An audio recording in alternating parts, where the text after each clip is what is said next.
line. I feel like APA, if he has brought nothing else to this tournament, he's brought the BM game up. Was clapping back at him as well.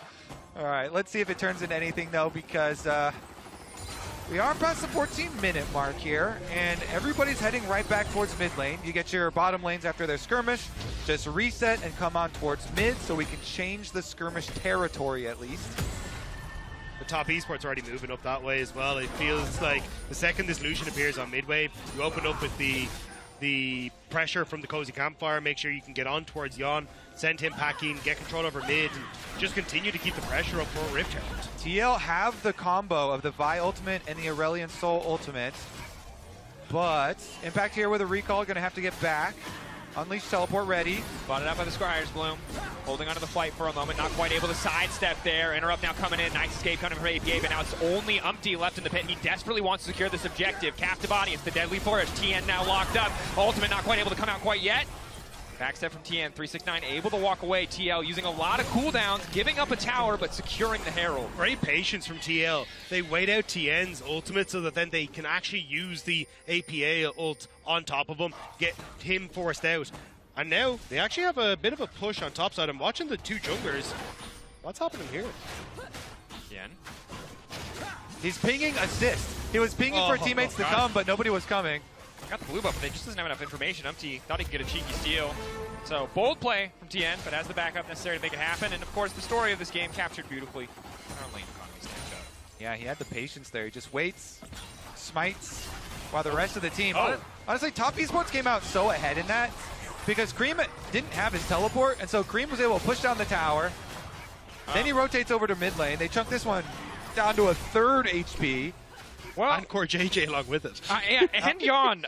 That was just Corey. Like, Jackie Love didn't even get involved with some of that early poke. There's the replay here of how it happened. I guess he did, just before we saw it on camera. Yeah, you got to feel for TL, especially if you're Yon and Core J at this point. You've got the long-range Jhin Snare, you got the Jhin Ultimate, but you've got a Corki and a Lucian culling and rocketing you down before you can really even step up to use them. Now, though, this tower likely to fall will only further extend TES's gold lead. Go from about 3K, 3.5. 0.6.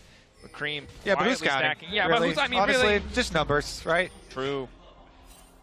Numbers don't win League of Legends games. They Key presses do. Yes, of course. Man advantage has never meant anything. Just forget about the ones and zeros they operate on, but yeah. It's easy. Yeah.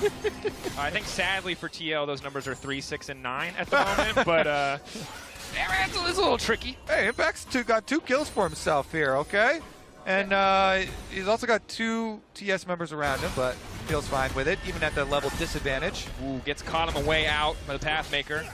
Does now have the Black Cleaver at least. Took him a long time, of course, to finish the item, the relatively cheap Iceborne Gauntlet, and 369 had that first, but maybe now that he has that wholly completed item, he can start to win out a bit more in the 1v1.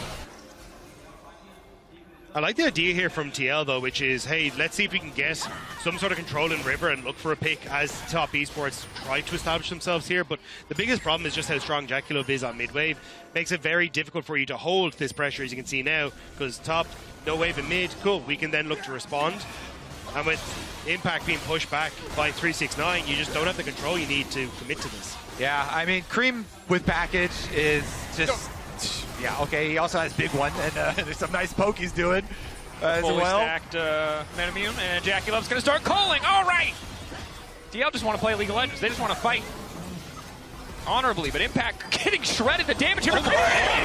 Cream by himself deletes Impact. Are you sure he's not playing Akali? These packages from Cream have been so good. These packages have been so good. The other one onto APA, getting the big cooldown out. This one right onto Impact, and then he just annihilates him. Holy moly, top esports. I'm definitely calling the package Shuriken clip for the rest of this game. That burst damage. That's pretty crazy. Are we going to check on that? That 5-minute Shuriken flip cooldown looking good. Umpty again.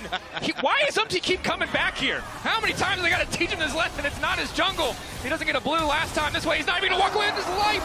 Yon now in trouble. He's out of ammo. Jackie Love on the hunt, but No, he's with the 369. ultimate. 369 behind. They need to run like hell, but they've been pulled back in. Yon flashing out to safety. Core JJ drops TES. Game 1, Game 2, now here in Game 3. Obliterating TL. Jan holding on to hope. Impact just trying to keep this T2 alive, but TES only getting further and further ahead. Jackie going to reset and actually pick up, I imagine, the Navori quick blades off the back of the kills he's just picked up. And there's not even a Baron available for top esports to go for, so they're happy to just look for the resets instead, come back out onto the map and continue to keep the pressure up across the board. At least APA will get something in the bottom side. All right, let's take another look at this journey. Woo! Over the back of the wall, getting chucked out, no more flash. And guess what? Who decides you're not getting away with that? Jackie Love. He's gonna follow with the flash. Yeah, it's kind of like the reminder, you know, you thought you had one horror movie monster standing up beside you. You finally get away from Cream, and there's Jackie Love. As terrifying as ever. Yeah, and he gets the other one as well. So, checking on that, 2.4 thousand gold. The individual lead there that he has. Meanwhile, Cream. I don't even know what to talk about. They just disappear in an instant. Cream is just running them down. Corky. I guess Corky hit the late game real early. This TP might feel real bad in a second. Luckily, it's Impact and not APA. Got the waves. Oh. Big win. Goal accomplished, okay? Goal accomplished. Are we still convinced the numbers don't matter? That's my question here. Yeah? Okay, all right. I feel like a traumatized witness after all the murders that I have witnessed. Yeah. in a very short time span. All right. Aptly said, Kobe. All right, 6K gold lead again, 3 Drakes. 2 minutes away from Seoul for TES. Wait, did they pick up Baron? Maybe I think they just thought that they were on it. Because if top esports do reset, can APA deal enough damage for you to burst? I don't think this is one of the worst Baron taking teams imaginable. They might have to flip it. I think they just have to, yeah. Where you kind of got to make the call, but it's going to take some time. Scryer's Bloom don't the reach. ASOL does a lot. They're spam pinging in it though. TS. Yeah. Core JJ. I think this is their only option. Cream doesn't have package. Core JJ off to the side. TL. Scatter! Running. Run! Get out of there! Everybody scramble! Like when mom comes in and you got the Game Boy and you got to hide under the covers. I wasn't doing anything. We weren't doing anything. Tom, don't worry about it. we got into some Draco's core memories here as Team Liquid will attempt to chase down 369.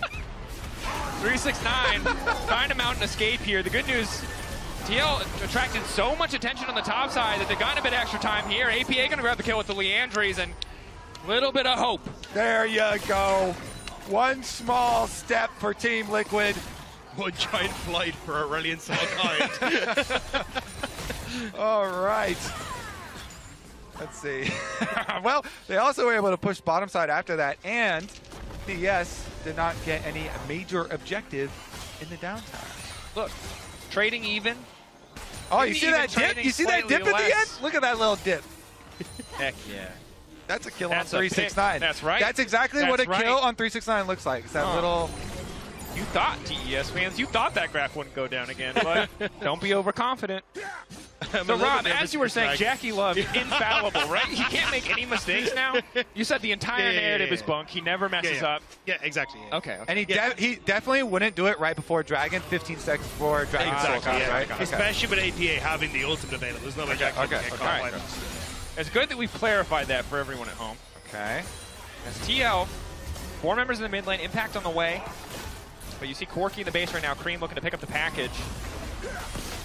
Difficult fight for TL. Again, hard to force a pick. They're so far behind, it's tough to burst down a single target unless Jackie Love or Mako overstep. I also love this vision on the bottom side of River. The pink ward that spots out that route in behind top esports, so they know only TL can be in front of them, never behind them. Cream, Shuriken flip available. Core JJ locked up. Looks like he's going to get the lead before the fight even breaks out. Package across. Umji's got nowhere to go. Ulti from APA, but the instant fall with 369 just locking down the Dragon. Jackie Love going to be in trouble. Impact just desperately wants to finish him off, and he'll find one to kick things off with the rest of his team. Already dead. It's only Young left standing. 3 bullets left. He's just going to have to walk away. Dragon Soul is there for the taking, but so is Baron. So this is an embarrassment of riches available to top esports. They will choose Baron first because they can do Dragons later. Yeah, For a bad spot to be in. That's a apt summary. Young going to pick up what money he can. Again, he's got the opportunity. He's on the way to the Lord Dominix, but TL carries so far behind. Even if the stacks and some of the itemization for APA look pretty good at this point in the game. Obviously 2.5 the next fight, the next hold is going to be a tall task. Yeah, I think it was just unfortunate. APA and getting caught, and Impact had to flash forward onto Jackie Love to make sure. We'll see it here. But as the fight unfolds, like Tien goes in, gets onto court JJ, draws out the early ultimate, which means that Cream is just able to finish him off. Yeah. But at this stage, there's no one to interrupt Jackie Love then apart from the ultimate. But watch here, as APA gets dragged away by 369, Impact tries to save him by jumping on towards Jackie Love. Does manage to kill him, but unfortunately 369 and the rest of Top Esports just have enough to deal with APA and then Impact on the side as well. You see the damage in that fight. APA is really trying to do his damnedest, but it's everyone on Top Esports has hit the right of everyone on Top Esports is dealing damage, and it's just so difficult to keep them in check. Yeah, Chemtech Soul is going to be that much harder to finish a target off, to really fight with a man advantage or cooldown advantage. Now the Baron pressure begins. Red Bull Baron power play already going to knock down one tower. Very likely to break the base here. Tough to defend against the Corky poke. So, Umti's on a flank, and Impact as well He just placed a ward. I think they're going to TP in. Could be the final fight here. APA getting chunked out. Ulti going to come down. It's not the Sky's Descent. Lock up there. Curtain call. TP coming in. Impact wants that flank. He might be too far away as 80 Carry's going to die before he even gets there. Looks like the opportunity. The window might have closed. 2 inhibs already down for TES. They haven't spotted Impact though. He's in behind them. They need to try and get to the base and then come back through, but Top Esports, they still look so healthy. One last desperate punch. One last desperate attempt. Jackie Love waiting over the wall. Impact now in trouble. The rest of the team not ready to respond. He's just getting shredded. TES disciplined in the face of the flank. Not going to give that window. Not going to give that option. Yawn. Hand delivered by 369. Tien stepping up. And everybody on the side of TL dropping down. Welcome to Chengdu, TL. TES. Happy to show you down to the lower bracket. Dominance from start to finish. A clean 3-0. Top Esports. What absolute dominance here. And this was the Top Esports that many people expected to see coming into MSI. A team that took BLG to 5 games so consistently in playoffs. A team that a lot of people were expecting to show up in the early stages and take over. And they did it here against TL. And I think TL fans are going to have nightmares about this Jackie Love Lucian, man. Terrifying, incredible performance from the bottom lane, but it felt like everybody stepped up. We expected to be about bot. You know, we thought there'd be opportunities for other players to set up, but everywhere, across the board, individuals performing way above my initial expectations, dominating the matchup. I swear, Cream's Corky, that was unreal. He was absolutely decimating them. Those rockets towards the later fight. Really, really impressive stuff. Overall, dominant series from Top Esports. We'll see how TL recover in the lower bracket. For now, though, we're heading over to the analyst desk, but stick around for the Verizon post-game interview with Tien in just a few minutes. Thank you so much. We will be getting to that interview indeed, as we will hear from the victorious jungler of Top Esports as they start their journey, we're here. continue their journey. Yeah, rather, we are here, chat. Right. Do you want to take it away?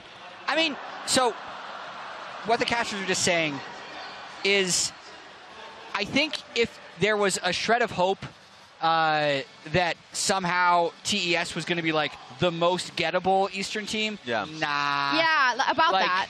I mean, to his point, they took BLG to 5 games, made it all the way back to the finals, took them to 4 games. Like, there was...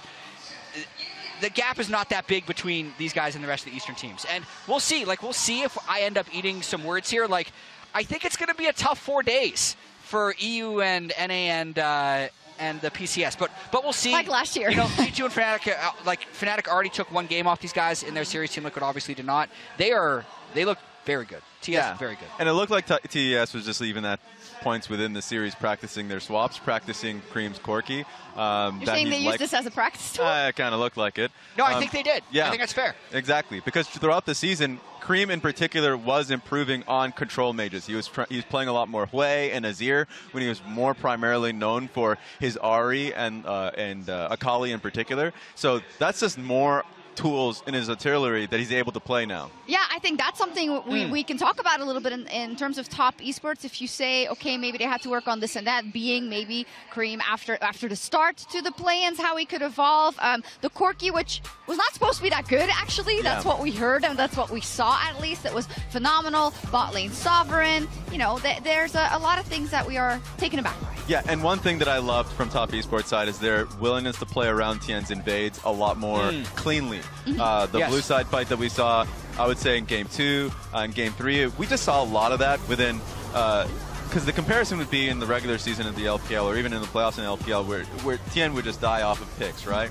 And this time around, I felt like he was always linked to his dual lane. The Senna that we saw, the Senna and Orin lane that we saw that was pushing out on bot side of the map when he was getting contested, he would lean towards that lane and they would always have him supported. So that's a nice clean look. And now that would put a question in my mind if Top Esports can take on the likes of T1 and Gen G going on later in the tournament. But they completely stumped Team Liquid here. Yeah, I mean, you have to see the match. You know, you have to see it play out to make your judgment. But maybe to TES, this was just... They always knew this was going to happen. They always knew they were going to get through the play-ins. They always expected this to go that way, you know, and it's because it felt like that in the way they played to me, in terms of taking every fight, knowing that you're better, pushing every advantage at every corner. And I'm happy for Cream in particular, because he would have wanted to take that series back that he had versus Fnatic. And a lot of the people that I've talked to, the Chinese casters, who really praised his play in the regular season and knowing what he's come from his time in OMG, wanted to see him as an incredibly young player thrive on an international stage like this. And this is a series where he really just dominated mid lane. And I feel like if we get to see this side of Cream, not only is able to play his own champion pool, but is able to expand that, then that's something we'd love to see from Top Esports and gives them a chance going up against the top 3 teams of the tournament. That's the million-dollar question, right? Is this going to replicate itself now versus the likes of the LCK teams versus BLG if they meet them again? So let's take a look at the bracket, if we can, where this leaves us and where this leaves us in terms of possibilities for Team Liquid as well. I mean, listen, a lot of League of Legends still to be played. This is, I'm like, this is the first day of the bracket. First best of 5. It just feels so heavy. We have 4 straight rounds of upper bracket first round matchups. Gen G, Fnatic, G2, T1, BLG, PSG still yet to be played. This is just the upper bracket, by the way, that you're seeing on the screen. There is a lower bracket the Team Liquid just dropped down into. It's likely they play the loser of Gen G versus Fnatic. Yeah. So this would be the loser bracket against CTL. You would definitely want to have this, you know, looking on Leaguepedia or website as well to have upper and lower bracket on the same side. But this is just an example of how many best of 5s we still have to play. Exactly. I think by the time Sunday's done, we will have played 8. So in 6 days, 8 best of 5s, a lot of League of Legends. Yeah, I'm glad you said it because it just feels so oppressive because we just watched that way where we have, of course, certain expectations and hopes and dreams, right, for the LCS and for the LEC, but it's like such a slap back to reality on the first day, man. Yeah, and it's a lot of that's because it's an extension from the FlyQuest conversation, the first North American team that's dropping out of play-ins, and now a team that we were really close to having the fastest best of 5 overall. Okay, not really close. That was like a 25-minute game. 1844. We already got a game for FlyQuest that was lower than that. So I'm saying if we're going into the final game where that's a possibility, then yeah, the region of North America is going to look at that, and I'm already hearing questions of like this could be the worst international performance from North America. So we'll still have a lot more games to be played. Yeah. But that's the conversation that's being had. And I know people also love indulging in that conversation, but I am going to like reiterate what Jad said, right? There are many chances to prove yourself again if you get that matchup versus Fnatic. Would be a good start, you know, so we'll see how that progresses. We do have to crown our upper player of the series, and it is Mako. I think, you know, it could have gone to a lot of people. Do you, how close was it? Let me put it that way. I think you could make a case with Tien and how he played, but I loved Mako's Nami play. Look, we're looking at this play, but to me it was the mid lane River play where he was able to get the bubble on towards APA. And then there was the game after that where he was getting fed resources as Ornn and got the solo kill on towards Aurelion Sol. He was incredibly good throughout this series, and I think he deserved it. And I mean, I will say, one thing that didn't surprise us about TES this series was their ability to team fight. What did surprise me, and this is why to me player of the series was a little bit tricky to pick, was because of the ways they actually got their advantages. And this is kind of more about the point we had of were they using this series for practice? And for me, the thing that is actually the most impressive or surprising would have been that they actually beat TL every time they swapped. Like, Jackie Love always hit level 6 first, and I don't know if Impact hit level 6 first. Maybe it was close, but he never gained a meaningful advantage. And I was really thinking, if there's a way Team Liquid would get an advantage, it would be that they could be sharper in their swaps because they put such a heavy focus on their ability to play macro throughout the regular season. But they didn't even do that, which to me is it's a testament to actually Top focusing in on learning lane swaps, executing lane swaps, and they actually did that as well as everything else better than Team Liquid today. Yeah, adding things to their toolbox as they go ahead here in MSI. And now we're joining Laura and Wendy with Tian for the Verizon post-game interview. Tian, thank you so much for joining me after this game versus Team Liquid. I want to talk about what happened in Game 1. APA is known to banter in all chat in North America. Talk me through the interactions that you had at the beginning of Game 1. 那首先恭喜你们今天非常漂亮拿下比赛的胜利，但第一个问题要问到的是今天赛场上第一局发生的小趣事。其实对面的选手 APA 经常可能在 NA 的时候会在那个全局的对话框的时候，稍微说一点垃圾话，稍微说一点有趣的东西。今天也看到你们两个有友好互动一下，所以说呢和我们分享一下当时发生了什么吗？其实我们在准备房间的那里，他就已经一直在问我们是不是中单是不是有点紧张，然后看起来他好像很害怕，所以然后进了游戏之后，我跟他说一下，他就是想让我们能够集中在游戏里。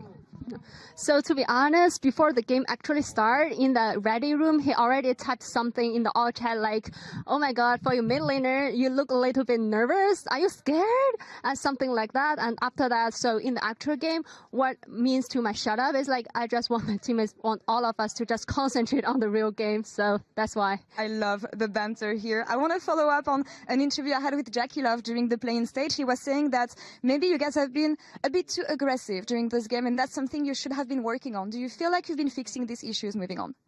那其实在之前入围赛的时候，在采访到 Jackie Love 选手的时候，他有提到说可能你们有的时候的表现会过于的激进，太莽了，所以说也想问一下，可能在这方面你们现在是不是也在持续的改进当中呢？你有什么样看法吗？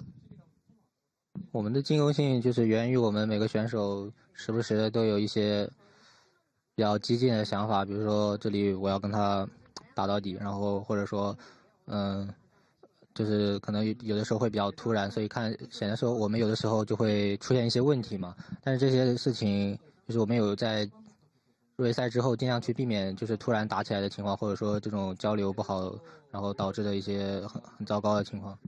So I think why sometimes we just look too aggressively is because sometimes all the players from top esports, we just hold the very proactive ideas in the actual games. We like to just do some fighting against the opponents. We just would like to seek more opportunities to start a fight. Because of that, sometimes we, as the viewer, you may say like, yeah, top esports always have some sudden fights, sudden skirmishes happened. Because of that, sometimes we may make some mistakes or like just play too aggressively. So yeah, we'd like to fix about this part, and we'd like to maybe play more meticulously in the actual game to try to hold a more stable playstyle and try to avoid the mistakes just by the miscommunication inside the game. And on that topic, I know that sometimes people criticize you for being not consistent enough in game.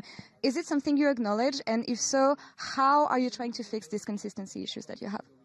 其实可能有些人会觉得像你的表现可能并没有那么的稳定，所以说对此你有什么样的一些看法，包括说可能会怎么样去进一步的提升自己的稳定性，然后继续成长呢？从我自己的角度来看的话，因为我在队内的角色可能跟之前不太一样，可能现在是要尽量去配合各条线上的队友，所以有的时候我们会产生一些就是交流上的问题，然后导致一些情况看起来很像是送掉了，但是我自己是知道有这种情况的，然后我们也会在每一把比赛去尽量把这个部分做好。如果觉得就是看起来我很不稳定的话，那就是我们都会去好好调整。Yeah, I think why this happens is because actually we have some shifting on my role for the team. Because for now, I like to just try my best to have an even better synergy together with other teammates to try to help the other teammates. And after that, maybe sometimes we have some issues, maybe in the communication or something. Because of that, this may lead to some inconsistency from the plays. But definitely, we are going to like try our best to just fix those problems, to make the very detailed feedbacks. And after that, definitely we're going to like try our best to make some improvements improvements on those parts and try to improve the consistency. Fantastic. Thank you so much for these insights. Moving forward, you're either going to face off against Gen.G or Fnatic. What is the biggest strength for both teams? 那来到下一场比赛的话，你们也会面对到 Gen.G 或者 Fnatic 的其中一支。你觉得这两支队伍，他们的话，他们的一些优势点或者说强项会是什么呢？Gen.G 的话就是每条线的对线能力都非常强，然后他们的运营非常的好，然后选的阵容也会比较多变。然后 Fnatic 的话，可能就是他们前面的进攻性会比较强，然后他们打架的能力比较强。So I feels like for Gen.G, definitely they are all the players from Gen.G, they're super strong in the laning phase, and also they're good at the macro, and also they have the wider diversity of the champion choices as well. And for Fnatic, I feels like they can be super aggressive from the early game. The aggression is their playstyle. Looking forward to seeing this matchup. Xie, thank you so much for the interview. And Wendy, thank you so much for the translation. I feel like I've been in an immersive feedback session. Yeah. You know what I mean? Like, that was extensive, exhaustive, nice. And very honest. Yeah. Which is, you love to see from a player that there's always been those questions of consistency. Yeah. Just talking about, like, a bit of everything. And you didn't believe some of it, huh? So, just on his answer of, like, why are you not consistent? Yeah. Didn't he basically say because my teammates don't communicate well? Is that what you heard? That's not what I heard. So that's what I heard. But it was a long answer. Yeah. So he obviously is trying to explain why it happens sometimes, but it's fun. But I love the answer about them playing a lot more meticulously because we actually saw that within this series in comparison to them taking fights aggressively. So if they play that, remember, like their next opponents could either be Fnatic, a rematch, or Gen.G, who is known for being a meticulous and calculated team. So that could be a fun matchup. It could be. I love this answer also. He's like, Gen.G, they're good at this and this and this and this and this. And I said, he could do the funniest thing. Just say Fnatic has nice jerseys or something. But he didn't. He, of course, they're not very BM. That would be a big time trash talk. It would be. Nice twist. And we're not quite there yet. Let's take a look at the schedule because that matchup between Gen.G and Fnatic is coming at us tomorrow. Now, so this is the matchup that we could see the loser of this one going up against TL, and they would both have quite a lot of time, right, to get ready for that matchup. But I'm not thinking about that yet. Fnatic hasn't lost yet. Are they gonna, Raz? Are they going to? Yeah. My answer is yes. Okay. It's a preview. But I'm excited a lot for what we've seen and the continuation from their play-in stage. Jun is just a boss. He is. Like he is so good on, I would say Renata, but then you can put in the Nautilus, and then you can put in the Rakan. Engaging fights is what he's great at. Don't put him on a Lulu or anything that is an enchanter for the most part, and you have a great chance as Fnatic. They're a really hyper-aggressive team, which might take, Gen.G off their kilter, like when they played against BLG last MSI. Yeah. I just want to see Chovy go toe-to-toe with Humanoid. Yeah. I just want to see it, right? Like, let's see it. I also wouldn't mind seeing, and this is projecting way in the future, like Chovy to win his first international event because he's been so incredibly dominant domestically, and the people that only watch international think he's a choker. So we'll see. I mean, it's hard to say. Okay. Because you can't definitively be like, nope, because look at all of his titles in international events.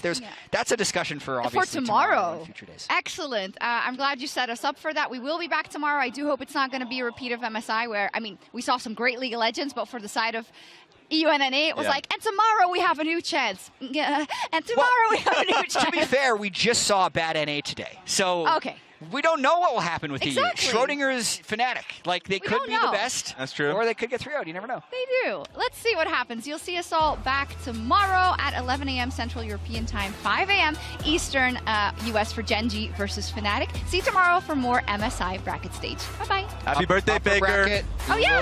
Happy birthday, Baker. Happy birthday. Everybody in the chat better be saying it. Welcome, everyone, to the 2024 Mid-Season Invitational Bracket Stage. Oh, I'm exciting, actually. Here it comes. I wanted to flex. What? Level advantage, body block coming in from core JJ, but they're just being shepherded into their own demise. No flash for Yon. Reset coming in. Can they get the kill? It's just not enough damage. And Jackie Love. Can you go top? Okay. I'm coming. Button. Application. Yeah, going Lucian. I'm Lucian. Lucian flash. I got it. Monty now trying to dash up to safety. Heads up play to use the minion, but the calling is there. The bailout will not save him. Cream on a killing spree, and now on the bottom side, the 1v1, 369. He's already ulted. Looking to lock up the target, takes his time. Going in, wants to lock up 369. Quick flash forward, flash to safety for 369. One more auto not going to come through, but Impact has a flash of his own. First blood now coming in. Impact, scrap shield holding on for a second. Tien about to fall. Here comes Mom for a bit of backup, but it's 369 on the backside. Unprotected, the exhaust on Impact is clutch. Jackie coming over the wall with the piercing shadow. He goes golden, but he's just setting up for the fall from Cream. The rocket perfectly timed. Cream on a rampage, and that's Tien over the wall, flashing with confidence. Oh, poor JD, this is not the one you want to look for, buddy. Wind becomes lightning. One already dropped. Quick flash coming in from Tien. Go. I'm clicking down. I'm going first. No dash. Yeah, we got it. We got it. Meanwhile, Cream, I don't even know what the time, they just disappeared in an instant. Yawn, hand delivered by 369. Tien stepping up, and everybody on the side of TL dropping down. Welcome to Chengdu, TL, TES. Happy to show you down to the lower bracket.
everyone to the Mid-Season Invitational 2024 live from Chengdu, China. Oh, it is so beautiful out there, but hopefully it will also be beautiful on the Rift. Now, this is a sight I like to see. It's Fnatic from EU, it's Razor, laughing, so perhaps, hopefully, we'll see that translates into a good performance, but they're up against Gen G, which is going to be a tough cookie to, a nut to crack, a cookie to whatever. Crumble. Yeah, we'll go with that. Cookie to crumble sounds good. Hello, my name is Shocks, and I am joined here at the desk by Medic and by Emily. Of course, I needed to call in some extra EU support because, as said, it's going to be a hard one. Yeah, it's going to be difficult today. I think Gen G, widely seen as, if not the best, one of the best teams in the world. Fnatic have a lot on their plate if they're going to win today.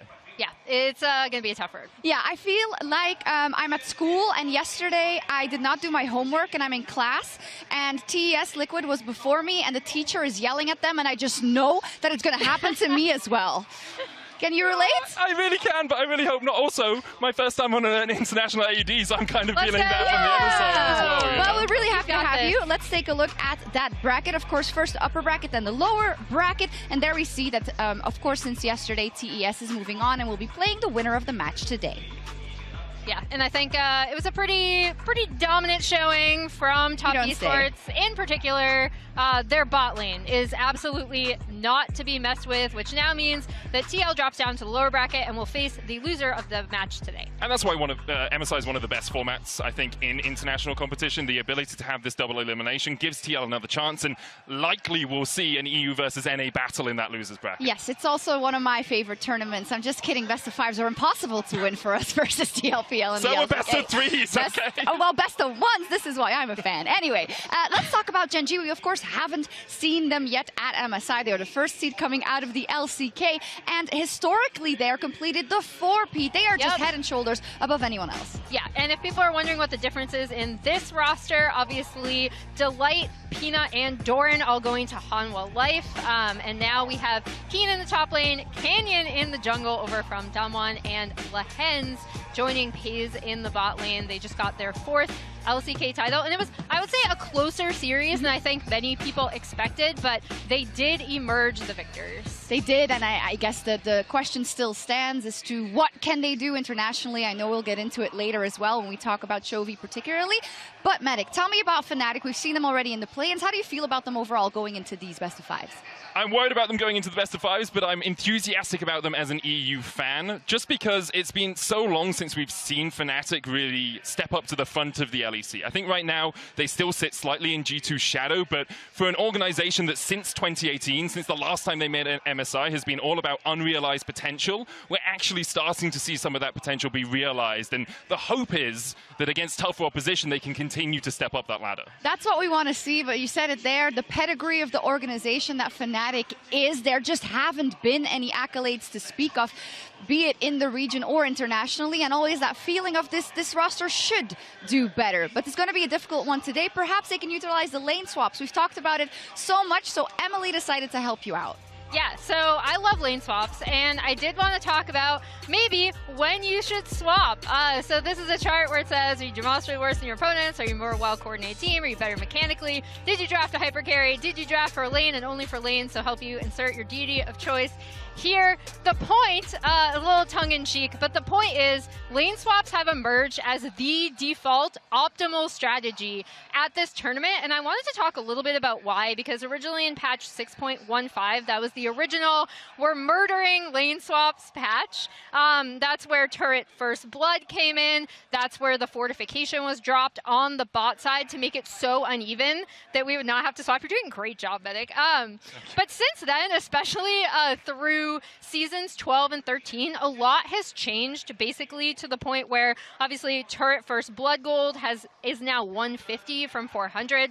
It's just, there's a lot less to lose, and a lot more of it is about wave management and how you can get ahead, which is why I'm saying even if you are the mechanically better team, like TES, for example, right? They did pick some early lanes, knew exactly when to swap the Lucian Nami back in at level 3. I thought it was really, really smart, and this is why it's kind of an optimal strategy for all teams across the board. Yeah, we're both very excited about lane swaps. There's so many variations of them we haven't touched on, including freezing lanes, where you play your jungler, whether you overload the weak side of the map. So I'm excited. Emily's excited. It's the lane swap day. Let's go. Let's go. Lane swaps. Yes, I am also very excited. What I'm genuinely excited about, though, is our featured matchup presented by Mercedes-Benz. It's in the mid lane, of course, Chovy versus Humanoid. In today's featured matchup presented by Mercedes-Benz, we have a mid-lane face-off between Chovy and Humanoid. Humanoid has consistently been one of the West's best laning mid-laners, often able to go toe-to-toe with the best in the world. Literally, Jackie against Fnatic, and Fnatic right now, Humanoid. For a dive, Equalizer comes down, Humanoid's playing with him though, he jumps in, almost takes out Freeman, now he's out himself. Under turret, Mako's gonna die second time this game, as Tien is isolated. They use everything on Malric, Brazda, and they fail. His aggression and confidence in his own abilities has made him a standout in Europe. However, being a large fish in a small pond does not matter when facing a shark. Chovy is arguably the best laner in the world, and it's consistently dominated at international tournaments. Now coming in from Chovy, he's looking for the flank with the Cosmic Driver, Tina then locked up, Pays down towards the bottom side, Tina shut out of the fight, Pays will dash away, but Chovy on the back line finds one already, he's looking for more, it's good dives onto Mickey, that's another, the count for TP, but Pays takes another, and Chovy and Pays just dance around! If Humanoid truly wants to be considered one of the top players in the world, he must step up to face this Gen G giant.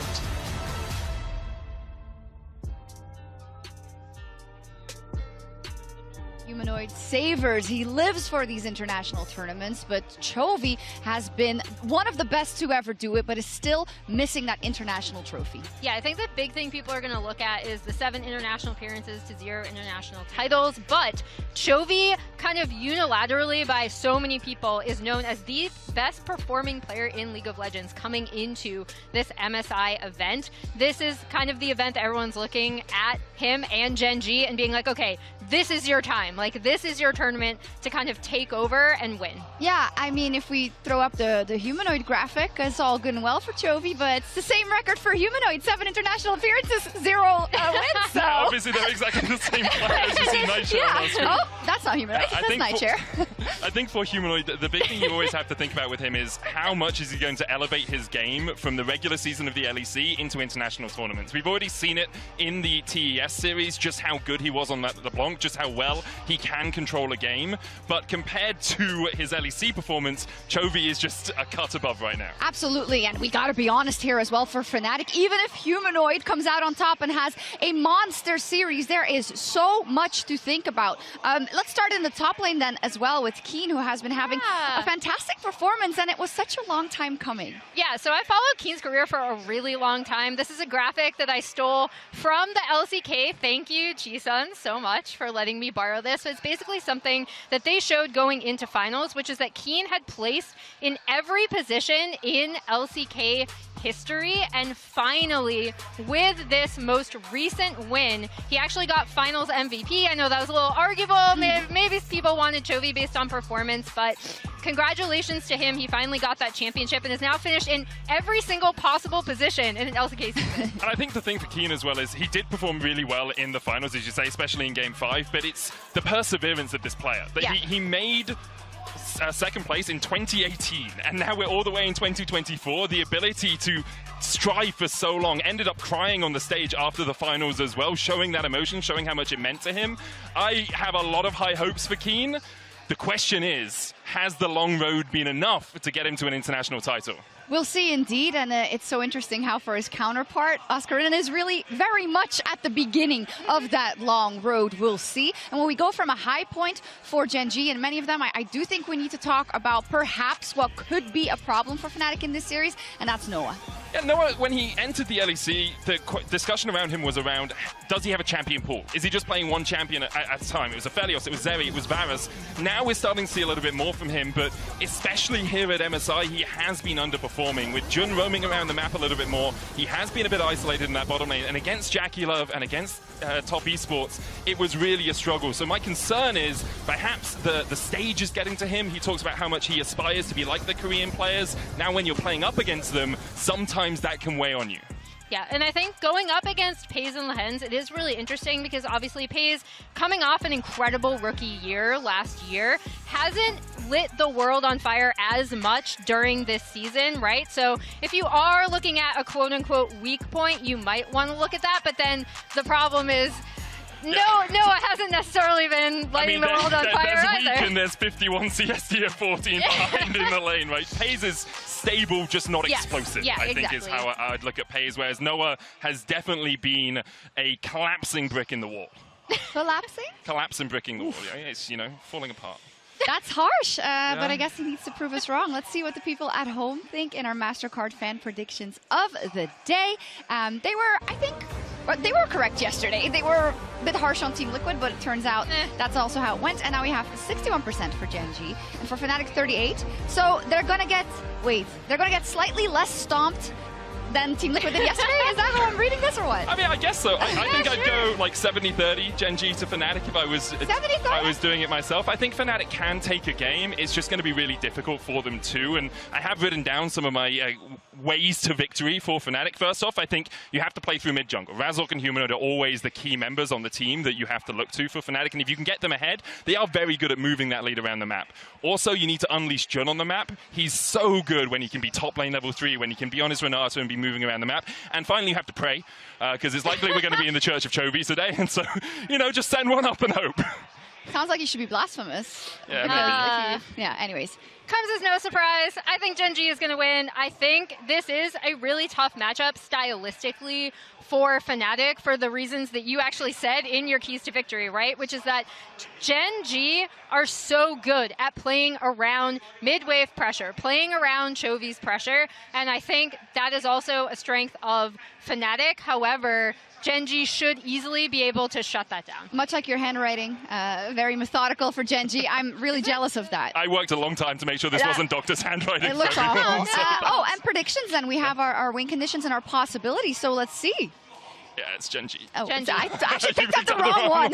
But it is Gen G. In fact, it's a 3-0. But for me, I'm I just trying to beat the curse allegations. So this is how you should see that. But how is it for you guys? Well, it's all about success. Success is all about winning. For Chovy in the mid lane, yeah, I think Genji should win. The only way Fnatic take a game is getting through, getting Humanoid ahead in the mid game. But Genji are so good at not taking fights that I really wonder whether it will be a 3-0. I've gone 3-1 because I have to have a bit of hopium.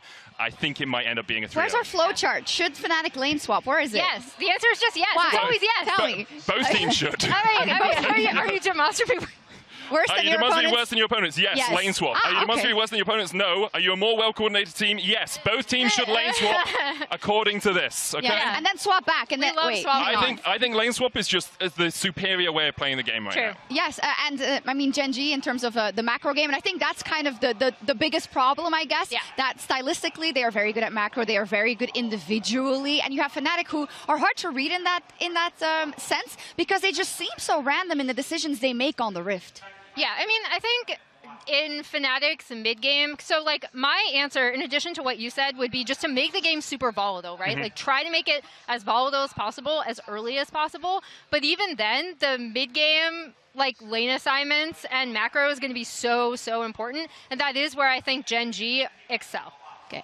I think if it was a best of 1, Fnatic could take it by being incredibly explosive, but it's a best of 5. Fnatic get 1 game, Genji shut them down from there. Okay, I hope that we get more games than we did yesterday. It would be sad if it was just a run back to last year when it just wouldn't work out for any of the EU and NA teams over and over. But I start every day with new energy and new hope and new hopium. That's just the way it is. Fnatic, of course, maybe can build on what they got out of the play-ins. We will see, but Genji is a formidable opponent and are expected to go all the way for many in this MSI tournament. So without further ado, it will be time to meet our teams.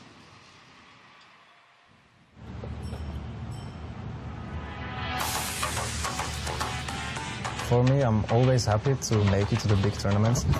My goal is to show everyone that I can play against the best mid laners in the world. I think I showed it many times already before.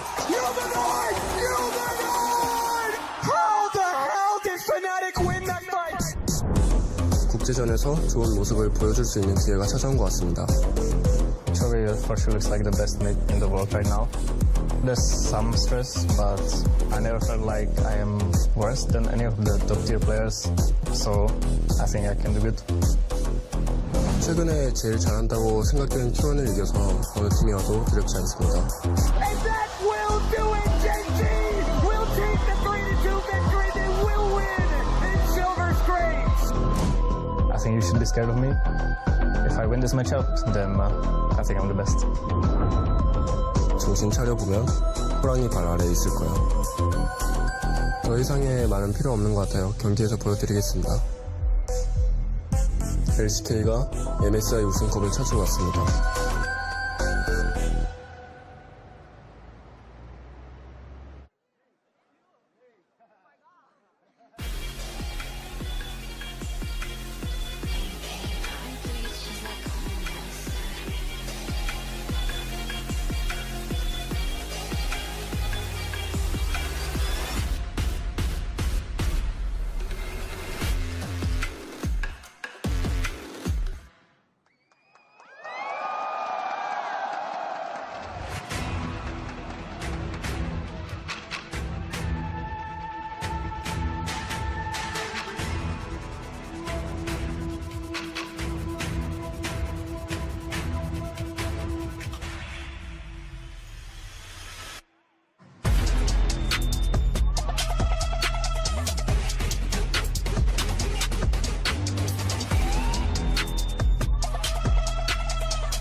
现场和屏幕前的各位召唤师们，欢迎来到中国成都，这里是 MSI 2024胜败分组赛第2个比赛日的现场。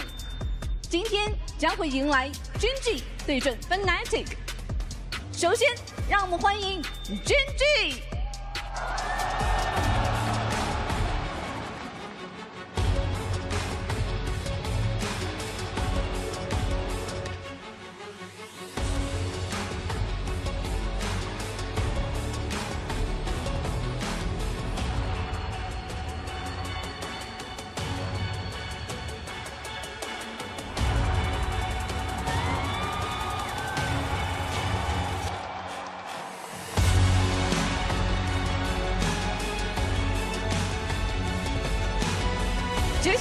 让我们有请 Fnatic。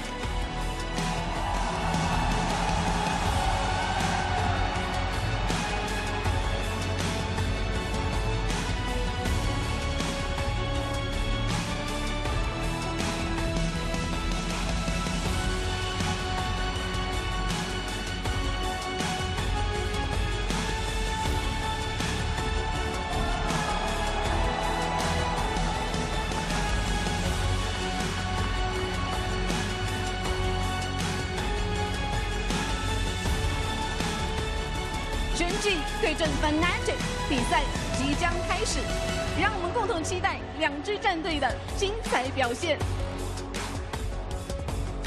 Welcome, ladies and gentlemen, to the Casa Desk for MSI 2024. I'm Atlas. I'm joined by Vedius, and for what feels like the first time in forever, Chronicler. It's been a really long time. We really have to work hard to get this matchup. It's crazy. Fortunately, Vedi is here, so you're still in familiar territory, Atlas. I'm excited. Are you boys excited?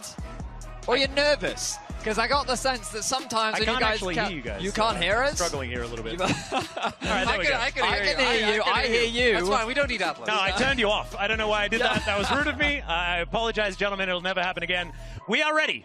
Get into this one. Gen.G versus Fnatic. Vedius, give it to me straight. Yeah, how nervous should we be? Because we are, skeptics of Gen.G's international prowess. This is their first best of 5.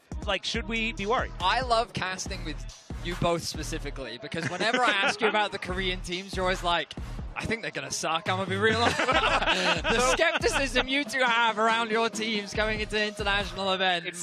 In my case, it's a personal problem because I'm just generally very worried about the LCK doing well, and I struggle to take that and separate it from the fact that Gen.G realistically is the LCK first seed, and even in the underperformances, the team that they have struggled against are of, I think, still a very high caliber. And I mean, the expectations should be of a high caliber. Gen.G are coming in as one of the tournament favorites, and I think that Fnatic are very clearly the underdogs. And I'm curious as to what they have planned for us today, going up the Titans of Gen.G. Yeah, well, let's jump into our Champ Select, powered by Omen and HyperX. Already, we do have the majority of the bands coming through. The Zac, probably the most curious one here by Gen.G. Early priority on the Cassante for Keen. We do know that it is a high priority champion for him, but you've got to remember that both Oscar and Keen love to prioritize the champion. The question is, where in the draft will it be prioritized? Because you imagine with Kalista and Varus both up, they're going to be the prior lock-ins here. 100% going to be picked here is that Kalista. Kind of a no-brainer, even though Paze isn't necessarily the guy you think of first. He has actually been able to play this aggressive lane depending on Lahenz's matchup. Lahenz has already been freestyling a little bit with support. We saw the Annie, and I love the Nautilus ban. I genuinely think that Lahenz's Nautilus is one of the big things that enables Gen.G to really have Lahenz have the impact on the map. However, double archery bot lane should come as no surprise, given that Ashe is both really strong into Kalista. Although, with lane swaps, I feel like we have seen a little bit more counterplay come up to this double Halo Blades bot lane. Not to mention the fact that that Rumble could be going into Lahenz's hands, and if Rumble gets his hands on an Ashe in the early levels, the Ashe just kind of dies. So that might be a game plan that they're going for, but I have a feeling that the good old lane swap scenario is something that they're going to be looking out for. Of course, Gen.G, there was a recent interview by Ashley Kang with Canyon, and he's like, yeah, this is a thing that has to happen now, and we'll see how they're going to do alongside it.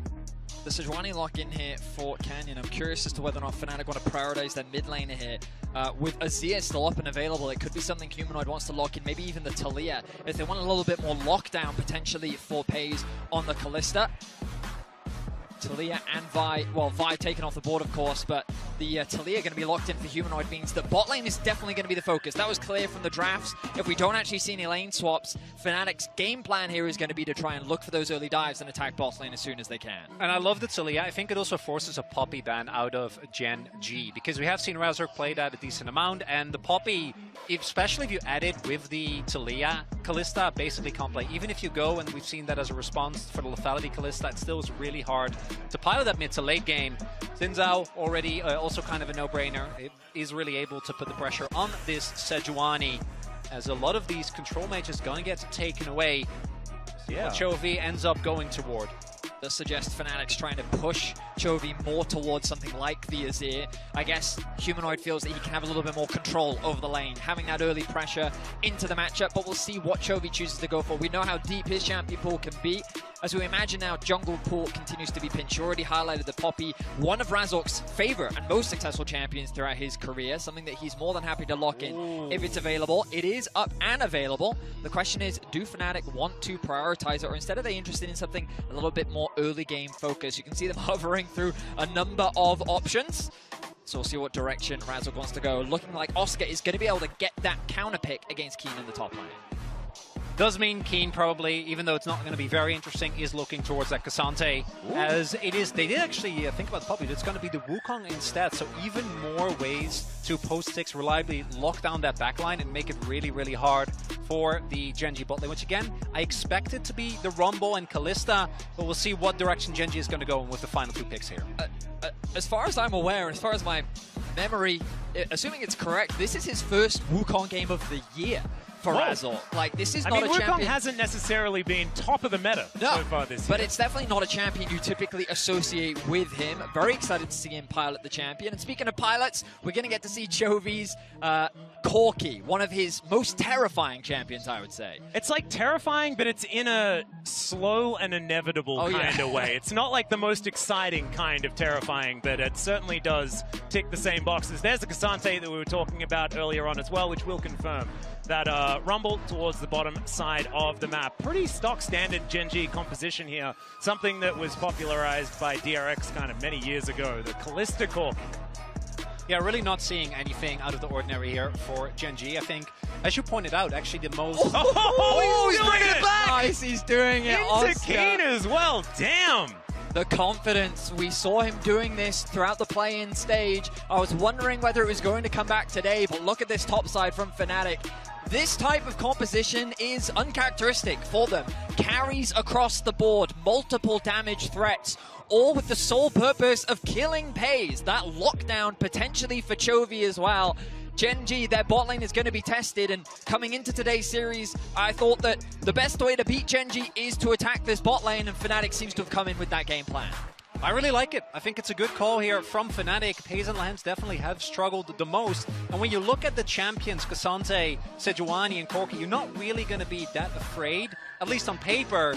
We have seen enough Genji games to know that it can be a little bit deceptive. I think Corki's, or Chovy's Corki in lane in particular is something that not even things like Faker's Orianna could deal with in that game 5. So that definitely still has to be respected. We'll see how Pays and Lehens are able to deal with the amount of backline dive that's there. It does feel a little bit like a default pickup here for Genji. Yeah. Not necessarily testing too much, not trying out anything new here in game number 1. But we'll see what they're going to be able to get done here as we get onto the Rift for game number 1 of this best of 5. The LCK first seed versus the LEC second. Genji taking on Fnatic.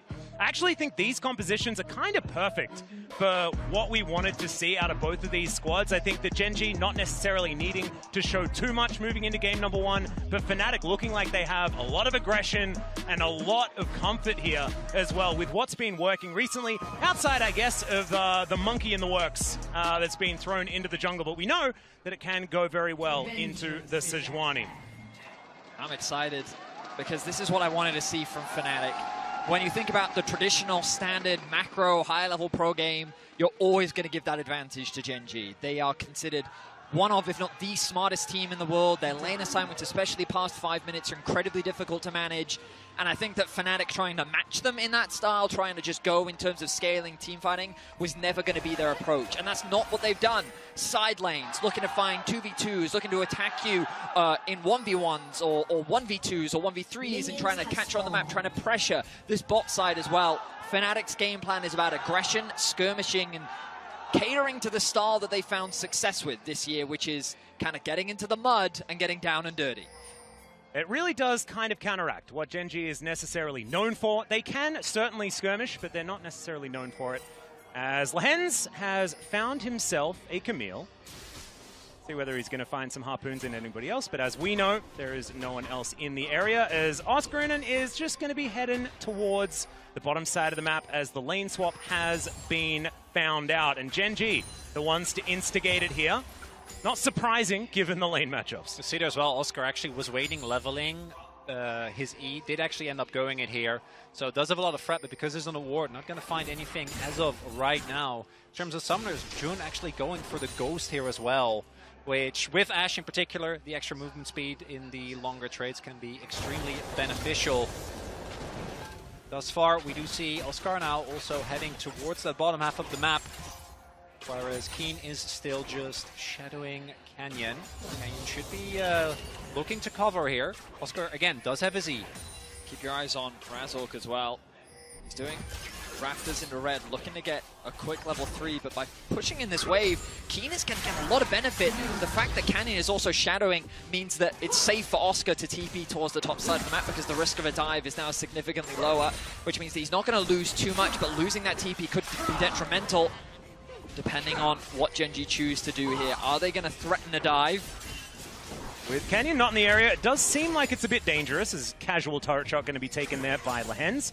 Very Lehens move. Does very much like to be a little bit aggressive. And it looks like Razork has had a little bit of a better time in the jungle as well, just kept up the farm, whereas Canyon did take a bit of a timeout to make sure that Keen was going to be okay. I do think that's one of the things that if we had gone for the Poppy, then it completely changes how he can play these early lanes, right? Then maybe you do actually try and still That's a Valkyrie in from Chovy here as Humanoid getting taken below 100 health, has to flash in the end, and is going to be teleporting back to lane without either of his summoner spells in the end. He has to flash. If he doesn't flash and Chovy ends up flashing, he goes down, so has to go for it preemptively, but that is extreme enough. And we're talking about is the early laning phase of Chovy on this Corki, something that many LCK mids have really struggled with, as we now have the back coming through here from Lehens and Pays, and they will be heading towards this bottom half of the map, where Noah and Jun still waiting, shoving in that wave. Have to imagine Canyon now gets drawn towards that mid lane as well. Level 6 comes through, and that's looking like prime real estate for a nice gank in mid lane. Humanoid going to have to show that respect. He was so close to getting level 4, could have made all the difference in terms of protecting his flash, but now we return to standard lane assignments. Keen going to get level 4, as we see the return of Pays and Lehens, avoiding those early levels where this Ashe virus can be so lethal, while also putting this Camille a little bit behind in terms of that early golden experience. It's really nicely done, because as you point out, Vedi, the amount of lanes that I've seen won by Ashe virus, level 1, over the last, year and a half, has been absolutely insane. Canyon is going to pay a visit towards the bot side of the map. They are going forward because Razork is on his way. Yeah, there is already that ghost popped by Jun. Razork's going to turn up. Not a lot of information there. The flash forward from Lehens, but already that's first blood going over to Pays. Razork just a little bit too late on it. As now Canyon down to 50%, but I think they should be able to get out. Man advantage, 3 versus 2, not something that Fnatic want to mess with.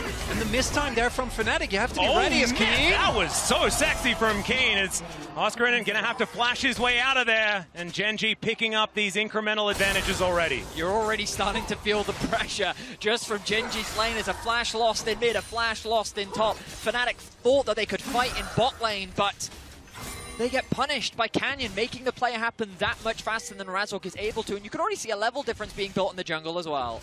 And they knew, right? And I think that the power of this Varus and Ashe is great as long as they don't actually get on top of you, particularly when you have a Rumble with Ignite as well. The moment that you are actually there on top of it, even with Flash, like they can close that gap very, very easily. Canyon didn't even have to invest his own summoner because of how far Noah and Jun were up, and I think they could have just backed out of that. Like, pre-6, I don't think you even want to take the 3v3. Like, you're sitting with a Wukong, first the amount of burst that you have with specifically that Sejuani Rumble. Oh, some more value here from Chovy as he finds a combo onto Humanoid, but Humanoid's able to offer a fair bit back as well, throwing those rocks onto the ground. The thing that really does work out in Gen.G's favor also is the fact that Lehens now gets himself that little bit of acceleration. Rumble, we know, is so deadly in these early levels. It's why he was so happy to go for that flash play immediately. Just understands that the acceleration is going to be so beneficial as Canyon takes himself a grub. And Razork also going to have to contend with 3 members of Gen.G in this area if he wants to contest, which he's not going to, Intelligent. I mean, just great play overall from Gen.G. They utilize the pressure that they have in mid to, as Keen resets onto the map with Lehens also covering, they're able to secure the first rotation of grubs. It's going to be challenging for Fnatic to be able to cross map with Razork actually on the top side. We've just pinged out by Gen.G. Question mark thrown towards the Krugs. So it seems like they're doing a good job of keeping track of where Razork is, which is crucial when it comes to Fnatic's early game, because they largely do live or die by Razork's success and pressure in finding advantages, but so far, Fnatic have not been able to find any. And one of the big things with Taliyah is that post 6, you want to try and actually impact the map. Maybe make a play towards the bot side, especially with how much Paze and Lance have been pushing.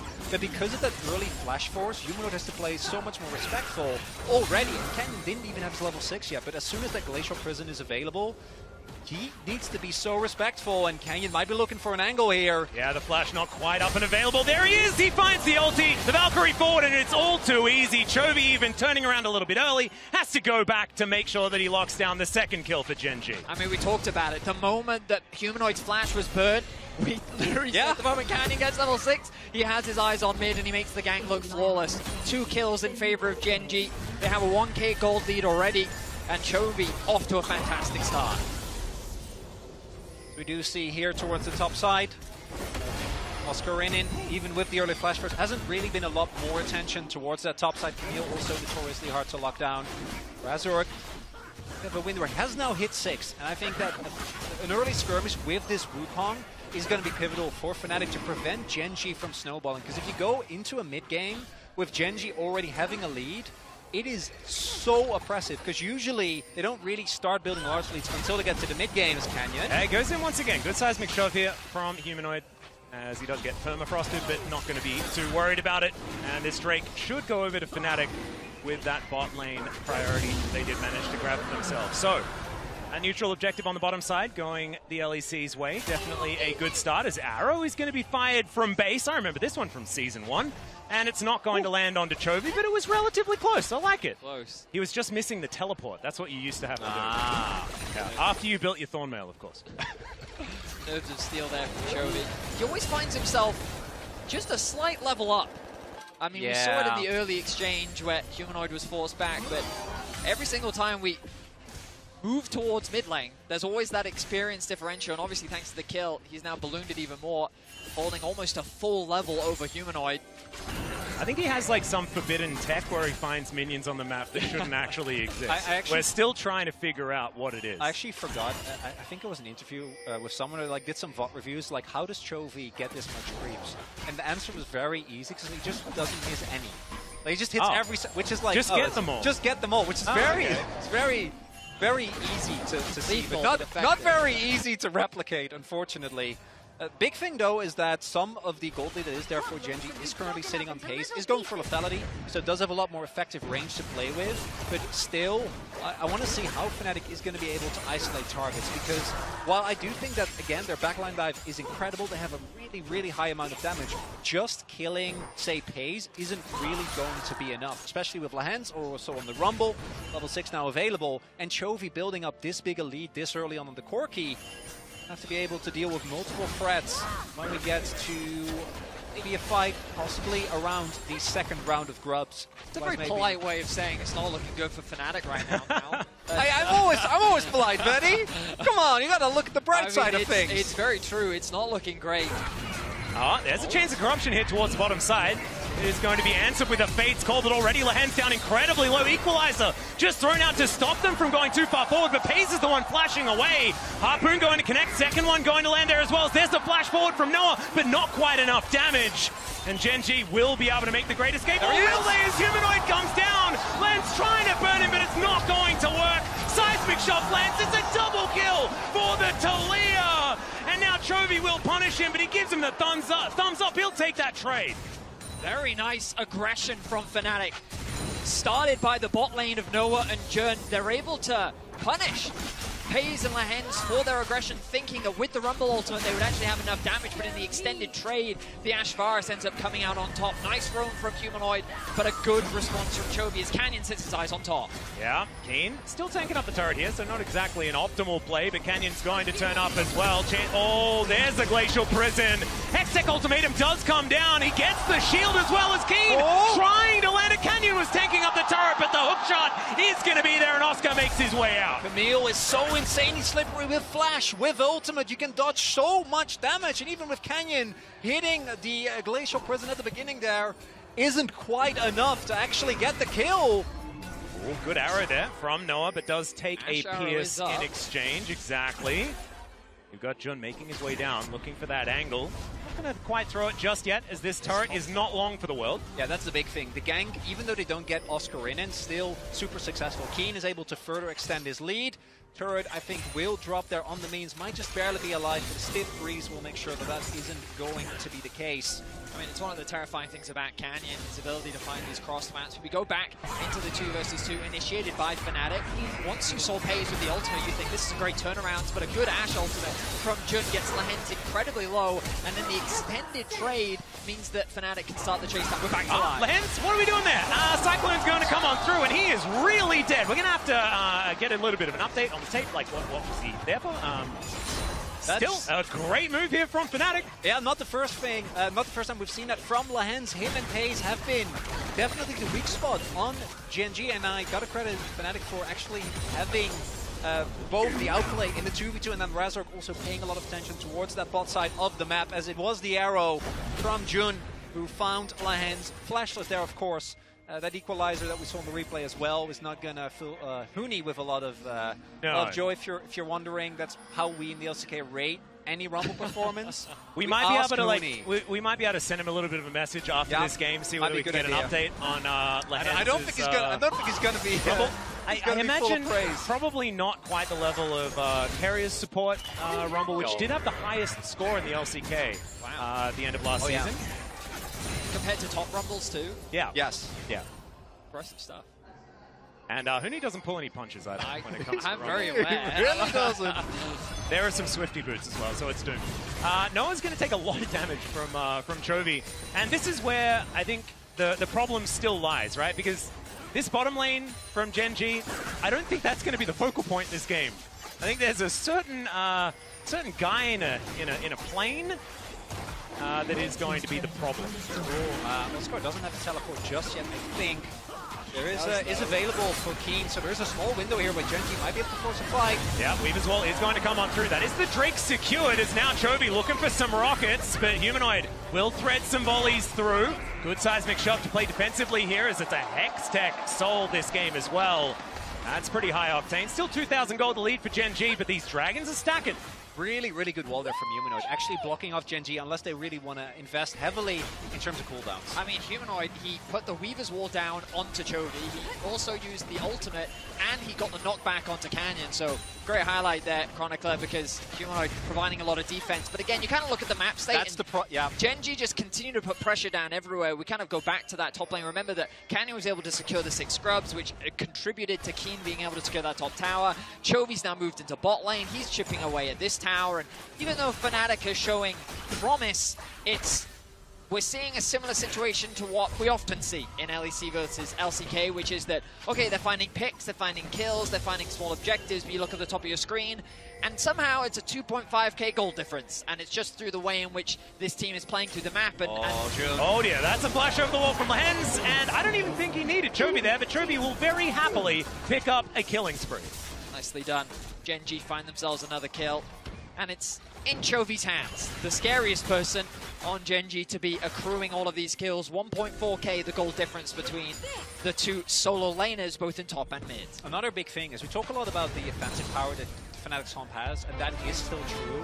But the inverse, Gen G's front line is so strong. Like Sejuani and K'Sante is an incredible amount of safety, and we haven't actually seen Keen join in any single fight. In the 5v5s, that's where I really worry about Fnatic, because if you don't get a great flank angle from either Oscar or Razork onto the enemy backline from the get-go, trying to just play front to back into this Gen G comp, and Gen G in general, but specifically when they have this type of double frontline comp, is going to be really, really tough. And Keen has been by far our best team fighting K'Sante in the LCK this season as well. So very scary to go up against. See whether Fnatic can navigate it though, because there certainly are some 5v5 options, definitely some wombo combos that they can look towards as well. Some early picks in team fights could be the way through. As this Rift Herald going to be taken, and Canyon can feel free to put that one down whenever he would like. Already that top lane outer turret did fall down earlier on. Chovy up here to grab some red dots as they march their way up the lane. There's 4 people there, Chovy. Entire top side has just been in Gen G's control pretty much from start to finish, starting with the lane swap, then just constantly applying that top side pressure. That's where a lot of the gold lead is currently sitting, and and we think back to Genji throughout the first half of this year, kind of has been that top side that has been standout. We've seen Chovy, even in dire situations, put the team on his back and have strong performances, but I don't think he's going to need to do that with Canyon and Keen by his side in this game. And it does feel like the Corki for Genji is often their cheat code for that. Oh, yeah. Because it's just the amount of mid to late game power the Corki has by himself in navigating setups around these objectives. Something that Chovy has been very, very good at. We haven't even necessarily seen a big package play just yet. It might be coming up in a minute and a half as this Drake is going to be making its way under the rift. And this is going to be a breaking point because we're going to get to the point of the game where if you end up going down in like say 3 or 4 for 1-2, you're going to lose a lot of objectives. As the Herald does get dropped down, Genji looking for more map control by taking out his mid lane turret. Yeah, no one's going to be riding it this time around. We've had some Herald mishaps in the LCK as Weaver's Wall does come on through, but it's only Shelly that is going to bear the brunt of it. She will be taken down. So no breaking of the mid-outer turret just yet, but Genji with control of the river. Exactly, Atlas. That's what they were mainly aiming for. They've done damage to that mid tower, and it's basically just a hair's breadth away from being knocked over. So they've set up the building blocks that they need. The vision now being swept out. Any potential deep flank wards are what Genji are a little concerned about. We already talked about the dive threat, and Chronicler, you are highlighting how Fnatic is going to be looking for that backline access, and those deep wards are going to be crucial to that, with which Genji is completely denying. Now, Humanoid in some danger. Once again, a Valkyrie forward as the arrow is going to connect onto Chovy. They're now trying to turn it around. Canyon here, but maybe he's a bit too late as Chovy holding onto the flash, and he decides he's not going to use it. Now Razork with the Cyclone. Noah is just going to be jumped on by the Sejuani, but he says thank you very much and picks up the kill. And it's 30 seconds until the Hextech Soul Point is available for Fnatic. Genji just not expecting this many people to be ready, and honestly, if you're playing as Fnatic, I feel like you have to be. I mean, a great punish from Fnatic. I saw what Chovy saw, which is this is a free kill. Yeah. Humanoid sitting isolated in a side lane, but he didn't respect the Ash Arrow from Jun. The biggest downside is that Jun got the shutdown onto Chovy, but overall, Fnatic with 2 picks and full control over the Dragon, they're going to be happy with that. Yeah, mid lane control does go to Genji here for now as Oscar in him. Off to the side, Razork just burning down though, and there is no support. Pace is going to cleanse, finds the auto in the end as the equalizer's coming down as well.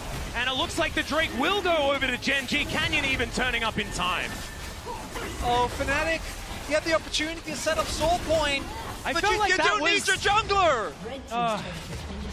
And now Chovy going to grab the outer turret in mid lane as well. From bad to worse here, Fnatic in what we thought might have been their opportunity. Because the big thing is, if they use the kill onto Chovy, even if he TP's back and Canyon can't be there instantly, you can just take control of the river and play it slow.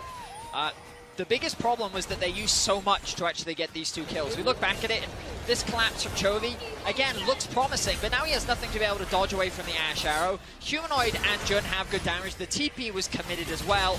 So now Fnatic are all ending on this play, and the Dragon is still 20 seconds away. So even though, look, Flash committed from Razork, ultimates used, and now Fnatic have nothing left to actually secure the Dragon, which means that when Genji get control of the mid and re-enter, they're able to punish.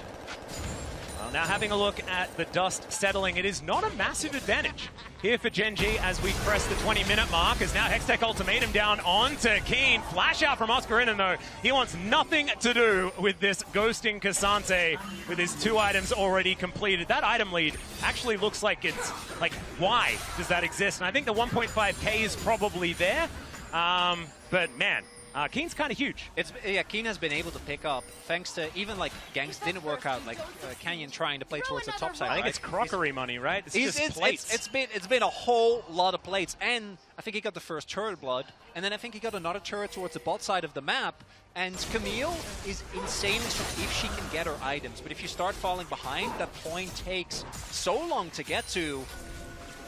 As Noah does have Edge of Night, with some added safety, but him and Jun are very mobile, very squishy.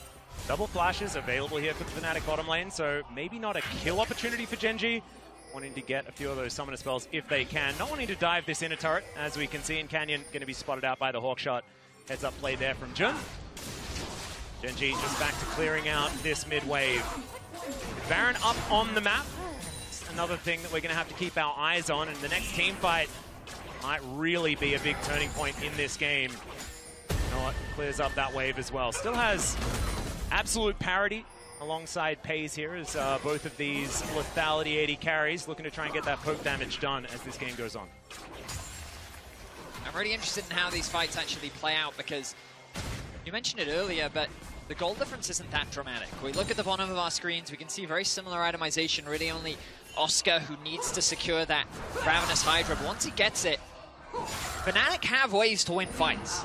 They've got the backline threats, they can lock down Chovy, and if you can get rid of Chovy, Pays going for this lethality build, like, is effective against squishies, but I feel like Fnatic have ways in which they can win the fight depending on how they're able to execute. The problem they're having right now is map control. When we just kind of look at the minimap, it is a very Gen G favored map. They are suffocating the vision out from Fnatic, and they're very reliant on Jun, looking for picks and relying on his arrows to get information. But I think Ward giving a lot of information, actually. If Fnatic can find the angle, I believe that there are ways in which they can win fights. It's a question of whether Genji will even give it to them. I do like the non-committal CC. You know, the fact that Jun is just throwing out these arrows just to see whether one of them sticks. It's exactly what he needs to keep on doing because opportunistic picks for this composition work out so well. If you can then make that man advantage happen, even the Camille gets so much more powerful in those moments. And Oscar, I think, will be a big win condition as this game goes on. I don't know whether anyone's matching a Camille in a side lane if this game goes the distance. Also depends, though, on whether or not we can see. Oh, Weaver's Wall coming in as Humanoid throws down the rocks onto Keen, or at least I think he did. Keen does eventually take some damage as the big rock does come on down, absorbs the CC there. Being able to walk this one off. Canyon pretty tanky himself, and Humanoid still looking for even more. Threaded volley after threaded volley being thrown into the back of the head of this Cassante, who's now looking for a reset. I didn't love the wall from Humanoid just because he ended up cutting his own teammates off as well as Gen G, but they are able to use that play to gain control over the bot river. The thing that Gen G should be thinking about is taking a page out of T1's book and looking at that Baron. Oh, yeah. Right? Yeah. Like, they have full control over the top side of the map. Their Baron is very fast with the Corki. And Fnatic, while they have a nice setup for the Dragon, Gen G could just choose to concede it and exchange it for a Baron. And with their Siege, I think that would be a scary thing for them to have.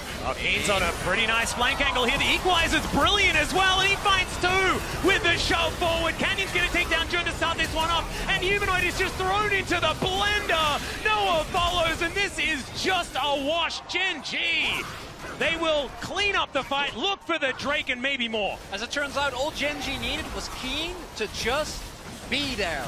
Gets on top of the enemy backline. Wanders in casually from the side. Got the cancel. I think Noah flashed after Keen had already used his ultimate, so he actually got pulled back as well. But right from the get-go, the amount of burst that came through, I think it was from Lahens and Chovy together, ends up toasting, look, most of this front line right from the get-go. Humanoid takes a ton of damage, and Keen is gone for full items. Humanoid can't damage this Cassante at all, so he just doesn't take any damage. Just a really great demonstration of how to play that traditional front-to-back. The Baron is available. Razork gonna look for a steal. Yeah, they do manage to get the ward over as Hex Gates are being taken. There's an arrow in there. He's in the pit. It goes down so low and it's secured by the Rend. Genji take down the monkey as well. And they'll secure themselves a Baron Oscar in, and he is going to be dessert here for Genji, as there's nothing he can do by himself. Chovy grabs another one. And not the cleanest there from Gen G, but they end up making it work. Tried to keep the Wukong out of the pit. Weren't successful, but it's Pays in the end that ends up getting it with the Rend. Not as strong as Kalista once was at securing objectives, but will be enough. And that fell. Those two sequences of play, like now Fnatic have completely lost control. Yeah, I mean, exactly right. Fnatic, it's a matter of desperation here. The fact that Razor gets into the pit is the scariest part for Gen G. Oh, 125. I mean, even 34, it gets incredibly low. But that was not a Rend secure. I did say that. It was not a Rend secure, guys. I think it does more damage than that despite the nerfs. But ultimately, Gen G walk away with the Baron. They have nothing to be concerned about, and huge credit to Keen. He set up the fight for Gen G. He helped secure it for the team after finding a great team fight, and now it's just a matter of time as Gen G begin their siege onto Fnatic's base. He is a player that has been part of some of the LCK's darkest days. Yeah. So seeing him do well in LCK Finals already was great, and now Fnatic just desperately looking for any pick, but like between the 6 grubs, the 2 Hextech Drakes, and the Baron. These turrets are going to fall. Oh dear, Humanoid, he's going to be put into the prison, and Chovy finds the rocket. And that might just be it, as Razov with the Cyclone able to get over there with the decoy as well. But I just don't know whether it's going to be enough. The base is about to be broken open with the man advantage. Gen.G should be able to get more than one inhibitor. In fact, this top inhibitor turret goes down in a blink of an eye, as does Razov. There was a Wukong there, I'm pretty sure, but he just disappears. And now Nexus turret's in the eyes of Gen.G. We're cresting the 27-minute mark, and I don't know whether the game has much more in it than that. A single fight was all it took, and they're looking for another. Yeah, there's the all-out from Keen. He might just be taken down here. A couple of turrets might be too much for him. Never mind. He's just able to walk it off. Pays is the one that dies, but the Nexus is going to follow suit, and the LCK's #1 seed will take game 1.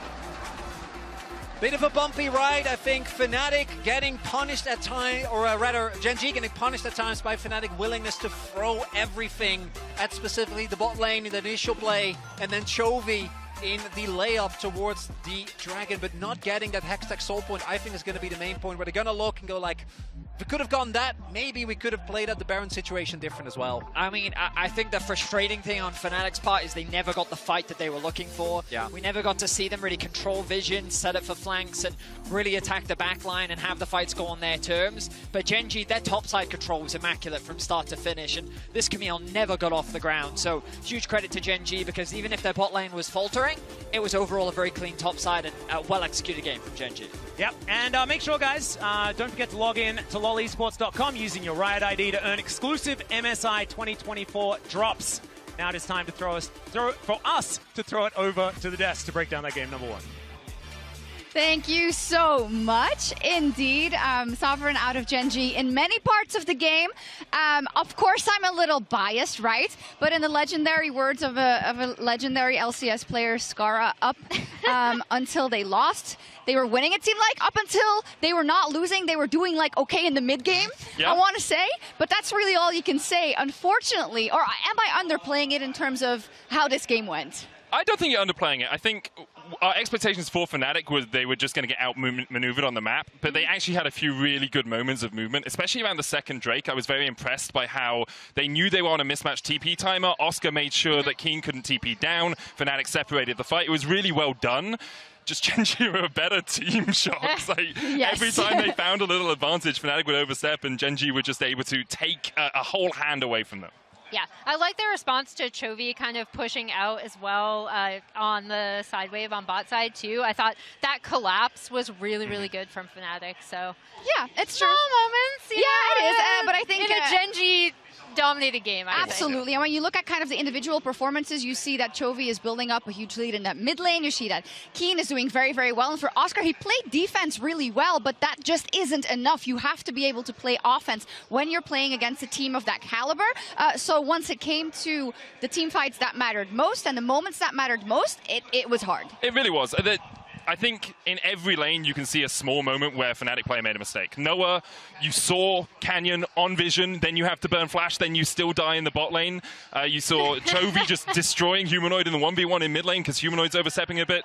Oscar, yes, he was able to survive, but he still lost a whole minion wave to the tower. Gen.G are just so good when you give them these small advantages. Unlike teams in EU where you would be able to get back in the game, Gen.G don't give you that opportunity.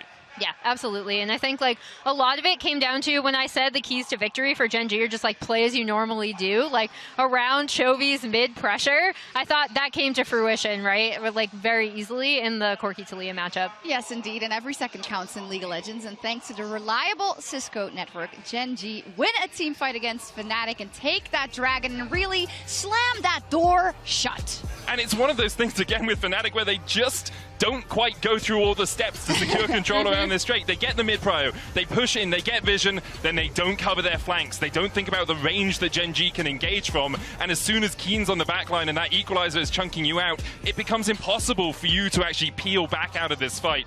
Fnatic is so good, it's so much potential, and it's just short. Gen.G are doing an incredible job of slamming the door in their face at every opportunity. You say just short. Is that a little bit... I mean, maybe there's a bit of copium, but I think if you get rid of a couple of the mistakes, I'm not saying Fnatic win, but I think Fnatic go probably 10 more minutes into that game. You know what? The thing is that I've seen a couple of series like this where the first game is close and the rest of the series is absolutely not close. And that is for me the inherent danger in this first game and in terms of what also Gen G will be able to take into game 2. Yeah, I think the big thing for me is as we look at the gold graph, right, we were talking about how close it was, how Fnatic did find a few good plays and Gen G were able to still stifle them. You see the massive spike at the end, right? And that's where that fight happens around the Drake that we just saw with, you know, Oscar wasn't marking Keen. Keen's able to come and flank in. They win that fight and immediately, Baron, immediately end the game. And like, that's what's so dangerous and deadly about Gen G is like, not only the way they play around mid-wave, the way they play around mid-pressure, their macro movements, but also just how they can immediately shut you out of a game once they get an advantage like that. And that's why Fnatic were investing so much into trying to get that Baron away, trying to make sure they couldn't fight around the Drake.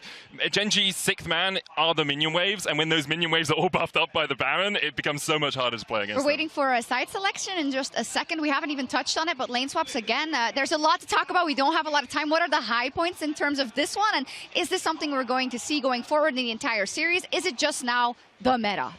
I mean, lane swaps are the meta, right? Like, which is kind of what we're establishing with the jokey, like, should you swap? And the answer is, like, almost always yes.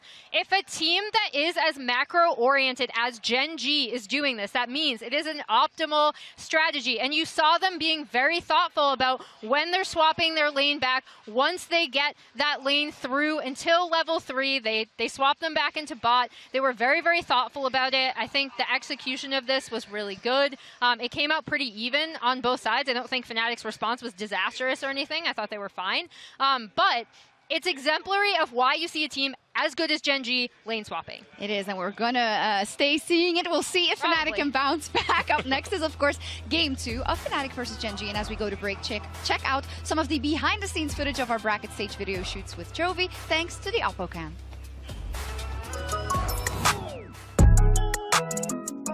안녕하세요. 젠지 초비입니다. 이번에 청주에서 열리게 되는 MSI에 출전하게 되어서 좋고 좋은 성적 내도록 하겠습니다.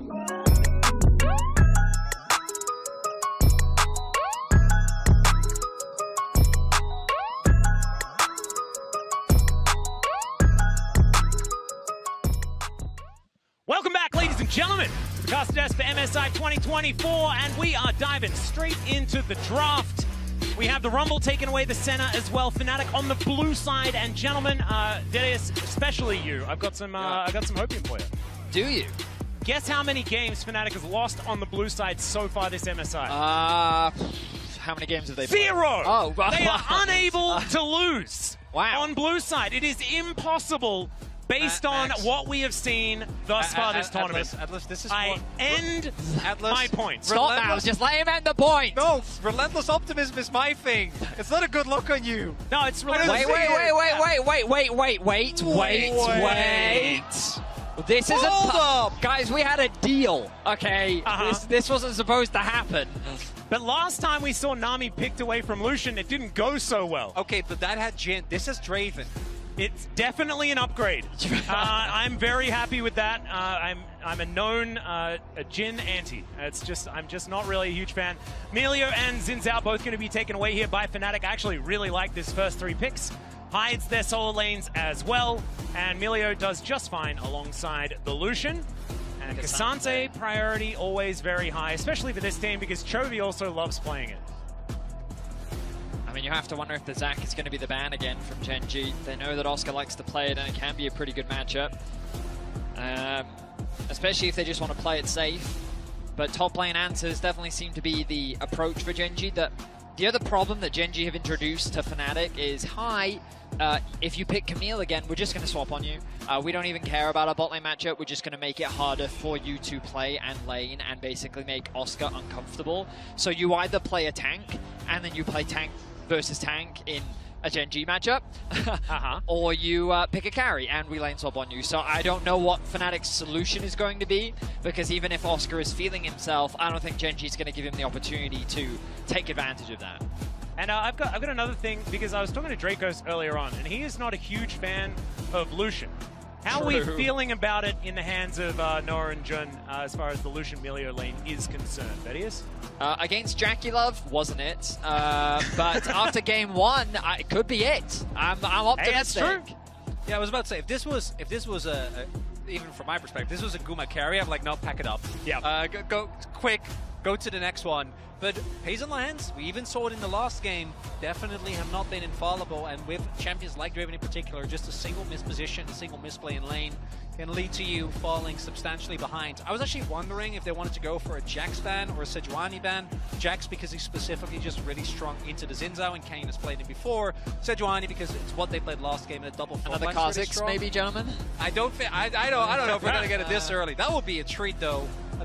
And Maokai, I don't think you really need to worry too much about, even though Kane's played a lot, because Milio, to me, feels so strong. Oh, is he just going to do it? Oh, please. He's just allowed to have fun. Canyon's allowed to have fun today, ladies and gentlemen. If you're a Gen G fan, you are breathing a huge sigh of relief. Look how happy he is. Yeah, that's a happy polar bear. That is about as much positive emotion you're going to get out of Canyon on the stage. As Orianna being looked at. I actually love this core from Fnatic. Orianna with Lucian. Definitely a lot of synergy there that we have definitely seen over in the LCK as well, and will be locked in. I feel like this is just setting up for another Corki pick. Potentially. Even though when you look at it, when I see Kha'Zix Corki, that's not... It doesn't really spark joy, It doesn't spark joy. It doesn't inspire confidence, but it would be very Gen G to try and go for something like that. Chovy did pick it into Faker, obviously, in the LCK finals. Renekton, I actually really like with this draft. I think the only downside that you would end up with is that that's a bit cute. Level of reliable engage is really rough, even though the combination of Xin, Orianna, I think, is quite strong. You are reliant on hitting your W and finding someone in the enemy backline. The Poppy, though, going to be a lot of power there for Oscarina, particularly in the early laning phase. So what is Chovy cooking up here for his pick? Or could just be another Corki again. I think I would prefer Talia, though. Oh, that's also fine. Just an Aurelion Soul. Put that one down into the mid lane as well, and it's just more scaling for Chovy. Yep, one of the best Aurelion Souls on the planet. Of course, when Chovy's playing something, you can generally say one of the best. That's a bit of a gimme, isn't it? It is a bit of an easy one, I will admit. But yeah, Chovy's Aurelion Soul in the finals in particular, even in their losses, was incredibly impactful. Specifically, though, Canyon on the Kha'Zix, for those that didn't get to watch the LCK finals, he brought it out specifically against the Xin Zhao. Considered a counter pick, just really good in the matchup once you hit that level 6, crucially, because there's nothing that the Xin Zhao can do about it. And against a squishy composition, Kha'Zix can have a lot of fun. The Poppy throwing is a small wrench in the works, but ultimately, Canyon's Kha'Zix is definitely a treat to watch in the mid-game. Yeah, which is always happy when you get to see Canyon on carries and not Sejuani Maokai duty. The one thing I do worry about for Gen G with Draven comps, I always look, do you have something like a Vi, something that gives you guaranteed ways to set up early kills for the Draven? That's not really the case here, so we'll see how Pays on Lands do. Topside though, big Gen G are going to be very happy.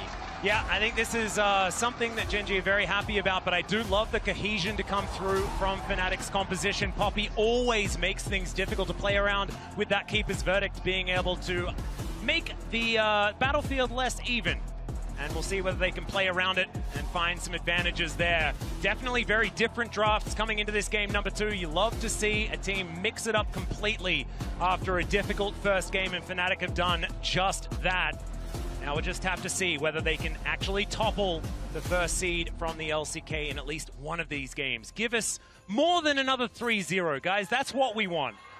I mean, my concern for Fnatic is ultimately their team fighting. They've always had a problem with it all year.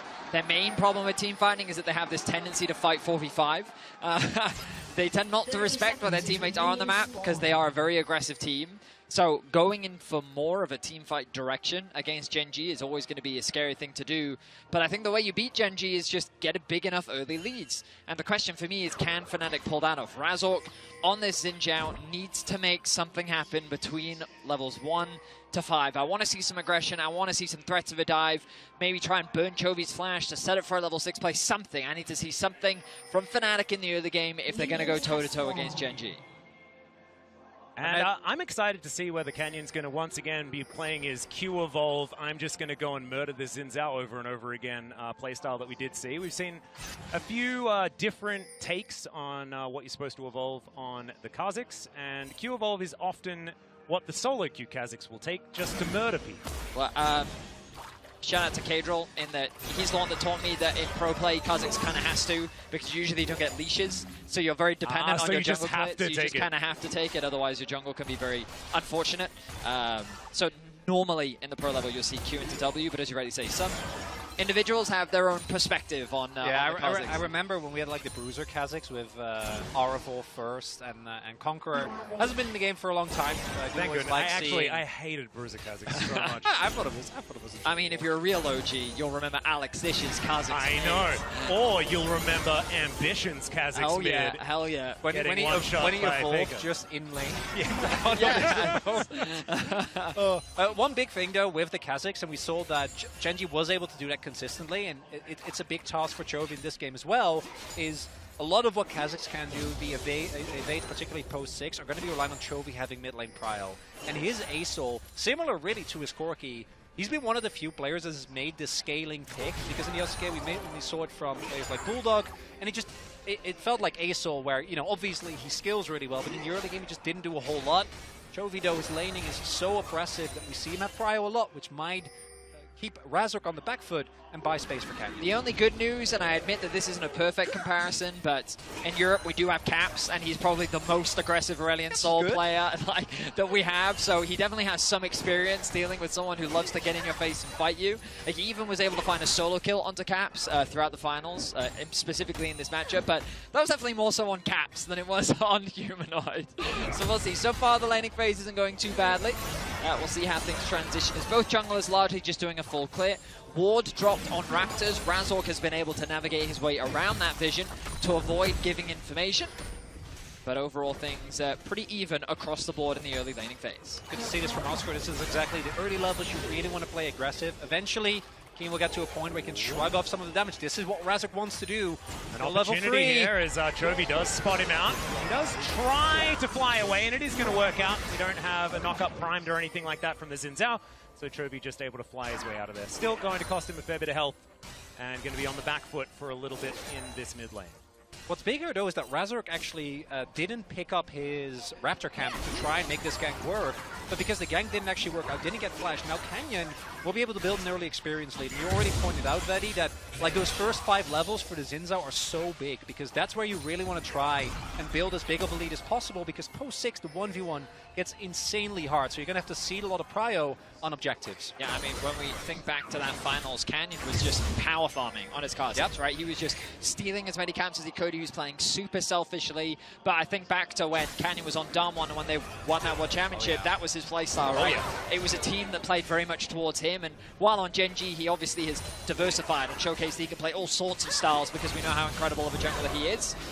On this Kazakhs, I expect him to be a little bit more selfish and play for himself. And already he's going to make his way back out onto the map. Razork spending a little time covering for bot lanes. That look at Canyon already making his way towards the Krugs on the top side and looking to set himself up for success.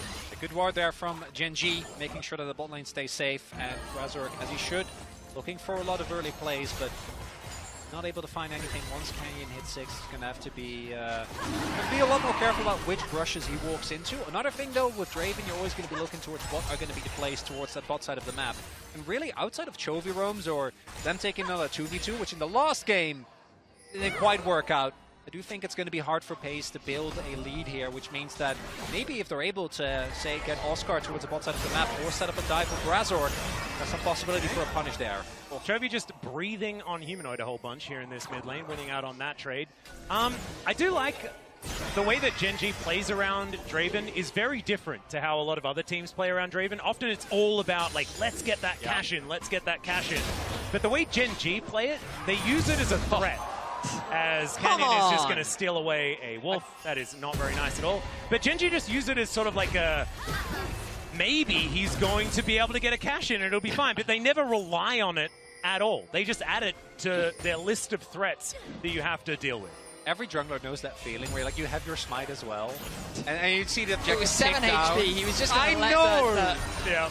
Yeah. Let the dot take it. Oh, that's such a tilter. And now he's on the grubs. Very, very Canyon playstyle. I have noticed that he tends to prioritize the top side of the map a lot more. He's quite happy to sacrifice those rakes in order to get these grubs, especially given the recent changes that have come through from the patch, where it just has a little bit more power behind it. I think we saw the impacts of that in the previous game when Keen just had free access onto the tower, how many plates he was able to secure after you get 6 grubs specifically. And Razor can't really do much else on the map right now. I really want to see him look for more ganks. But again, we look at the minimap and look at this vision control. It's just perfectly set up. He dies on top of Humanoid. That's the first blood going over to Canyon in a solo kill. He's evolving! And did he actually just evolve? Was that just a full ambition that he pulled off here? The spirit of Did he get the evolve off? Yes! He got the Q evolve off! And then just queued. Oh, man. Well, I mean, it's pretty close to the same position that Ambition did it earlier on, so there we go. Bit of a trip down memory lane. Noah's going to be exhausted here towards the bottom side of the map, but so is Pays. Now looking to back his way out, piercing light. Not a lot of value there. As now Razor, I don't know about this one, but it is a 2v1 as he just dives on top of him, and Chovy, he's flying through as well. Flash has to be used to get himself out, but thankfully Humanoid is there. So they're not able to grab too much more. But once again, it's first blood going over to Genji. Canyon just playing around his XP advantage, looking to steal away that blue buff. Was already a risky thing to do, but he knew that Chovy had his back. Noah now looking for a bit of a trade. Nice bit of aggression. Bubble goes wide. But ultimately, advantage gained for Canyon. He has a full level over Razok right now. You can see 52 to 38. He's what, 3 camps over his jungle counterpart, a few of which just being thefts away from Razok. And we talked about how Razok wanted to find that aggression in the early game, but Canyon is just making it difficult for him with the amount of pressure that he's putting on him in the early game. We look back at this, Razok was there to cover, but Humanoid died too fast. And then he starts evolving. And he evolves the claws. Oh, man. Canyon never change. It's crazy. We were just talking about it. I know! It's sort of like, I know we talk about Faker when he's not there quite often, as we're going to have a look at this. Oscar in it having to deal with an all-out Keen. Yeah, he's actually extraordinarily tanky. Keen dashing around the place and isn't going to be able to kill him. There's a whirling death that's blown out of the base. Oscar almost going to get hit by that one as the Q pulls him back. Almost some anti-synergy there between the top and bot lanes. A large man with knives on his arms or some boots with studs in them. It's the boots. It's the boots. It's gotta be the boots. Did Chovy just miss a cannon? Wait. It's over. It's over. He missed a cannon. Pack it up. It's actually done. Yeah, pack it up. It's not called Chovying anymore. No, it's not. We're going to have to cancel it. The term is just... It's going null to be taken and out of void. popular lexicon. It's no longer allowed. Someone has to contact the dictionary now. Yeah. All right, Canyon. Let Oxford know immediately. Yeah. What about Collins? Do we Get him on this! Well, is there a hierarchy between the two? I don't really know about dictionaries that much. Someone will have to let us know. I know Webster's is big. Oh, really? There's a third one? Yeah, I'm sure. Oh, man. There's a lot more dictionaries than free, Atlas. You know more about dictionaries than I expected, Chronicler. There's also the Urban Dictionary. They're high on the list, too. Yeah, that one, I don't know whether it's necessarily as canon. One of the other big things that we see as well with Fnatic, I think trying to keep aggressive vision of this pit, is that obviously your objective control with a Umbral Glaive Q Evolve Kha'Zix is going to be out of this world. Yep. Canyon gonna get hit here, and again, just the power of that A-Soul. Chovy just making sure that Canyon can just take any camp that his heart desires. Hence, becomes lightning, not going to connect onto him. There's more breathing here from Chovy. Shockwave going to interrupt his flight. That is just going to be him backing away, but winning out the trade. Still has his ultimate up and available. Level 8 here for the Aurelion Soul. Still building up these stacks, close to 100. And that is a pretty decent clip here for the Aurelion Soul. Speaking of stacks, Pays also getting a fair bit of adoration. Really like to get himself a kill. Razor's not going to quite find the W. Still Chovy just farming as best he can. Full levels still in favor of Canyon as he makes his way towards bot lane. Pays and the Hens. Ow! These spinning axes doing a lot of work. Stand aside, going to connect there as Jun's knocked up into the sky. A few of these axes landing, but no, offering a fair bit of damage back. But now, Canyon makes his way in. Oh my god! Pays just executes him with the ultimate. And Genji are going to take their second. Wow, what a play from Genji. They find the Draven auto attack into Kha'Zix Q, into the execution from Pays. They predict the flash from Jun as well. and they get the cash out. I think that was 650 gold that Pays just secured, ballooning the gold lead to 2K. It might be even more, because he was down, he was down, I think, 300 gold. I don't think it was 3. I think it was like 1. Something. It was pretty close. Yeah, it might have been with the wave, but as you point out, Veddy, you see the confidence as well from Hayes and Lanzer, because Humanoid is backing. I'm pretty sure they spotted Razor going up top as well, and Canyon is already moving over. And as you point out, the prediction there, even without the CC, yeah, I think it's about like, what, 1,000 gold that went over to Pays? Lot. Yep. That is a rich Draven now. Oh, yeah. Very nice back for him. And that is, you know, Pays just with that advantage we were talking about before. It's not something that Gen.G often forces, but it's going to work out here. Keen dealing with Oscarinen as best he can here towards the top side of the map. Poppy's been having a pretty good time as far as the laning phase, but I think that Oscar's going to have a tough time as Lahens, that's a dangerous time. Evan and Flo going to come down. Oh, no! Oh, Razzle got the kill at least. Yeah, okay, so he dies. It's fine. He dies. It's fine. Observer's just continuing the zoom in onto Noah, though. A little bit brutal as he scratches his head there. You can see in the player cam. That's all right. We weren't watching. It's fine. I mean, if that's not an indication of the pressure kind of getting to you, I don't know what is. Like, you can tell that playing an opponent like Gen.G means a lot to these players, but also you feel the consequences of that as Humanoid gets knocked up. Big ol' knock up here from Chovy as he does have to flash. Canyon just flashes forward. The shockwave is a hula hoop around Humanoid, but it keeps the Kazakhs at bay. Chovy's just going to fly on top of him, though. Just walks out towards the side. The power of the walk, Chronicler, that we've spoken about many times. One of the most OP abilities in the game. Oh, very it's so nicely strong. executed there by Humanoid. Just walks it off. And Gen.G, I think Chovy could have also just played a little bit more for the plays there, got overexcited. But even then, you get the ultimate, you get the flash. And because Razor also, I assume he flashed to make sure that he got the kill on the hands before there was a collapse opportunity. But that does mean Canyon did use his, but outside of that, Gen.G, I think, looking pretty good in terms of summoners. Oh, good, we're getting a replay. Exactly what I wanted. As this is so Lahens. Because he uses the scribes, he's like, I'm fine. It's just the fact that his jungler is top lane and like he sees nothing. Just walks in. Oh, Noah. And if he had have flashed over, he would have been immediately bubbled. But it also doesn't actually matter because Lahens was definitely not getting out of that one.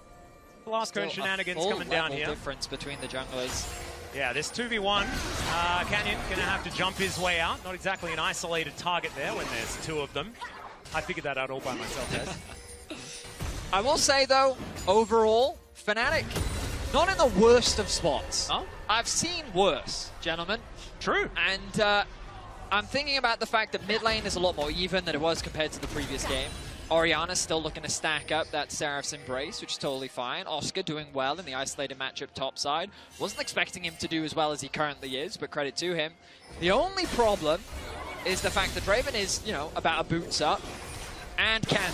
He might also be as a player. Also, there is also the dragon problem, which we haven't really talked about yet.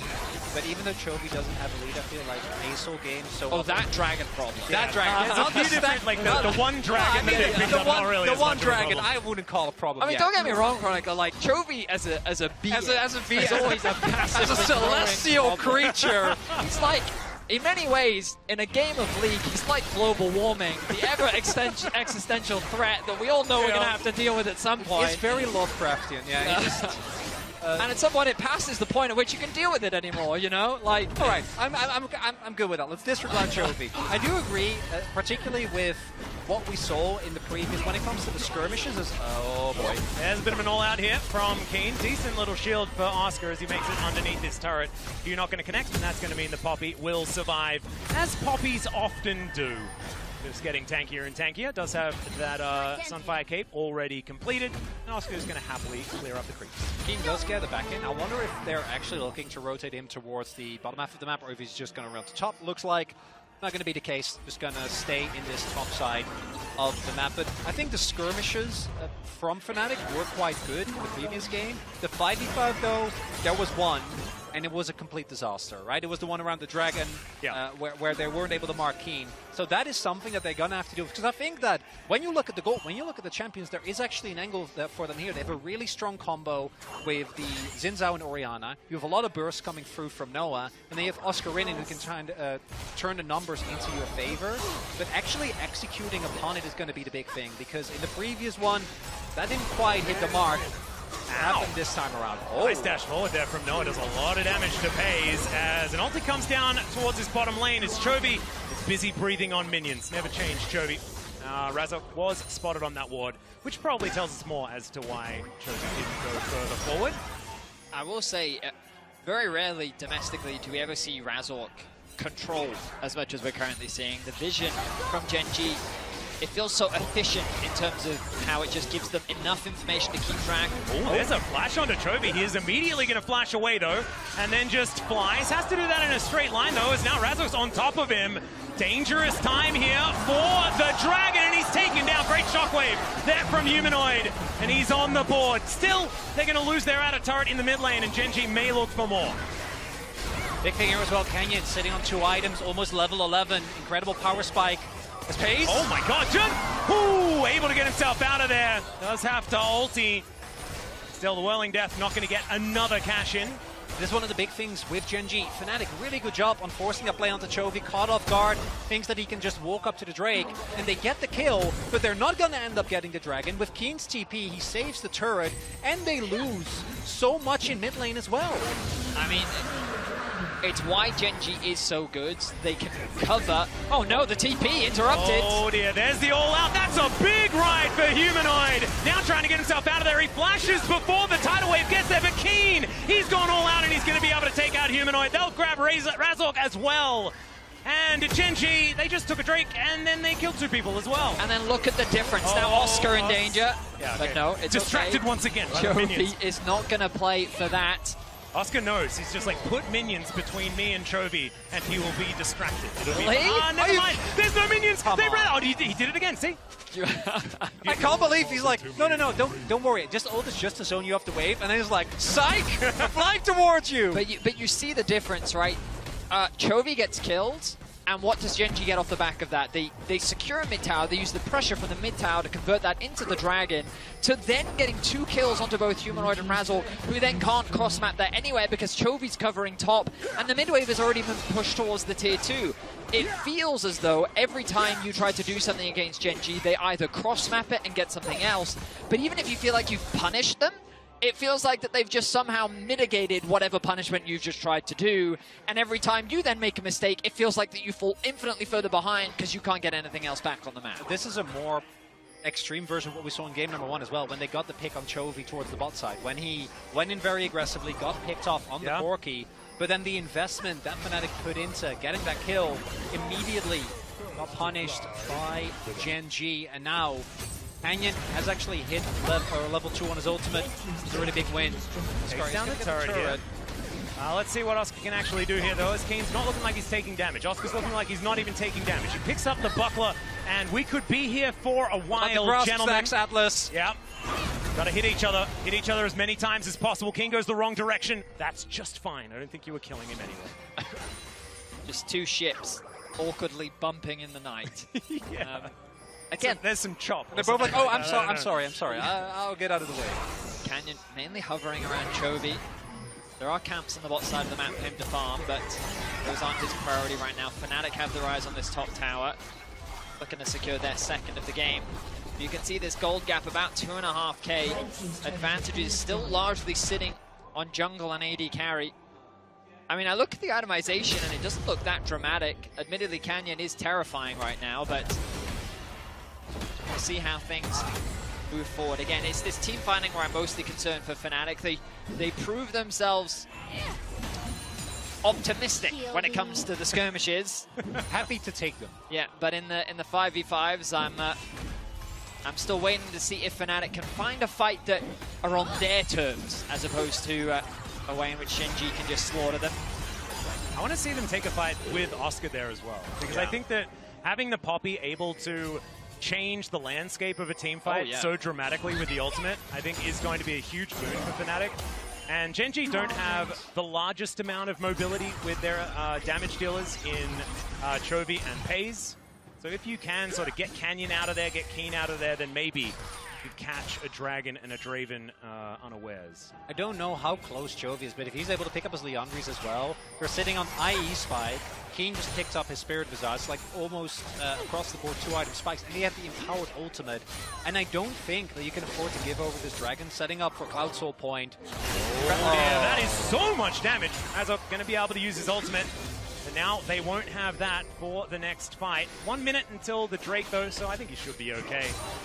Happy to use it to get himself out. That was quite the ambitious face check from Razork. Bad Kazakhs on the enemy team. Yeah. That he already identified. Gonna lose his life because of a Chovy. It's an ult. Nope, not an ult angle, but mid lane control gained. They're now stacked as 5. Humanoid knows he needs to push out top. Oscar, you would have to overextend to push out bot. There's not really much for Fnatic to get here. Gen G just asserting their dominance, dropping the last of their wards. They now need to go back, replenish, pick up control wards, ready for the next objective, and spend what gold they have. The Zeal secured for Pays means that they're ready. Dragon in 25 seconds. Yep, Canyon doesn't find too much there with his Void Spikes, but just searching for some options. Noah clears out the wave. Hey, there we go. That's actually true. Almost 300 gold. I know you love rune optimization. This is Noah bashing in. Oh, Canyon gonna get spotted here as Humanoid comes from beneath him. And now this bug gonna have to run away. Does use the ultimate, now has to flash. Does get back to Lehens, who does have some heals, but there is the flick back, and they squash the bug under their feet. Fnatic now looking for that purple worm as well. It's optimistic, but they may have to just go for it here. I like it. I mean, it's terrifying, but I do like it. Okay, you got it. Look at Oscar in mid. Yeah. And if he finds his keeper's verdict, it could be absolutely massive. Now the Poppycopter is spinning. Keen taking so much damage though. Chovy finds the ultimate. They throw away the Draven. That's a lot of damage missing, but Keen finds the pushback. It's just not going to quite be enough. He's so tanky.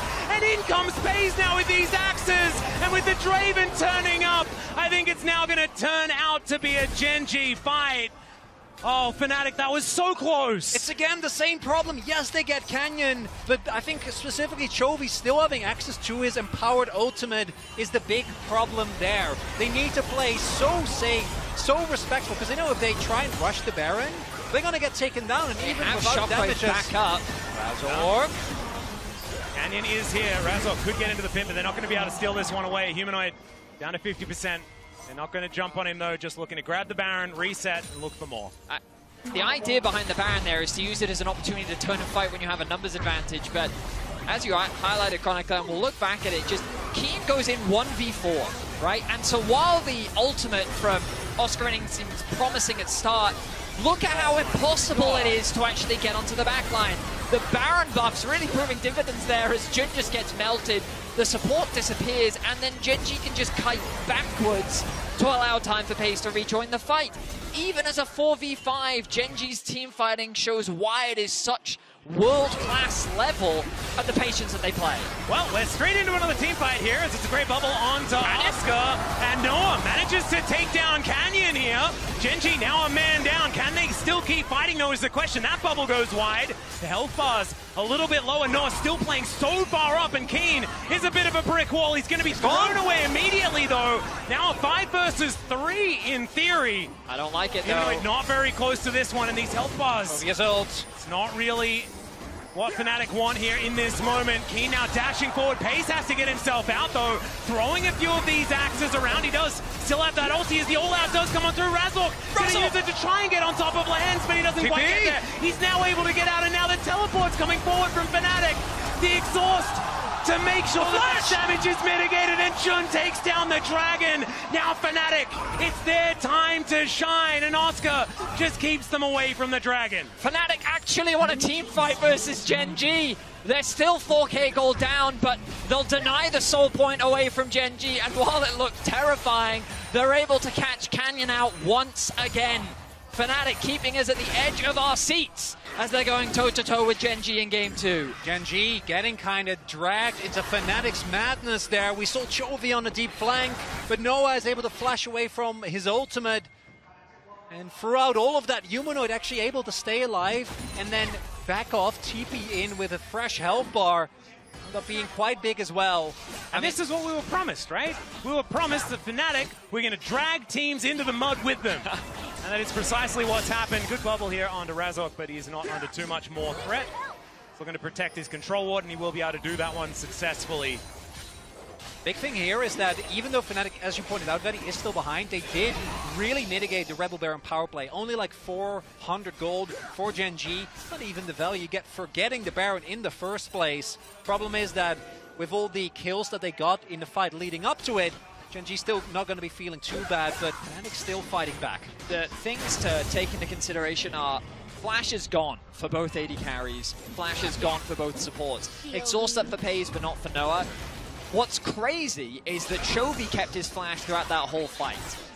I guess because he was so isolated from the rest of his team, he thought that if I flash now, I'm still going to die anyway, so it's not worth spending. But as a threat, he's still going to be very prevalent in the next team fight.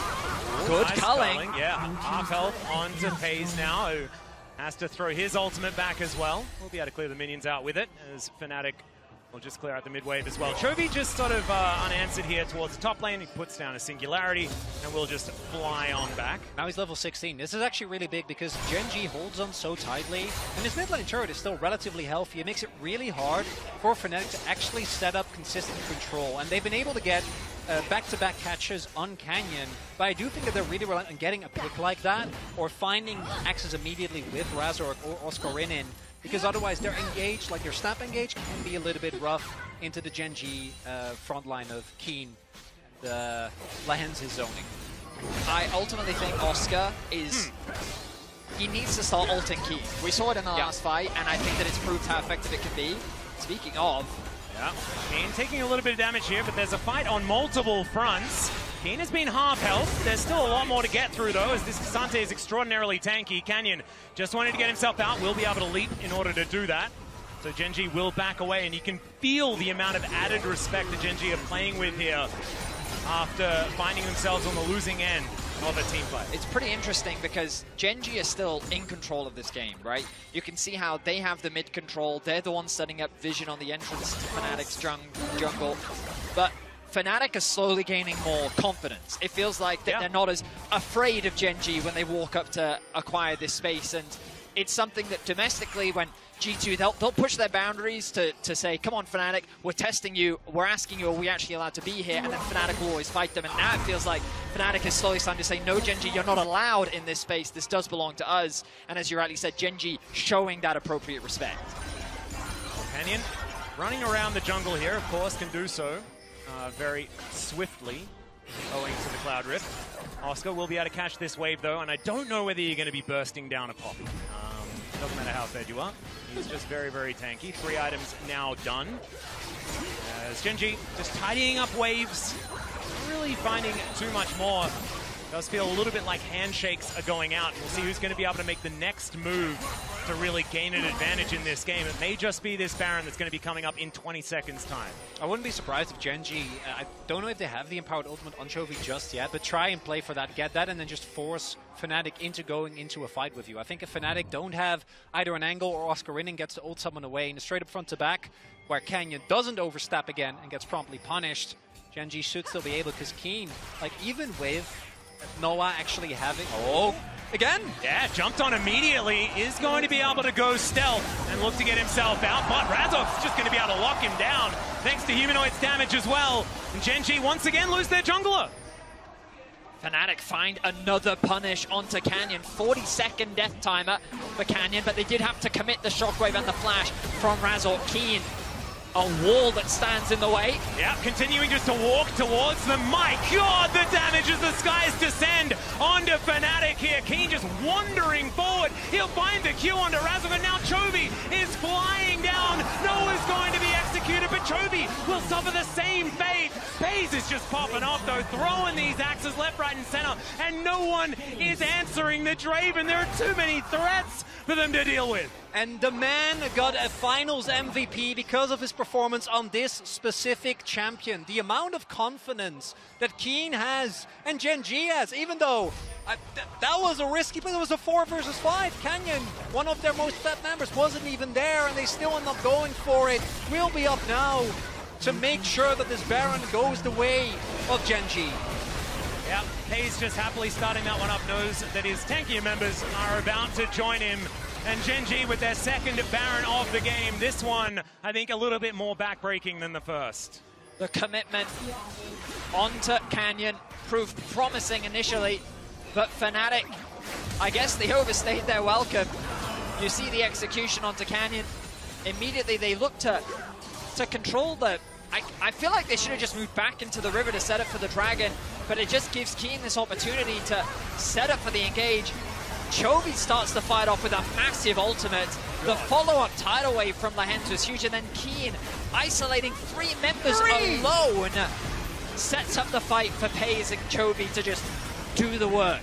Favorite part of that is that Chovy's like, oh, Keen, you're tanking all these people. I can come in as well, right? Immediately dies. But it doesn't end up mattering as the fight is very scrappy. Okay, over the wall and then back over the wall for Canyon here as he immediately flashes away. The Whirling Death is going to be blocked there by Oscar Ennen. That is going to mean that Noah is definitely not going to die from that one. Not a massive amount of stacks here for Pays, so probably wouldn't have executed anyway. But that is fine. We've moved to like a 9,000 gold lead now, gentlemen. This game is kind of running away from Fnatic. 4.5k of it is on Pays right now. Well, maybe that could just provide them with a target here as they have decided to go on to Keen. Good shockwave. He's going to connect. Heroic charge just to CC him up. And Keen may die. It's going to take a while, but eventually he is going to be taken down. As it turns out, cannot 1v5. I think that's so that's his limit. That's There's good. Yeah, at least, now we know. Yeah, at least 5 people. So 3 good, 5 not good. Yeah, not All good. Right, okay. That is a large ultimate here from Chovy, but Oscar once again makes his way back in. Canyon should just be squashed, but he's able to leap his way out, and the culling just not quite enough range on those bullets. Fnatic not going to be able to grab the Kazakhs this time. Gen.G are getting messy. And I will say that Fnatic, even with their deficit, do like this kind of environment. Being able to find these random picks, these random skirmishes, they're just giving Fnatic... They're giving Fnatic an opportunity to bounce back in this game. Again, the Baron not really resulting in a huge amount for Gen.G. So Gen.G kind of need to lock it in a little bit if they want to close this one out. Yeah. I would agree. I think it's they're definitely falling for Fnatic's tricks here. You know, like wanting to actually dive in and just say yes. They're still to the like fights. 7.5k gold ahead. Oh, though. yeah. I feel like that.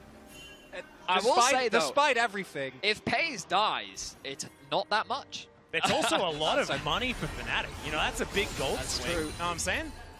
It was a big bounty. The question is, can they kill Pays? And Chovy. I mean, yeah, afterwards. And then there's the Keen problem. But, you know, one problem at a time. One at a time. One at a time, okay? We're trying to... You can't cross multiple bridges at once. Yeah, it's you true. know, you have to choose them. So we'll get to the first bridge. That's going to be the Pays bridge. And that one is looking like it could be possible, at least before a GA does come through, as Canyon, when becomes lightning, not going to find his backside, and he's able to get himself out of there. Look at bot lane, though. Keen sitting isolated means that Fnatic overcommitting 5 members towards the top side to try and find a pick. Going to likely cost them a tower here. Humanoid needs is to very be careful. Yes, it is one of vast quantities, one could say. Humanoid will find a shockwave as Keen is going to W through it. Now this is the 1v3 that we were talking about. Can Razok actually get in here, make it a 1v4 because Noah is in so much trouble. He gets queued back, and there's the 4th man to make sure Keen can't get it done. I like what's happening. I don't know about you two. I think Keen's having a really good time. Sometimes you just got to cull away the ultimate. It's for the style points, Atlas! Yeah. So, Gen.G is definitely, as you both point as out, regional experts, they're getting through it. Run me through the Gen.G mentality here. Let's educate the audience. What are we seeing right now? I think this is Keen in his element. Yeah? Just like wanting to limit test he didn't have to go every back. He could have W with Lahens was securing him. He was like, I got you, bro. I got him out. And Keen's like, no, watch me. And then he dies. He offered him a hand out of the pool, and he dived into the deep end. Yeah.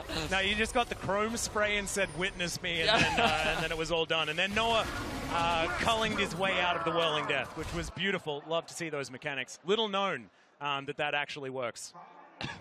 First time I've seen it. Yeah, me too.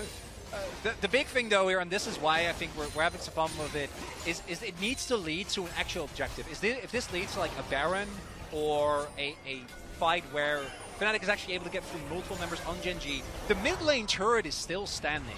Quite right. throughout all of this, right? So as long as Fnatic, these kills are just going to extend the game, and I do think that I really like what Gen.G have when they get to the late game for obvious reasons, the Aesol being the most prominent one, but it's not like the Orianna isn't going to be able to do insane amounts of damage once Humanoid finishes that death cap.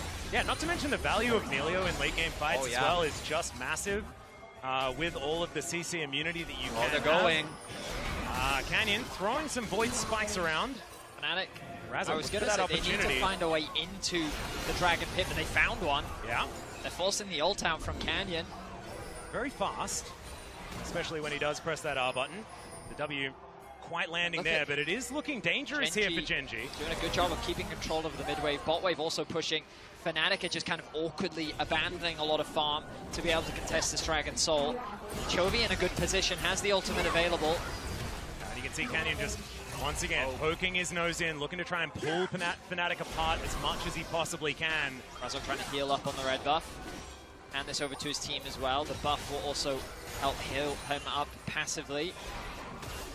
Still finding more and more of these Ws from Canyon, and now the fight has broken out. Keen finds 3 as he dives forward, absorbs and exhausts as well. This time, Jun's able to get himself out though, and it's once again Keen with the 1v5, absorbing as much as he can. But it's Oscarinin that knocks back all the damage. So Keen is tanking and tanking, but it doesn't actually matter. The health bars on Fnatic are low though. We'll see if they can contest for this Drake. Yeah, they don't have a lot of frontline left remaining. Yeah, exactly right. Lahen's down to 50%. It's, oh my god, Humanoid loses most of his health bar, but now Oscar's back, and his health bar's huge. Humanoid has the TP as well. Neither team is going to start off the Dragon. 35 seconds, Chovy looking.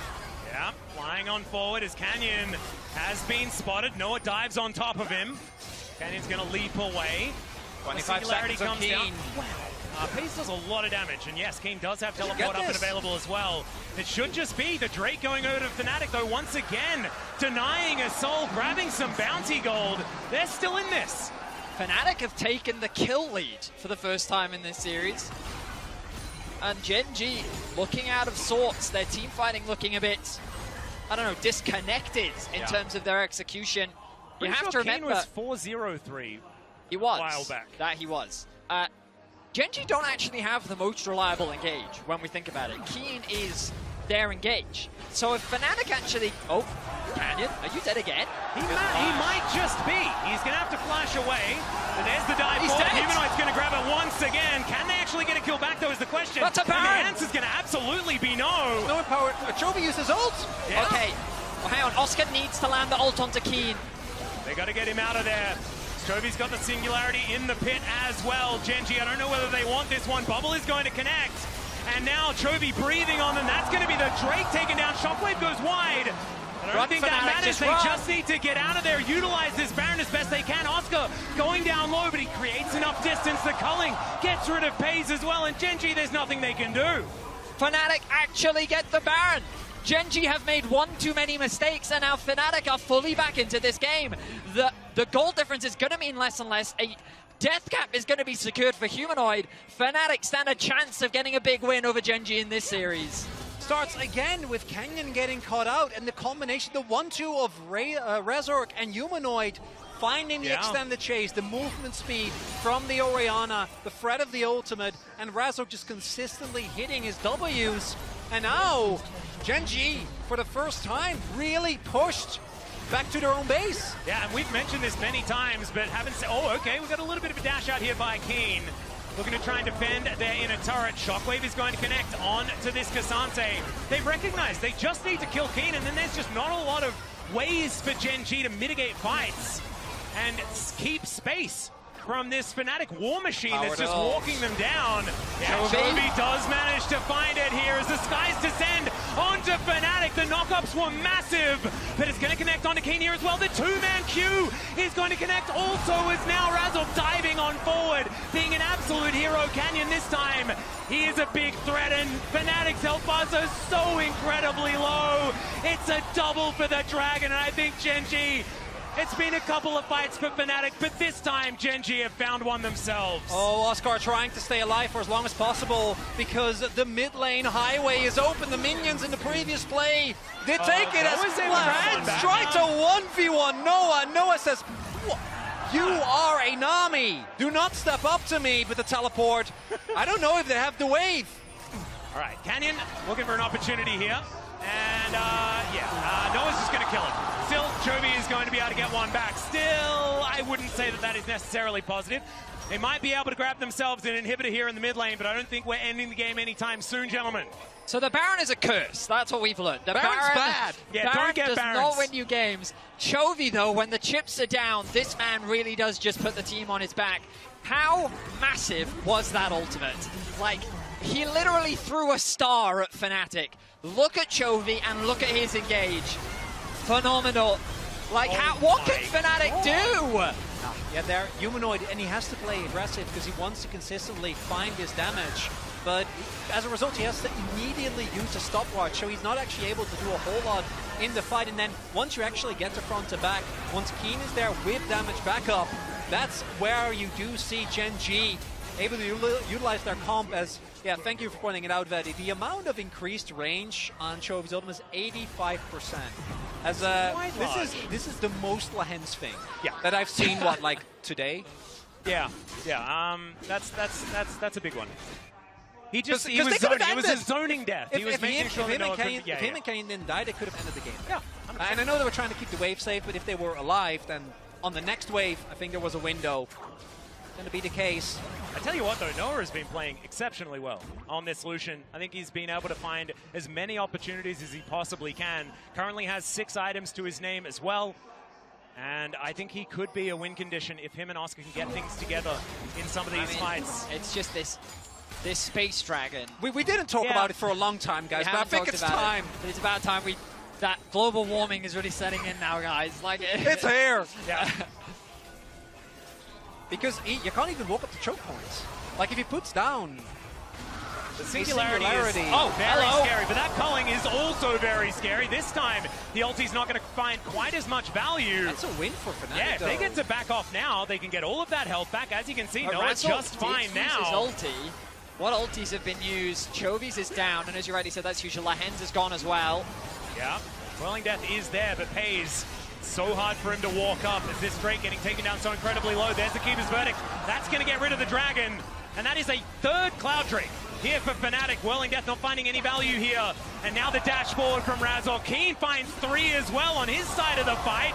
And he's going to take another 1v5. Chovy has to go golden to avoid the shockwave. The Cassante taken down once again, but Humanoid is going to follow suit. And they're in the Thunderdome, gentlemen. And this Dragon is just breathing hell down on top of them. Canyon off to the side, waiting for his moment. And breathing goes the Dragon. They'll take their chances with the bug, but the Draven is too scary. And it's another kill for Chovy, and Gen G will finally get their ace. Too many problems, unfortunately, for Fnatic. They take care of Keen, but the damage dealers are still alive. The death timers are too long, and as long as Pays is alive, I think that's going to be it. A 44-minute slugfest, back and forth, team fights galore, but Gen G are going to close out Game 2. I think this is definitely a much better showing, though, from Fnatic, showing that they can definitely go toe-to-toe with Gen G. The inevitability of this big old Celestial Dragon in the mid lane, certainly a problem, as Gen G will finish off the Nexus with an ulti. At least what it looks like. And they'll move to match point here in their first series at MSI. And that game, Chovy obviously is always, as he has been throughout this entire year, as he's been for Gen G for the last 2 years, going to be a big talking point. But I also want to give credit to Pace. I was very pleasantly surprised by his Draven. I think it is the type of pick where, particularly in mid to late game teamfights, if you overstep into the amount of burst on Fnatic, if he had mispositioned in a couple of the fights, Fnatic at times, especially when they got their Baron, were so close to actually breaking open Gen G. In the end, it wasn't enough. Yeah, I feel like it was a little bit of a look back to the Pays that was praised so much when he was down in Challenger, Pays that was promised? Yeah, this is the Pays that we were supposed to get, but instead there are too many carries on his team, and so often he has to take a back seat. I will say, an uncharacteristic performance from Canyon. Getting caught out a bunch. Absolutely. And, but as you rightly said, it was difficult for Fnatic to really translate that into any significant objectives. They were able to get the Baron, but the Baron was the folly in this game. 3 Barons every single time amounting to nothing. So And Gen.G sort of should have known this, right? Because they've faced up against T1 so many times where it's just Barons go back and forth. Doesn't actually mean anything. You have to find yourself a team fight to make something happen. But really good to see Fnatic put up such a good fight here in game number 2. There might be some promise moving towards game number 3. But let's head on over to the analyst desk to break that one down. Thank you so much. Maybe there is some promise. Personal biases aside, I had a very good time watching that match. That was super exciting. So many blows, even though Fnatic was very, very far behind in gold, making it interesting nonetheless. But also, as everyone touched on, maybe Canyon wasn't having the best game, but there's so much quality around them. There's Chovy saying, you know what, enough is enough. I'm going to finish this now. I don't want to let this go longer. I mean, there's a lot to talk about. Where would you like to start? I think Fnatic are going to have nightmares about that Chovy late game. Like 670 stacks, the ultimate just absolutely ripped through people. It was very interesting to watch Fnatic almost realize what the fault in their playstyle was in the middle of the game. Because every fight up until that point, it'd been like, oh, we're just going to overextend. We're going to push into a bit of darkness after we've won a team fight. And then at the 4th Drake, I think it was, finally they were like, oh, we got 1 kill. Let's just play this a little bit slower. And then at the Baron, they get a kill, and they just play it a little bit slower, and they start to come back. Yeah, that was like really nice to see that adjustment. Obviously, it was a little too late. I think the deciding moment of this game, since it did devolve into like team fights going back and forth, right, was around that Gen.G mid tier 2, where they finally are able to get off the kind of team fight that they wanted. And I mean, this was such an important play. I think in our HyperX Reflex replay, we're going to take a look at this. And this is the team fight that they wanted, because we talked about how this team composition works, and when they are able to get a 5v5 off like this, Chovy ult comes down, and Canyon is actually able to get off one of those flanks that he was hoping for the entire series. And alongside that, you have Keen just being this Omega tank disruptor, always on the front line. We saw it in this fight and a couple of other ones. He's 13-1 in the LCK on this Cassante, now 15-1 across the course of the year. You just can't allow him to be this front line, because even if you do kill him, there's so much disruption. You've used so many resources in trying to take him down that the rest of the team, Pays, Chovy, Canyon, can start to collapse. Yeah, and I think it's also notable that it's actually his 8th most played champion, despite only coming out for the 2023 season. And going into this game, he was 73% win rate on it. Yeah, it's pretty good on a lot of champions, but particularly also on this Cassante. You said it there, nightmares for Fnatic. The thing is, the series isn't over, right? But it does feel like maybe some lessons are being learned too tardy in terms of specifically, I want to say, patience. That, for me, is absolutely the name of the game for Fnatic, and it has been for the better part of the year, and maybe even last year. So, yeah, let's hope they did learn it. Yeah, I mean, I think, again, you could see them, like, their thoughtfulness kind of improving as the team fights went on, trying to think, like, okay, maybe we don't go into mid lane and posture without the wave and then allow them to collapse on us, you know? Like, and I think the big thing was, for a lot of this series, it was almost like 8K, 10K gold lead for a little while. It didn't seem like it with the picks that Fnatic were able to make, especially with the 1-2 combo of Razork on Xin Zhao and then Humanoid on the Orianna. So I thought that was really, really good for Fnatic. Yeah, I think you have to give them credit there. They made it a much closer game than it should have been.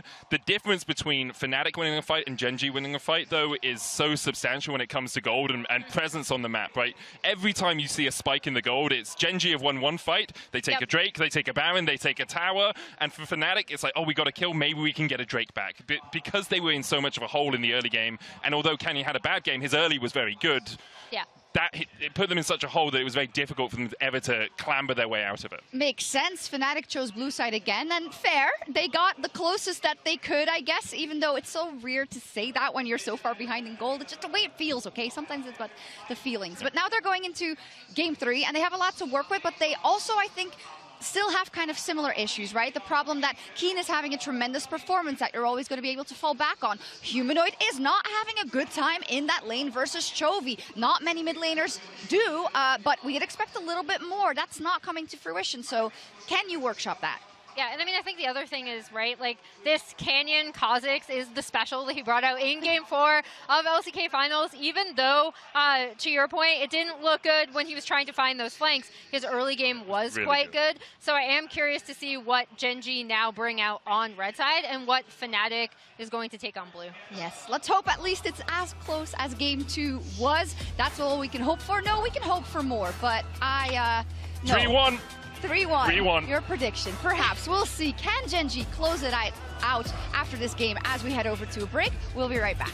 Welcome back, ladies and gentlemen, MSI 2024, and we are jumping straight in to Champ Select, powered by Omen and HyperX. And Casante's banned, baby. There we go. We did it. We finally got there. That removes Keen's pool, right, guys? Yeah. Right? Yeah, no, he doesn't have any other champions. Perfect. After that. Excellent. Yep. Okay, we're going to Game 4. Let's see what Keen can cook up in the top lane. Obviously, just He a hasn't bit been of playing banter. for very long. Yeah.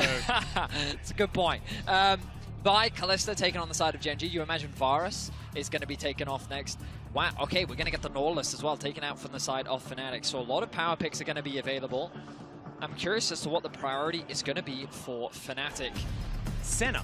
That's a good ban. So Varus, Draven. Maybe it could get Lucian. through. Oh, yeah, so there's two options. Either they just go for the Draven Nami again, but Lulu this time isn't banned, so I will also be very Gen G to just respond with Zeri Lulu. Or Felios Lulu. Yeah, which is everyone's favorite matchup. It's going to be the Varus instead, would make sense. Varus has been, I think, relatively low prior for the series. I think we saw Ben in the first one. It was picked up in the first game. It was picked up. Oh, Yeah, it was the Ashe Varus. Oh, yeah. Fnatic, yeah. I'm blanking on that one. But what Gen G has as responses here is probably the Lucian Nami.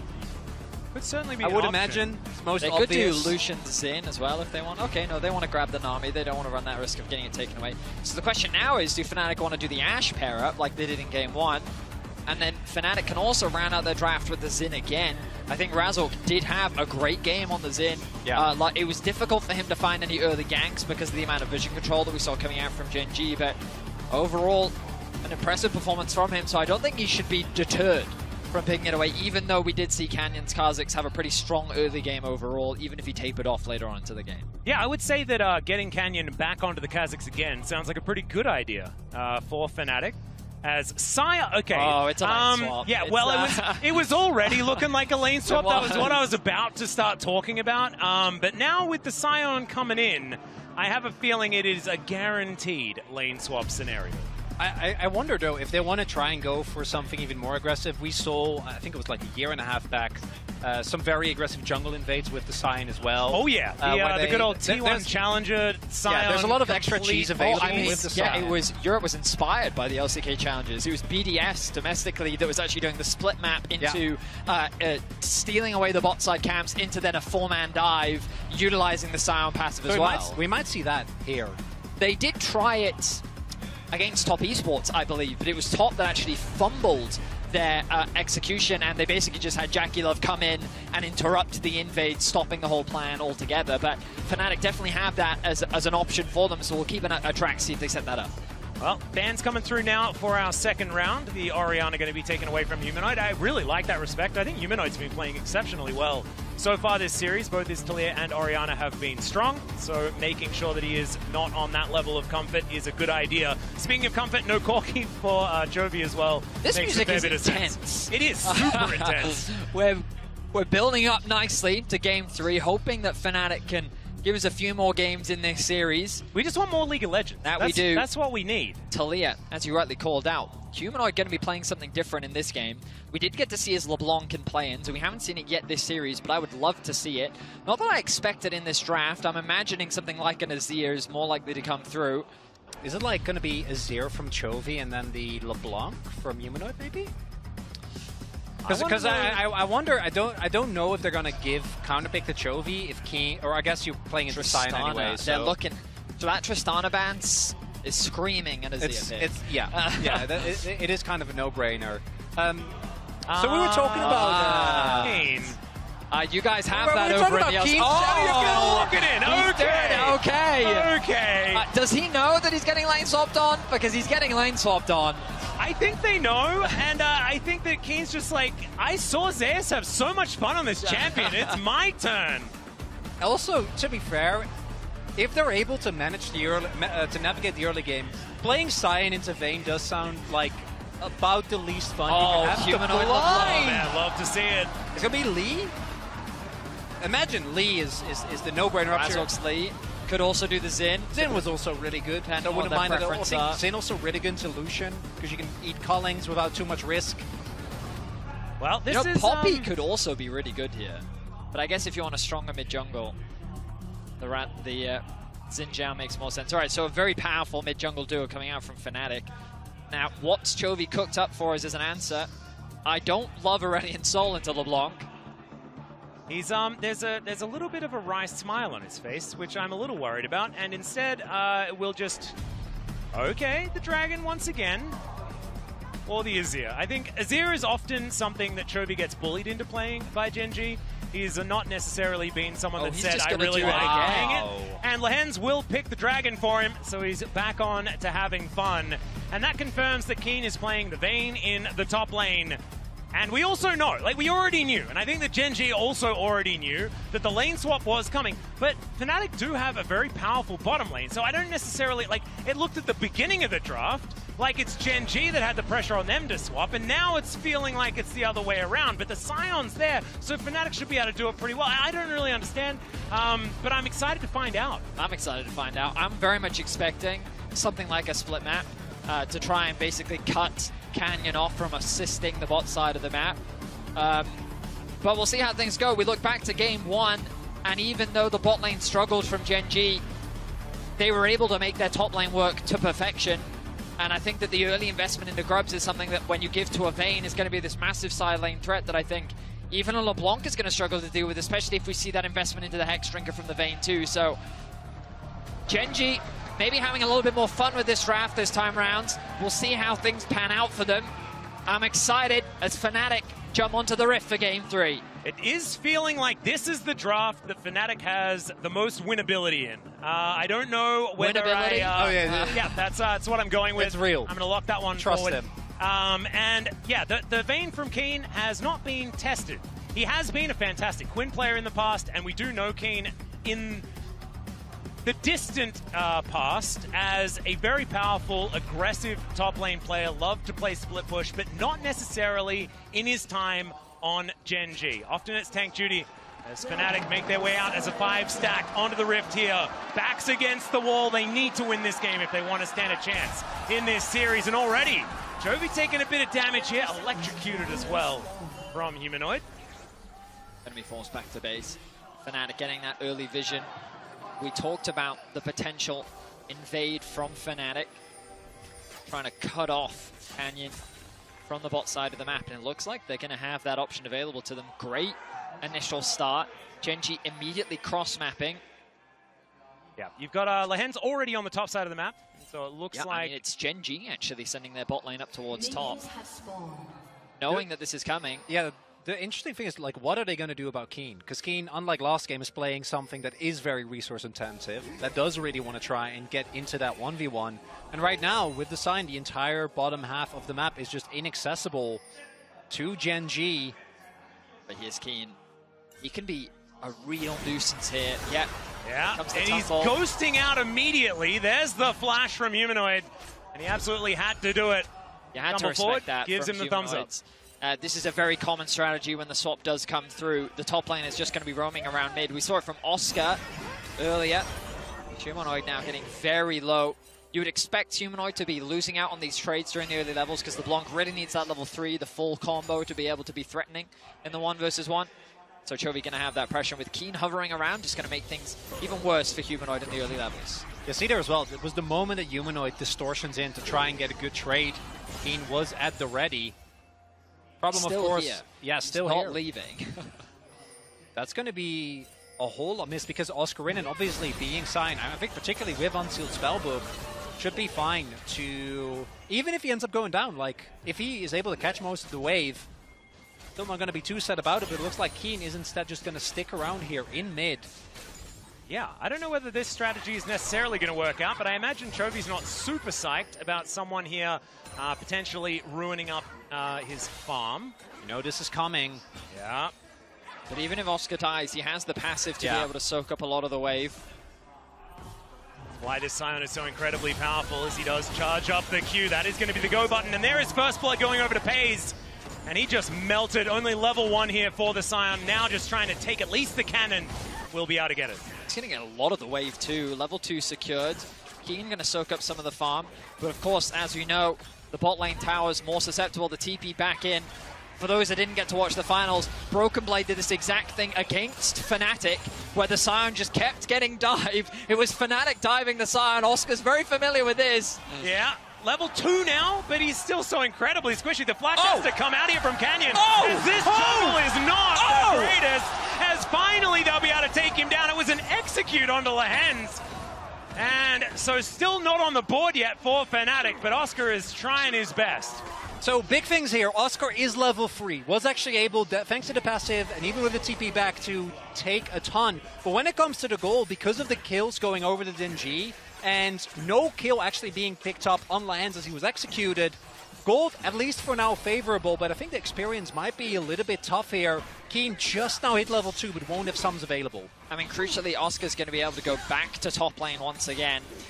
And it's true that Pays off to a fantastic start, being able to secure those 2 kills. But I don't think Fnatic is too concerned about it.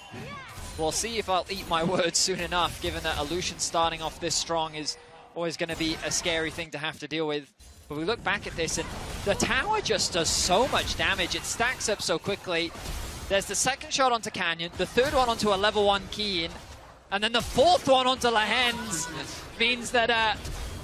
he definitely didn't think he was going to die. He did not think he was It was just the one shot. Yeah, it was stacked up about 1,000,000 times because they had to spend so long underneath that turret. So nicely juggled there by Oscar, able to stay out of the way, avoid death, even though we saw that burst damage was absolutely massive. There's a flash from Jun, though. Immediate cleanse from Pays just to stop that slow from coming on through. And yeah, the bubble is now down, and Pays should be taken out. That is the shutdown onto Noah, and Fnatic making exactly the play they needed to. Colossal mistake there from Pays, giving over a shutdown to the lethality Varus. Jun arriving at the right time just as Pays dashes in. Lehens tried to use the bubble to speed up Pays so that the trade wasn't as bad. But as a result, Fnatic now with a gold lead. I mean, Jun with such great awareness, knowing that the flash was burnt. Remember, weirdly enough, this was all set up by Oscar. Yeah. 4 flashes were burned in the top lane trying to dive this man. Jun knew that, and so the second that they overstep in bot lane, level 6 for humanoids. Yeah, going to be able to stop the flight here from Chovy, who has to flash away. A lot of respect given here as he gets the 25 gold from the clone. It took 2 games, but they're warmed up now, boys. I reckon they are. We're seeing this level of aggression from Humanoid. He finally gets revenge after game 1, where Chovy forces the flash out from him. Level 6 ticked over for Humanoid. He gets that summoner spell out from Chovy. And Fnatic playing with a level of confidence in this early game that we're yet to see from them in this series. Something we also haven't really talked about yet is that the repeated dives from Canyon left him very low. He wasn't able to take a large part of his own jungle, so Razork has been able to pick up a huge lead when it comes to the experience as well as the CS. He was about to level up. He's going to hit 6 and have a big window there, although looks like Genji is just going to look for the cross map here with Canyon picking up the grubs, and the early Drake going over to Fnatic. Yep, so they'll take the first Cloud here in this game. Not going to be a Cloud Soul, that makes me sad, but we'll see exactly what Soul opportunities we will have as this Dragon does go down. Keen finally getting what he wanted, gentlemen. Some free time here on this top side, but Oscar has been set up rather well in this early game. Still holds himself a decent CS advantage. This looks like a dive to me, boys. Oh yeah. 4 versus 2 here, but Noah taking too much, and he will be taken out. Pays answered as well, but a 1-for-1 is not what Fnatic were looking for. Still, Lehens should be taken out here, and it's a double kill for Humanoid. Exactly where they want that money to go. A misplay from Noah to start off the dive, with Genji being able to get something back, but they convert it into 2, and it's Humanoid that secures both of those kills for Fnatic. A perfect position for the LeBlanc to be as we approach 8 minutes into the game. It's going to make it so much harder for Genji to play out these side lanes, as this is what we've been talking about, the issues of Genji, and even with Noah messing up, taking aggro as he gets bubbled, ends up going down with the final turret shot. But with Humanoid still there, having Xums available, and Razok hitting 6 off of that as well, more than enough damage available to get this LeBlanc even further out. Chovy, because of the earlier flash force, because he had to base, not able to actually make an impact early on. And also, to be fair, if there's a LeBlanc and a Xin Zhao that are out on the map, you can't really roam in good conscience. Fnatic actually building up an early lead here. Yeah, looking pretty nice so far. As Chovy just trying to stand his ground, does have his Giant Spell now completed. That Rylai's on the way. A bit of added tankiness, I guess, but he's not going to be that huge dragon that we were talking about in game number 2 for quite some time. And I love what Fnatic has as far as doing battle in this mid-game before the dragon really becomes that huge threat. As Oscar going to get stunned into the wall here momentarily, but he is, just pretty tanky. And he'll be all right. Just simply ignite right now with the spell book, knowing the situation that he's in. Needs to get a base in soon as Canyon hovering around bot. That's a flash onto Noah, the tidal wave to layer the CC, and Lahen's bubbles into death. Canyon tanks up the turret for a little longer than he wants to, but Noah is just being targeted here by Gen G. Oh, the confidence from Canyon there, knows that Noah doesn't have his flash because of the earlier mishaps. Chovy! Take your dragon for a walk, and Chovy's gonna be wiped out. Razok's the one that picks up the kill, and now Pays in a bit of trouble himself, although it is just Jun. And now looking for a little bit more. The culling is going to come on through, and even with the barrier, that is not going to do it. Lahen, stop it! Stop it!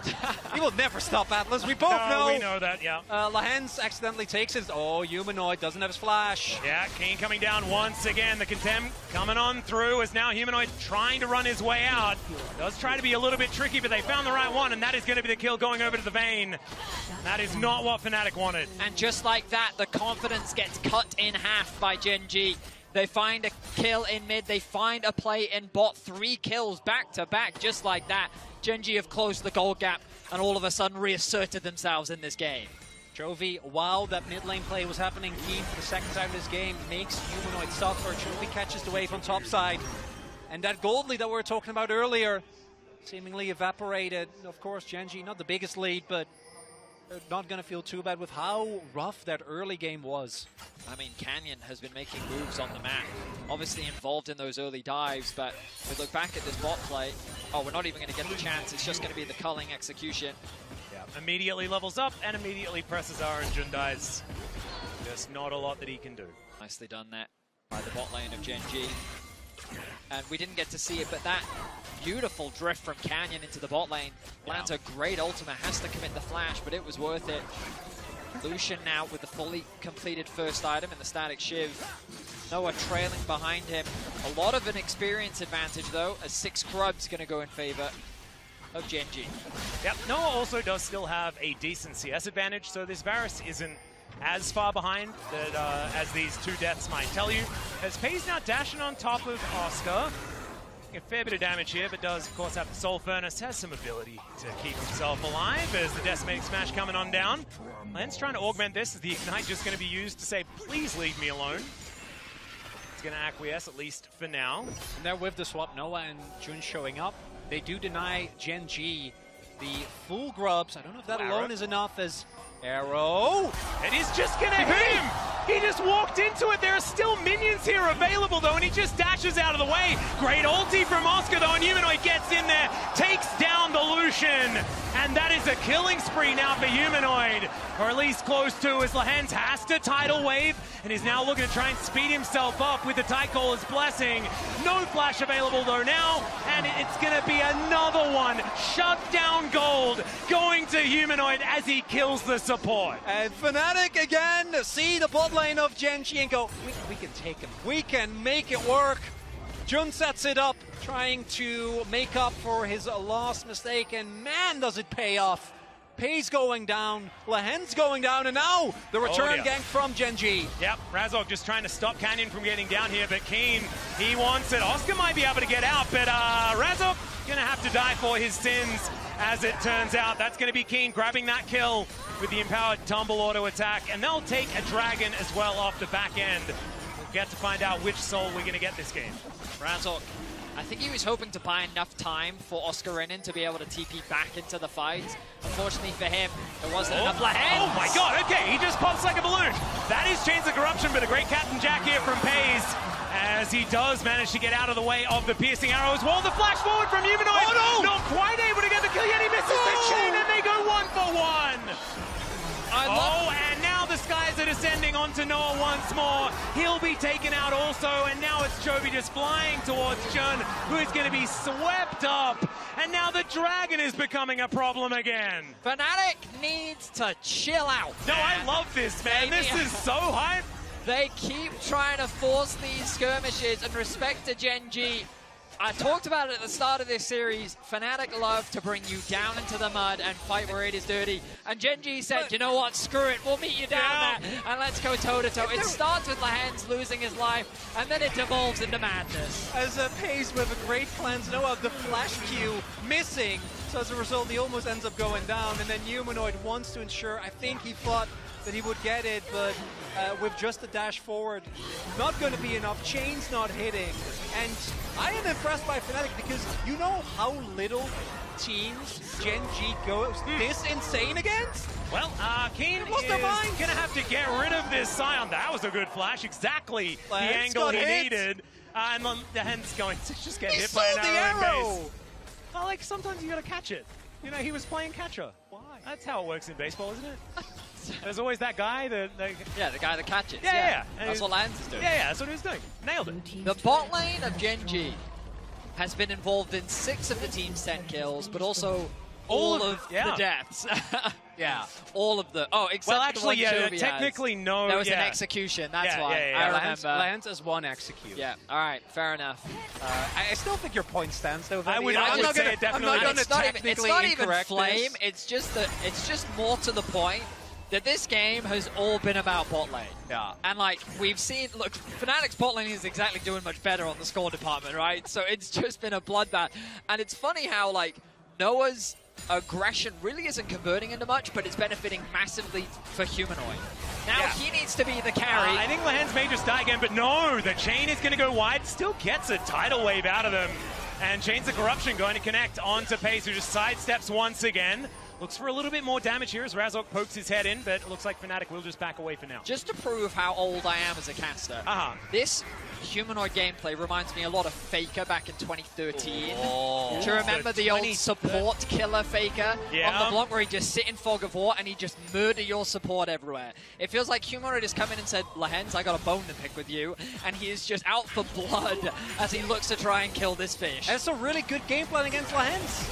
Yeah, and that is a great interruption, but the ulti comes down. Chovy doesn't even look at the explosions, but now Humanoid finds the backline once again. The chains will connect, and he will grab the execution, but he's going to have to sacrifice himself forward. And now Chovy going to get knocked up on the back end. I thought maybe it'd be his moment, but now Keen making his way in. The Condemn into the wall. The Xin Zhao's dead, and I think Keen may just be able to wipe the rest of this one. Double 80 carries chasing after the Scion, but with the turret still up, he is going to be able to make his way out. Gen.G, I think they're pretty happy down here in the mud. They certainly are. Really nice initiation from Gen.G, locking down the bot lane, setting up the Wombo combo with Canyon and Chovy. When Fnatic tried to find the re-engage, Gen.G just positioned better. Pays is under really no threat. And you can see Chovy in the midst of all this madness still finds himself at 4-1-2 on his Space Dragon. Yeah, no, it really is. It's the top side of Gen.G. You're looking at you guys doing great. Keep it up. And the bot side of both teams, honestly, just going in, going aggressive. Here you see the threat of that Sejuani combined with Asol. It's a really nice bubble on Lahens, but because Frozen and Oscar, he doesn't have a way to keep himself alive. And this is where it gets a little bit silly as we see Humanoid maybe in trouble. Yeah, continuing to get silly, but Razok is going to be here. Humanoid just going to turn it, and they just wipe out Keen. Still, Canyon's pretty dangerous, but now it's Oscar turning up. And this is 1 versus 3. I don't think that you're going to take that one, Canyon. The chain, he just takes Bristle for a walk, and Humanoid grabs yet another one. Gen.G, they'll trade as they often do for the turret in the mid lane, but that is 2 kills going over to Fnatic on the back end of it. And there is nothing in this game. This is dead even right now. See Champion, try to kill Champion, Phil, and get killed. Gentlemen, you know, a lot of people online criticize LEC gameplay, but here it is. Welcome. This is a classic LEC game. Gen.G seems more than happy to buy into it. They really are. And out of literally any single LCK team, Genji's the most unlikely. If you told me this was T1, I'm like, yeah, of course. You know, they love getting dirty, they love going down. But in this game is kind of. I'm flabbergasted. I'm picturing Genji like backstage talking to Coach Kim and saying just like, they look like they're having fun. Like, can we do that too? Like, are we allowed to do that? Well, I guess the answer is yes. Is Keen gonna take down Humanoid? This guy's descend on a Razork, and he is just in a blender. The double bubble was almost there, but the flashes going to come through here from both of the archers on the side of Fnatic. Oscar loses 50% of his health bar, but he also loses his mid laner and jungle, and that should mean the Drake going over to Genji. Canyon Sejuani is just terrifying. When you pair that up with Chovy's Aurelion Sol, he's 2 levels up over Humanoid. He's almost going to make it 3. Even though Humanoid has been finding these kills, the farm just hasn't been there for him. Oh dear. Oscar, well, he's very, very tanky. Good sidestep on the bubble there as well. Now, he's just looking for the opportunity. Lahan's going to spend some time in the sky, and the piercing arrow going to take him out. Just not where you want to be as a squishy army. I was waiting for the Humanoid to take that TP. That's the type of game that we've had. Nice punish there, and yeah, it's good that you highlighted because yes, Humanoid has found himself 8 kills, but he's still only 400 gold up on Chovy, who is going to be, as we've seen in these team fights, such an insanely big issue to deal with. But also, Pays is like a full BF sword over his lane opponent. We talk about how chaotic it's been, but Pays has still been finding a lot of kills and resources. Humanoid, bro, I don't know. Oh, actually, that one was fine. He wasn't punished for that. I thought that's what the engage came off of. Oh, this is what the engage came off of. This is what I mean by the aggression is not tempered with Humanoid. He is trying everything in his power to find these fights. From an emotional point of view, I get it, because he's the fed one. He's the one who needs to do the damage if they want to contest the objective. But in practice, Canyon probably not the guy that you want to try and do that Probably to. not. Canyon is more than happy to take that test. He will press R. He absolutely will, and he indeed did. It's only 1,000 gold in it, though. Genji with a bit of an advantage there. Baron has just spawned. Swam into that pit, and now that is another objective to look out for on this map. I think this is still anyone's game, though. We might be able to get to a game 4. It is still possible.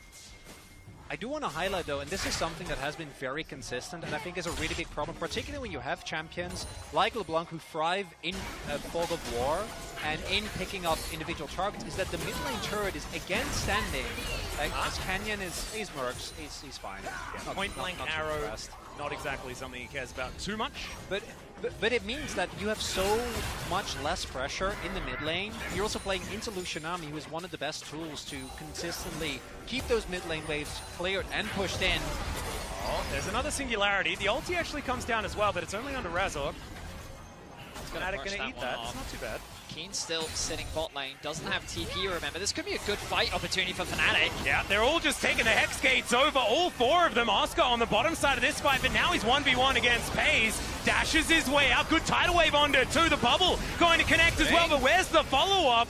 It's the Dragon. 4 versus 5! Yeah, and Humanoid's clone going to come on through. They're taking more base gates. Keen doesn't care. He's taking down a turret on the bottom side of the map. The Baron gets mad at Noah, and now the culling comes on through. Good flash from Razork. Gets him out of the way of that one, but he won't have that tool now available. But Keen is still pushing. Yeah, he's been pushing he's this whole time. If he's able to get this turret, he's going to be sitting on what, like... he's been sitting on this Phage and Mantle for a really long time. He doesn't actually get it, but one more wave as... Oh! Arrow going to connect. And Humanoid able to catch up. The Vayne should just explode. Just another spell is necessary here as the Ghost, the tumble, and he's looking to get himself out. There's the teleport coming in, and Keen's now turning around. Chovy is just flying after Humanoid. And I think they've safely saved the Vayne. Saving Private Keen on the bottom lane. They got him out, guys. Oh my goodness, guys. TPs, if they're up, they're not going to be up for long. I can tell you that right now. And I want to draw your attention. Humanoid's TP coming up in a few. Hey, you know, Oscar Renin has Spellbook. So it's a That's trade-off. true, It's a trade-off, Eddie. I mean, what an exciting game. I know that Fnatic were not considered favorites coming into this matchup, but they definitely have been delivering in a way that I did not expect. Humanoid has to commit both the W and the ulti, which means he kind of runs out of steam here, but he knows his cooldowns are up soon. If he can just get in range, which forces Keen to use the Ghost, we returned alive. The Dragon spawns in a minute's time. Dragons are primarily in Genji's favor, but with the Herald secured by Fnatic, they're going to drop this mid to see if they can gain control. Yeah, that mid turret actually absolutely massive as well, gives Humanoid so much more space to play with. As Jun is going to dive into the Herald and then really does not want to do that. The ulti comes down once again from Chovy, knocks up two, but Razork now going to try and go for the counter engage. Humanoid gets in amongst it as well, as Keen is his target, and he can understand why. The culling just softens up everyone though, and now Fnatic has to get out. That burst damage, just absurd. And the flash forward from Baze, he does not want to be executed, and he will not, because Humanoid is now dead. Noah suffering the same. Keen just doing some Bane things here in the middle of the team fight, and Noah is actually going to survive. That's a 1-for-1. Razork on the flank, I think he can't go for that engage. The Dragon is open for Genji's taking, but remember the respawns are going to be coming through. No TP available on Humanoid means that Genji should be able to secure it. I love that he's looking for it though. Razork's like, come on guys, we got another one in us, but it's not enough. And unfortunately for Fnatic, this feels like yet again, the fight feels even, but mid lane turret goes to Genji. Hextech gonna go to Genji unless Razork can make it over, but he might be able to with the blast cone. Yep, should be able to get in here as, he didn't have flash, so like if he goes in and dies, it might set up Baron, so I get it. Decides not to take the gamble. It felt like the kind of game where he'd just get in there and hope, you know? As we'll check it out once again. The ulti comes down once again. 4 versus 5 initially. Jun gets chunked very low, but Fnatic, looking at the HP bars, thinks it's good. But Pays with the culling, melts through Fnatic, and then look at the devastation here. The passive combined with Nami melts through Humanoid. I think it's the Liandry's, the Comet, the burn from Red Buff perhaps, who knows. Or First Strike. It could have been any of them. And then Keeney just oversteps slightly. He thinks he's got a kill on the Noah. He was trying to headbutt him, I think, with the tumble. I tumbled into a Varus Q. Yes, he did. Yeah. He would have had the kill had the tumble gone through, unfortunately for him. And it didn't quite finish. Yeah, he was trying to counteract the arrow with his forehead, and it didn't quite work out. Somehow Noah has a bounty. All right, well, there's another ulti to connect. And there Noah it goes. is very dead. That bounty that you were talking about immediately collected. So glad you spotted it, Danny. Otherwise you might not have known. And now Chovy once again breathing, but Humanoid wants to stop that. He's going to have to get out of there, though. Good crescent guard from Razork to keep his distance from Genji. But they are still bearing down on them, and now Keen's running amok. Once again, he gets into position, but the chain is fantastic. They've got too many threats, though, and it's now Pays that dives on. Manages to kill both of the solo laners, and I think that should be Baron here for Genji. Fnatic, they just get hunted down. Genji, 5 members strong. See the Baron, and there's going to be no one standing in their way. A convincing team fight with Fnatic having no answers. Mean that Genji is poised to sweep the series. Here it starts off Noah. Canyon, they're Nice getting smite. the smite on the edge of night, right? Noah feeling safe, has both summoners available as well as his spell shields. But against Canyon, that unfortunately isn't enough. And the amount of extended chase that you have with Nami, Aurelion Sol with his slow and singularity, and a Vayne passive, like you're just not going to get away. If you're committed to a fight, it's going to be to the death. And unfortunately for Fnatic, in this case, so much damage available here. Yeah, if he doesn't tumble into Varus Qs and dies, Keen gets just... Yeah, if he's 1v1ing a Scion on the side of a fight, he's getting the Silver Bull procs, man. But also, farming the stats. Pays is just continuing to get stronger. 8-4 and 7 now the kill score. Remember, he was 4-4 and 7 earlier. He's only continued to get stronger. His positioning in these fights has been fantastic. And Fnatic now find themselves once again with their backs against the wall. It has certainly been. The big story for me in this series has been the fact that Pays has stepped up so much in comparison to his previous domestic performances. But now, speaking of stepping up, that is not what you want to be doing as Oscar, and he is going to be taken out here by Chovy. Another kill under his belt, and the skies descend onto Fnatic once again. Razork going to be taken down exceptionally low. The turret will now be taken in the mid lane as Keen is just getting things done. That should be the execution, and Humanoid's able to take down Canyon, but he's sacrificing himself for it. The 1-for-1. They might be okay with it. I guess he's going to take something, but I think, yeah, Keen is just taking names and turrets all across this map. He just presses his R button, he goes stealth, and he just wipes the floor with them. Both the mid inhibitor and the bot inhibitor will be taken down, and this should be the series here for Gen G in this moment, as they're looking to move further forward in the upper bracket here at MSI. The LCK first seed proving they look like exactly that. A dominant game 3 from Gen G as they cement themselves as one of the favorites for MSI. A messy game 2, admittedly, but games 1 and games 3, they showed that they were willing to get down and dirty with Fnatic, and they were able to come out on top every time. Yeah, that's the big thing. I think game 2, definitely the closest, but even game 1 and 3 for Gen G standards they were so happy to scrap. And it's something that I think made the series, the expected result, I think, for many to 3-0. But the way in which we went about it, I think, was very different from what we expected. Expecting much more of the traditional Gen G style, where they slow down the game. Not much slowing down. I don't know how many deaths Lahans had. Was it like 6, 7, 8? It was a few. One of them wasn't a real one, though, Chronicle. Oh, one wasn't actually. You know. Okay, I'm sorry. Right? I'm sorry. I actually think that this gives... It's good for both teams in my mind, right? I think a lot of people expected a 3-0 from Gen G, but I think a lot of people also rolling over the top. That's not what this told me, but also Gen G were having way more fun. And when you see Gen G having fun, I think that that means good things moving forward in the tournament as well. But we're heading over to the analyst desk, but stick around for the Verizon post-game interview with Fnatic's Humanoid in just a few minutes. And later, we'll hear from Gen G's Ken. Thank you so much. Just a little explanation there in terms of the interviews, because you might say, why are we talking to Fnatic first? It has to do with the system backstage and the priority you get.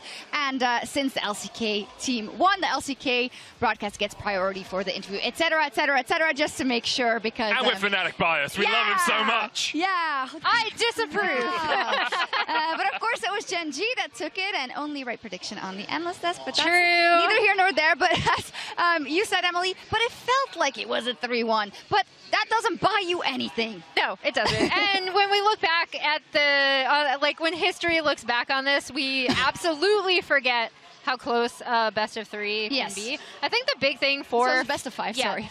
Best of 5, wow.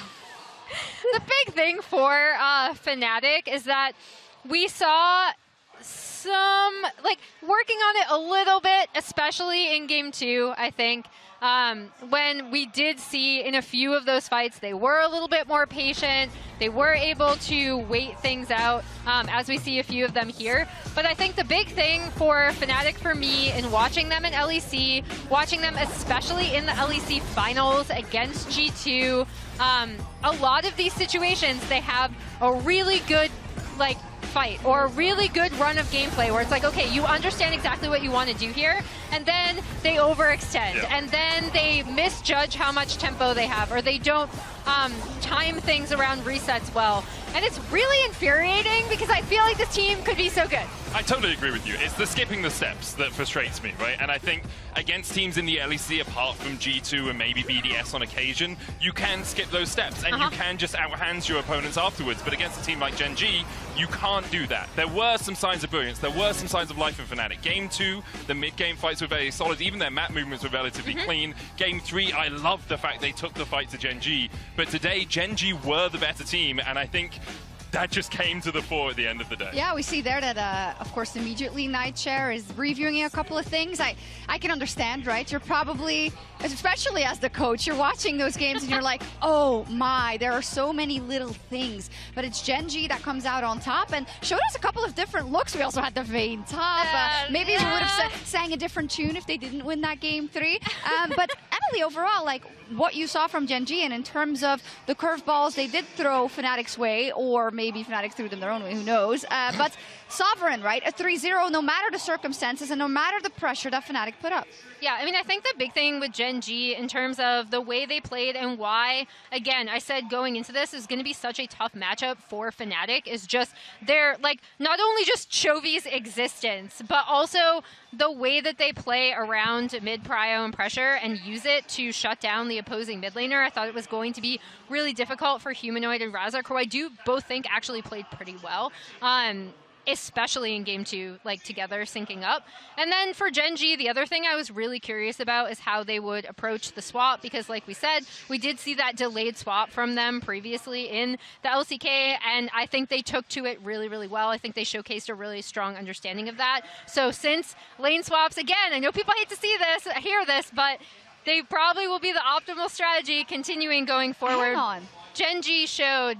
Hang on, because I do see a lot of sentiments of the people going, oh, lane swaps, I hate it. Maybe they've been watching for a while, but I think when you look at these games, it is expected. It plays out a certain way, but it, to me, hasn't dampened my excitement around the game that ensued. We converted you. Yeah, in this Lane series. swaps are cool. In this series.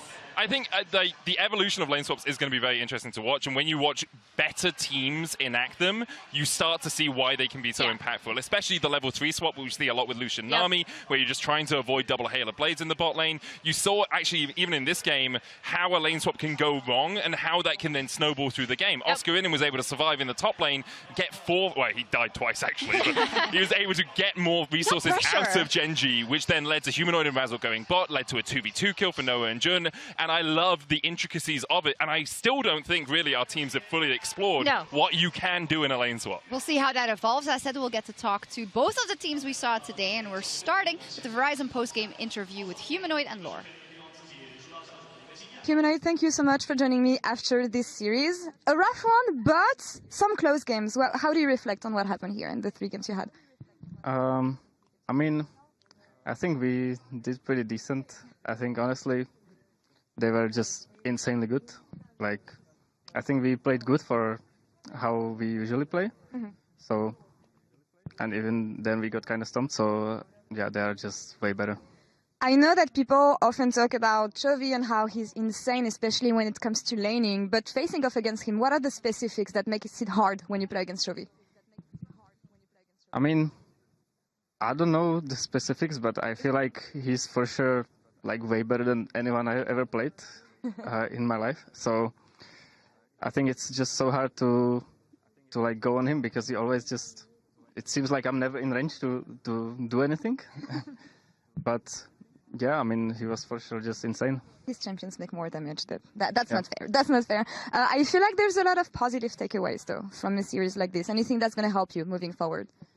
I mean, I'm happy that we play aggressive, and we play aggressive against any team, and we were kind of even close to winning some games today. So I think the takeaways are that we can actually play against any team and take games of them. So for the future, and I also think this team was probably, in my opinion, the best of the tournament. So I think against the other teams we can also win. And I know that 369 recently said in an interview that he feels like Western teams improved a lot since Worlds. Do you feel like you guys have been improving on specific game aspects when you match against teams like this? I think for us at least, we are for sure way better than we were last Worlds. I think it's not even close, and I think G2 is also better than they were. So I think it's for sure true.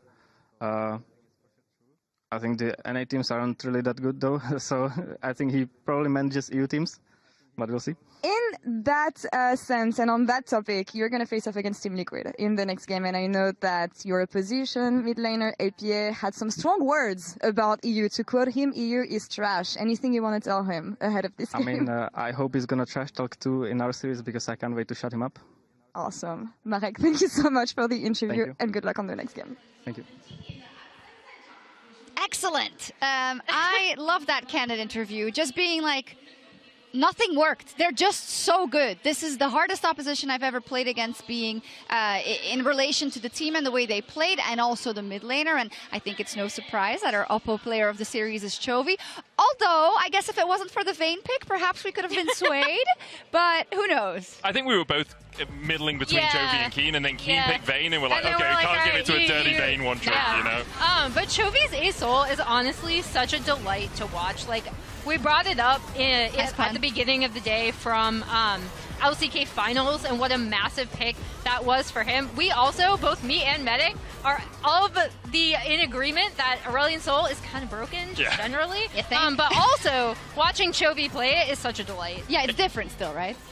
Chovy is the best player in the world. I think watching this series, watching how he's been this year, he stands head and above everyone else, and maybe we'll see someone challenge him at the MSI stage. But for now, You can't give Chovy Azir. You can't give Chovy a Valiant Soul. You can't ban him out. If you ban him out, well, then Pays gets something he's comfortable on. Keen gets his Cassante. He does so much for this team, and even in just the pure 1v1, a lot of people maybe will look at this series and be like, oh, Canyon camp mid, Keen camp mid in Game 3. In the 1v1, Chovy was beating Humanoid, and Humanoid is on form right now. It looked like he played poorly this series, but I actually think he played around where we'd expect him to. It's just Chovy is just so damn good. I like the way you put that, and I think it's also, it's fair to say, right?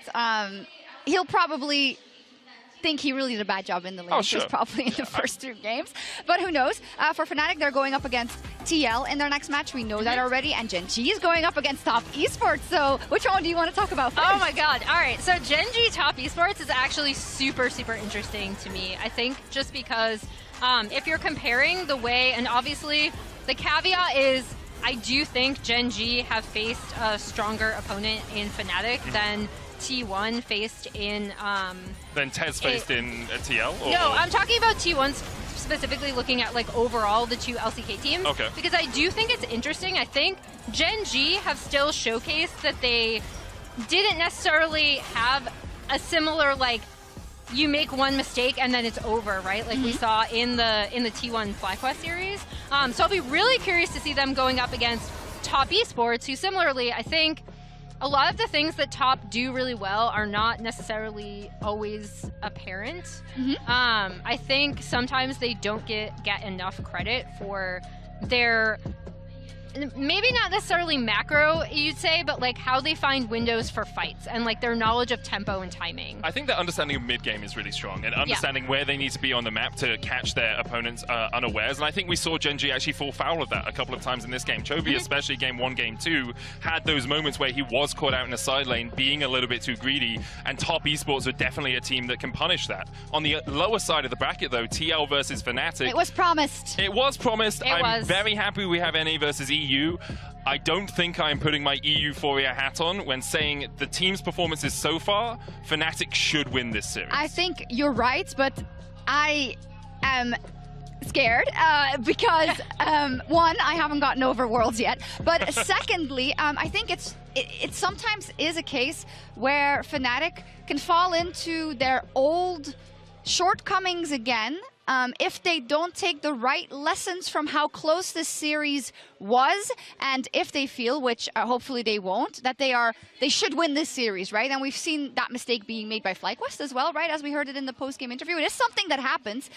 So I don't want to write TL off either, because they have a lot that they can learn from their series. Yeah, I will say, I think the risk for Fnatic is that TL is a very good macro team. Yeah. And we saw it in their finals. I think FlyQuest did give them some good macro at times, but Fnatic struggle when they play into a team where after a fight, the enemy team will play vision well or move out on the map well. Fnatic aren't very good at clearing their sides, and they often take fights at a numbers disadvantage. TL will take good fights against Fnatic, so there is the risk that if TL play like they did in finals, Fnatic can lose that series. Yeah, I'm also really curious to see how they each play around their bot lanes as well, just because obviously Mako and Jackie Love are one of the absolute toughest bot lanes to go up against. And I do think when you're looking at Core and Yan, at least domestically, they were more than willing to play some of these pushing or like more aggressive bot lanes. So I'm curious to see if they end up taking like a Lucian Nami or something like that, right? So like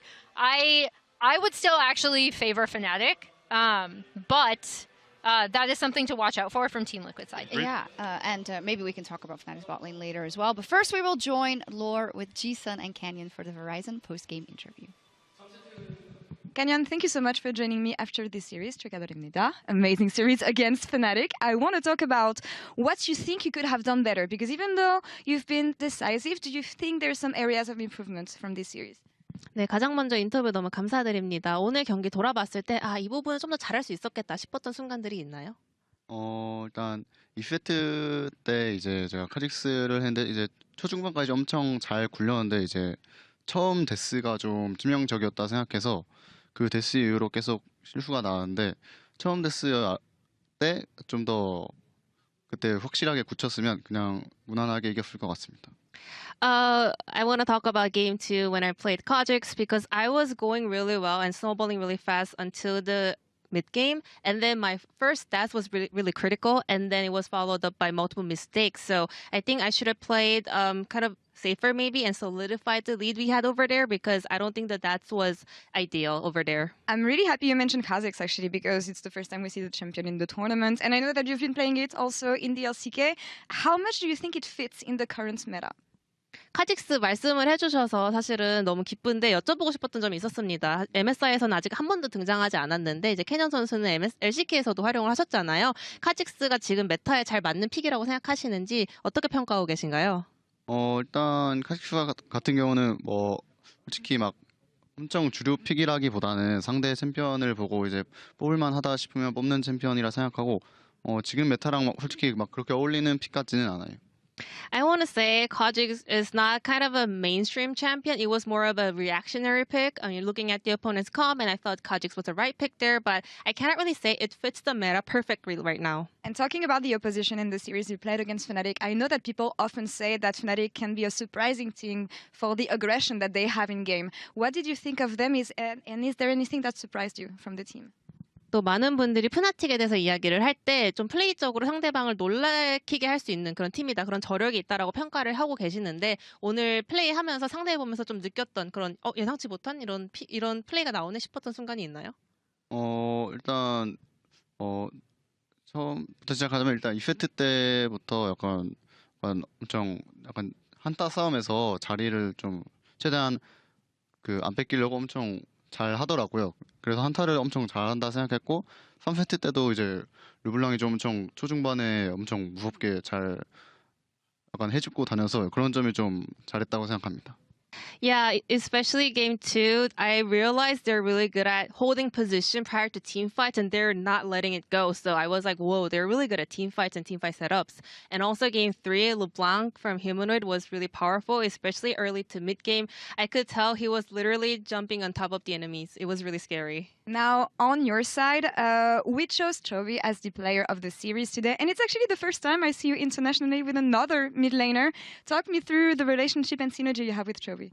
오늘 또 영어 방송에는 초비 선수가 플레이 오브 더 시리즈에 뽑혔고 이제 또 캐년 선수가 이렇게 국제전에서 새로운 미드라이너와 모습을 보여준 것도 처음인데 초비 선수와의 이런 팀워크 관계는 또 어떠신가요?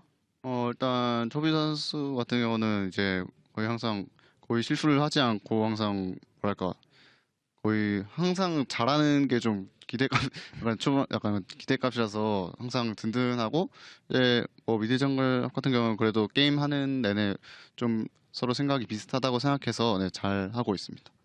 Yeah, I mean Chovy, he's a player that kind of never makes mistakes and he defaults to just playing really well. So having a mid laner like Chovy is very reliable, you know, and also speaking of the synergy as mid jungle duo, I think we're pretty much on the same page in terms of our game plans, so we're having a great time together. Definitely shows with how strong you guys look. Now, last question, moving forward. Top esport, TN in the jungle. Any thoughts on this matchup and your position? 마지막으로 다가오는 탑 e스포츠전 그리고 맞상대인 티안 선수에 대한 생각 한마디 부탁드립니다. 티안 선수 같은 경우는 이제 확실히 대회를 좀 몇 경기 봤는데 좀 선호하는 픽이 뭔지도 좀 대충 느낌을 알 것 같고 그래서 그거까지 다 생각하면서 잘 준비하면 충분히 이길 것 같습니다. I've been watching their games prior to this event and also here at MSI, and I have a little bit of a kind of grasp of what kind of picks he prefers. So if I can keep that in mind, I think we'll be able to have a great series together. Right, looking forward to this matchup then. 인터뷰 감사합니다. Ji-sun, thank you so much. Awesome. Thank you so much. A lot of information of Canyon. I love that we knew that he was going to say game 2.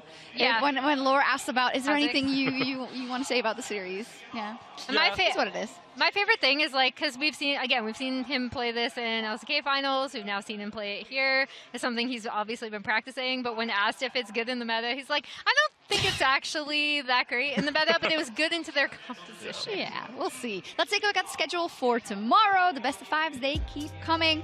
Oh my God, it might be another 3-0, but no, we believe always in the underdog. BLG versus PSG. Emily, tell me there's a chance for 4 games. Oh, God, this is another really, really tough matchup for PSG into BLG, who we have not seen yet, but are fresh off of their LPL finals win and just a really, really dominant team overall throughout this season. I think, you know, I'll go over this more tomorrow, but it's going to be tough for PSG. I'll just say that. It's going to be really tough. PSG should be happy they're hit. I think that's where we are. I don't think they can take a game. Eat your words after EU goes like 0-7. I mean, I'm happy I'm here. It's been fun to be next to you both for the LSS today. It's been a fun day. And if G2 is better than Fnatic, and T1 is worse than Genji, that's maybe debatable. We get a game. Maybe we get a game on Friday. That's debatable. We'll see. It is debatable. That's it for us today. Thank you so much for a tremendous desk, making the 3-0 very, very enjoyable. We'll be back tomorrow at 11 a.m. Central European and 5 a.m. Eastern. So we'll see you then. Bye-bye. Welcome back, everyone, to the Mid-Season Invitational live from Chengdu, China. Okay, we got this. Alrighty. Alrighty. Let's go. By John Razov's going to turn off. Not a lot of information there. The flash forward from the hands, but already will be able to make the great escape. There will they as Humanoid comes down. Lance trying to burn him, but it's not going to work. Oh, no, but look, the feels. They're trolling. I'm coming. He's dead.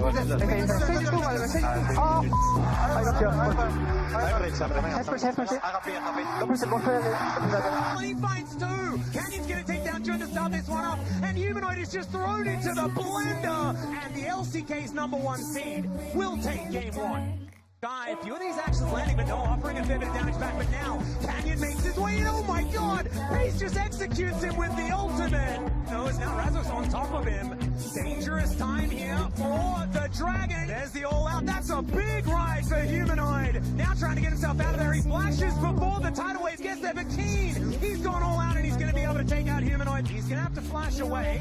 So there's the dive forward. Humanoid's going to grab it once again. That's a Baron. Where are we? He's a big threat, and Fnatic's health bars are so incredibly low. And breathing goes the Dragon. They'll take their chances with the bug, but the Draven is too scary. And Pace should be taken out. That is the shutdown. That's a flash onto Noah. The tidal wave. Hence bubbles him to death. Chovy, take your Dragon for a walk, and Chovy's going to be wiped out. The culling is going to come on through. Tricky, but they found the right one, and that is going to be the kill going over to the Bane. The piercing arrows wall, the flash forward from Humanoid. Oh, no. Not quite able to get the kill yet. He misses the chain, and they go 1-for-1. Yeah, Keen is just taking names and turrets all across this map. Yeah, pretty good stuff tonight. The LCK first seed proving they look like exactly that.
Welcome back, everyone, as we enter the unknown and become the unknown once again at the Mid-Season Invitational 2024, as the fans are lining up outside because their LPL champion, BLG, takes to the Rift for the very first time in Chengdu to hopefully, I guess, in their mind, set aside PSG easily. But I definitely hope that we see more than 3 games, as has been the case the last 2 days. My name is Sean. One of the tournament favorites. Yeah. We've had back-to-back sweeps.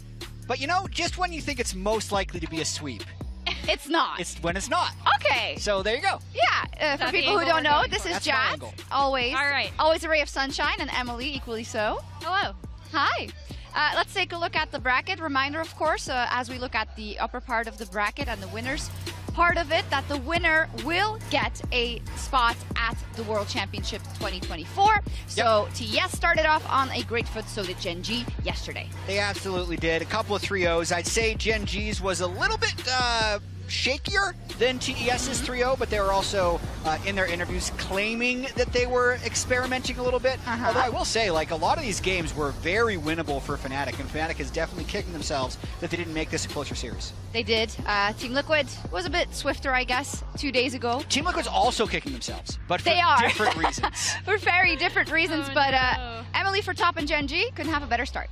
Yeah, I mean, I think Gen G, where people are looking at them from yesterday, I do think they have things that they need to shore up in terms of, we know them as a very disciplined team, and I'm not necessarily sure we saw that yesterday. And then for TES, I mean, I just think the TES Gen G matchup is actually super, super interesting to me. Yeah, I won't go into it now, but like just stylistically, these two teams, I'm really curious to see them face off against each other. And then obviously we have the TL and Fnatic meeting, kind of as promised, right? I love how you're like, I'm really excited tactically, you know, TES Gen G, so cool, and then you're like, yeah, and TL Fnatic, what's that gonna be? A banger.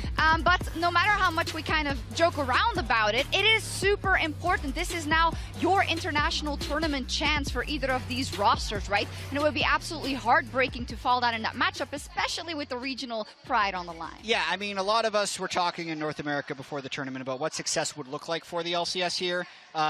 Obviously, success would be winning the tournament, but that wasn't on the radar. It was more about, can you beat EU and can you put up a fight against the LPL and the LCK? So far, 0 for 1, because I don't think people are happy about their performance, but you can still get that redeemed if they're managing to take down Fnatic on Saturday. You could start with that, but then you have the LCK and the LPL. And just a reminder, this is the bracket from this stage of the bracket stage last year. 12-1, the LCK and the LPL against anyone else. Yeah, I wanted to show this because I wanted just to remind people about what the expectations could be or should be based off of last year. The first round of the upper bracket, it was just that one game that G2 beat Gen G. Everybody else got swept by the number 1 and 2 seeds from the LCK and the LPL. So that's the bar. That's the benchmark. Currently, it is 6-0, but it could be, PSG is also in our camp, right? Exactly. Yeah. They those can two also versus everyone else. They can also do it for us, but then we get into this matchup today for PSG. Even though they were successful in getting through the play-ins, today is a different beast, right? Yeah. So I believe a lot of people would be in alignment saying that PSG is one of the weakest teams here, and BLG is one of the strongest teams here. So we're going to put this at like a 90-10. A way of representing this, if we're trying to figure out what the series score would be. 9 times out of 10, we're saying BLG wins, so we have 1 PSG card. So, Shocks. Yes. I would like you to pick a card to decide who wins game 1. Tell me when I can look. You can look. Just pick a card. If This- you actually picked this one. it. Yeah? Okay, BLG wins game 1. All right. I'm doing my best for you, PSG. Back again. We're doing this quick. Okay. It's 1-0. Oh, no. I picked the PSG. In rehearsal, I picked. there we go. Oh, It's my on goodness. That was game 2. All right, we're putting Let's it back go. in. Are we going to see something spectacular today? I'm not sure. I mean, one game would make me extremely Go happy again. anyways. Oh, 2-1. Okay, 2-1. 2-1. 2-1. I mean, the fact that it's not a sweep already Yeah. is pretty good. Okay, again, I actually have no idea where the cards even are. I'll just go in the I can middle. see them. Okay. I'm cheating. 3-1. Oh, it's 3-1. That would, you know what? I'd be happy with that. That would be a good day. Yeah. That would be a good day, League of Legends. Let's see. We're getting closer to that matchup, of course. We're hoping we see a couple of more games, but if you haven't been watching MSI yet, shame on you. But you would have already seen PSG, but if you're an NA fan, maybe you didn't want to watch it because they did kick out FlyQuest to get here to the bracket stage. Yeah, and listen, we did a lot of talking about FlyQuest shortcomings, and I don't think we necessarily did justice to what PSG did well in that series. And I'd say they are a very fundamentally solid team. If they're able to get a lead on their opponent, they are very good at playing out side lanes and getting a reliable victory. I think a lot of that does come from the experience of Maple, but I'd say that's what they were generally able to do against FlyQuest to make it here. Yeah, I mean, I think they have a tall task ahead of them in BLG, who people might remember this roster from last year with one major difference, which is Knight in the mid lane instead of Yagao. But they are, again, reigning LPL champions, just an incredibly formidable team to go up against. And I think we'll talk about this a little later, but stylistically, it's going to be a tough hill for PSG to climb.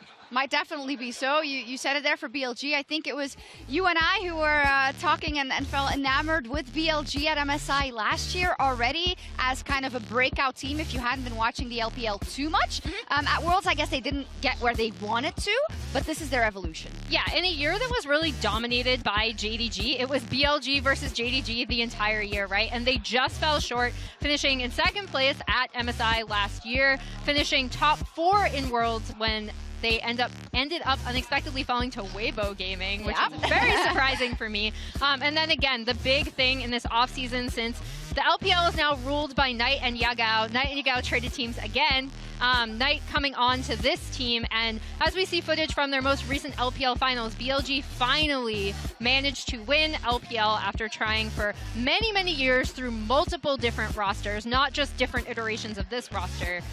So congratulations to them, and they had an incredible regular season as well. They absolutely did, and also Knight here defending his MSI championship. I mean, I'm sure if you could pick between being the region that dominates Worlds or the region that dominates MSI, you're going to pick Worlds.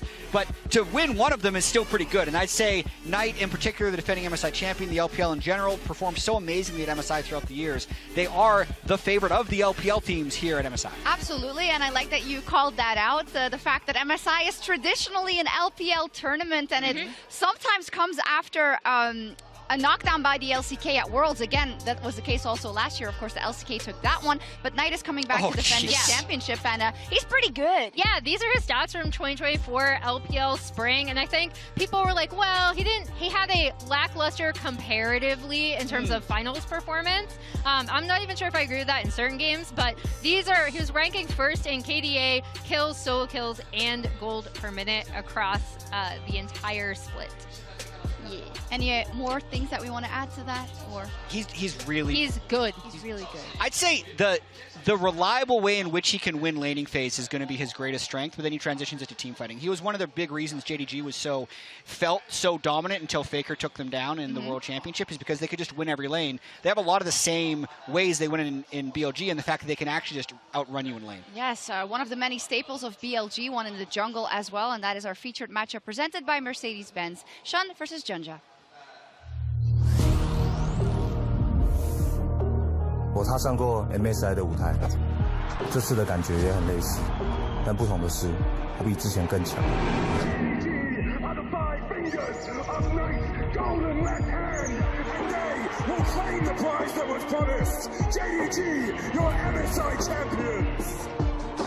去年拿到亚军，我感到非常遗憾，但今年结果会不一样。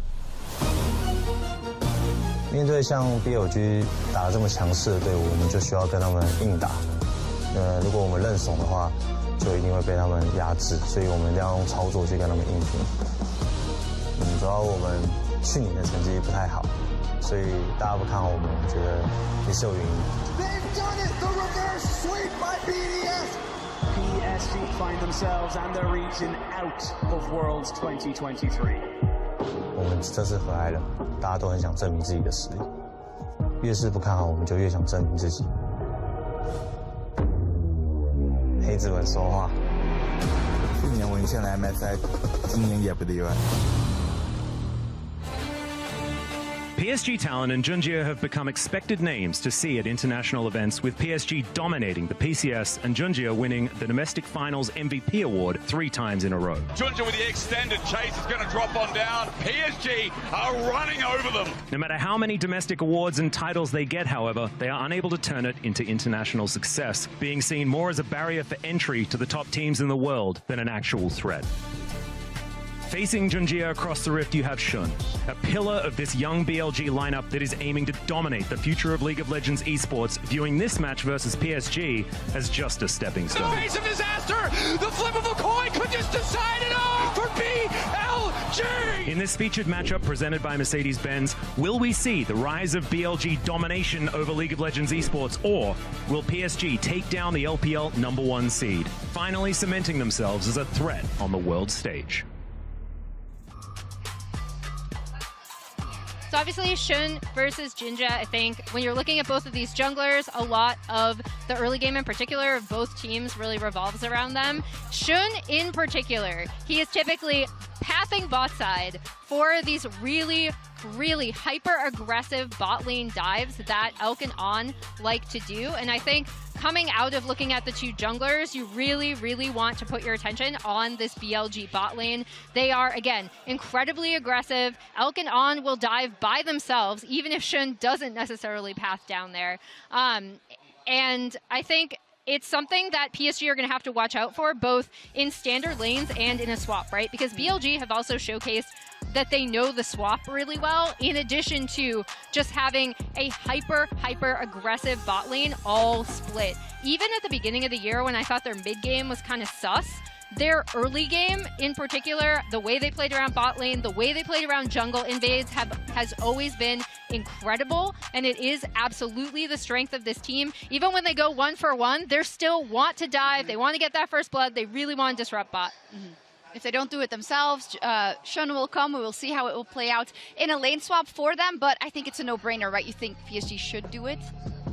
I mean, or not even. It's like damned if you do, damned if you don't, right? Because I think BLG are better in the swap than PSG, and I also think they're better in standard lanes. As we take a look, Elk is a player that you kind of want to watch out for, because I feel like he's finally found a team that facilitates him so well. We saw him in those Jinx hyper carry comps last year at MSI. This is the timeline with his time during WE being something where he was such a player that has a lot of promise, but he would often make very visible mistakes, very over-aggressive mistakes. And, you know, since changing his name from Jomon to Elk, I think obviously there was a little downturn where he was on Ultra Prime, finished 12th and 15th that year. However, on this BLG roster has just been a shining star around whom they like to play, both, again, in super lane-focused dominant 2v2s, in the hyper carry comps. I feel like BLG's playstyle focuses so much on facilitating Elk and allowing him to be as aggressive as he wants.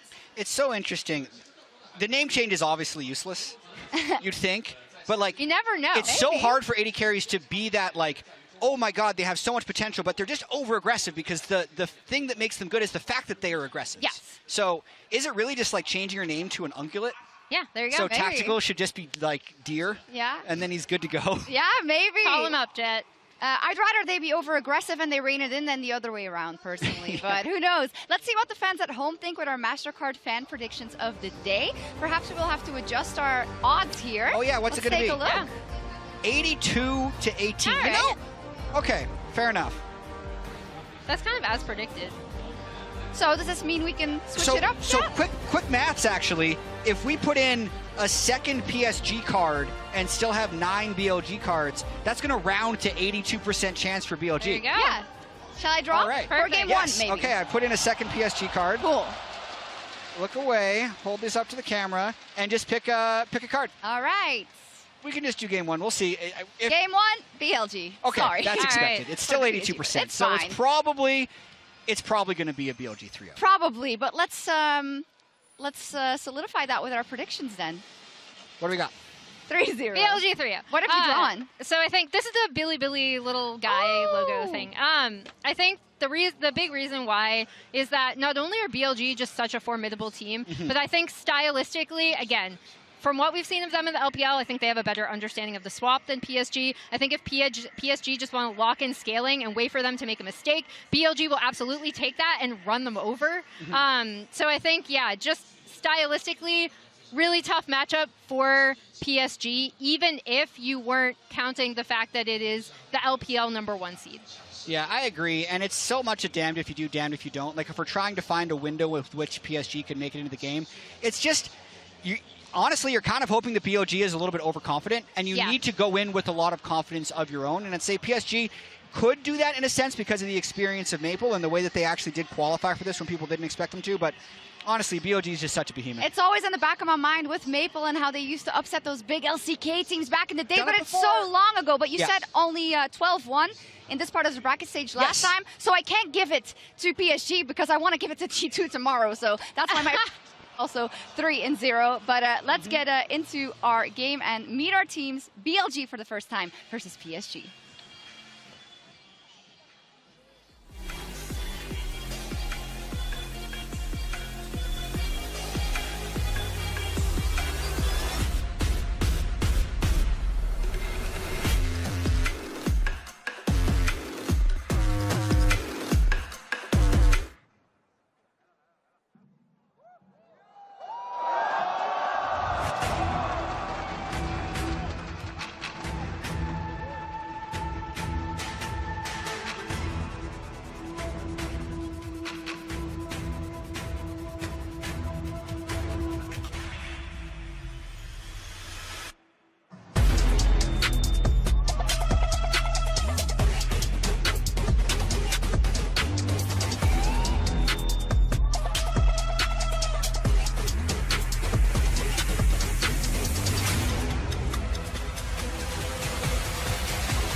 Hello， 各位现场以及屏幕前的召唤师们，欢迎来到中国成都，来到 MSI 2024胜败分组赛第3个比赛日的现场。今天将会迎来哔哩哔哩 Gaming 对阵 PSG Thailand。首先，让我们有请哔哩哔哩 Gaming。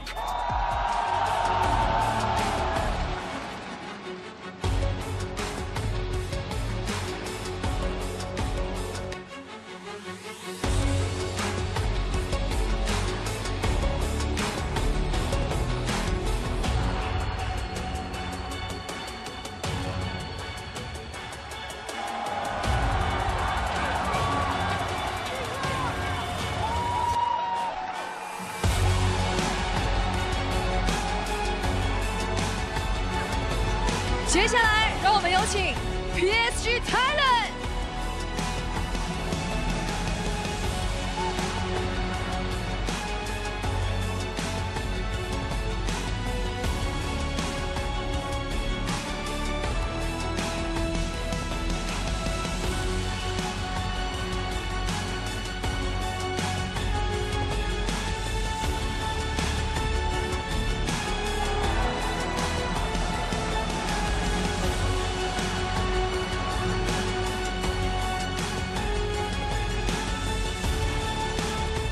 哔哩哔哩 Gaming 对阵 PSG Thailand 即将开始，让我们共同期待两支战队的精彩表现。The tournament favourites arrive, the LPL's first seed and first championship. It's arisen. My name's Sturkson, joined by Kobe and Dagda to take you through what a lot of people are saying is cut and dry, what a lot of people are saying is going to be a strong entry for BLG. I mean, we've had a lot of 3-0s already, and BLG, by a lot of people's expectations, is a tournament favorite, myself included. Yeah. So good luck, PSG. I'm always rooting for the underdogs. This is definitely going to be a hard one. Yeah, it's definitely going to be a tough one. I want to see PSG perform. I want to see them try and bring out some sort of lane swap to get out of that matchup against Elkanon, because it feels like if you just let that happen, it's just going to be a slap about. Oh man, I couldn't agree more. Again, we've seen the domestic 2v2 lanes go well, even against Jackie Love and Mako in the grand final. Now, against Betty and Woody, let's see if they can withstand. And let's also talk about what we expect to see here in the draft, because I think the draft for BLG is going to give us a lot of indication for the tournament ahead. We know bot lane bans have to be on the horizon. Yeah, we're looking at the Lucian, the Kalista, the Senna, the Varus. There's so many things you have to be scared of. And Elkanon have been really, really versatile. They've even still played like the Caitlyn Lux and giving over the Lucian Nami and then playing that into it, the hard pushing lane. You know, they have so many options. This bottom lane, especially with their coordination with Shun, has been terrifying. And if there's any man who's used to drafting against these guys, it is going to be Corgi, the head coach for PSG Talent. Used to be the assistant head coach for EDG when they won Worlds. He has been well-versed in trying to prep for a lot of these players, but This is a very different style. This is a very different tournament, and we're going to have to see if he is going to be prepared. Let's see how we go with our champ select, powered by Omen and HyperX. The Rumble ban already taken away for BLG on the blue side. The Ashe is the start of those bot lane bans we expected. The aggressive support here. On has been doing so well on a lot of these very aggressive supports, so targeting him there. Meanwhile, Aja was really maining like Udyr and Rumble in some of these lane swaps, so it seems like BLG already targeting that player, which was also one of the players that looked the most confused in lane swaps, so they might be, looking at that. I think it's also, Bin hasn't looked great on Rumble. We got to see him bring it out first on the Worlds last year, but when we've seen in the LPL, hasn't been his strongest pick, so not fully surprised to see them kind of take that off the board when Aja has looked so good on it. But we'll have to see as our draft has disappeared for just a moment. We'll have to get back to exactly what's going on. Yeah, they're like, we don't like that Rumble was banned. Let's start it again. I love the Rumble point because considering that right now Bin is playing more of a weak side than we saw him in previous years as well. This guy is, playing more tanks than I'd expected, which at least one is 100% more than previous years. Yeah, I think we will probably see Bin go back towards more carried picks, or at least I'm hoping that we'll get to see it, because one of the big shifts that we're getting coming into this meta is things like Rek'Sai are gone. We're getting less of those tank-orientated bruisers. We're going back towards more of the damage-orientated style, especially if, we get to see more Camille coming through. Maybe we get to see Vince Fiora. These are the kind of picks that he made his name on in the LPL, that he's made his name on within a pentakill in World Finals back in 2021. I'm going to have to see if he's going to be able to bring that to the main stage once more. I would love to see that, although I have a sinking feeling. I know. Just let me dream. Let me have it, okay? Vin got to have his 1TF game as well versus Top Esports, so I got to have some fun there.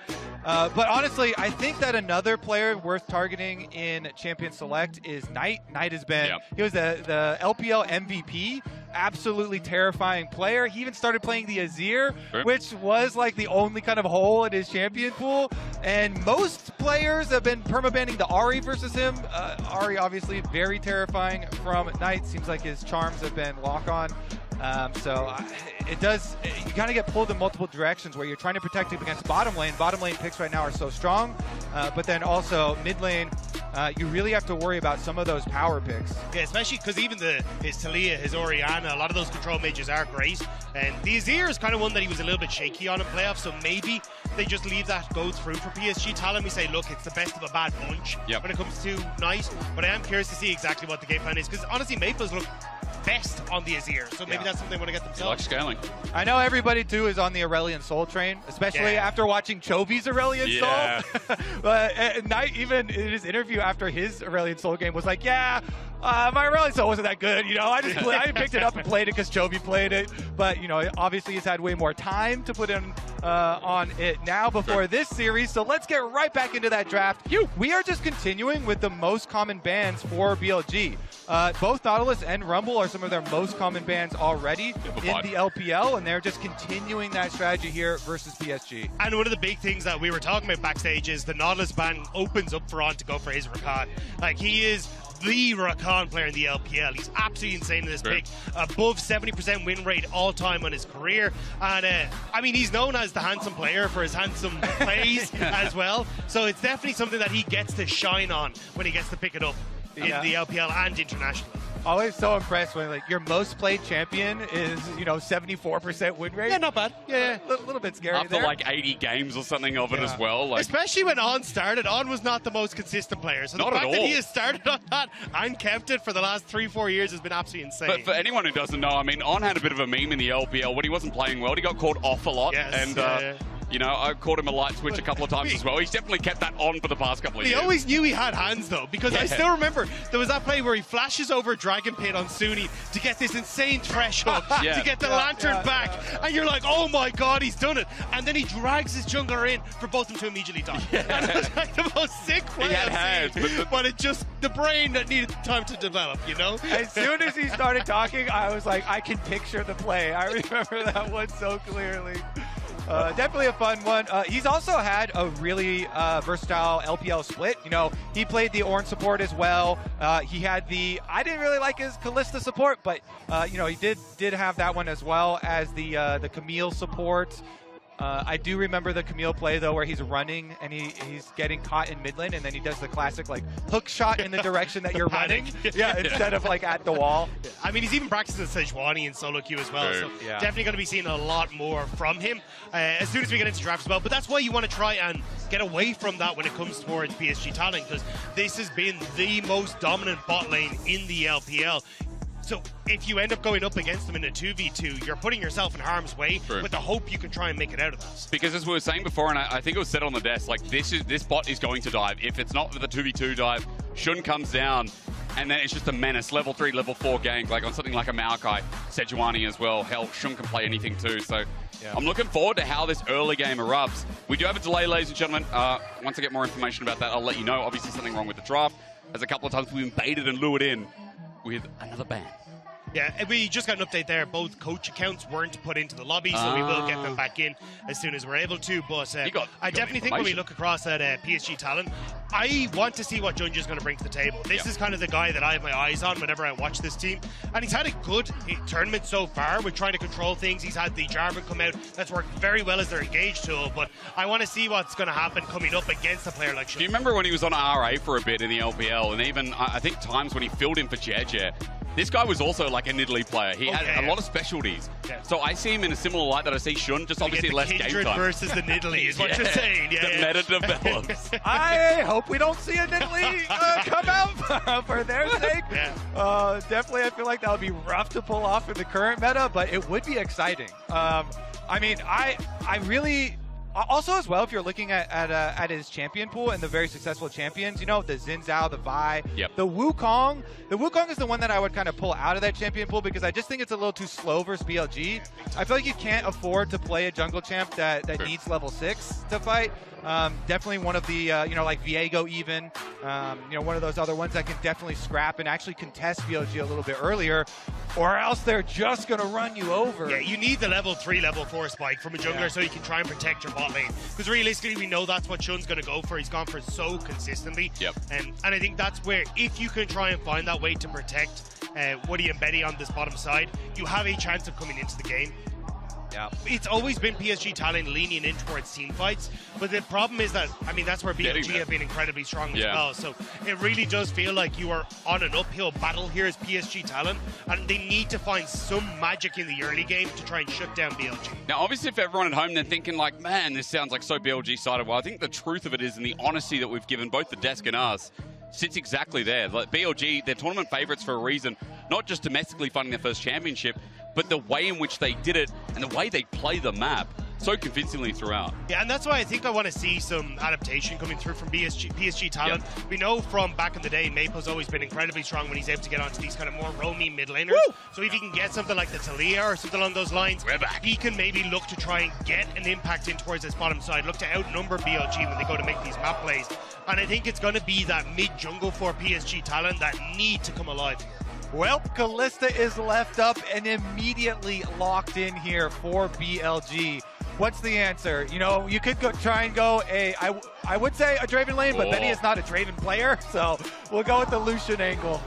Like this angle, aggressive angle from PSG. We're going to talk about adaptation. Taking the fight into BLG's 2v2, at least that can be somewhat of a start.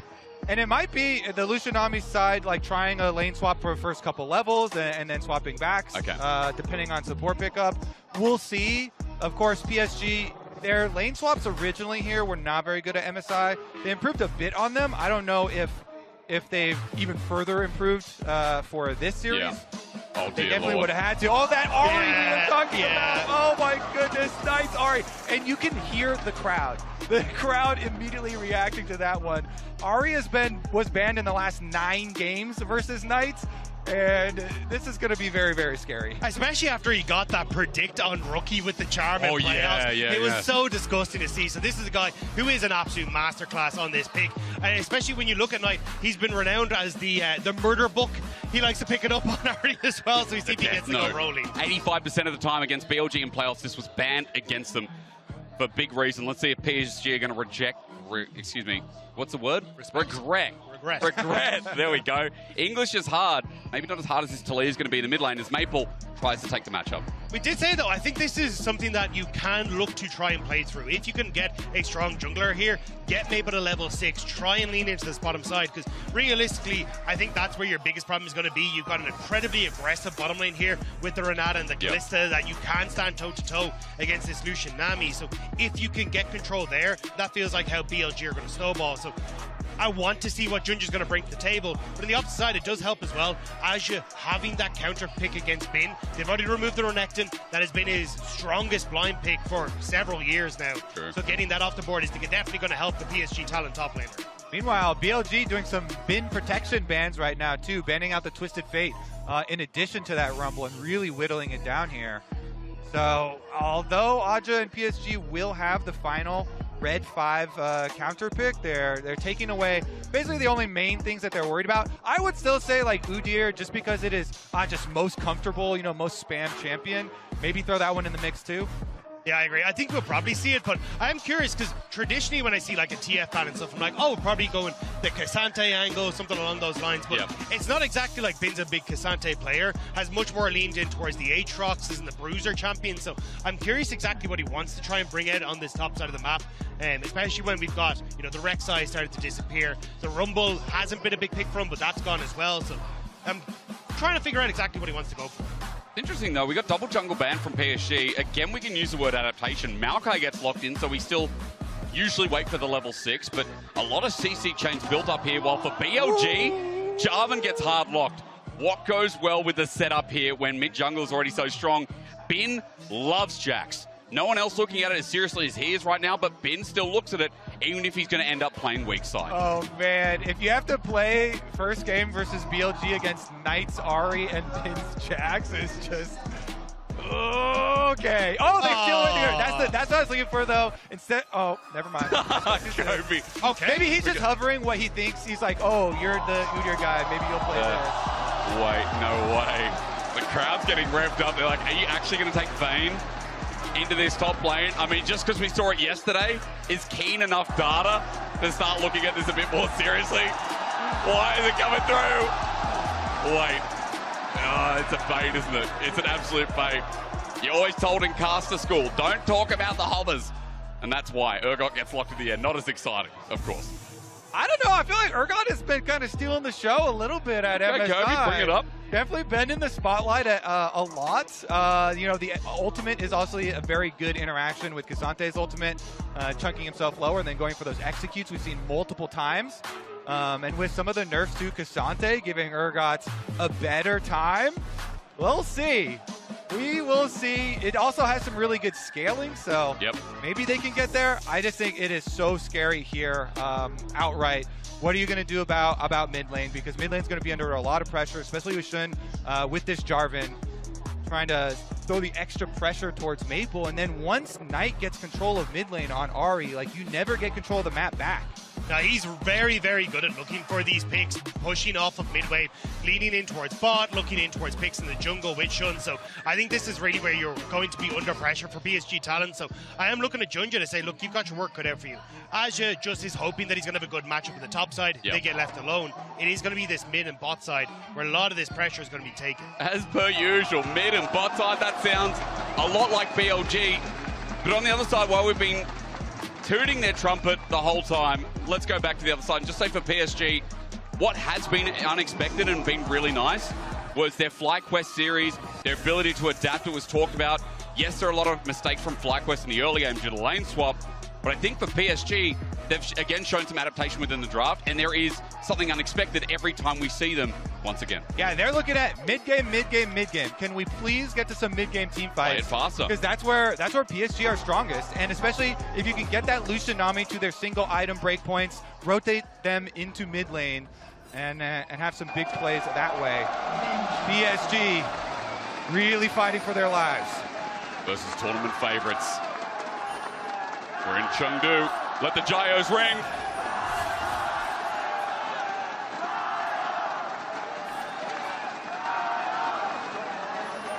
Look at him go. Look at him. That's the guy that flexed earlier on, I'm pretty sure. So definitely the Bin fan. Welcome to the I've seen series. those biceps before. Oh, yeah. Right, gents, where we want to start? Well, we got wards on Raptors here trying to look out for it, and we are going to see the rotation over as kind of expected. The Lucian Nami looking to bypass some of the early levels at the very least, can swap back afterwards. Looking for the jungle pathing here, because remember, ladies and gentlemen, it is a feature matchup presented by Mercedes-Benz. Shun versus Junja. Importantly enough, we talked about Shun controlling the game, especially towards bot side on this Jarvan. We have to see where the pathing begins as PSG start with the invade. The PSG just trying to see if they can get in here. To spot out if Shun is trying to steal away a camp. But will he get the smite off?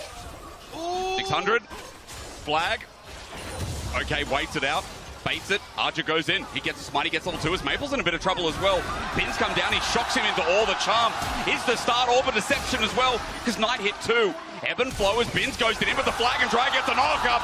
You want to fight PLG early, they'll get down and dirty with it. First blood over to Shun. It's a disaster for PSG. The idea was good. Get the invade off. Give Aja a job to shove Shun out of this top side, but Maple just doesn't respect the control the Knight has in the mid lane. Him hitting level 2, working with Bin. They managed to get that pick.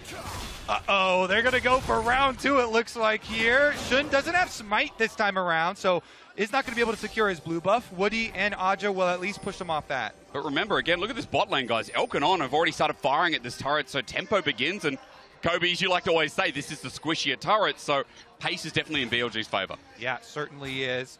Meanwhile here, PSG looked like they were going for the slow push there, but then got up an extra auto off of Nami. Here's another look as Junjia comes in and tried to take over the remaining quadrant here. At least 2 camps still available on the blue side. Wave slowly pushing in. Look at the bot side as well. Next one traversing as well. Jarvan's down towards the bottom side for Shun, while Junja hovers top, but only now do Betty and Woody start hitting this turret with Arja getting into the mix. And that's the kind of thing that we didn't see with all of the focus there on the invade. Junjia was able to take his blue quadrant and then come over, so the Maokai is going to have way more jungle camps available to him. Meanwhile, Shun here on the Jarvan, just going to be able to go pick up that Scuttle Crab, assumed, on bottom side, and then be a little bit more sad. Yeah, it's kind of Shun falling behind, but Elkanon are in a fantastic spot. Already 2 of those plates gone down. And we're also maybe looking at a play in mid here. Woody's hovering. Oh, good shot back. Actually getting the stun as well. Knight in a bit of trouble. The damage is good too. One more from Maple, flashed away from. And Knight getting forced out is a great start. And of course, Shun's not going to be too sad because he is the one who got the kill credit for the first blood. So he got the gold injection, even though won't have the extra camps for the experience. As you can see, the full level lead already for Junja on the Maokai. So Maokai getting to that level 6 early, maybe that's something that PSG can rely on. I think the downside is just how far your bot lane is behind, though. That's 3 plates that have gone over to Elkanon versus the 1 on that top side. Already going to pick up the boost and double longsword. You do have the Kerchase shard for Betty, which will be nice, but in the long run, I think you win out for BLG, and Betty has a level advantage here, so I don't think you want to play very aggressive on this one, but Elkanon should be able to punish just the extra gold that they have. TP bottom right is going to be showing Knight returning back to lane after losing the flash. Lane's now being matched as well to just keep track there as well. Top lane is getting about as much CS as you'd expect here in the early game, as Shun is now trying to rotate around, still level 3 here, to find an angle in enemy jungle. You can see Maokai trying to steal away his own Grom to make sure that he doesn't get invaded by Jarvan, who's coming down now. Betty. Handshake almost there, that would have been the kill, but Elk still going forward. The Hail of Blades comes in handy. He's got spears in him, almost died to the last auto. Shun there just in case it gets busier, as Junja now matching 2. Yeah, just going to have the stare down here with junglers, but because BLG have the advantage in health on AD carries, they're going to go for even more poke. The handshake doesn't hit Junja, though. He'll be thankful for that one. Meanwhile, of course, Bin very comfortable on the Cassante up on top side, pushing in, getting the wave on up as Knight looks for his roam. He's level 6, coming down to the dragon. You do not want to mess around. He's got his ultimate ready, so nobody wants to get anywhere close. Yeah, I mean, the BLG will get Dragon, but honestly, I've been kind of impressed with Junja. He's done a good job of protecting his bot side camps. Yep. Takes Gromp, so you can't actually get the camp that's safest for BLG to take. Now he gets his Wolves. He'll get to move up into his top side that's about to respawn. Overall, you're in a pretty good spot here as Junja specifically, whereas if you look at the XP levels on your left-hand side, Shun is basically matching Bin, who is the lowest member on BLG. And again, a good read starting off in game number 1. It's nice to give a little compliment here to PSG. the approach to the matchup. I just want to point out with the early game, though, even with Night burning the flash, there is a bit of a CS lead coming through in the matchup. A lot of the time, the matchup that we see, a lot of Talias don't want to take. It still has this Dark Seal, though. It's still classic There Knight, it is, right? yeah. Working up towards his murder book. He's renowned for it in the LPL. We'll have to see how many stacks he'll be able to get, or whether Maple can make him regret spending that money. But at the moment, it's going to be just him poking his head into topside, looking to get a little bit of vision. But I think they're well aware Junja is going to be on the Void Grubs as the announcement goes out. Picks up all three. Announcement, as you mentioned. Shun's not there in time. Knight just pokes his head and clears the ward in the meantime as well. A lot of pings coming down on the bot side as On is starting to try and sync up as per usual with Shun. Elk on his lonesome for the time being, as that is a slow pushing wave heading towards bot lane turret for BLG. Yeah, certainly is. Looks like they're going to be able to crash it, no problem though, no danger for them. And Junja's almost at that level 6 we were looking at for Maokai. So if they can make some sort of play off of that, maybe they can get the foothold here into this game. I'm curious if it's even just, hey, toss it down in mid, see if you can burn Knight's ultimate because he doesn't have the flash available, and at least get the ground that Maple needs to start looking for this ultimate on side lanes. He has the teleport advantage, so I could see a gank mid, get the reset timer for Maple, he shoves out mid and immediately starts to lean into bot side. This is going to be a big wave that's building on the bottom side as that charm just goes wide for Knight. Nice sidestep. You know, Maple getting away from that was big as well, as he was low on mana too. Bin under turret, meanwhile just looking for the demolish. Arja closes. He wants to try and hit level 6. What's the EXP advantage? Only a little bit here for Bin. Arja halfway to level 6, so can't find the kill threat to Bin being under his turret. Oh, the pings are going down here.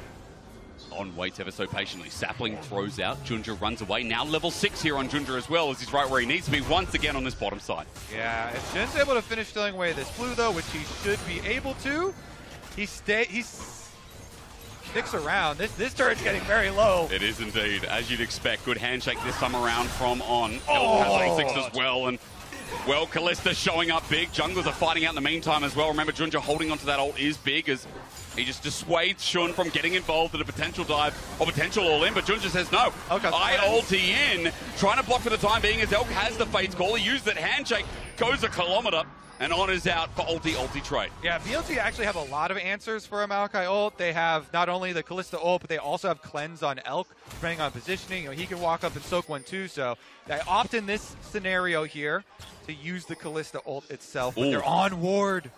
They think they can find it, don't they? I mean, On's not level 6. Betty's going to run on in. They just used a lot. Handshake now missing. Twisted Advance is there. Elk gets flashed. Bramble smashed on. He's going to get into the bailout, though. Ignite's down, but no trade. He's down. Junja one auto away. On flashes for it, but he's committed another kill over to PSG. A winning trade, thanks to that ward, is great for Beautiful PSG's bot lane. stuff from Junja. The flash forward into the knockback to set up PSG. And yeah, the kill goes across to On, but that doesn't matter. PSG Talon are actually starting to get control over this bottom side. Yeah, they don't get their timing down here for the bailout. Let's take another look at it as Junja comes in. He's going to go for the flash engage, secure here on Elk. And even though Elk uses his cleanse, Junja goes for the flash with the Bramble Smash, so he still gets the nice angle there. Bumps Elk backwards, and then On flashes just to finish it off. So a lot of summoners blown here. Yeah. On their side. See how vulnerable that gets them. Elk, of course, did save his flash at the very least. But you still have Maple who's available, right? So it kind of feels like at this stage, again, just get Maple out of this mid lane, set him up with the Weaver's Wall into the bottom side, and you can start to punish the lack of flash. Now, it is the lack of flash On. You're going to have the ultimate for the Kalista up very, very shortly, so a little bit of a timing window you have to work off of, but it feels like PSG tried to set that up by clearing out that vision, and look at where they're putting Maple, just hiding out of vision, making sure that BLG have to give respect to him. Yeah, there's also no cleanse here for Elk, and the Maokai ultimate is ready. Plus, off of that kill, Betty actually completed his static shiv. Oh, yeah. Even as expensive as it is now. Elk still showing damage with a lethality burst, but the static is adding extra wave clear. And I think we just need to isolate PSG right now and say, a job well done in the early game, because their reaction to bot, their read coming into the series was that, hey, Shun is going to dive bot. Bot is going to play aggressively and look for the all-in on the turret.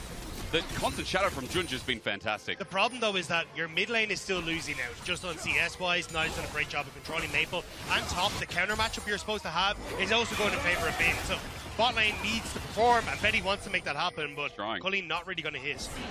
Well, I don't care about that. I'm not going to listen to that, actually. I'm just going to focus on the good parts of PSG. La la la la la. Yeah, I don't care whatever Dagda said. Everyone forget it. I hate logic.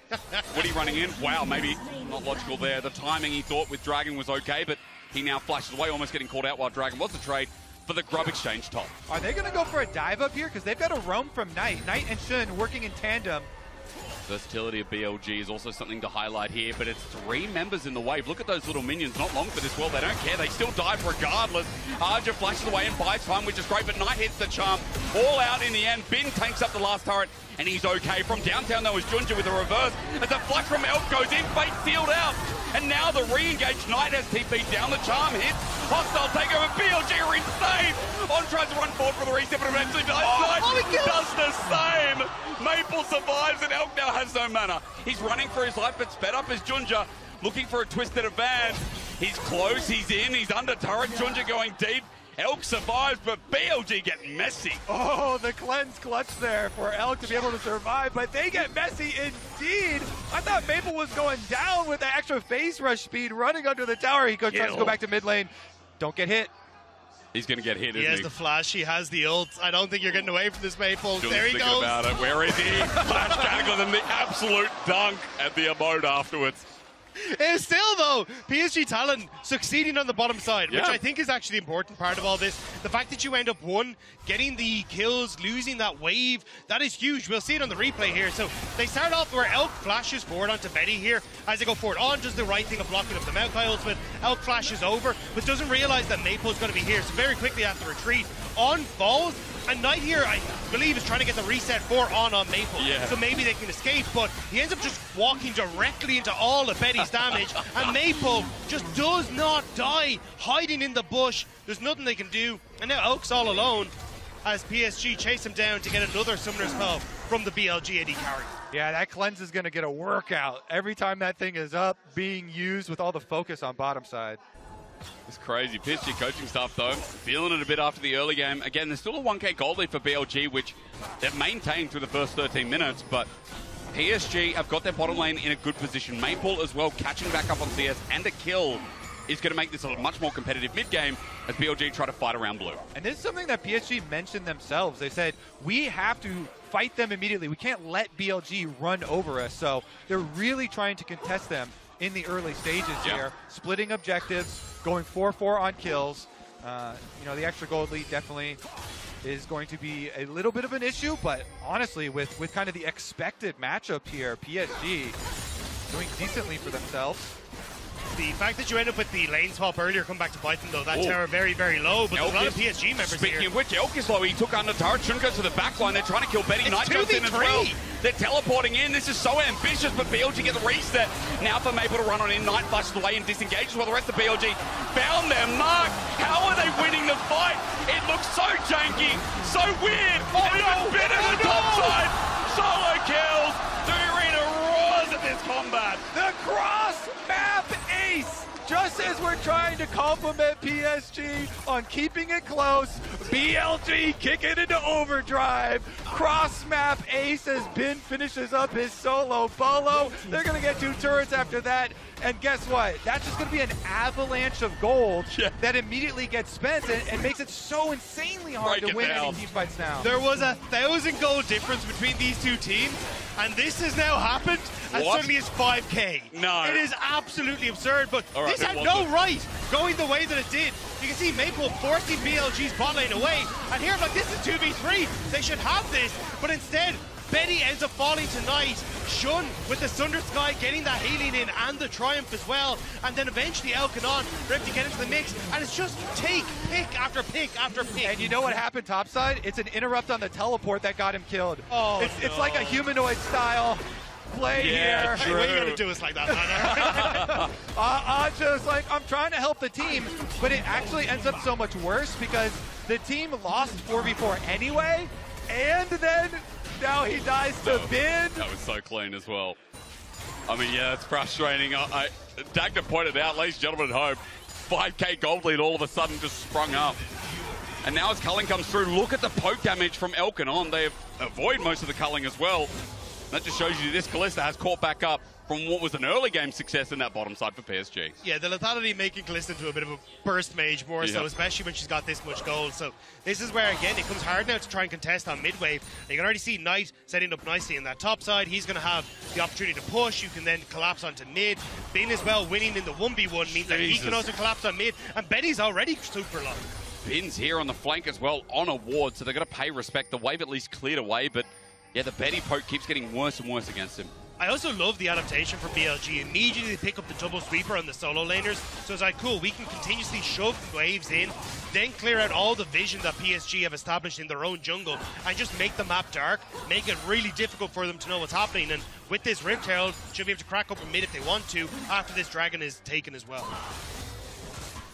Yeah, Dragon pretty easy for them. Rotate Ahri up to the top side, catch that wave. Bin easily pushing on bottom as well as mid lane dodge on the skill shots here. Maokai ultimate goes out, but they're out. Plays call, saves on as well. Actually, could turn into a re-engage because Bin's coming up. PSG have to go somewhere now, but maybe defensive walking is okay. But Herald's going to be dropped regardless here for BLG after we're looking to see how much more gold they can create. The last outer turret remaining.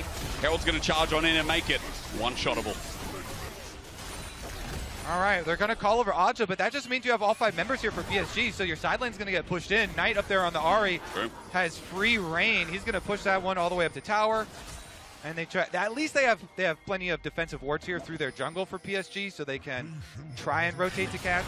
All in. Betty, do you want to do this? Maybe he does with Junta in as well. Tidal wave as well. Dodge on his dead. Elk is up next. He's about to go into ulti. The bailout's there, but no one there for the reset, and he dropped. The 2v2 of BLG is being bailed out now by Might. In the mid lane, Maple's going to drop on down. Knight, excuse me, takes the words away and gets a small trade. This is actually great from PSG, though. They managed to get the numbers advantage, winning the team fight, and a huge amount of it came, well, as long as Junja gets out, came from Maple dropped the top wave. BLG skipped steps. They didn't wait for Maple to show on top. They went for the play. And as they went for that play, Maple was like, no, I need to be here. I need to play on mid to cover Knight's potential roam. And with Maple being there, PSG Talon just have the numbers there quicker and can take the fights. They get themselves some kills. Let's take another look at how it started, though, because, of course, Maple on the top side with the Talia ult is going to come in as Betty and Junja go for the play.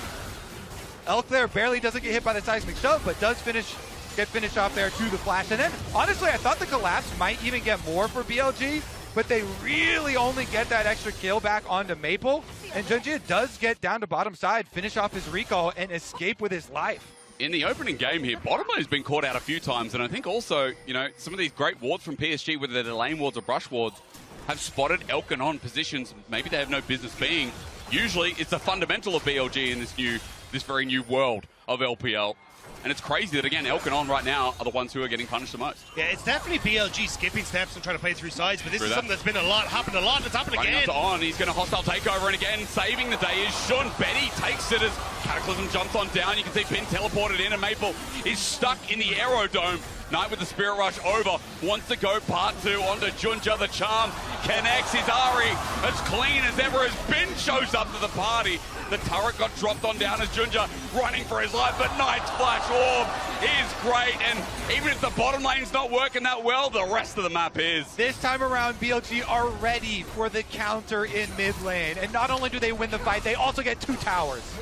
They are coming alive here. BLG able to collapse and get so much, and now you just get to reset. With Dragon in 2 minutes time, you can play it through side lanes, pick up a 3rd Dragon if you want to. Baron about to spawn on the map.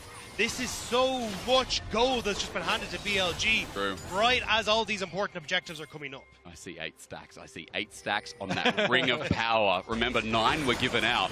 This is the good one. This is the one. Yeah, this is the one that turns you invisible. But maybe in a good way. Dak, to break this down. Yeah, I mean, this was a great ultimate from On. Catches Betty and Maple, so they have to set up. And the fact that Shun is there at the perfect positioning to set up them with a Jarvan ultimate and come in off the side is great. And then Knight chasing them down, thanks to the speed up as well, coming through from the bailout, makes it possible to try and follow up. And there's just nobody low enough for Aja to really do particularly much here with Woody, with both of the main carries already down. Yeah, nice push back there from Bin. And Bin now going to find himself in a 1v2, 1v3, but he separates it. Never mind, numbers don't matter because Bin, as he brawls Maple over the wall, Shun is here to answer. His Cassante, what I remember from last year as well, as just caught in this too. PSG are separated. No one is working together as a team right now in PSG as they get torn apart in front of the Baron.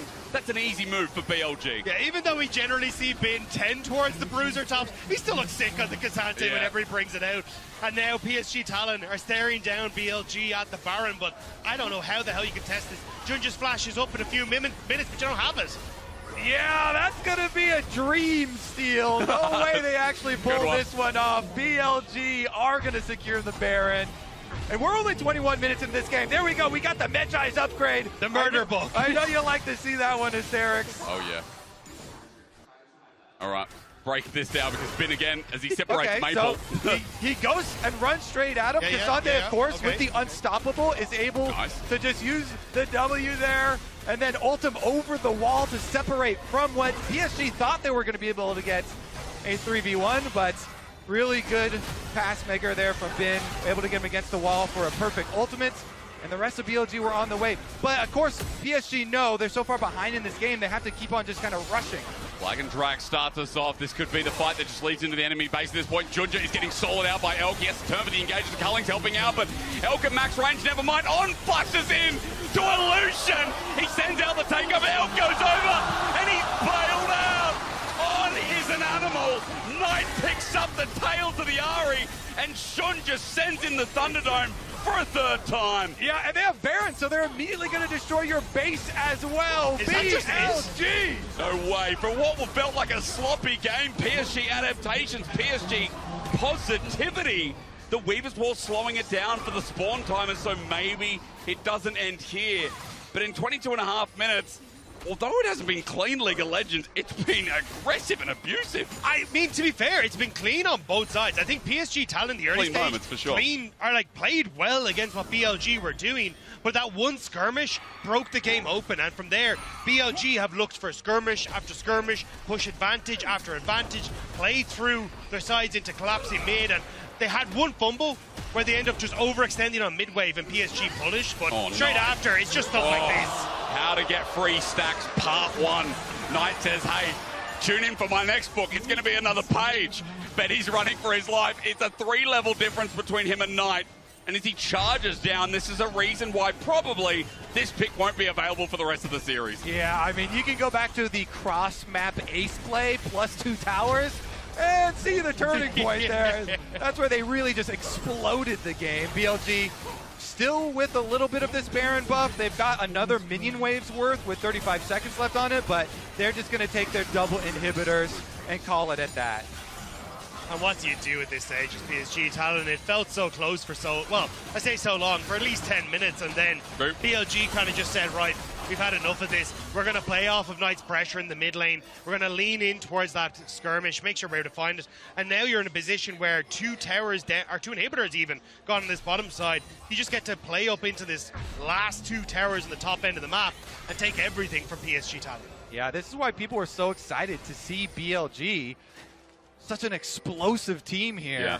24 minutes into the game, and Knight's back into the side lane. Should be able to push all 3 lanes easily here with 2 inhibitors down, and they just send him over there just for good measure. But this is Knight's comfort zone. This is where even back when he was on Top Esports back in 2020, we had clips of him going, hey, watch this, as he starts to demolish the enemy team. And it feels like this is where he again starts to come alive and look for picks, look for plays. So he just continues to keep the pressure up on PSG Talon. And look, Bin just being a Giga Chat once again. He just runs in. That TP was gorgeous. Maple is knocked back and too far forward. Bin just says, I'll take it. Runs in under turret. Does he care? Ask him. Look at him. Watch him. He just takes 4 turret shots and not a piece of damage inside. Elk sends on for the handshake. Perfect. Shun was expecting him to run back, but as the hostile takeover reaches max range, BLG are once again in PSG's base. It felt long with the amount of skirmishing, but 21 kills, 25 minutes. The tournament favorites looked strange in the early game, but are still so good at outclassing their opponents and smacking them with their wallets. And they were still ahead, too, in the early game also.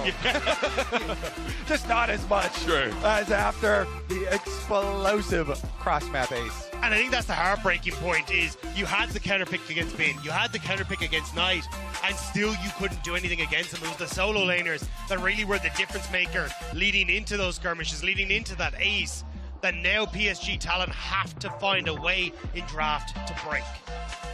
It's crazy again for BLG. I like that they were testing. You know, I'm coming into this and I felt like it was going to be so one-sided. I just like that there was some adversity from PSG. I want to be positive on them. Ladies and gentlemen, I hope you are too, but don't forget, you can actually log into LoL Esports using your right ID to earn exclusive MSI 2024 drops. So on the break, go chill out, or rather at the analyst desk do that, and we'll see you back here for Game 2 as we throw them over to break that one down. Yeah, English. I'm very good at it. Yeah, almost as spotless as PSG's game until BLG absolutely shut the door. And how, Emily? Yeah, so wow. You don't want to give Knight Ari. I believe this is the longest current player to champion active win streak. With this game, I believe it is 27 straight games. His last loss on it was in 2023 LPL Spring when he was on JDG against LNG. He is now 48-7 career. It's insane. I don't care about 48-7. I care about 27 in a row. It's crazy. Those are like two completely different leagues of stats. Yeah, and I want to contextualize it a little bit because Knight, of course, we always knew his Ahri was amazing. He had a time when that was banned, he would fall back on the Syndra, right? He recently started putting more reps into the Azir, which was usually not that good. He also has a Talia. So it is just extremely puzzling to me with that context that this is what they wanted to give him in game 1. Yeah, I agree. No? There's a lot of, like, I don't think that's the reason they lost. No, but it doesn't help. No, nothing helps. Nothing helps against BLG. There was a lot that could be helped in this game. There's a lot of bad choices. I will say, as we get into this replay, the big turning point. You got this. Yes, every second counts in League of Legends, as we know, thanks to the reliable Cisco network. Bin, he just adds insult to injury. It is Aj's birthday, but he's going to kill him for the complete days after. And this is what I will say in defense of PSG.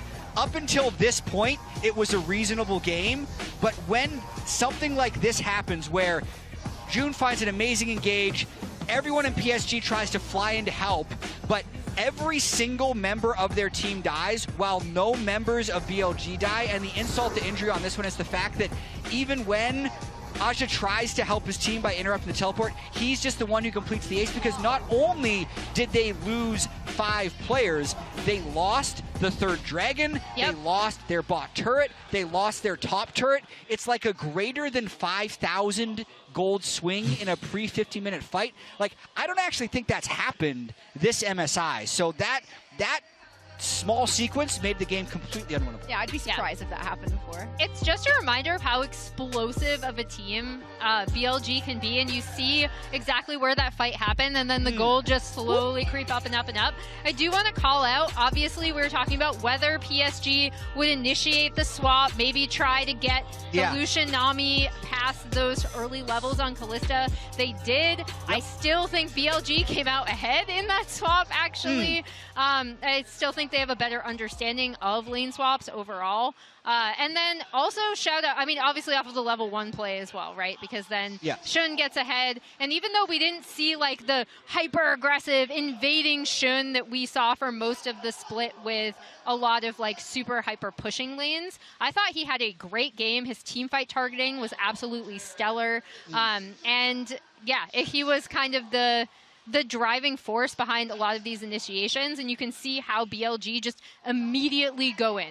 What an extreme confident boost, right? Because you say it, he used to, if he likes to play a certain way where he's very aggressive, where he will bully you in your jungle. Now he's like, yeah, but if I don't do that, I can just pick you off. My engages will be crisp. You won't have a chance. Also the follow through and the immediate switch on whenever they see that target and they know that this is the fight for them to win. It's just so oppressive. Yeah, exactly. And I think one of the things that made this game, feel extra oppressive is the fact that Bin had the threat of solo killing Aja whenever they were alone in the side lane.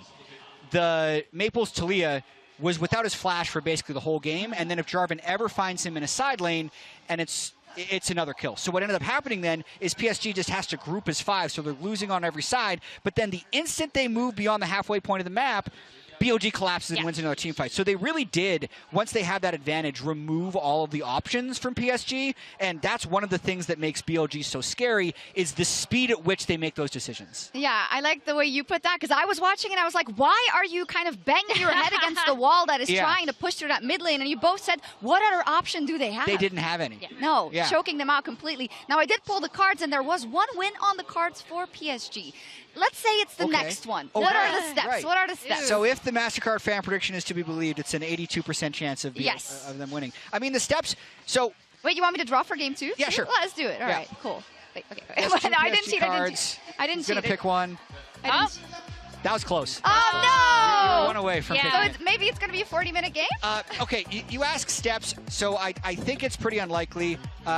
If we had a longer time, Emily, I'd want to go in a little bit more on the lane swap point. I actually like the fact that PSG lane swaps, because even if they lose lane swaps, I think they lose them less than they do standard lanes, depending on the draft. So I'd actually like them to pick a more hyper-scaling comp and lane swap with that. Yes. And that would be their best chance of winning, but it's slim. I like the point, but we don't have time. I'm sure some people are like, yes, finally we go to break because I don't want to hear about any more lane swaps. Well, you'll have to. As we go, take a behind-the-scenes look at the latest video shoot with 369 and Top Esports, thanks to the Oppo Cam.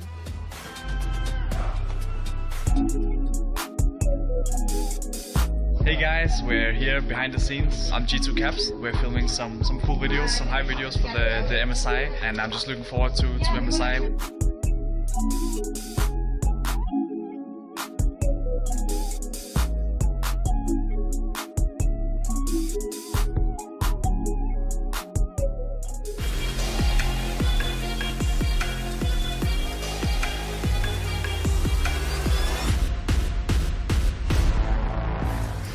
Ladies and gentlemen, welcome back after what was a 25-minute victory from BLG. Things looked a little bit dicey early, and we gave credit to PSG.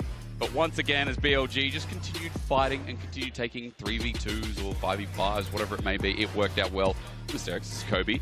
This is Dagda. Kobe works out.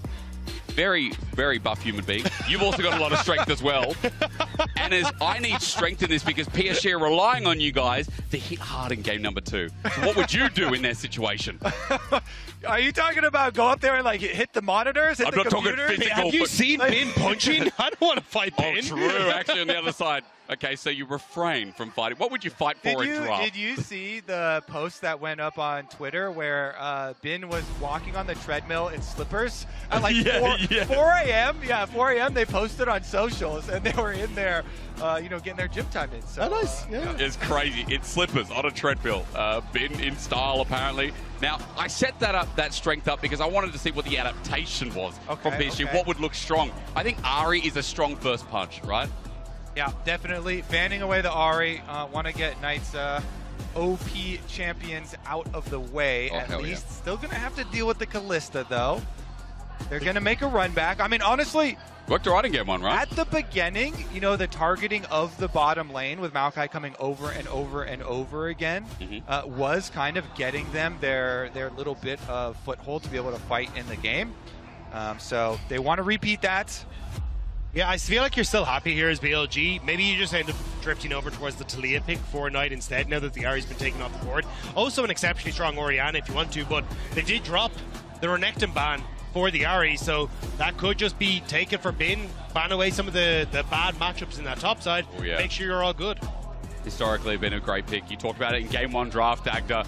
Bin locks it in nice and early. It means no jungler here for BLG. My question now is towards PSG, if they get this Maokai again, they prioritize that and start banning away pairings for Bin in that top side. I feel like a large part of the success of Maokai in the last game was because he got the early experience lead. Yep. So I don't know if that would cause them to like over-index on it. Okay, they do switch it off and go for the Cassante instead. I am surprised to see the Cassante because I would traditionally favor Renekton in this matchup. You don't always get the kill threat, but you can take Demolish on the Renekton, you get wave clear, you look for the Demolish procs, take turret plates, so you're in a relatively good spot. So unless they expect to go kind of, hey, we're going to lane swap again, maybe you can deny Renekton some of those turret plates after you lane swap for the first 3 levels, but it does feel strange to go for the Cassante into this matchup.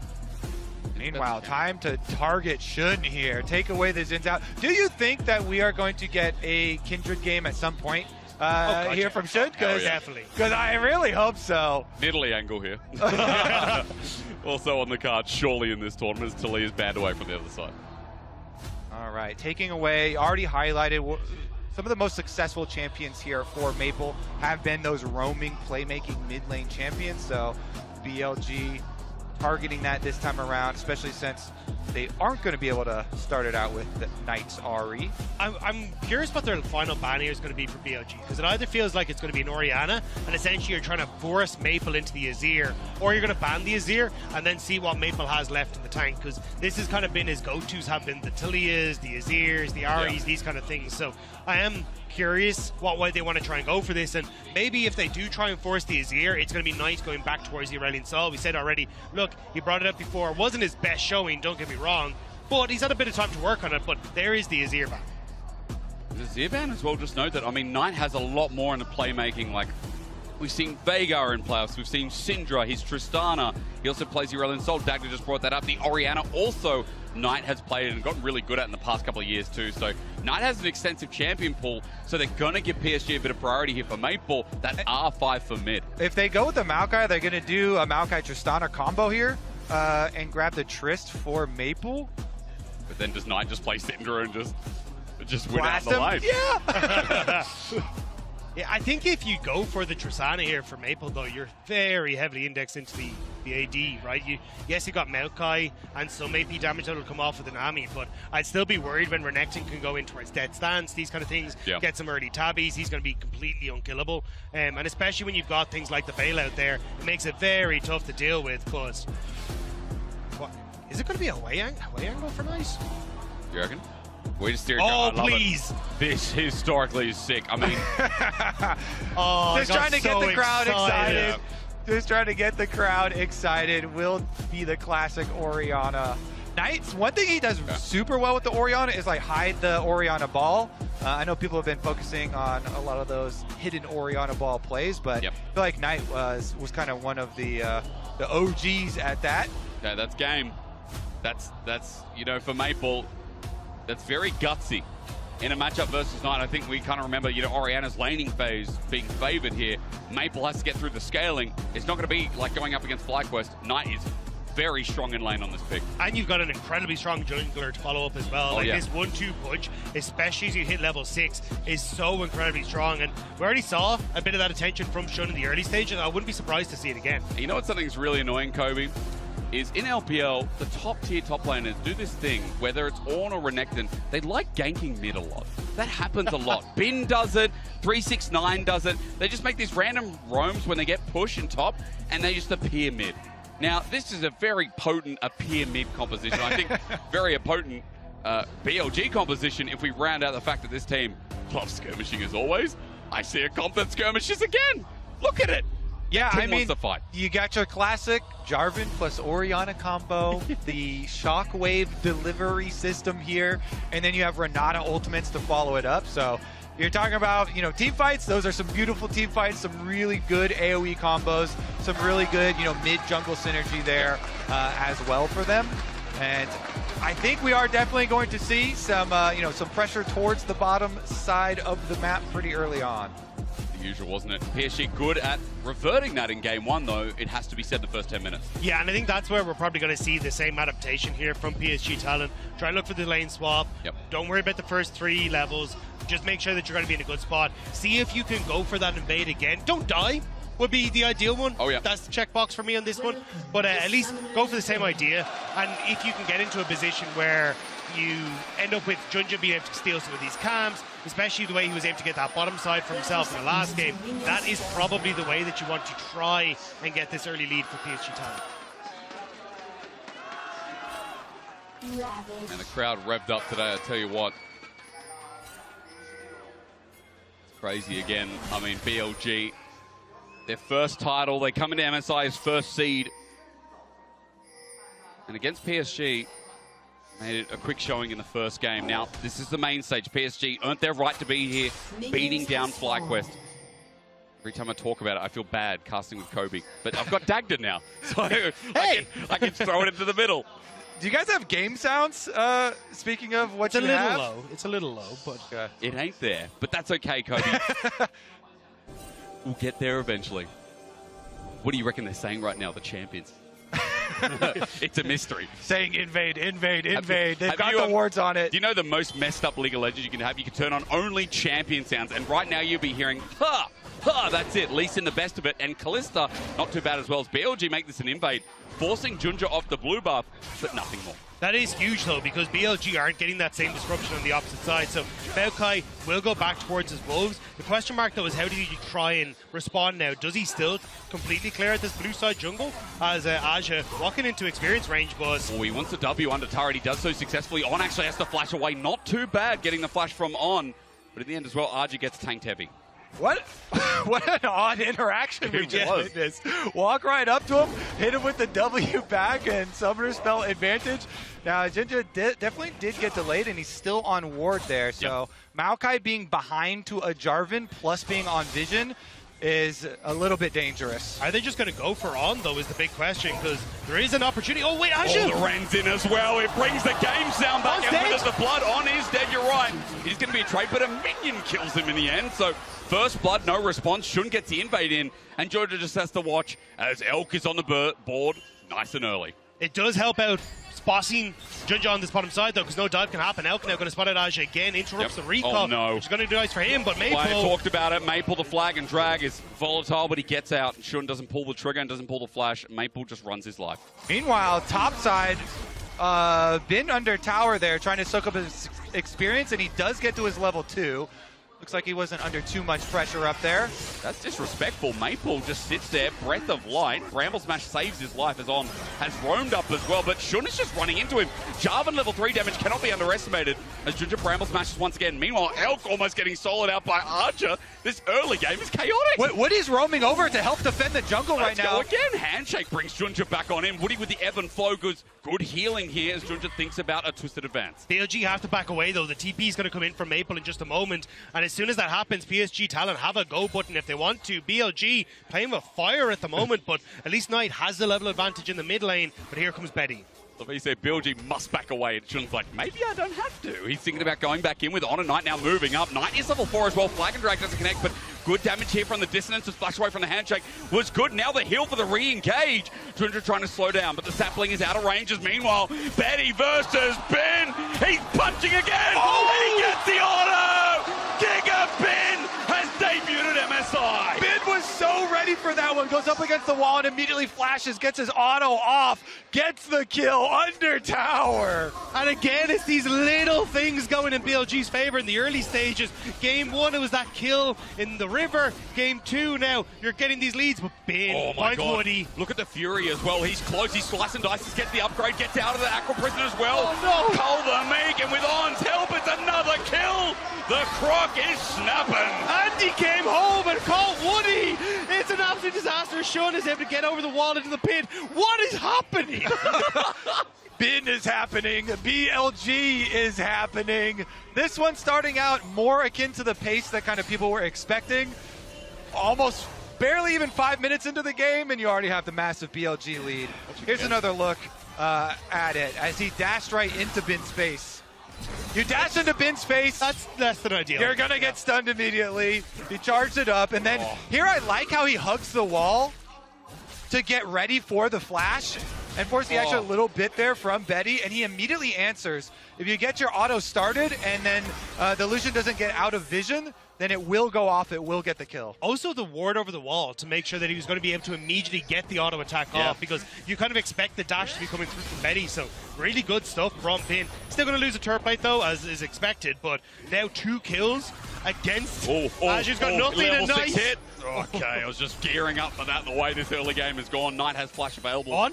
Maple lucky to get out. You're right. On is coming into level 3. Renata shows up and almost hits Maple, but he walks away. The back is still stymied, considering Maple has no TP to return to lane. But Knight does, so that's the whole point. Knight will get to push in this wave. TP TP back in, and then you can use his pressure in mid to lean up or lean down towards the Dragon if you want, and up towards Voidcrow. So options here for BLG.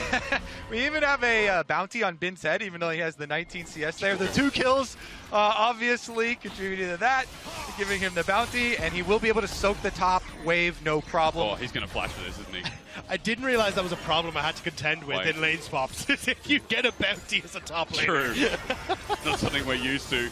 Sorry, guys, I'm just gearing up because every time we look towards mid, Knight is like leveraging the fact that he might flash. Again, laning phase going well. Speaking of, Arja showing up. The all-out going to be used onto Elk, but he's squishy now as he tries to kite back. Elk trying to kite away himself. Arja plays the patient. The flip back as well. Elk ties to a solo kill. Arja gets him back. This game is revenge of the top laners. Bin gets his kills. Aja gets his kills. Aja had also, he had been solo burning flashes of both enemy bottom laners previously, so now he actually completes and gets the kill. Honestly, all the top laners that have had to go through these lane swaps, look, cathartic experience. A fight's happening again, isn't it? Yes, it is. On's running in. Knight has Shockwave over Dragon. Who's going to die? Aqua Prison kited away from his Knight is running towards, but maybe my pants are on fire a bit here as no fight ends up happening with the Dragon secured. I was going to say, with Elk dead and Shun being on that top side, I think it would have been a very That sorry sounds like affair. reason, Dacta. That sounds like logic. I don't like it. BLG are a smart team, not to take away from them, but, you know, again, if they see it, even if it's a numbers mismatch, they'll be like, nah, I'd win. they're actually, I realise they're the classic nah, I'd win team at MSI. That is true, and it feels like now they might win here because PSG getting shoved underneath their own tower. They will need to call Junja here if they want to survive, but Shun very close to the level 6 mark, so if you can steal away this blue, this could very quickly turn into a bad old time for PSG. Ping's raining down right here because the bottom lane of BLG, such a point of power here, pushing into the tower and then roaming up to help support. On's going to go ahead and secure the vision on the other side by mid and then help out Shun. Swiftness for a reason as he moves around. Junja at least getting the smite down, so EXP bar getting closer here as both junglers might time level 6 at the same time. Yep. Now now Shun knows that he has smite advantage for the blue, so Shun's going to be able to take away the blue while Elkanon. Here we go, 2v2 dive. We talked about this. Handshake out. Woody is going to burn down. Auto through Ignite picks as well. Elk under turret finds his mission as Cataclysm burns. Level 6 hit first from Shun.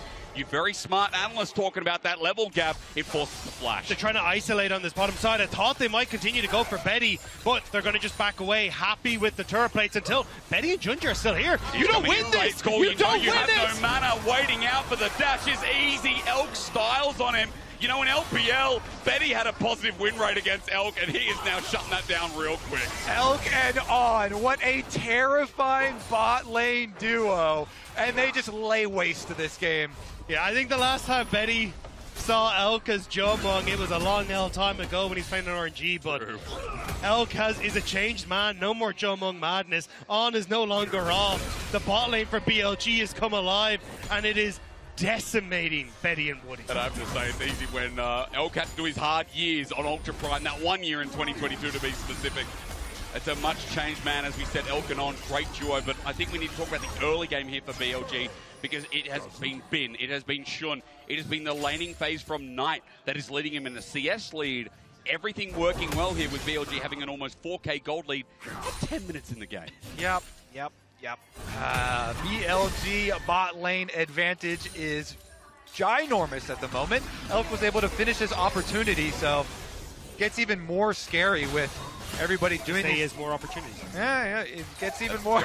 That's an original joke, isn't it, Dacta? I mean, but look at this. The lethality plus the Q maxes, these spears, you just get giant chunks of damage over and over and over, and then you get whittled out. You don't get the CS down there. But I think Bin might be able to 1v2 this. Level 8 Croc goes into dominance. He's building up Fury. Arja gets a flip on back, but Bin is Crikey incarnate. Junja just runs away, and Bin waits for the next coming.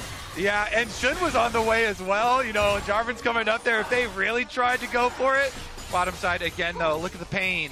Got demolished. I mean, again, PSG and the 2v2 aren't winning out in standard lanes. They talked about it on the desk, and I think we all mentioned it. It looks so hard to beat as Culling comes through. The tidal wave between. Woody in trouble as On takes some turret shots. Archer TP down. They're going to try and find this lane, but they're like, nah, let's take Woody with us. The bailout there. On survives a little bit longer as Elk's now just like, get me Betty, get me the kill. He won't find it. And it's classic BLG again. It takes 4 members for PSG time to shut them down, which means this tower on top side probably going to fall towards Bin, especially if Shun, after taking these Void Grub, wants to try and move up there. You could dive this Maokai. He's only level 7.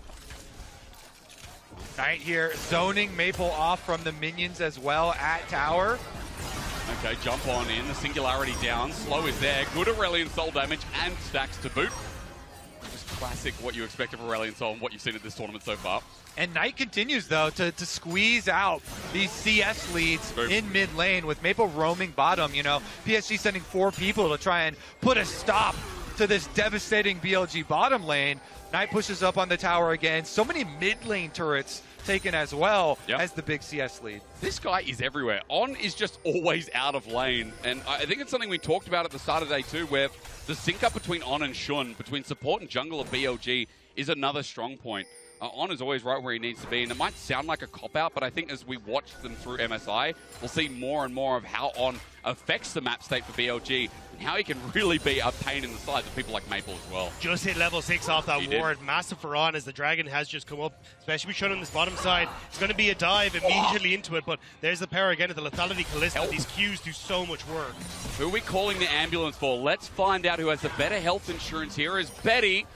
Oh, okay, maybe we start the 9 and then wait for the 2 numbers. Ladies and gentlemen, I'm from Australia. It starts with a 0 over there. Definitely in the wrong country. As BLG try to rush through this bottom lane, Junji here to defend. Yeah, and Elk already is level 9, and Betty's still stuck at level 7 between his 2 towers, getting zoned off again. Here comes Knight, 4v3. No teleports on the side of PSG, so they're just doing everything they can to even get some experience for Betty and Woody here, trying to escort them back to the tower. Problem is the 6 Void Grubs do so much work on these towers the second you leave them alone. And now Dragon's starting to form BLG. Knight going to push out mid before he joins, but On has the ultimate if they want to. Betty stepping very far up here. Yeah, for the wave dangerous. I like that you pointed out. On is running in. He's got flash available and the hostile takeover. Shun's angle now perfect. Shun just like, maybe I have the angle on them, but as the culling comes through, it's used all for naught as flag and drag out. This is a good counterplay from PSG, but now with Berserk hostile takeover, maxing range. Woody's 1 shot away because Knight TP'd in to save the day. The handshake might be cleansed, but Betty still drops on down, other than another counter to Elk's matchup, and the deed is done again. Betty might have the cleanse, but On is too clean, and now Knight starting to move in onto this bottom side as well. They want the tower, they want the picks, but I think they're just too low at the moment. They need to look for the reset. Yeah, Elk and Shun going to go for their recalls there, so no more poking around at the tower for Knight. BLG, call a stop just for now to go spend their cash. We've got lots of it. Let's watch this again because this was scattered out. It started off well for PSG though. Betty getting good damage on the Elk. Yep. The interrupt on towards Shun, but the TP from Knight is the difference maker here. They're able to take out Woody, separate Betty from the rest of his team, and with that, now he just ends up in the 2v1 from hell as Elk and On are able to rain down on top of him. Double flash over to follow him and finish off the kill. How many times in this series so far has On flashed away? I think we should do a tally because On flashes into enemy. Game 1, we remember, into Betty and Woody, he just flashes in. Look, he's cheating. He's got a way out with Fate's Call. Yeah, right? He's got 2 flashes, you know? Plays like an engage, though. I mean, it's nice to see. Again, 7 out of 8 kill participation for this support. Definitely a core member of BLG from this series alone. Flag and Drag is starting off yet another fight. Bramble Smash for the disengage, but you look at what's happening bot. Mabel getting zoned under turret. Shun is now gearing up for another Flag and Drag with the orb on top. They're about to make this the dome of control.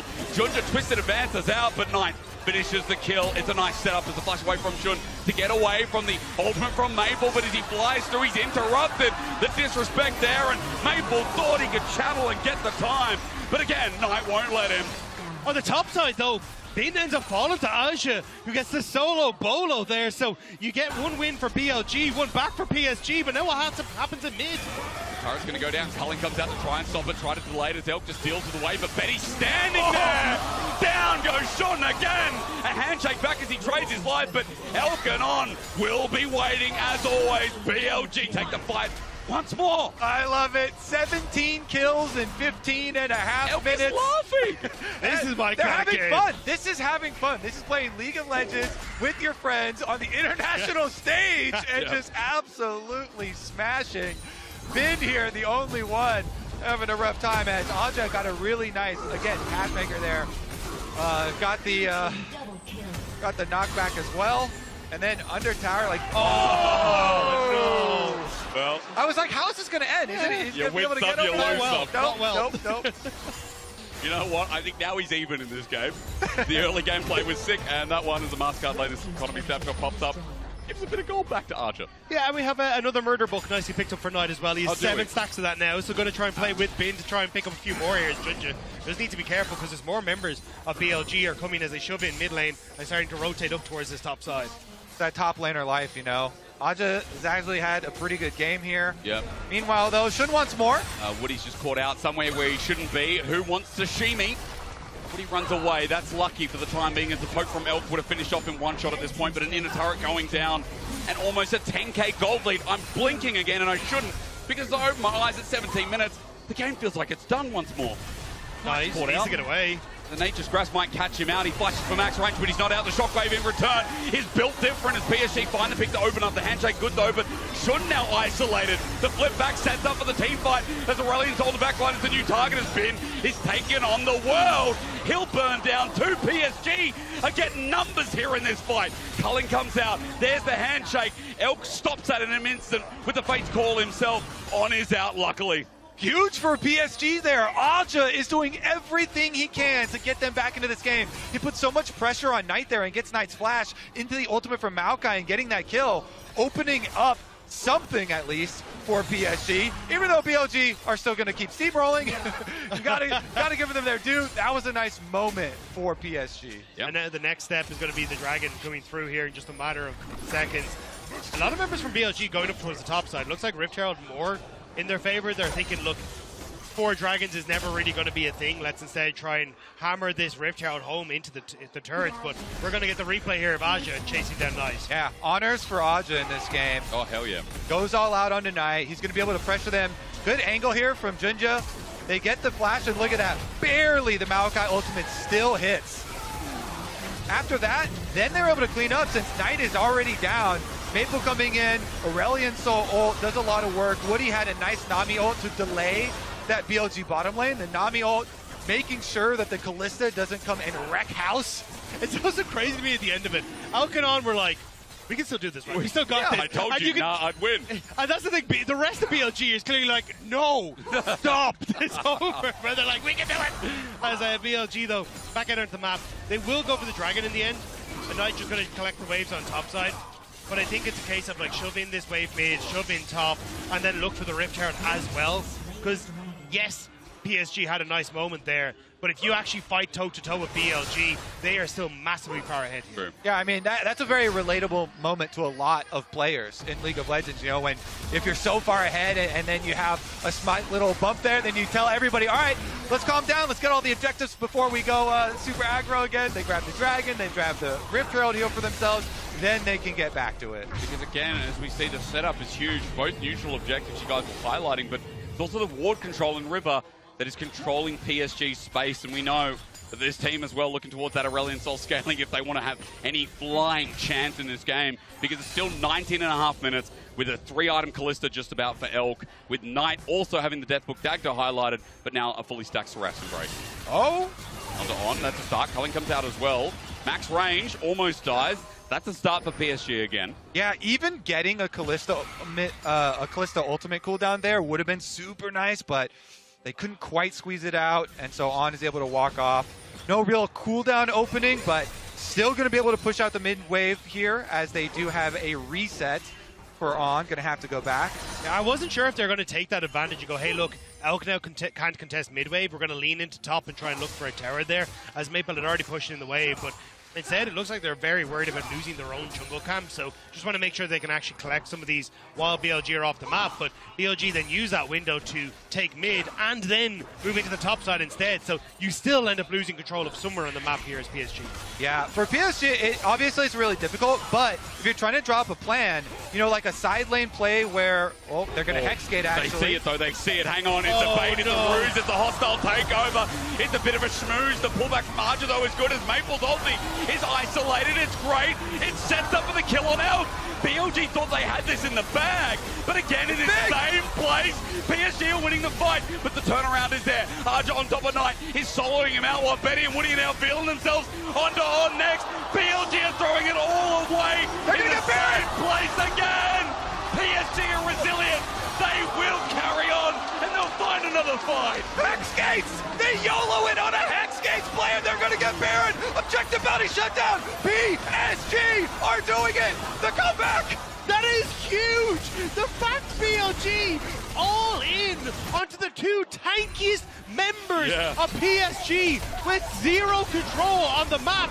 PSG are like, great, that's everything. Let's go, boys. It's dinner time. Exactly. The Renata ultimate is used on the double tanks, so then PSG can just funnel in. Maple cruises over the top, that big Aurelion Soul ultimate, and Aja, once again, this man has been a beast fighting every second there for PSG. He takes out Knight while the rest of the team chases down the other members. They got Shin's flash as well.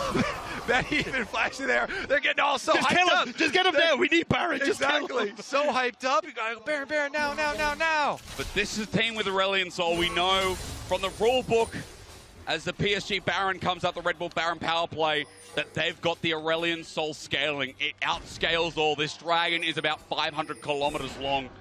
And Maple is heading towards his third item. So from what before was like a bit of trolling from BLG, now to the same spot, PSG have caught up to only 2k gold disparity. And the thing is, Elk is just going to become less and less impactful. Right You're point. starting to get the armor coming through from Junja, a little bit slow, but still going to be coming there. Aja is massive with 3 items now completed. And this is a lethality Callista. She's not getting through a Cassante. Aja is a hero. The Cassante, level 15. He's going to go down mid lane. The rest of the squad here finishes up the tower, and they got it. Again, Knight gets caught on out. The ult is perfect from Maple. He's burning for his life, and he gets hit by a tree to drop on down.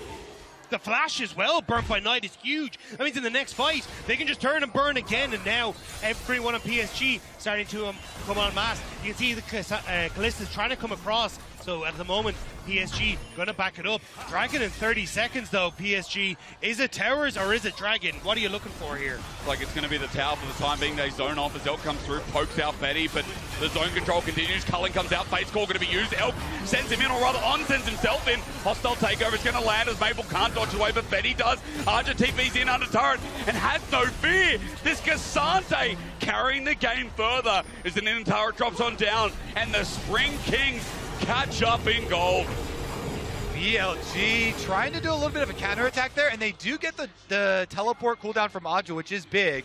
Nobody ends up going down, and it's going to be a little bit of a delayed reset here. Baron empowered recalls plus Hexgates, though, is the quickest reset that you can have, and PSG are right back at it. Watch Shun and Knight, they still have that combo open available. That's going to be the go button for BLG, whereas PSG Talon, they use so much on getting that top lane tower. It's only Aja who has his ult available, but BLG, they're scared of PSG right now. They certainly are. They've made too many mistakes, and PSG are going to grab another objective for themselves. Are Jat's cards actually going to be right? That one pull from Shocks coming back to bite BLG right now. Right, Twisted Jat next skin in 2025. Maybe it's the MSI skin in the end as well. Either way, if those taros come true for PSG, what an accomplishment it would be. I mean, it's such a big punish for BLG, overexerting themselves. I just love that it was the same place, the same time in that jungle, as PSG try to get deep within BLG's own jungle. And we've heard how much it means to these PSG players, you know, making it to main stage here after last year being a very disappointing year, and now pushing BLG to the brink we won't get ahead of ourselves as Bin split pushing on top and PSG. Down. The Nature's Grasp flies through. Singularity is zoning out. Shouldn't just giving stacks over. But remember, Maple also have the Sky's Descent. Upgraded ulti threatens on the almost level 16 Aurelion Sol. Yeah, Bin up there pushing on the top side. They're going to have to go answer. They swing with the Maokai ultimate, but it's going to be just that. You see the push in mid, though, is coming through. Bin going to be able to, I believe, get out of here, but he has to be careful. Aj is here. Maybe he's caught. Maybe. Got ult. Dodges away. Good slice and dice the second time around. Arja still slows him down. There's no all out here. The rest of BLG also moving up. You still get the push out the top wave, though, which is really the win for PSG here. They don't need to go into the jungle. They know BLG are going to be there. Call, flag and drag. They're trying to find Maple, but the flag and drag is early. Maple gets on out. He flies out. The face call also used handshake out. Archer with a beautiful angle. The skies will fall, and with that damage that comes over, BLG has slowed. They're burning down on in the middle of it as well. Ulti's out before he dies, but still dies. Tidal wave through the middle as the culling is flushed away from Bin. But PSG are still controlling the space so well. And that was without Betty. Betty was in base. He just cleared out that mid wave and then started to rotate up. So Betty basically a non-factor, and still PSG are coming out on top. This Aurelion Sol and Cassante is too hot to handle for BLG. PSG have been so good at team fighting as well. When you have these tools, the giant Maokai ultimate and giant Nami ultimate and Aurelion Sol, like they're all coming together here. Yeah. Such big AoE team fighting tools, and every time BLG moving up too aggressively and PSG with the big punishes. And that's the thing. I think BLG realized, look, we're just getting outscaled here. We need to try and find a pick. We need to try and force something, but PSG aren't giving it to them. They don't overextend on the top wave. They have the people that can come through, and Aja rightfully spotting how quickly he can come in onto that fight and just burn BLG. Like, seriously, Aja's had just such a good game on this Cassante. I mean, it's been fantastic considering how it started with Bin finding a lead, with Aja finding his kill on Elk as well. We got one apiece. The double dragon as well, another point to what you guys were mentioning. PSG aren't in a rush. They've got themselves objectives set up. They've got at least another 7 minutes on top of that, but they're fighting a fight now. The Singularity down again. The damage from Maple is really piling up. The Renekton isn't here. He's about to TP in. They're going to try and look for the play on this. They know Mary going. Flushes in. He gets a flag and drag, but Betty flushes out, and it's countered. Maple gets down the BLG jungler as Nature's Grass catches the shockwave only onto Arjun. They're trying to find the tank, but he survives too. Bin uses the dominance. It gets out as we get a pause after PSG had done so well in another fight. You cannot pause now! PSG had just won the fight. They're about to turn for Baron, and I cannot believe this. PSG are playing out of their minds.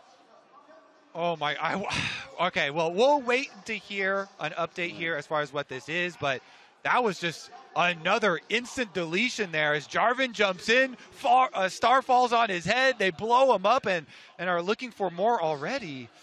And it feels like a huge amount of this, again, is like BLG, they're trying to force a play, and PSG Talon are ready to respond. Aja immediately jumping into the front line. No one sees a tank that mid lane turret if he needs to, but just buying space for the back line. And so often, we look towards Knight on these on Orianna or a Syndra or something along these lines to be the big playmaker, to draw a game back from the brink, but he's had to solo ult Aja basically every fight because of the pressure that Aja is creating. So PSG Talon are having a field day dealing with Shun, dealing with any sort of backline threat without having to worry about these big DPS carries from BLG. No update on the polls just yet, by the way. We're trying to find out what is going on after what was such a crucial fight, or maybe leads to a crucial moment. Again, for PSG, they get mad respect for how they reacted to that fight up in the top side. BLG being a bit over-eager. I mean, again, it's happened to some of the best LPL teams in the past as well. Their aggression bites them in the backside. I think the biggest thing is, though, you know, a lot of the time historically, with not only PSG but PCS teams, we know they can be a lot slower, play these big scaling compositions that run around the Aurelion Sol. You know, for PSG, they got ample opportunity against FlyQuest when they knocked them out to play this Aurelion Sol, get early advantages. We didn't see the same thing happen here, but Maple still got to chill partly through the lane. Knight didn't get as big of an advantage as we expected. PSG, with the comeback as well, have now got this Aurelion Sol in a great spot, and this is what PSG have built for here in this second game. Well, that's the thing. BLG were running away with the game, but it's the overextensions that have caught them out pretty continuously, and it was one of the big talking points coming into MSI was BLG and playing on sideways, making sure that they actually set up the map correctly to cleanly close out these games. That's why a lot of people are like, hey, if they go up against a team like Gen G, this is what could come back to bite them. And PSG Talon did just that. They caught them out when they were overextending in towards the jungle, not having their lanes in the positions that they should be. And Aja, having a hero performance on the Cassante, has just continuously kept the DPS threats out of the fights on BLG and given PSG this comeback potential. I hope we haven't had a classic That spill. looks like one. Or there's just dust. Or Shun's just using the time well to clean the keyboard, which I might say, it's a fancy keyboard. The color scheme is on Looking point. nice, yeah. Did you see the BLG jerseys as well in the pink? Got Yeah, the, they look sick. They the look color, really cool. the color I think they're coding away jerseys because, like, if you look at Top Esports domestic or IG domestic jerseys, they're both very white. And so you'd look at them on stage, you'd be like, wait, which team is which? It'd be confusing. Yeah, we are locked into some jerseys before. But for BLG, can they lock into game 2?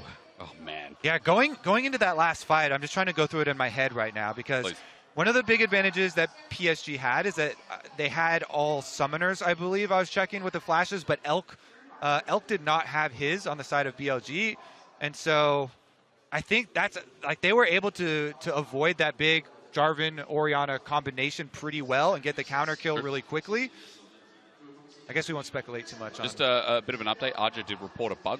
It's being investigated now. So not sure as to what it was.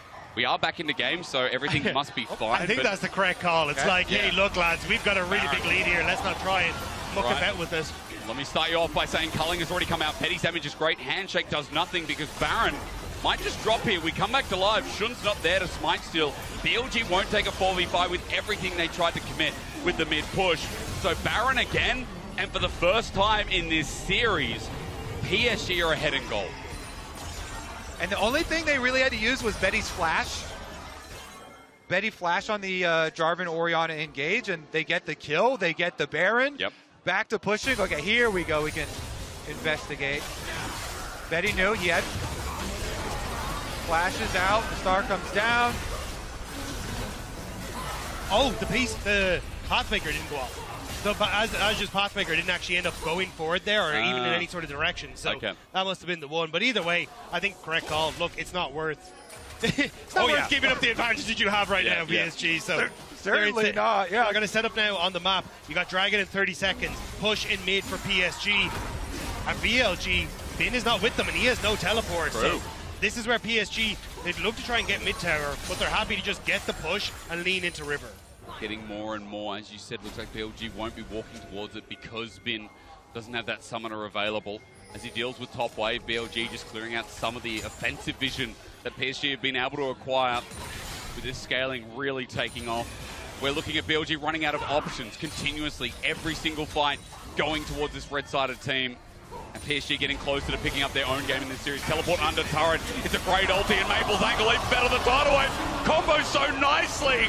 One thing you can rely on PSG for at MSI is their team fighting. Oh, that was disgusting! PSG! They've done it! They've done it! They're going to push on mid with the Baron buff here! Can it end? I mean, if they find another kill, maybe they're still going forward regardless with the Baron buff and inhibitor down. What's next? You still have Shockwave for that wave. That's what Knight needs to try and get in. He's going to try and get the ball, but Maple's jumping in. He knows a scaling stun. Junja flies through. Twisted advance. Shockwave comes through, but it's only one man onto Arja. It means nothing. BLG had this game, this series point in the palm of their hand. The disrespect, the overcommit, and PSG are waiting to punish. One Nexus turret will drop, the next follows suit, and the Spring Kings of the PCS have arrived to the main stage. What a performance from PSG! The solo laners stepping up massively to find the picks, to find the fight, and put BLG back in their place. One apiece, PSG.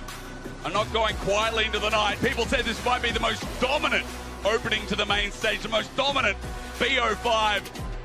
Well, put that away because we got a series on our hands, and BLG cannot overexert themselves again. PSG will be there to punish as we throw to the analyst desk to break that one down. Thank you so much indeed. Chengdu is silenced just a little bit as BLG drop this second game rather in the best of 5, and PSG has a wonderful performance and also got the first win on the board against the LPL or LCK this bracket stage. That in itself is a cause to celebrate, but also the way they played in this game. I mean, and also just how rapidly it happened. Like during that game, we were pinging stats and asking, so what's the fastest international best of 5 in history? Like, what's the timing? Okay, fine, I was.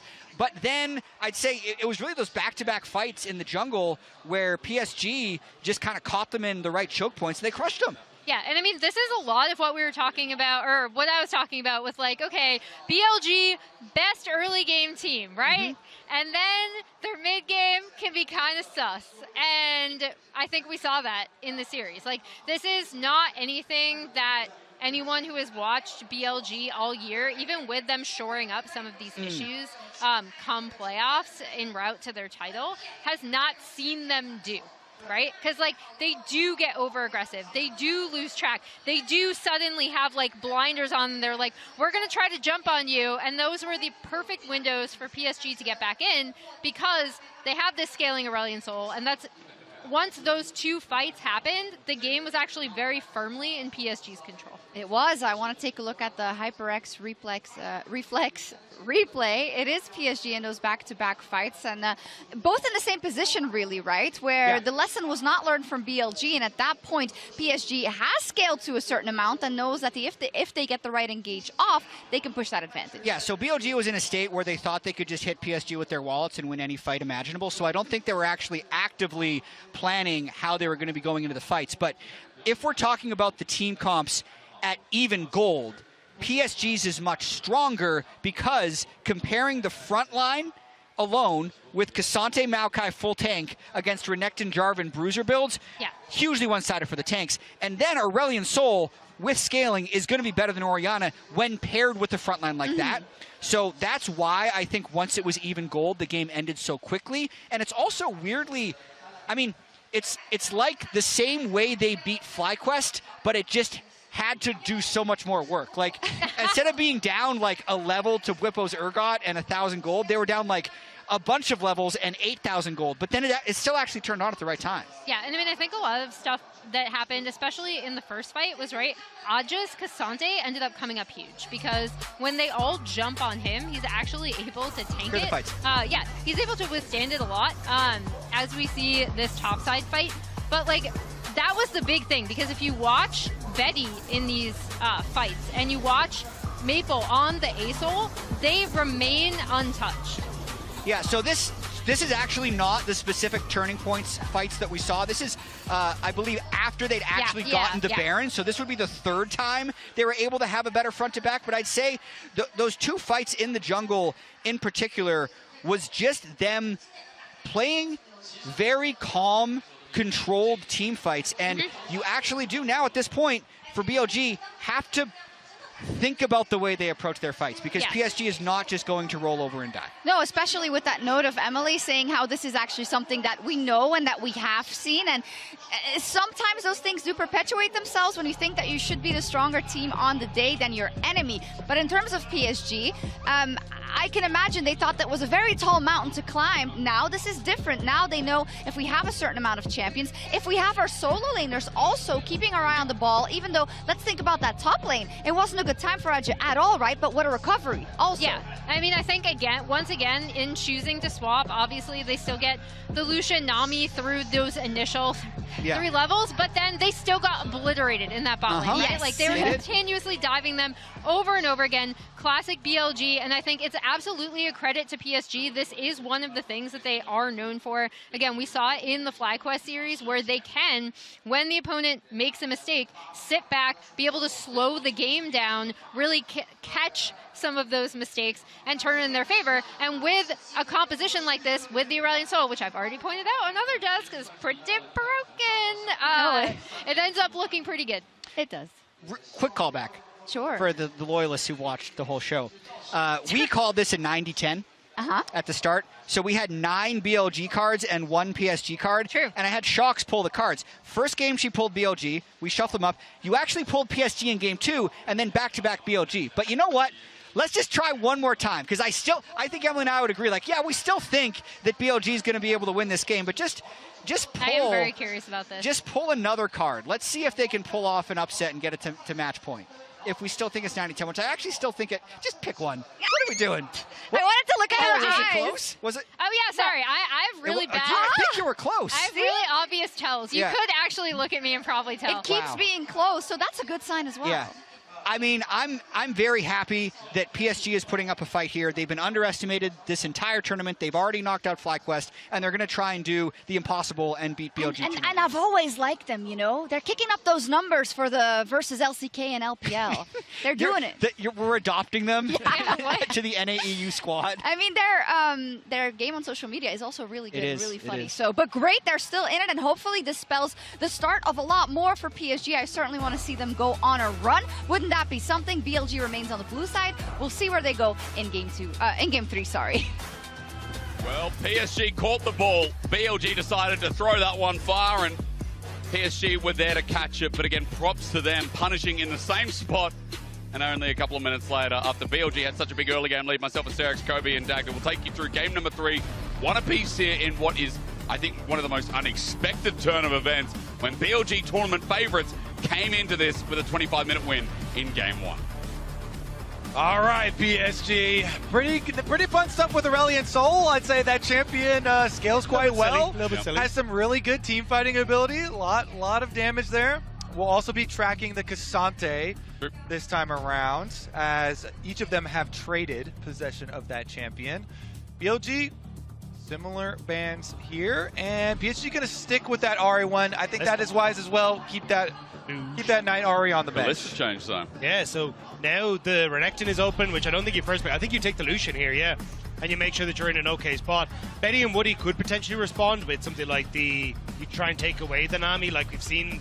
Try and put it up with a Draven or something along those lines. We know from RNG back in the day that he used to play a little bit of it, but that's still a rough time.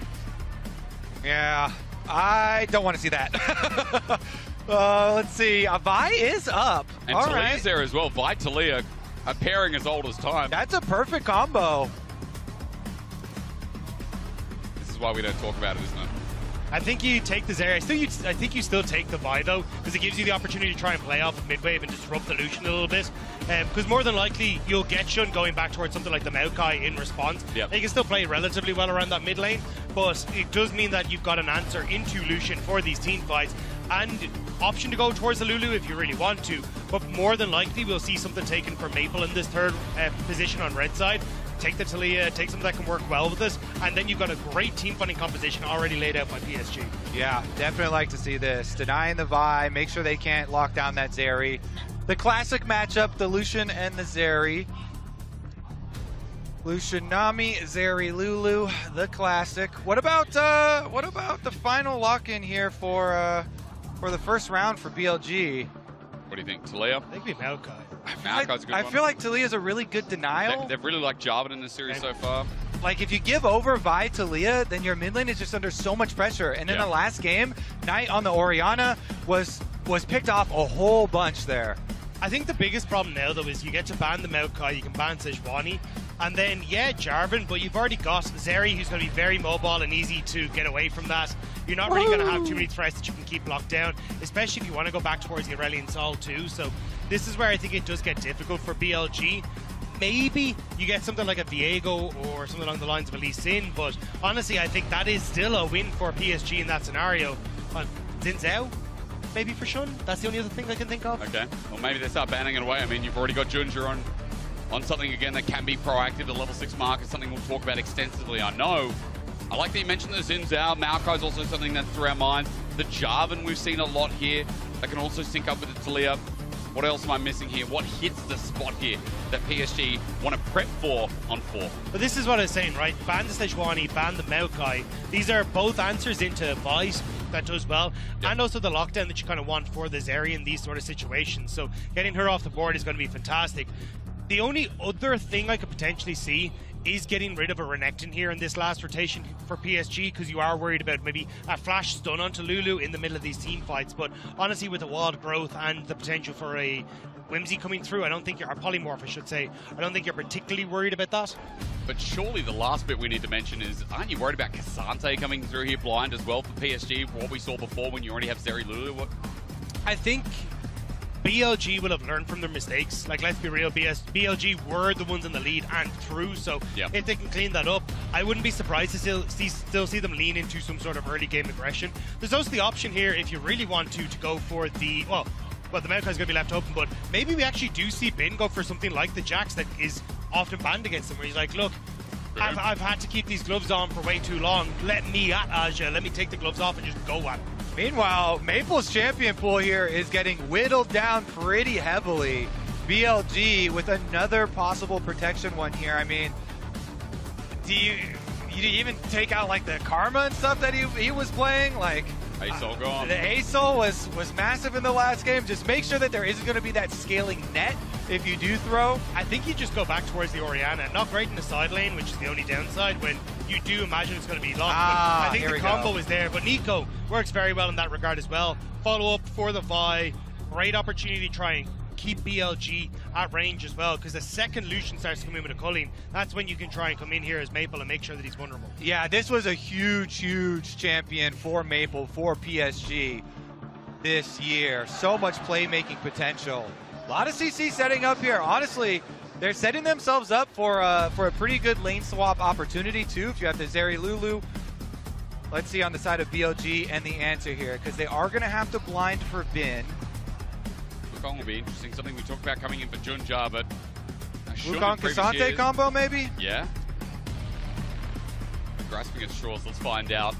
They keep on shouting out the Vayne, but I really do. The crowd is getting baited. They're like, oh yeah, Vayne, let's go. Yeah, there it is. You've had it enough, and yeah, Bin this time on the Cassante seems like the mainstay, and a nice round out for BLG's comp.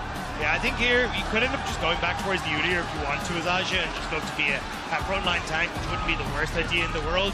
And the other option is to try and go for a little bit more sideline pressure with something along the lines of a Twisted Faith if you really wanted to. But personally, I think just Aja being a tank for this squad is more than likely we'll see the direction PSG go with this. Let's see what it is in the end. Again, crowd simmer down. Guys getting baited in, there's no way. I mean, as Dagda said, Aja on tank duty on something that can roleplay, I think, is what helped them win last game. That's how they got game 2 and made such a comeback when BLG threw it away. Yeah, become a big fan of this Urgot after the early stages of play-ins, with it having a lot of success in the hands of Whippo in their first round matchup. Not so much the second time. I think we do have to see if Aja's learned from game number 1 though. Bin 800 gold lead coming out of the laning phase before we had the big pop-off skirmish, which kind of broke the game open. So Aja definitely needs to have a more comfortable matchup against Bin if you hope to lean into a mid-game where PSG Talon can go toe-to-toe against BLG. Well, scaling for them was what won it in game number 2. They've got a Zeri Lulu. The question everyone wants to ask is, can they get there again? Now, let's be real. Everyone at home is saying, man, BLG had that. They threw it away. Yes, they definitely gave the window of opportunity to PSG, but PSG still had to be there to take it. And a lot of people, when PSG went up against FlyQuest, thought it was a done deal as well. They thought FlyQuest were going to walk over them. They thought BLG were going to walk over them. But now we're in a game 3 where PSG came in under the rug, slipped in, pulled the rug out. BLG like, what the hell just happened? And now you have to question, well, I guess they slipped on the rug. And now they've got cold feet, and you got to wonder if coming into this game whether they're going to be able to recover. How can you? You need a rug. Where's the rug gone? PSG took it backstage. Maybe they burnt it, and now BLG are barefoot. Now what do you do? And they're going to see if they're coming off their back foot. Because they want to see if they're going to be able to come into this game with a strong step forward, especially in the early game. And Elk got his of Betty. All right, Kobe. Okay. How you feeling? Well, I'm feeling comfortable because we're going back to one of the matchups that we have a lot of tape on. The Lucian Nami versus the Zeri Lulu. But Nidus coming down to poke around in these early level 1 trades as well. Maple's there to match. Just a quick tidbit. Game 2, did you notice that everyone was quiet? The audience weren't really gyroing. And then Game 3, the whole BLG fans rile up again. They're like, well, we need to refuel our team. After that last game, they need to recover. They need to bounce back. PSG feel like they have a mental edge, as nothing's going to happen in the end. It looks like pretty standard lanes, actually. Which is good for Elkanon when you consider how their Lucian Nami's gone in the past and how we know Lucian Nami should go. This has definitely been the comfort for Elkanon, and they are very, very good at getting leads on this champion. Yep. So we'll have to see if they're going to be able to do so. Again, I think you've got great opportunities as BLG to lend yourself off of Elk in mid-game into side lane pressure. I wouldn't be surprised if they did again, but nice job here by Aja, just getting that invade on top side and pushing Shun back. Yeah, Urgot on the level 1 with the power from the passive, the shotgun knees. Uses his time, gets the deep ward, plus delays jungle a bit. Very, very good top lane strategy there. Very repeatable for even everybody at home in solo queue 2. If you do have a good level 1, go in. Always worth it to get that super deep ward so you can track the enemy jungler pathing away from your side of the map down towards bot. Yeah, it does upset me that Aja's knees get stronger with time, whereas mine get weaker with time. Right. And that comes down to the carpet again, Dagger. I'm just going to tell you that, man. Everything's related to the feet as the all-in comes through from Elkanon. Actually, a summoner burn here from Betty. While, again, that heal was burnt from On. Good tidal wave, or rather ebb and flow, as On just takes the Glitterlands as a trade. Doesn't hit Elk on the back end. Betty and Woody now at half HP, but the same can be said from Elkanon. I was curious to see what the pathing here was going to be from Shun, because he got pushed out. Ooh, hang on. All in. Does it backfire? That's a question. Double tap, though. Elk finds a better trade. Betty's low, Elk is low. And you always want to do this a lot because you have a sustained advantage for the Nami here with the heals coming out. True. They already worked their way through the barrier shield on Betty, so they've got the summoner spell advantage. They have the sustained advantage, but not jungle advantage. Might not be right. Jungle! The flash forward. Betty goes forward. Elk thinks about it, but here we go. The flash Q onto Elk. He flashes, matches. Now On's in trouble, though. The ebb and flow brings him back as the flash is burn in the end. The shock of the E from Junja. Wukong. Can he do anything, though? I think the play's already done. And now you get the push in from PSG on the bottom side. They will get to reset faster and be able to come into the bottom side. So Junja doing some good work in the early game to get both summoners out of BLG's bot lane. My God. Elk lucky to be alive. That is so critical because now you don't have to worry about extending that bottom lane stay and the sustain. You get the recall off too. Not only does Junjia trade flashes with Elk and force out the extra summoner, but he also allows Betty and Woody to get the crash, get their reset. Also, just buying time where Shun won't be on this bottom side anymore. He's going to need to clear out this bottom side. He'll maybe try and go back onto the top side to get himself a Scuttle Crab, but he's going to reset, and there's no reason then for him to be on this bottom half of the map. So you actually buy space for Betty and Woody now to continue just fighting solo in that bot side without any jungle intervention from BLG. I think so far in this series, what we've been talking about mainly is just how good Junja is at reacting to the game state of BLG. Even in that game 1 that was a loss, Junja was fantastic. And I think Junja has been so impressive ever since he's come into the PCS. Yep. The fact that he's found his confidence that he just didn't have when he was on EDG to step up and be 3 times finals MVP in the PCS, step up for PSG talent alongside legendary mid laners like Maple and take over. It feels like Junja has finally found his stride consistently, and we get to see him at his best now on the international stage. Truly has been critical for PSG, and neither jungler going for the recalls either. Still 4.5 minutes into the game, and we're going to have the Krug start up there for Junjia. Meanwhile, slight visit for Shun will be seen on that ward, so it doesn't affect Aja's lane at all as the fireworks continue bottom. They really do. Elk with some good sidestepping, and again, the trades are starting to build up. Remember, sustain that Toby talked about, but Woody's shielding is still something to think about too. Betty hits level 4.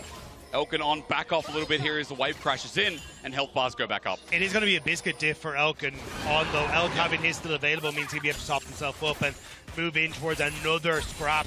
As you can see already, the refillable potion is completely gone on both sides of the equation. So this is now going to be a scrap that BLG are just waiting to take into their hands. Nice to see Betty and Woody stepping up. You can also see Maple thinking about walking down now that he's level 6. Yeah, he's halfway there already, so Elk and On better be careful. The engage is there, the heal is there, also the barrier. He gets polymorph for a bit as Elk has run low on mana. On has his heal in just a couple of moments, so we'll be able to pick that one up. Maple's got flash, he's level 6. The all-in's going to be there over the wall. It's a game-making play. He flashes He him out misses. of range. Maple was so close, and Elk just has to emote on him. Yikes. Oh my goodness. I mean, the comms as well, you know, Knight is very clearly telling them, hey, could be the roam there. The positioning from Elk on the bottom side, and they just walk it off. Oh man, Maple. It's okay. But that is massive now for, hey, Dragon is up, Void Grubs are up, a potential roam onto this bottom side is up. There's so much that you can do now with BLG, knowing that both the Flash and the Ultimate have been burnt by me. I love that you mentioned that. The Flash is down as well. The playmaking tool that everyone knows about Nico. For Maple, a big commitment, but a big failure in the bottom side as well. Maybe could have changed the game, maybe could have continued changing the series. PSG still taking the Dragon though, Dagged Up, as the push still came in and Betty and Woody had priority in this bottom lane. Yeah, should be the trade for the Void Grubs getting started up there by Shun, the Wukong. And the extra experience off Void Grubs is going to be quite nice for getting the Wukong to level 6. Shun then look for his Flash play. Flash plus level 6 is really your first like fun moment for Wukong here for jungle. You really get to have some influence, and unfortunately for Maple, he might be a target with having used his Flash offensively on the bottom side. You know, it's either mid lane or bottom lane where Shun probably going to go use his Flash ulti. Yeah, that to observers. I love the new HUD. The experience tracker is so important. We always talk about level 6s and who picks them up first, what champion, why is it important. Junja just hit 6. We saw that on the side of our screen.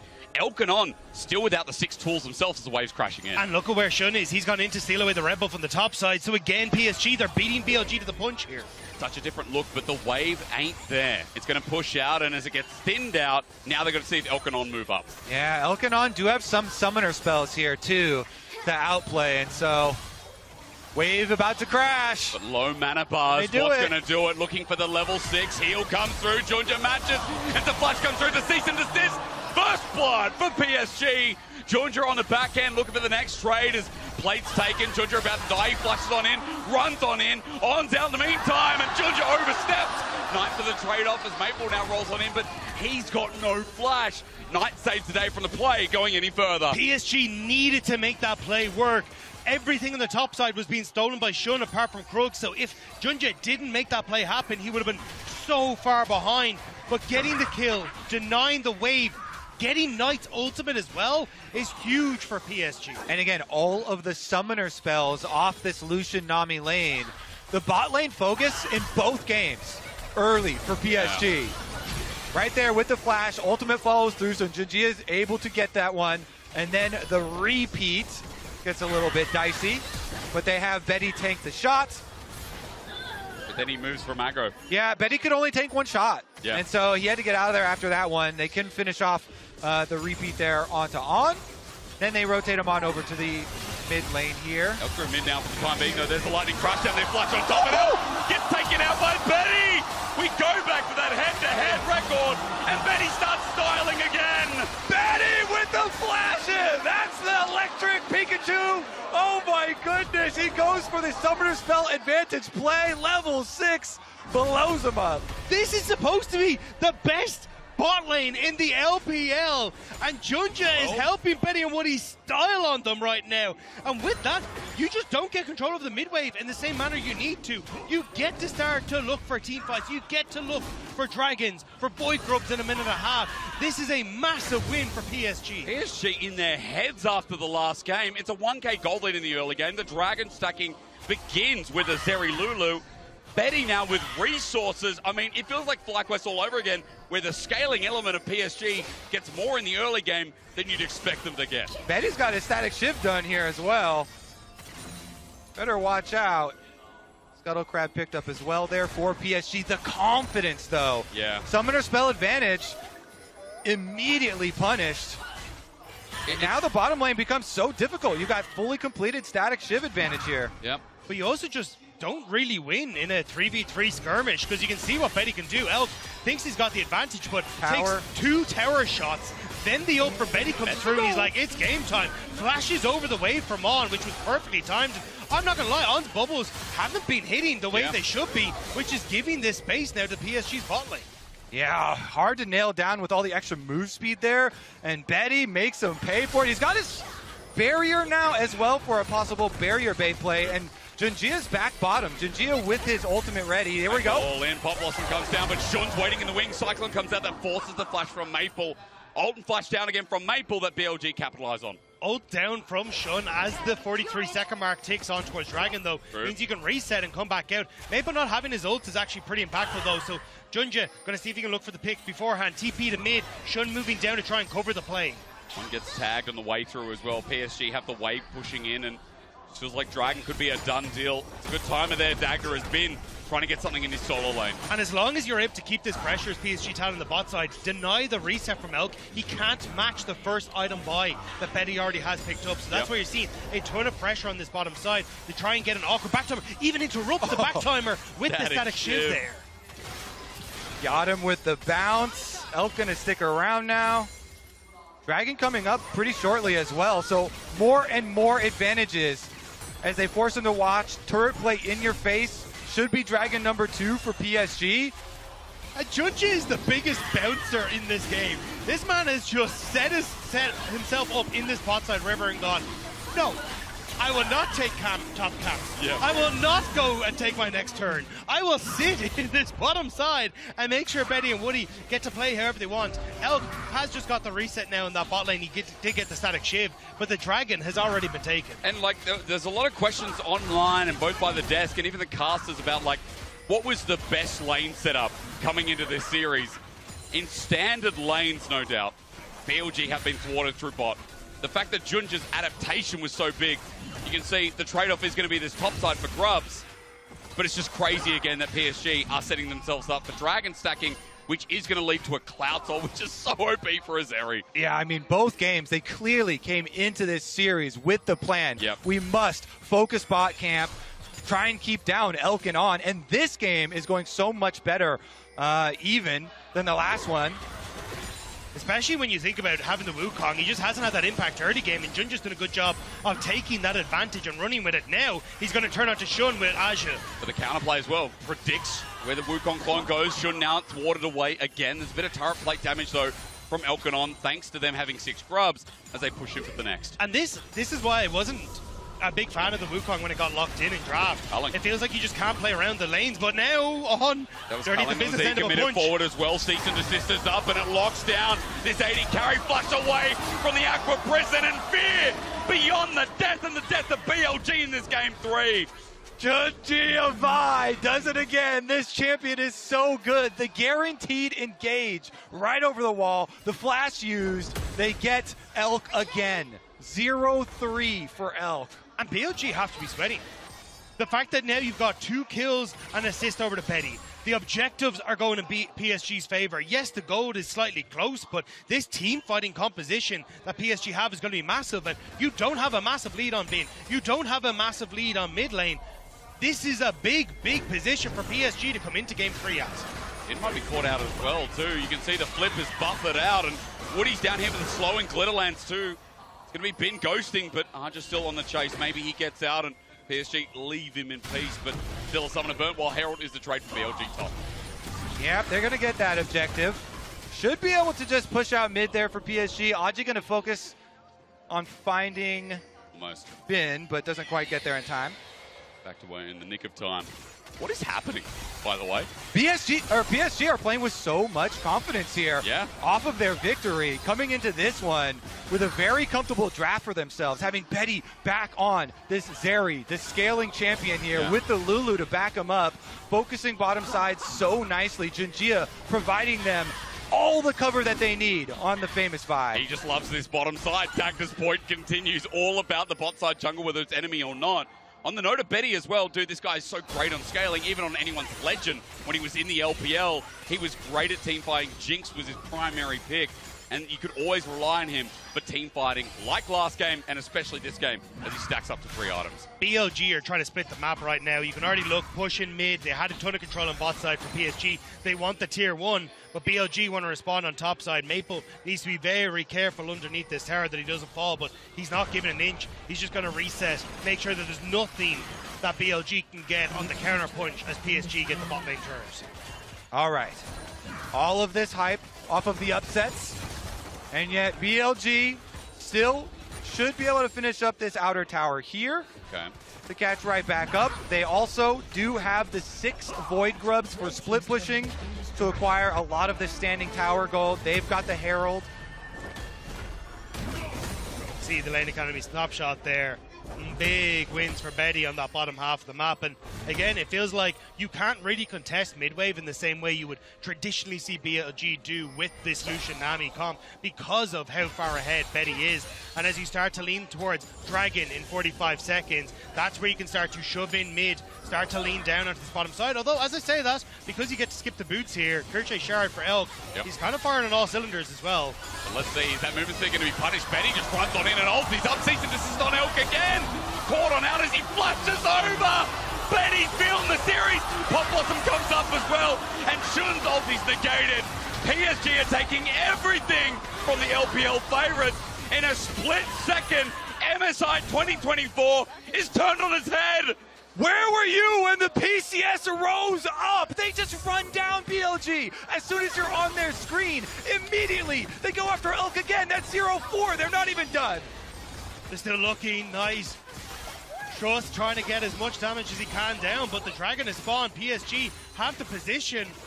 And this was supposed to be a 3-0. This was supposed to be BLG sweeping the PCS, but that's not what's happening. Getting Betty back on this team, pairing up with Maple on the international stage here, and allowing Jinjia to get the Vi. Jinjia Vi was such an amazing tool for them in the regular season. And Betty's got the confidence because he already has the lead on Zeri, and he's got Vi right behind him, so he knows he can just jump over the wall. And even they pushed back Shun there.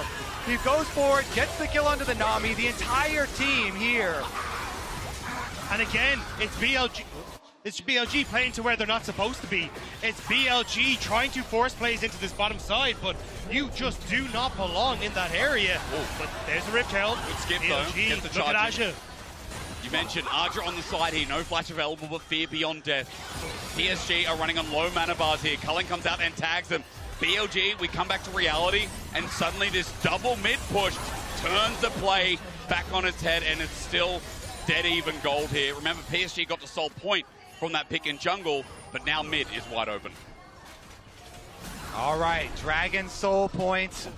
Just under 4 minutes away here for PSG. Okay, so that's what they play for. That's got to be the goal. Should be okay with just having to retake vision control of your side of the jungle. There's just that one control ward to clean out. Jinjia can just clear his Krugs away, no problem.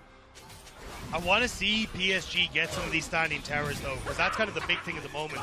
Yes, you have Betty very far ahead, but you need to try and play off and get that push in mid. Aja's pushed out bot, but not grouping on mid wave means that you're still going to have these places of defense here for BLG. You want to give up next Dragon? Yeah, cool. You can get a tier 1. BLG are going to be fine with that.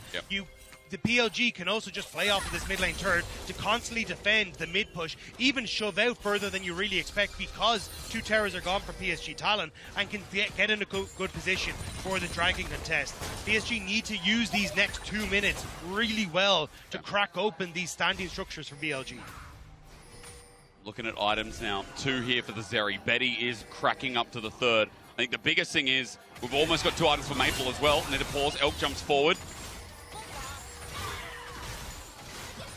Nobody going to find anything just yet, but I am definitely looking at Knight, like you're talking about, the double needlessly large rod, the death cap pretty close here for BLG. Knight on the Talia could be a big difference maker. Waiting. Patient are the PCS. Elk steps up, good poke onto Betty. Knight doing the same, culling, brings it off at Maple. Flash, finds Elk, Tanglebug, it's flashed out over in response. Shun gets an engage and Maple's down, Arja TP's in as well. PSG have to disengage. BLG have found a pick, and no one dies on their side. Maple tries to make the play, but just falls that little bit short as Elk is able to cleanse and flash away. They get the pick back, but now BLG, they want more! They're not expecting it to shove away. Betty is lucky to be alive too. Woody gets poked on out. And just we're hyping up the PCS, there's starting to be this pick potential that we're going to work with for BLG. Yeah, Hacker prison onto Junja. Seismic shove there. You cannot sleep for a moment as Chengdu has woken up. BLG do such a good job. Off of the pick towards mid lane, they invade jungle. They keep looking for the picks in transition and squeeze out even more off of their play. Finding the bubble into the shove back, plus they're going to get outer tower. And now the perfect time for the reset as well, because as you shove in these waves, you pick up a second eye, the rapid fire cannon for Elk, the death cap for Nice, and you get to shove out the waves from your own turret. PSG have to fight from their own side of the map, but they might try and find the pick onto Bin beforehand. Let's see if they find him, though. He just shuffles his way out, but I want to mention to you guys that we've got Maple with no flash in that last play as well. We'll look at the replay here because that's something we have to look towards in the next Dragon. And it's Elk playing very far forward. Maple tries to look for the play, but the follow-up just isn't quite there. The cleanse flash immediate from Elk, and Shun comes in with the ultimate in response, realizes Maple is overextended. Yeah, the counter from On's Nami ult plus the Shun Wukong ult there, immediately taking him down in the counter. That ward you see also far up in mid lane, doing some work there for BLG.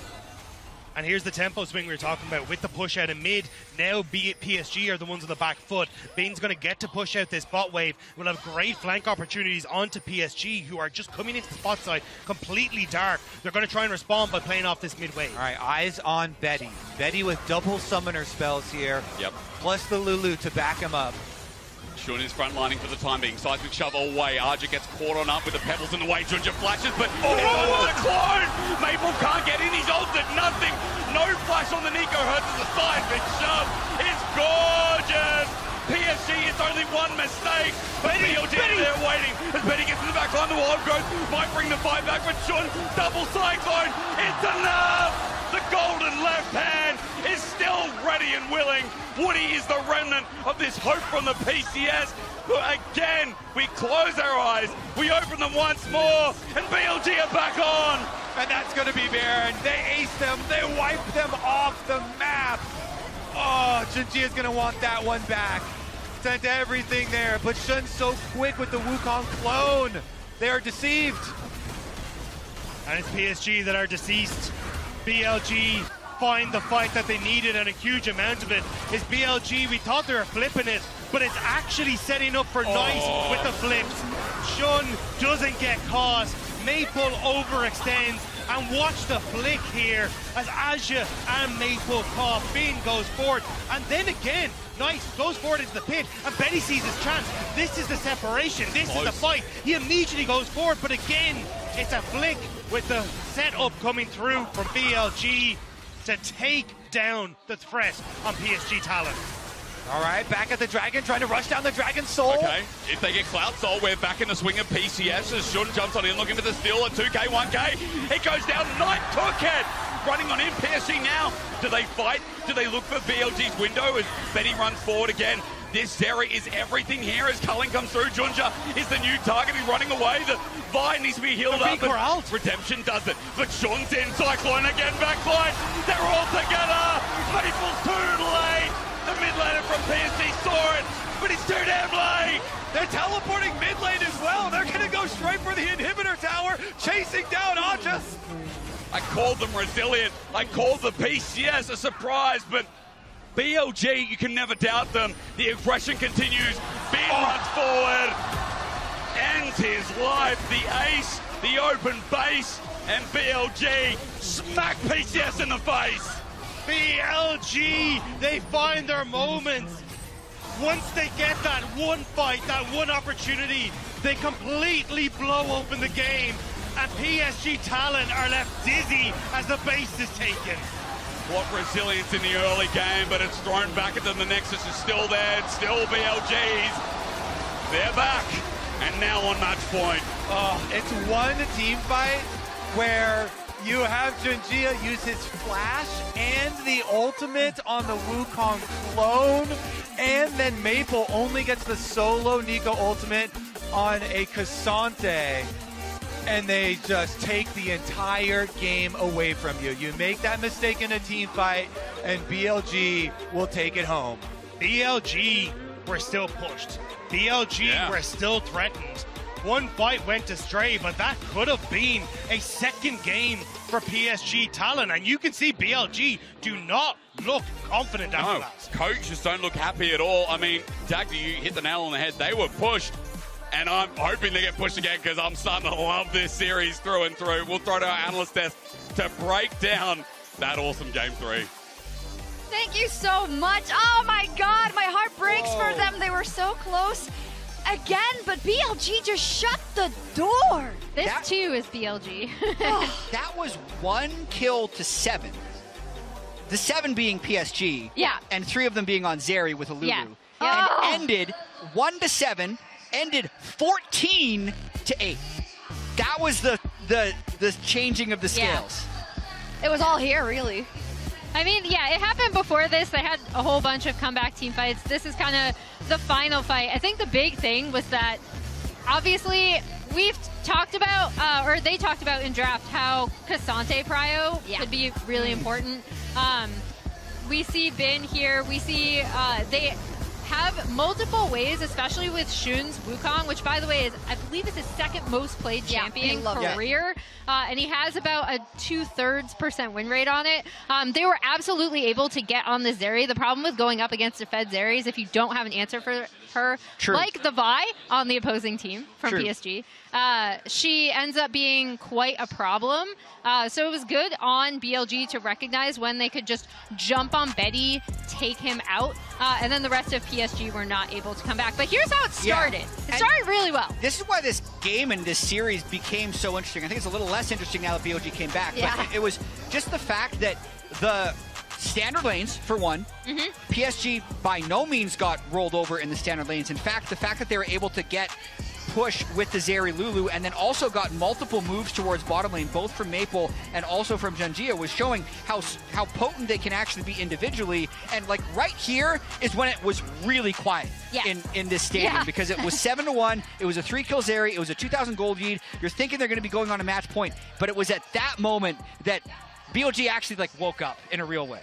Yeah, and I mean, the big thing was, again, we touch on the Zeri. I think Junja did a really good job getting to that bot lane early, too. So in that 2v2, and this is also why a lot of people I know were saying, should PSG actually swap? Because we've talked about lane swapping in both directions, right? Lane swapping can be a really good answer if you feel like you cannot stand up to your opponents in a standard 2v2, especially your bot lane, right? To get a hyper carry through laning phase, or to even get something like a Lucian Nami out of a Kalista lane long enough to get level 3 and then swap back.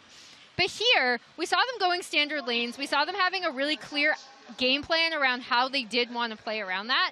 And I thought it was really good because the first 2 games proved, in my opinion, even with the BLG loss, that BLG is a more well-coordinated team in a swap, and they understand swaps better than PSG.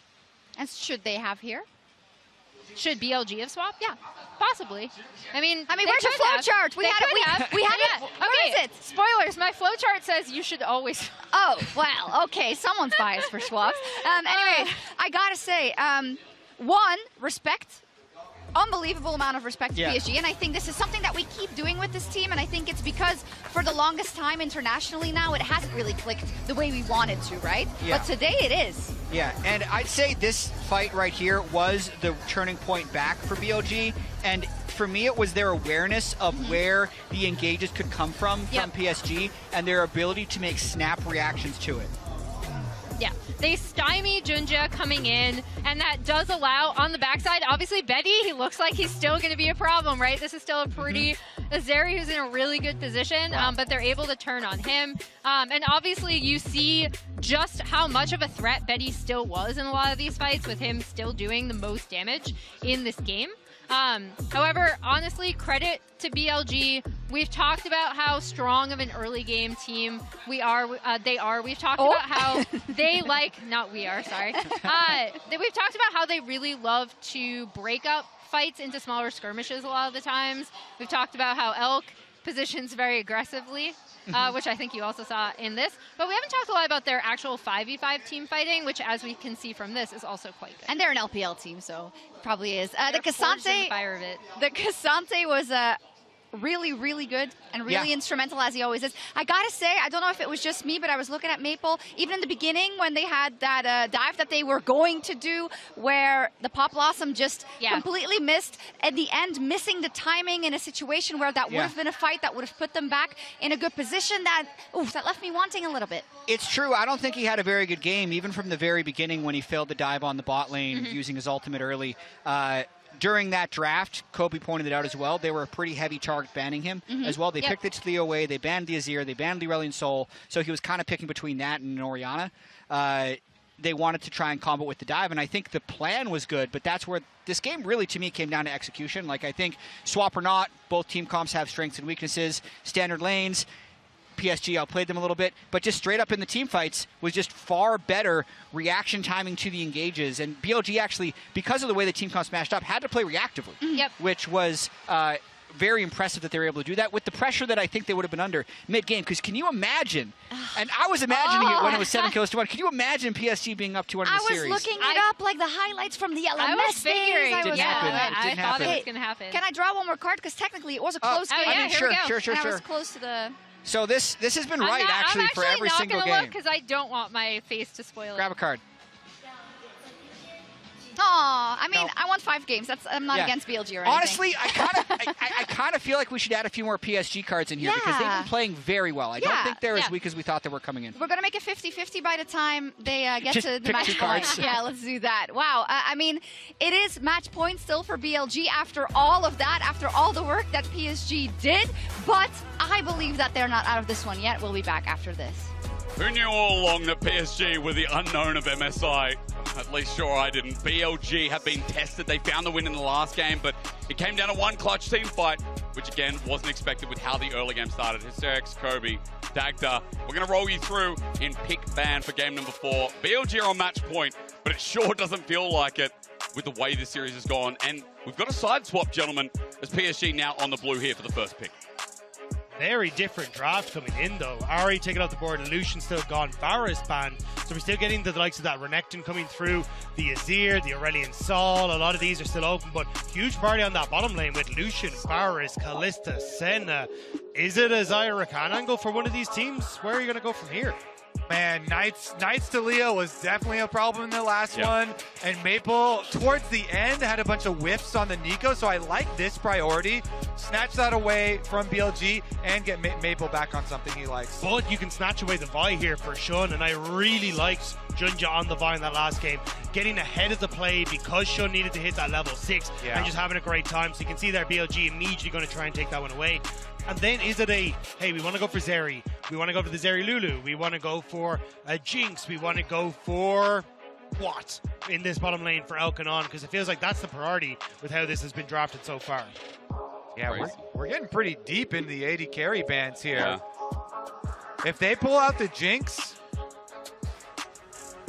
That'd be something, right? All right, let's go through the whole roster here. Yeah. I mean, again, Dagda, nice mention here. Give us the Rakan. Come on, give me On's Rakan. Do you take it here? Do you need to take it as Woody? I think you might have to. Like, he's so good on the Rakan. We already highlighted it's his most played over his career. A 70+% win rate on that champion. He is absolutely obscene on this pick, and when you've already got the Xayah on that side, I wouldn't want to be betting Woody, but you could go for Zeri Lulu, say, look, we're happy to take the Lulu into the Rakan, is a counter matchup, and maybe that's the way forward you want to go as PSG. They prioritize the tank here for Jinjia. Sejuani answer into the Vi first. Renekton next? Or too early? I think you need to take an 80 carry. You end up losing way too much, because if you take this, I'd ban Zeri, I'd ban anything that can even be remotely put into that bottom side of the map. And then you're just like, cool, what are you going to go for? Like, I think this might have been a bit of a mistake here for PSG. Aja Cassante, though. Aja Cassante was the hero for them. It was. In their victory, their upset win. I think it's a no-brainer. You're definitely going to be able to get on the Rakan here for the duo with Xayah. That will be huge for BLG. They've got massive engage now for the team fight. It's not just the Vi. You have the dive partner for Vi with the Rakan here. Already looking extremely, extremely dangerous. And then you can also double protection ban it, take out that Nautilus.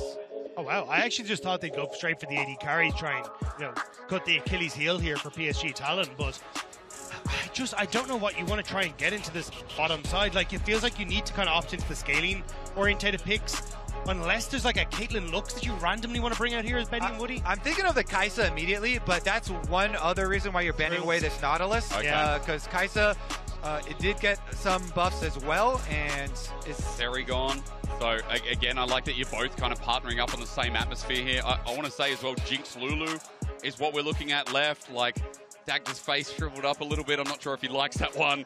It's just you are heavily on the scaling then, because you will get counterpick here for Bin, give him a good matchup on top side. Right. You hard lose the bot lane, and as well then, we could end up seeing Knight just go for something like the Aurelion Sol if it's not banned away here into that matchup in the mid lane as well. So I think you're in a pretty good spot here as BLG. If they end up going for the Jinx, you just have too many weak lanes as PSG Talon, and BLG get to do what they want in the early game, which is never a statement you want to say about this LPL team. Knight is not the Azir player. I'm sure the audience knows that. Everyone at home, it was always to pinch away the pull from Cream, especially in that finals. Knight historically does not play Azir. This is like one of the first splits that we've seen him actually go onto it. I will say though, he did get better on the champion definitely did. as playoffs went down. Not a tough thing to do with some of the plays he was making, but certainly something that he has been working on. So not fully surprised to see him bring it out here. But again, this is where we got to see what is your answer in the bottom side, because Ezreal may not be the worst. Okay, there we go, yeah. Actually, I don't mind this in the long run now. Yeah. And is Woody gonna, I mean, something like a Bard here could be sick for Dagda, you're PSG. cooking. You're cooking, man. I love it. Ashe as well still up and available if we get a bit of range added to this 2v2. Yeah, the double poke lane here, the volleys and the mystic shots. Okay, we get this. We finally get the lock-in. Oh. They finally pull the trigger. The Vayne that has been hovered all series long finally locked in here. For Gigabin in the top lane into the Cassante. For the first ever time really on the competitive scene, we are going to see the Vayne locked in here for Bin. Whoa. This is sick. So the last international tournament, we got the Rumble for the first time. Now we get the Vayne. Let's hope it's not like Bin's Rumble, though. Let's be real. That is true. That is true. You know, Bin has been this player who, again, in the current meta we talked about at the start, he plays weak side a lot of the time. But as Dagda brought up, the meta's changed coming into MSI. There's a lot more opportunities. I think we've seen some great moments from Bin in this series, but we've also seen some estranged ones as well that has hurt his reputation. Now on the Vayne, we know this is going to be a lane to play for. We know there's going to be a priority lane for Bin to scale through as well. And I think this is where, if you were in a position where you can try and play through side lanes with this Vayne, you're going to be in a fairly decent spot here as BLG, especially with On going to have a ton of control with this Rakan being able to move around the map, link up with Shun, on this buy, find these picks. But if you start to fall behind, like we have seen in this last game, that's where it starts to get dangerous for BLG. Yeah. Well, Keen got to have his fun on the Vayne. Now it's Bin's turn to get to have his fun. Opened. What has he done? It's crazy. Again, BLG on match point. If you're just tuning in now, I feel sorry for you. Shock said at the start of the day, feel sorry for anyone who hasn't experienced MSI. I'm now feeling sorry for the audience that missed out on the barn burner that was the opening of this series. Game 1 dominance. Game 2, BLG throw, but PSG there to catch it. And with a solid hand, they grip. Game number 3, the early game from PSG was so strong, and it was one team fight gone awry from Junja, from Maple, and the rest of the crew that put them in this position. The audience here in Chengdu, as you can hear, are starting to flare up because BLG need their support to get it over the line. Betty brings out his Ezreal here on the world stage. PSG already surprising people by getting to this point, getting a upset victory over BLG, and then pushing them so heavily in the previous game to the point that a mid-game team fight just brings a very quick conclusion to it. But still, they have looked so much better than a lot of people thought they were going to do. And now we're getting a lot of these wards here looking for the swap, and it looks like is that going to see them? No, it didn't see them. I think the question now is, what does On do? Izadon just resets, goes top, and actually starts to farm with Bin to make sure he's okay, but they're very late. Bin doesn't spot this, and now Woody and Betty are in behind him. He can't get back to his turret. Try rush ward, you're right, and as he walks on out, it could be too late. Are they going to pop around the corner? Yes, Woody and Betty are there, as you said. The lane going to be completely zoned out, and with the poke and the range that Kobe talked about, Bin's now going to think of an option. Both junglers here starting on the bottom side, though. So you see Bin here looking around, trying to get some extra information and walk up towards mid lane here. But this is not going to be a successful gank. They've got wards for Maple, no problem. Might just queue through, help out with the wave, poke Maple, but Maple just zones back, and he's already done the damage to the wave. Yeah, there's little that Bin can do here. He kind of needs to just move down to bot side, look to group up with his team and try and find something. Looks like the wave 2 crash, trying to go for an early dive potentially on Aja here. But I have to say, such a big deal with the junglers there and starting bottom side for Junjia. If we can see the mini-map, I'm pretty sure he stole away so much and shouldn't just doing well, Aja's got to get out of there. He's just sticking around. He's trying to soak it. All right. How long can he last? Rinse and repeat this one. Bin now zones him off. 4 members here. How clean will the dive? Kobe asks the question, shall we receive? He buys time, pushes back, and the damage ain't there. On takes 2 turret shots, almost dies. They're going to rinse and repeat, and now as Shun gets healed on up, he tanks the turret, and First Blood goes over to Bin for the response, but Woody's roam mid. Knight's in a bit of trouble. He's going to be flared up, slowed down, autos through.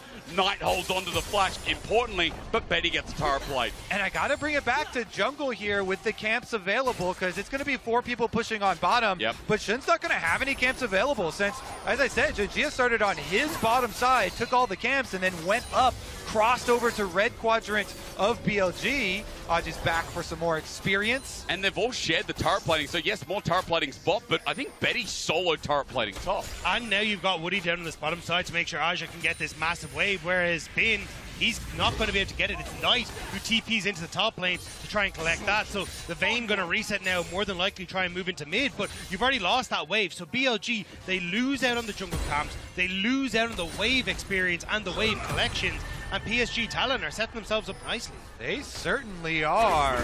Learning over the course of the tournament here. Yeah. Now with a very strong opening for themselves. Shun, after his Scuttle Crab, is going to look mid just because you don't have anything else to do, but it might work.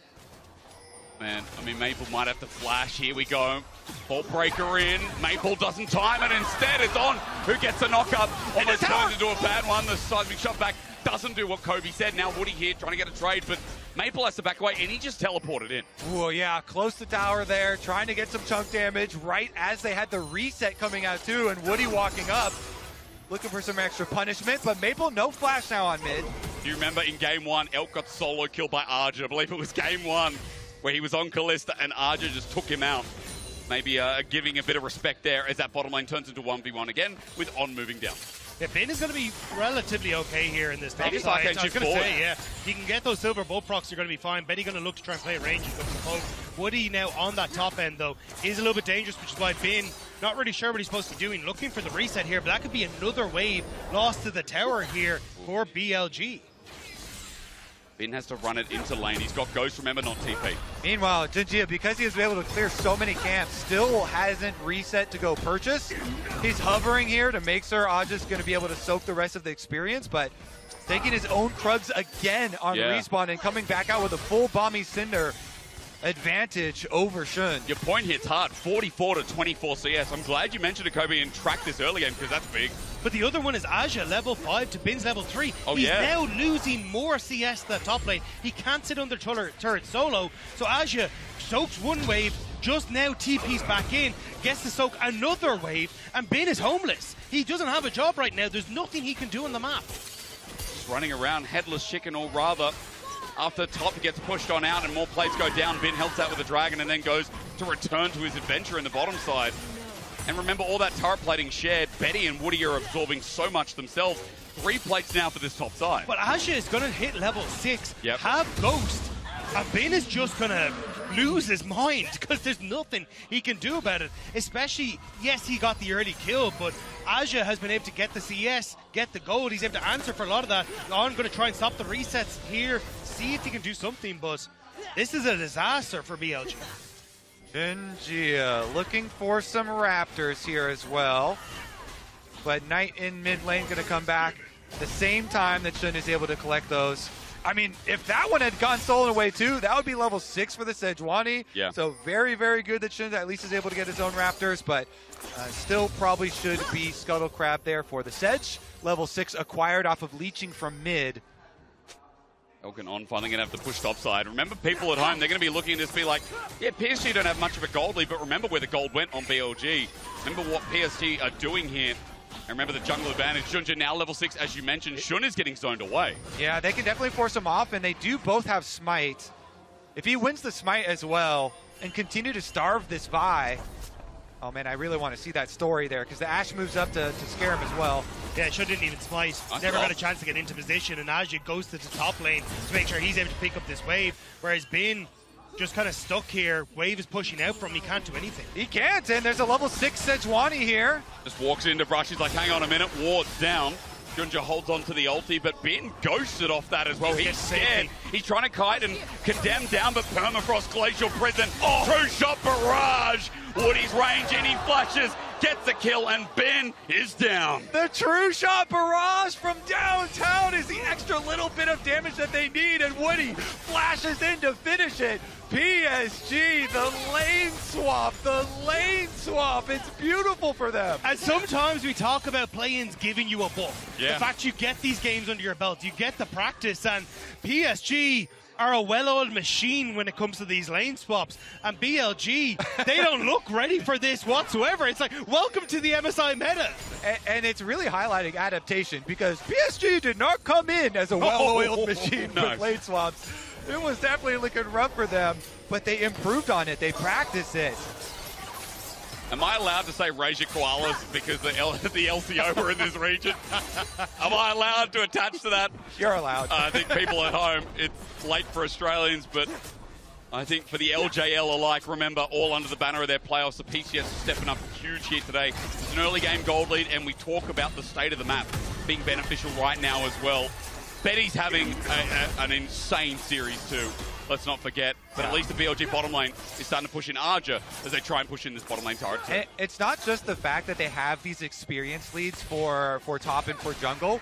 It's that also, everybody knows, top laners on low economy, you would much rather have a low economy Cassante, especially in the hands of Aja after he had such a good game for PSG earlier in the series on it. And been here on the fasting Vayne going to have a bit of a rough time as Aja's kind of low now. Is he going to die? Close to Feathers Fly. Elk overzealous. Aja gets out. The biggest problem I've had is that most of my games I've seen a low economy Vayne top, and I feel like I'm getting to see a very similar story here, as now Terrors will be traded on both sides of the map, but Void Grub's going to be spawning on the top half of the map sooner in favor of PSG Talon. I don't think they want to stick around though. It's a 30-second time window, so they need to reset, come back into this bottom half of the map. So at the moment, I think Void Grubs will belong to BLG, but it's the Dragon that I'm most interested in, because that should go in favor of PSG. Neville's making the roam up. You can see pings are going down because Ben is on the wave. They know he's in the brush. He's hit level 6 at least, but Ben is still getting targeted by PSG. So PSG are actually going to open mid with Betty and Woody so that then they can contest on towards Void Grubs as they come up. They'd love to be able to get the 6, especially when you're looking for this much pressure on the push. So at the moment, pushing back on, getting Elk out of the way so they can contest on the mid wave. Yeah, exactly. I think PSG here, with Betty getting his Essence Reaver completed, should be able to have mid push and should be able to have access to 6 grubs if Maple doesn't get caught. Well, cease and desist starts it off. Ben goes into the final hour, and now it's night hunting time as the Enchantress arrow doesn't connect.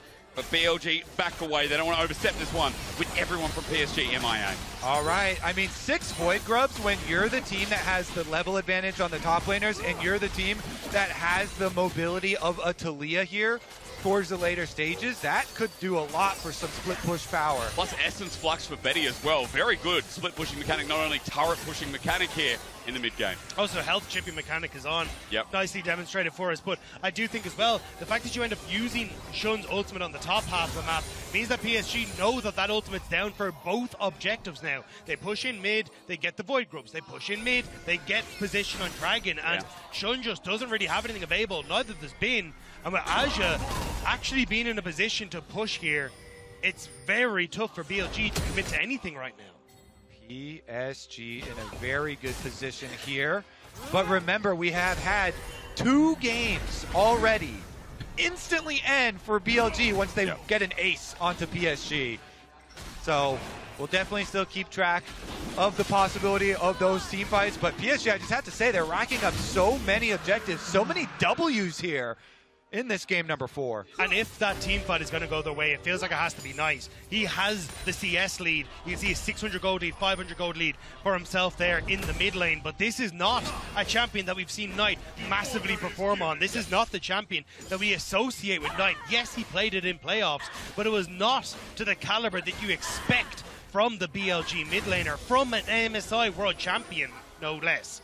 And now he'll have to step up for BLG outside of his career. The crazy thing is, though, you and I were talking about this on the car on the way here, where, you know, recently Knight hasn't been that international disappointment. We talked about that previously, where he'd come to these internationals quite recently and stepped down. Let's pause for a second, because need to find out how he gets out of this one. Junja's not going to follow, but Knight has recently done it with MSI, as we talked about. And I think that's where we got to see in 2020 during the mid-season cup that Knight actually got a little bit of success in an international sense, playing against the LCK, but that was an at-home tournament. That wasn't international on the main stage. It's only kind of coming into last year. He's got to shrug that mantle off now. No, On needs to shrug these off. Back was cancelled. He's interrupted. Junja looks for the permafrost, the arrow, the ulti as well. He flashes out, but that's 2 ultis confirmed. Now that PSG have used them, coming down the bot side, there's no counterplay yet. Yeah, Knight comes down to try and defend on there. It costs him both his summoner spells, though. Having no flash on the Rakan for what you want for the engage is going to be really, really painful, because Betty has control of mid lane. Betty on this Ezreal pick. He just pressed E into a fight. I mean, that shows you everything, doesn't it? Meanwhile, Knight down here, one of the 2 defending MSI champions Shifting from JDG there. last year. Flashes, so another summoner gained here by PSG. Yeah, Knight and 369 returning to the tournament this year. He's going to have to do a lot of work, though, like you guys are saying, in this game. And now he doesn't have his flash either. No flash on him, no flash on.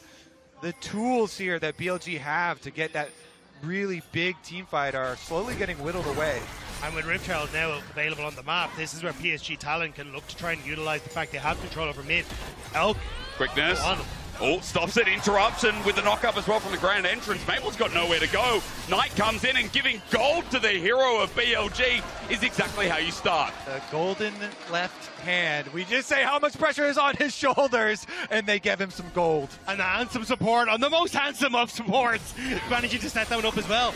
The Rakan roam, fantastic, but Bin going on to Aja. This is not Bin's side of the map, though. Let's find out how well he does. The flip does connect in the end. Aja's still going to be taken down slowly, but not surely, as Shun moves up. So they got the Ashe in the way. Woody coming up to protect his top laner. They know the PSG are here. On doesn't have his ultimate available. Nor does he have the flash available. He burned it before, remember. Permafrost is there. Woody behind. The arrow off of cooldown as Dagda talked about before, and because of that, BLG won't walk towards the Herald. Another objective for PSG. Yeah, Knight was bottom side. He finished pushing that wave, went for his recall, got his purchase off, mask picked up. They don't want to take anything too crazy at the moment, so PSG finish up their Rift Herald. Well, Knight really is chovying, isn't he? I mean, he's got the Nashes picked up. He's got the Leandries on the way. I mean, he is their hope right now. Level 12 on the Azir, by far the highest level since Bin got so starved out, the other solo laner. And I like what On is doing, just play towards that strength, see if he can keep Knight in a position where he can carry. Elk is happy to just wave clear all day against Betty in the mid lane, although taking a few pop shots from Betty. But now Rift out on the bottom side, PSG using their advantages around Maple well. And it's just going to be that trade. Bottom side for PSG, for top side over there for BLG. Of course, if you have the Rift Herald, you usually get a way harder push. TP from Nice just into this bottom side to try and defend it. A lot of members of PSG, though, Shun hiding to see if PSG overextend. Knight flashes though, it's Maple rather, but Knight's now fully committed. Permafrost one and flashing for it, Junja under the turret, but not enough damage, they all come in. Junja about to die though as Shun gets the trade. Now Vault Breaker's out of here, but the rest of BLG, Kobe, what's happening? Elk and On are on the way. They were thinking about making it a long play there, but nobody's gonna chase. Elk got chunked too low under the tower. so he can't afford to chase them down. The Zyricon going to have to be content to go right back. It was this 16 minutes into the game. We're diving tier 2s. This is a very broken game, but On wants to break it more, and potentially Maple's back, but Maple gets out of there. It's because you come into this series, and very few people were expecting this series to be this tense and this close. People have been lulled because of the 3-0s that have been happening, and because BLG are so heavily favored, but PSG pushed them to the brink. There we go. Saw the beginning of it as Knight went for the play, and Junjia's like, I'm not going to let you get away with that. He flashed in to get the permafrost stun so they could get the kill onto him, and the shutdown does go over. And it's greedy from Knight. You have no flash to get back out. That needed to connect. You knew the PSG were there and on the way. PSG get the kill back. It is a 1-for-1, but still the damage done to the bot side turret. Now the Dragon taken and On going to be forced back here by Woody. I wouldn't be surprised to see immediately Maple collect his bot wave and another attack onto the tier 2 come through for PSG. And BLG with their gold lead. Let's see about the mid prio as well, as all the pings are coming out. Jinjia. Elk could be in trouble. He's trying to dodge everything. He's got double summoners available, but it's a full collapse. Arge's position is great, but the feathers fly out, but Elk's still targeted. And look at this Cassandre, but he commits, he goes forward, and Shun is saving Private Elk. PSG committed hard for that. Their top laner dead. The play stymies a little bit more as Junja looks for the final kill onto Elk. He continues chasing. I think that's going to be it, as they can't chase into the darkness too quickly. Jinjia's still sniffing around, though. Couple No wards way. go Oh down. my God! They got him! Captain Junja, meanwhile, finds a pick where none existed, but the turnaround as Shun held onto the ulti. Knight comes in, gets a kill. Woody exemplified there with the trade. Oh, Betty's messing around with a Vi as well. EP being burnt. This is getting chaotic real fast. We're going into the dredges as BLG have to get away. Archer running forward, gets the slow Maple with the seismic shove. On dodges. Great little quickness, or rather, shielding done to get out of the way. But it's the 1-for-1 trade in terms of the kills, and when you look at the bottom side, Bin is getting the time to farm. That's the big thing that BLG are trying to play for. Bin is now equal, if not ahead, on the experience over Aja, and he's going to get to keep going. Exactly. The experience difference that we talked about really early in the game is just getting outweighed by the gold advantages now on the solo laners of BLG. What a chat, by the way. Junja, I give full respect to for this play. He hits the ward perfectly in the tri-brush, and then hits Elk perfectly over the wall. But then Woody as well on the Ashe equally gets caught as the ultimate from Shun locks him in place. And that money, again, it went on to one of these solo laners of BLG. The solo laners, with each of them having a 1.2k gold lead for themselves, really putting themselves into positions to carry. As we start to open up back up out on the map, though, PSG arrive first. They're going to shove in top wave. Dragon in just under 3 minutes' time. They're going to start to set up vision on this top side with Baron about to spawn in just a couple of seconds. Won't take it immediately, but at least being able to set up this vision means that they can also threaten On towards the mid lane turret, but keep your eyes on. He's made his way into the bot side, warded up, and now hovering over the side. Flash available, then coming behind Betty when he least expects it. Muramanas there. You can see the 2-item. Ezreal does not want to get caught here. No bounty, but still, he's had such a good game. As On's positioning, Dagger, a really good highlight considering PSG moving up. There's still no ward down towards this bottom angle. Yeah, really smart stuff there from Betty and Woody. They're hovering up towards their team side of the map. They know the bottom side, that is the danger zone. That is BLG territory. Even though you don't have direct vision on them, you know that's their side of the map and where they just were. Arrow. Elk, good dodge. Good dodge again. Playing with the hearts and minds. True Shot Rush still hurts like hell, but maybe Elk would have died, or at least pulled out a cleanse after that play. But this is the confidence Elk has been playing with. Trusts his own beast, doesn't burn the ultimate, especially as you're starting to put more and more pressure here from PSG on this mid lane turret. And now BLG, their groups is 5. Nice, hovering up the side. PSG done a vision. Full engage there. Shun doesn't pull the trigger yet. Remember, Bin is now here as well. That 5v5 plays through mid around the potential Baron. Minute 30 till the Dragon with a poke from Knight makes us look another way. Junja takes a bit. we disengage. The Gleaming Quill slowly but surely heating up Elk as well, alongside, I think it was the refillable pot that he still has, but now on. Commit quickness there, he just flashes mid-point range as the feathers fly on out. BLG getting antsy. PSG got an advantage from that. It was kind of weird to watch the minimap too, because Knight was heading up to top lane to get that top wave, but then they have the engage mid and he heads right back. Weaver's Wall great though, zones on off. On doesn't get the knock up here as Knight hits on the side, but for PSG they're so scattered. Health bars are good as under turret, they're trying to take it through as Bin zones on off, tries to take the fight himself, flashes away. It's the final hour, but not as you'd expect. Condemn out. Bin lucky to be alive. Somehow, some way. Everybody in this game is getting so antsy right now. They all come back to the ARAM mid, baby. I was getting TSM vibes from that, where it's fade. The second that Bin starts to move into position. But now BLG setting themselves up on this mid lane turret once more. The Dragon is just 30 seconds away, and everything has been burned at the flash on Ghost on Bin, the flash on Knight will have, and Elk will have their own summoner spells available, so at least that'll keep them safe. But on the opposite side, you can see everything is just being thrown at each other in this game. It's definitely a fun one. Full vision invested from BLG up here towards the Baron side of the map, rather than the Dragon side though. So PSG, that means they're still gonna have a pretty good setup. Knight's got insane damage. 2 items here with everything up and available. Dagger tells me that On's ulti is coming up soon. All right, trying to get their way into the river here to set it up. Double control watch dropped, but PSG move in, clearing both of them out. Gonna force the face check. And again, because they invested so much towards the Baron side of the map, I feel like they're just gonna give. Especially when Bin doesn't have a follow. Arrow shouldn't out of the way. Great Vault Breaker out. Elk still gets poked here by the Ezreal as Betty's damage can't be understated, but they're in Dragon River. Maple can get so much value as soon as this ultimate's up because Bin can't really get into this fight. So they're going to play Baron? Split, BLG are going to go for the Baron and call PSG's bluff. Exactly. That's why they put those wards down. Now they're going to rush it. That arrow being down is huge. True Shot Barrage can help out for the poke as well. It's not going down as quickly as you'd think. The True Shot Barrage flying through. Hurts Elk. There's the front to back starting off. The Zon has the quickness to get out there. The Baron is on PSG's side. The poke reigns supreme. And now PSG have unleashed Baron in front of them. They're hitting down, looking for the fight.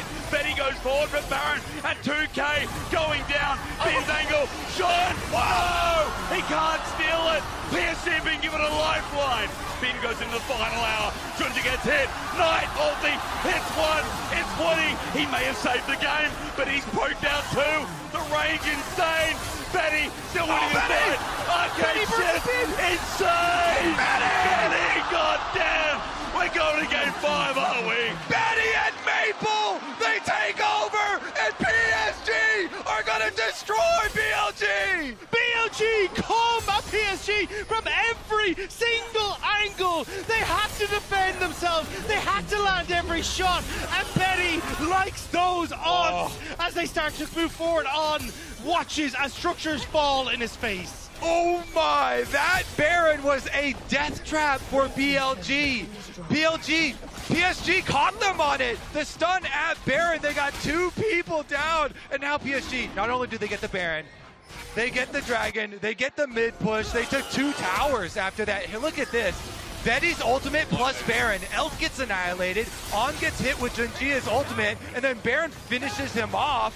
And you've got a crazy situation here, Dogda. Elk is so low already from the early damage that it makes it hard for PSG, but then Shun still gets into the pit, and Aja's gonna try and ult him out. And then they do ult him out, but Bin is standing on vision, so PSG know they can just turn immediately over. Aja falls, but after that it's Shun trying to set up again, but Knight doesn't quite get the distance he needs onto Maple, so that then Maple have to get the damage down. And watch Betty, this is a masterclass. Gets the damage onto Shun, flicks back into Elk, turns onto Bin, and just barely, with Maple's help, is able to finish off the Bin. Maple, those rocks, they killed Vi as he was point blank so close to getting that kill onto Betty, but they chopped him down. My goodness. Power plays already brought up 3K. That was a fight of inches. The funniest part, too, in the replay, when Aji ults out Jun, like the smite fight had already taken place, and they already won it, but now we're right back onto the rift. It is Dragon Soul Point. One might be caught on out. Arrow almost hits Elk. PSG can feel it. taking it to a game 5 is the next step. As Dragon was taken, they're on Soul Point. They've got the Baron pushing, Finn dealing with topside wave. But mid right now is fully under their control. The PCS showing up at MSI this year massively here. Betty joining the team again. Him and Maple, I'm like screaming Betty and Maple like it's Flash Wolves back in the day. It's crazy. It's such a throwback considering that, you know, these guys have been around for ages. Like, these are names that have been thrown around the region for the longest time, and they are stepping up to the LPL first seed that we all expected to be tournament favourites. Junja's ulti hits backline. Somehow the Weaver's wall's on out. They got the bot side. The feathers around, but he's against the wall. Still the damage done as PSG managed to get some summoners again, and that key ulti. In the 4 versus 5 as well, Aja was getting rid of that wave in topside, and again it's these massive ultimates that are hitting onto key targets. And look, Elk doesn't really blow anything, but it will be the bot lane tower that's going down. It's more control going over to PSG Talent.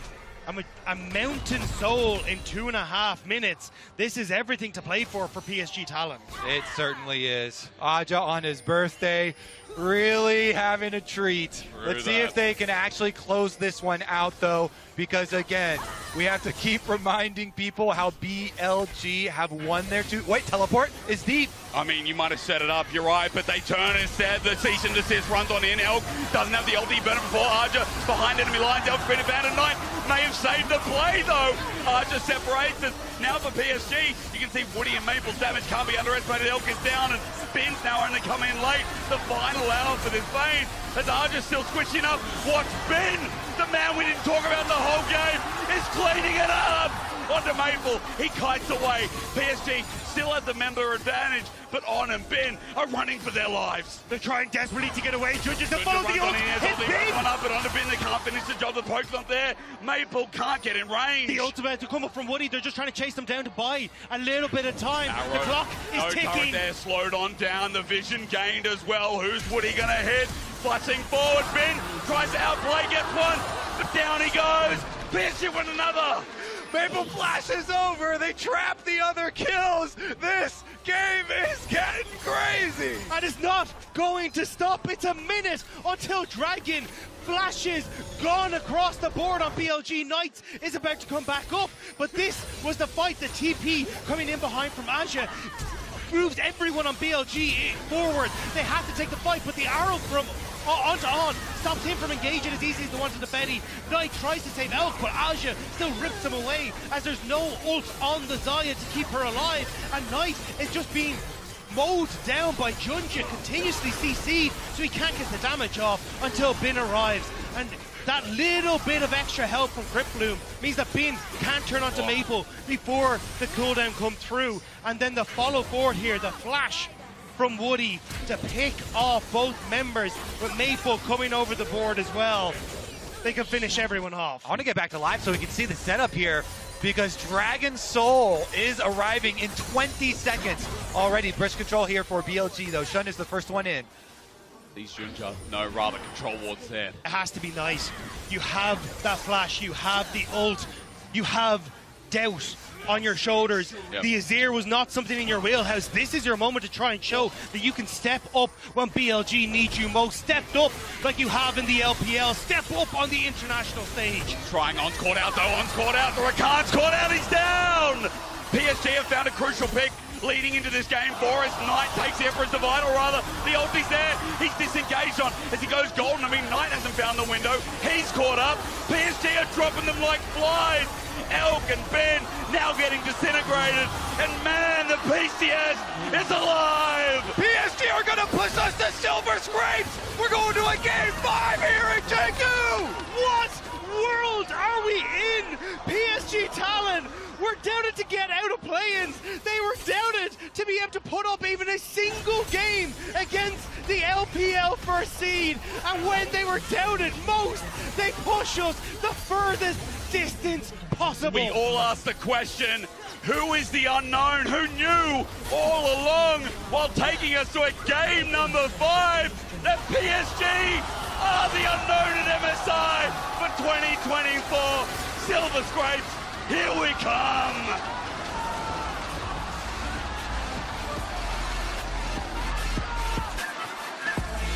PSG bringing a reckoning to BLG and the LPL.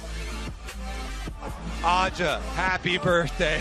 But when you think of this team, the history that they've had with the LPL, Maple had to watch Sunin after he left go to the World Finals. Junja had to watch EDG leave him and win the World Finals. Now they might get to take down the LPL first seed and get the revenge. BLG, I'm not sure if you call them the favourites in Game 5. I'm not sure what you call them, but Game 5 or the less, they'll endless break down that absolute Barney.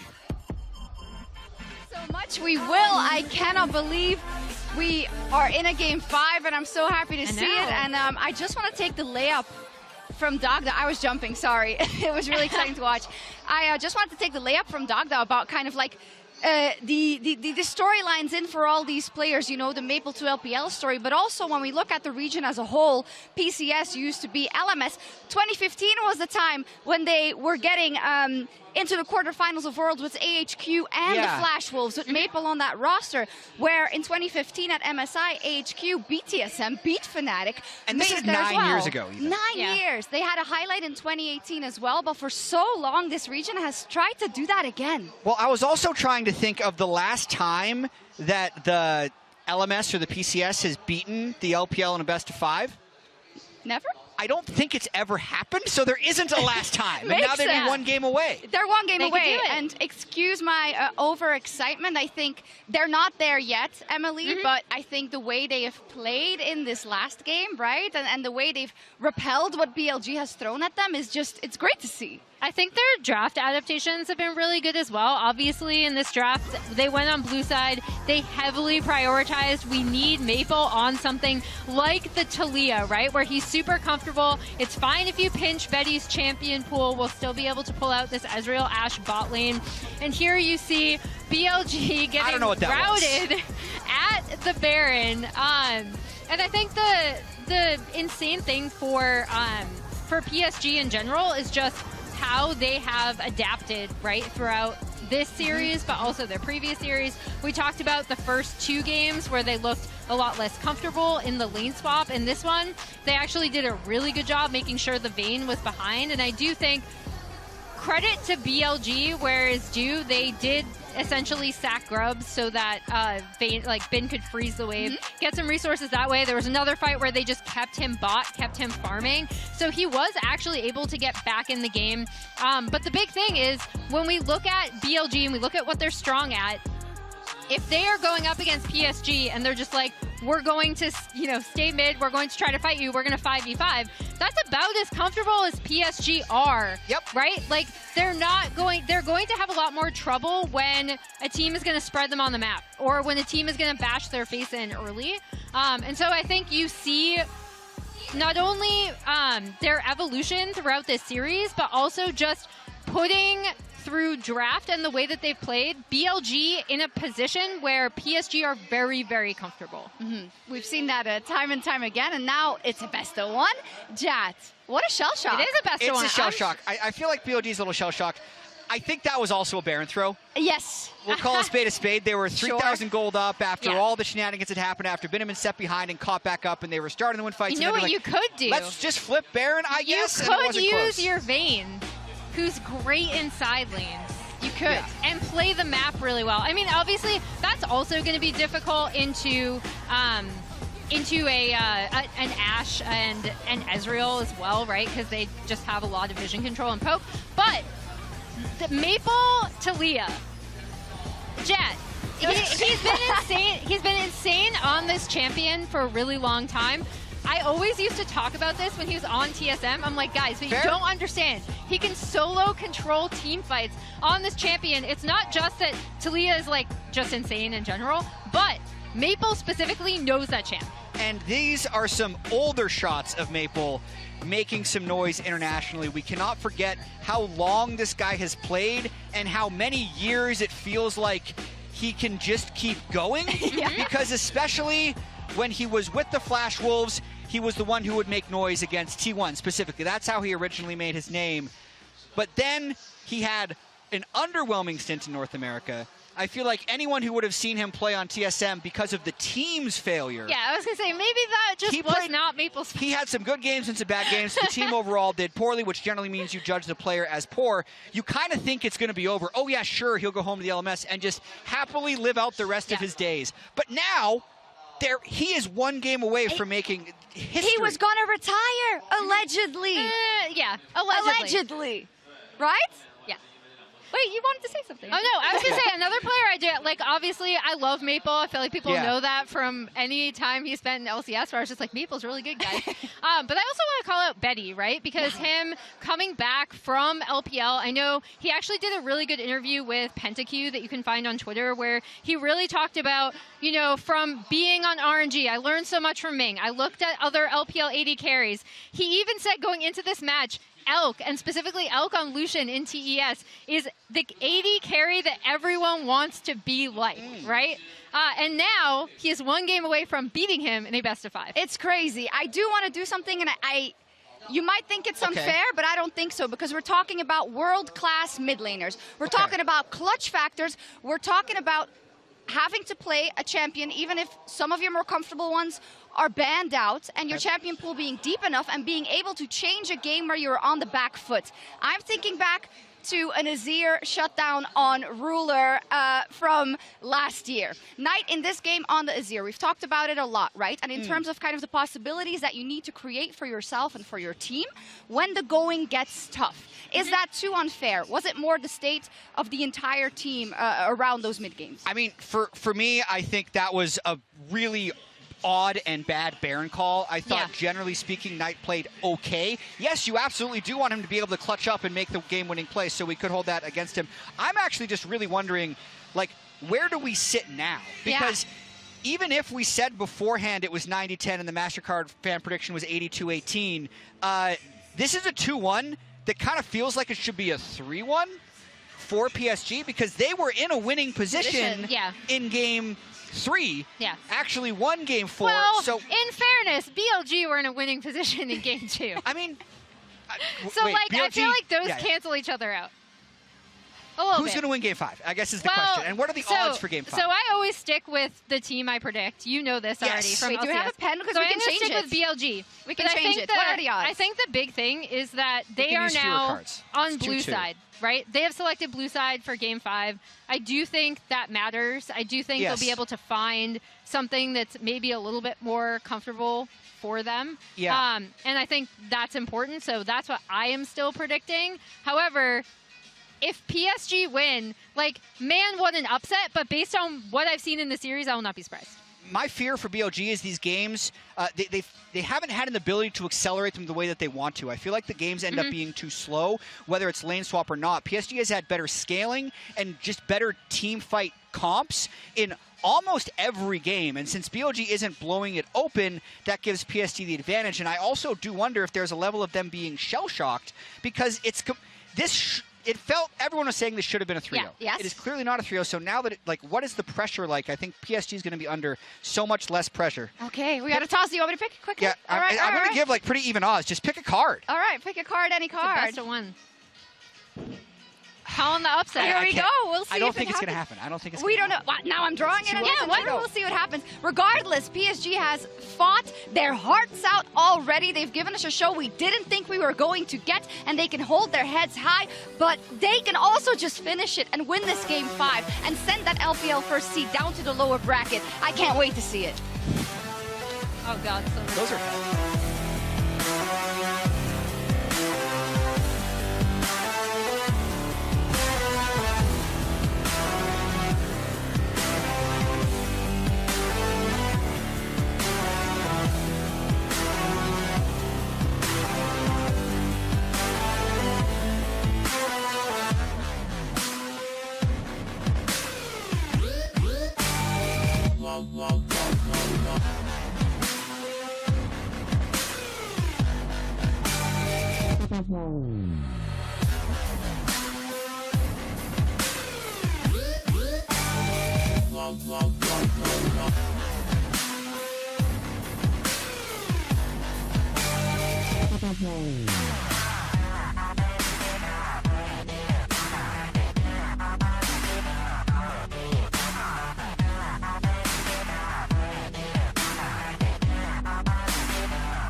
PSG have done the unthinkable, the unbelievable, the unknown at MSI to take us to a game number 5.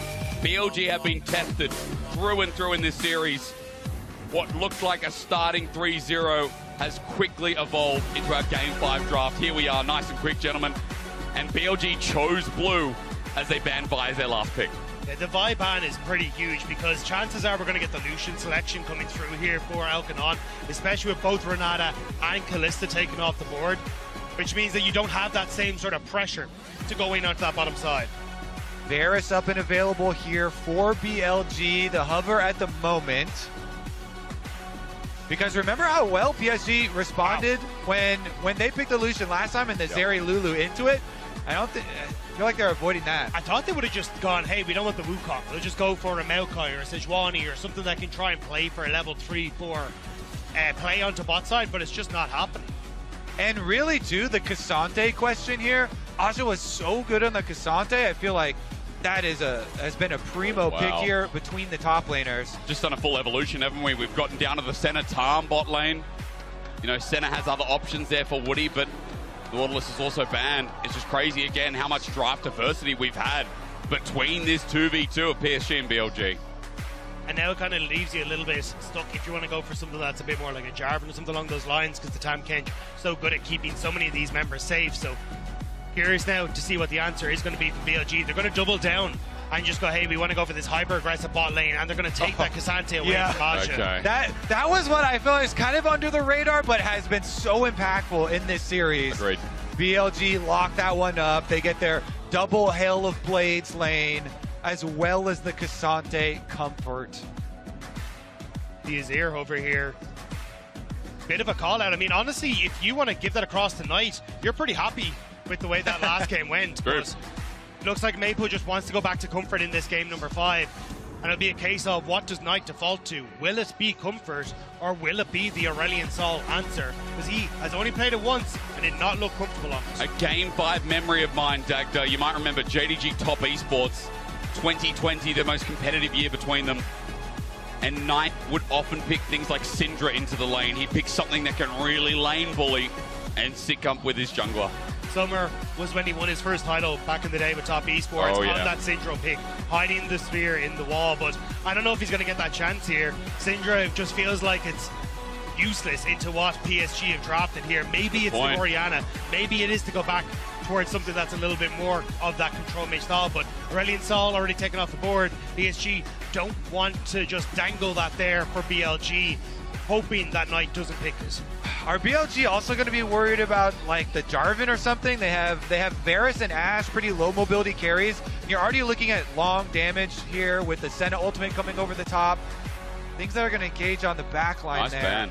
Double protection bans for the Azir, you know, the poke damage of the Corki. Also gets rid of the mobility in that mid lane. So if you want to go towards an Orianna, Jarvan priority just rises through the roof as well, Kobe. So I think you've kind of hit the nail on the head there. It feels like PSG are angling towards that. I'm curious, gentlemen. I'm curious as to what happens for Junja here on 4. And to leave Arjun for that counter pick. I mean, he's already got topside though. Rumble gets taken away. Okay, the one threat from Arjun that we know he can play over Bin. What do we get? What do we get on 4 for this final game? It also means that the comfort for Aja, which would be an Udyr in this sort of situation, isn't really viable. You just don't have a lane that you can really play around there. So I think the counter pick will definitely be going towards the top laner of PSG Talon. I'm just not sure what he wants to try and bring into that role against Bin. I like taking the Viego here, having that power to fight early on, having the Senna to, and the Tom Kench really allows the Viego to go in and make sure you can get those resets in the team fights. Is it the Twisted Fate angle? Is that what we're going to be looking at for Aja? Where you just try and go, look, Viego, come up top, I'll set up the gold card, we'll try and look for this Cassante. Because if you try to lane swap as BLG, you're kind of losing that value. Oh, there it is. Okay. In game 5, are you joking? Oh, and the Nico as well for Knight. Only slightly more plays than his Azir historically. But you have set up for the Kindred now. But now, the scaling element for Shun added in. You said Twisted Fate. There's another thing that has range. But is Arja game enough to play it in this game 5, or do we go to what he knows best? I don't like the Udyr here. I think you need something that can actually go a little bit more toe-to-toe and give you a lane to play around. Yes, you can play for late game fights. All right. But this is something where even if you give that attention topside, I think it's just going to be a farm fest. And now you're opening up a opportunity for the pushing bot lane, the pushing mid, the setup for Shun to try and look for these fights on his signature Kindred, a champion that he made his name on when he joined IG for the first time in LPL. And they pair it with the Nico. Such a good setup champion. When you have a carry jungle like that, you want the CC from your mid laner. You want the playmaking abilities here. And Knight on the Nico, definitely in place to do it. And how crazy is it that it's going to be up to Maple then on the Azir to interrupt and get that Lamb's respite up to Maple in what he can do against this composition. But it's not like Maple hasn't been here before. 2013, this guy is one of the 4 players from that World Championship that is still playing in MSI here today. A man that has seen multiple long longevity, or has seen that longevity in MSI tournaments, in world tournaments, in best of 5s, and now when the PCS needs him most, a legend of the region, he needs to find that success. He's been around the bend, he's been over to TSM, he's been over to the LPL as well, but he always does best in the PCS itself. On PSG historically, alongside Betty, alongside old Flash Wolf members, not only their experience, but their tenure has come into this series. And against BLG, when it's now up to a game 5, they've already done better than expected. They have done better than 99% of our audience would have thought as well. We head on to our final game in this series, our opener of the main stage. BLG versus PSG, game 5. Let the Gyos ring. This game, PSG's chance to shock the world. If they manage to take down LPL's #1 seed, it would be a magnificent triumph for the region. That ward from Aja is a big win for PSG. They spotted Elkanon on this top side. Elkanon tried to predict the immediate lane swap, but now you can actually move Betty and Woody down onto this bottom half of the map, and you're going to be in a great position because realistically, you're the one that gets to push on towards the tower with no increase to the fortifications.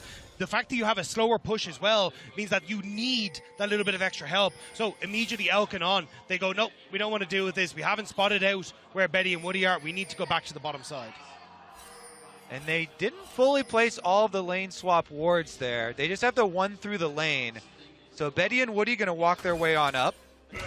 They've also pinged it out, so they know that ward is there. So as long as you can hide away from that, you should be in a decent spot. And now you've actually managed to get the lane spot inside track. So nicely done. The mind games for PSG Talon working out well. Yeah, so there's 2 other wards that you usually place for lane swap wards. Is the one over there behind the red buff and the one by the Raptors brush. And it looks like they're going to slip right into the lane. Here we go. Aja on his Udyr immediately uses. Yeah, turtle stands because he's just taking so much poke. I mean, already at half HP, and this is the power, this is the range of the 2v2 that comes from BLG. Yeah, both these top laners. This is the game, though. You're trying to soak some experience. Get in there, get within range, soak up that experience. Been doing it as well. Uses his shield, dashes up. Almost level 2, by the way. And both junglers starting on opposite sides as well, so we're not going to have any of that shenanigans that we had in the last game where somebody was getting an extra quadrant or extra camps. Everything is going to be even Steven. Both junglers going to run out of camps right as you start to look towards these third wave crashes as well on both sides of the map. Slow push in, Elkin on so far, the wave doing exactly what you'd expect it to do. The healing up from Aja, he has hit level 2, so that's also helped with the earlier poke we saw. And his Unwaken is about ready again to use. So under tower, he can try and use that to survive as you see the Kindred already coming over. Shun on the way, and he's got the mark on the Udyr as well, so you get a little bit of extra bonus. And this is the downside now. You don't really have someone who's very good at tanking this tower, so BLG, they need to juggle this excellently. Level 3 hit, Aja hits the same, no TP burn, so BLG have to get out of there. On takes up a turret shot, Shun does the same weight mistake as he flashes away and Woody TP's in. Yep, always got to remember the extra trump card when you do run these center lanes, your support with the teleport. Yeah. So Woody comes in to protect him. Aja is trying to hold on to his Awaken ability, see if they could bait and get a kill there.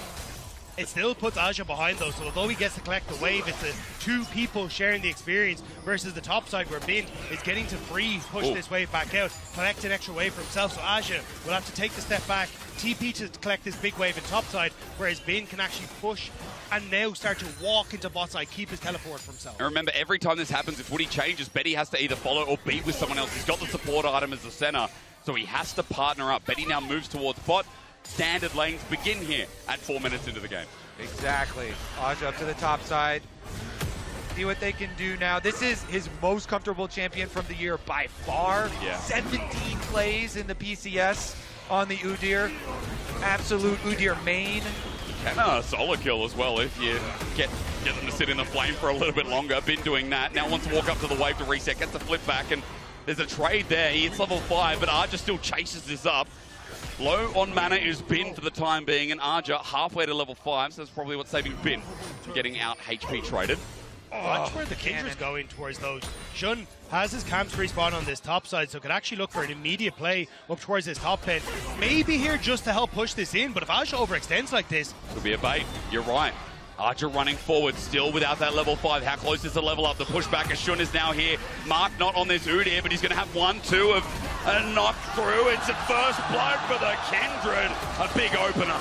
It's so big because it's also a mark there. Shun really collecting here. What an excellent move. Honestly, ending out the finals too, slamming the Kindred pick here in a game 5, slamming the Kindred pick again. Signature for him, and he starts off with the dream start there. Even with Junjia having the camp lead, getting your kill, getting your mark, and Junjia wants to keep that camp lead. He even comes in to at least punish here, try and steal away some wolves.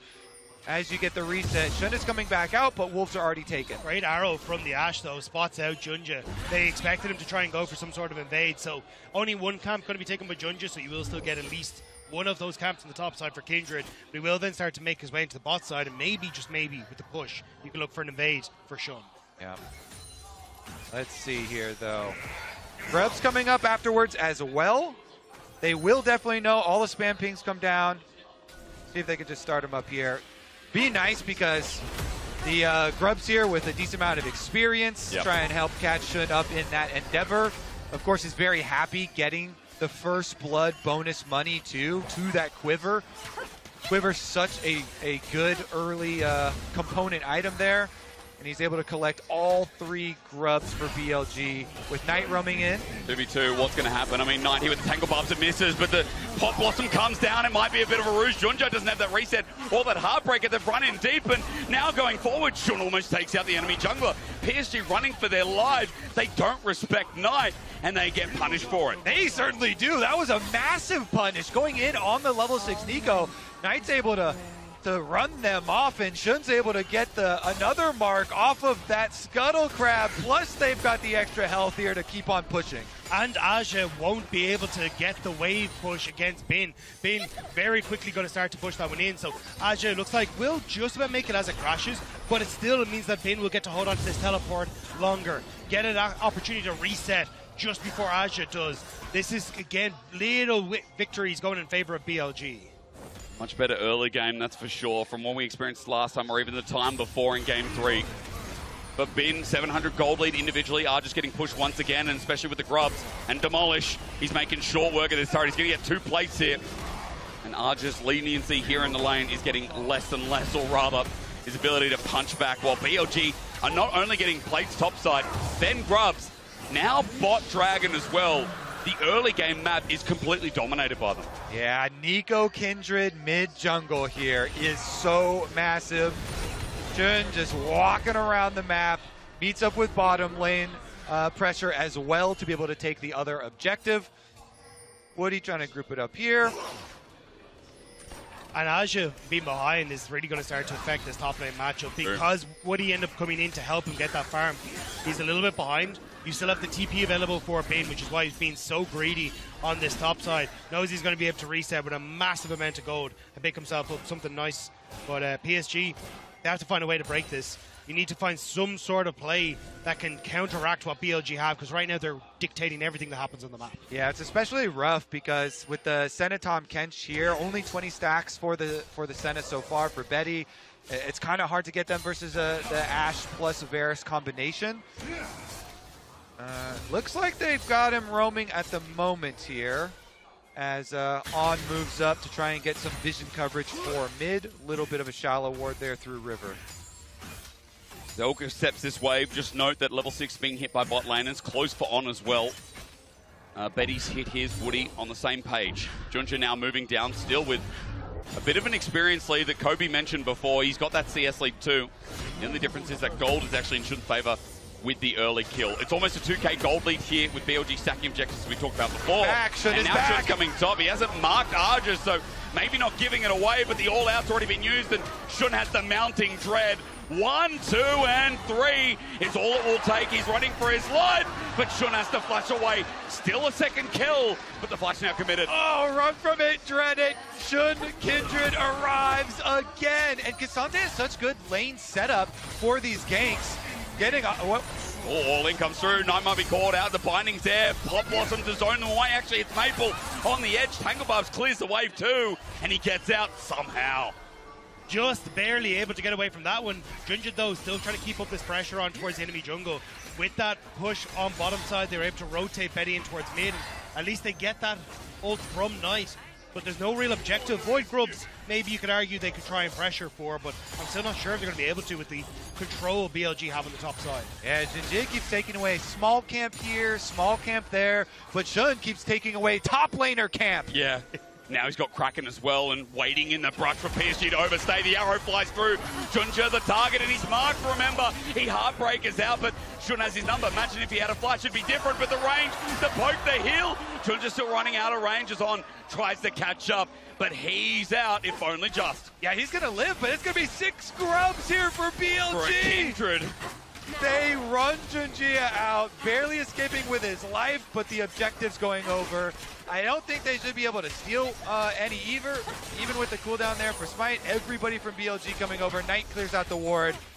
But now you got Betty and Aja completely isolated. Aja spotted. He'll make it back towards the tower, but you can move Shun up here. You can look to try and take a lot of this tower damage thanks to those 6 Void Grubs. See what the mark is like. Remember, Lamb's Respite is there as well. A plate taken. Elk's ulti was down, though, and the arrow was used in the last play. So BLG have to be careful. There's no response here, but still maybe not the tools to lock down this PSG duo. Hang on, TP. Says Jake, shut up, and I agree. Let's go. On to Betty, under turret, he flashes away. The TP response. He's out of there, saved as Woody does the same thing, but Betty's just dead. All of a sudden, as Tahm Kench spits out that weird bear, Mabel has to run for his life. We look to the right side. The range is there, the flash.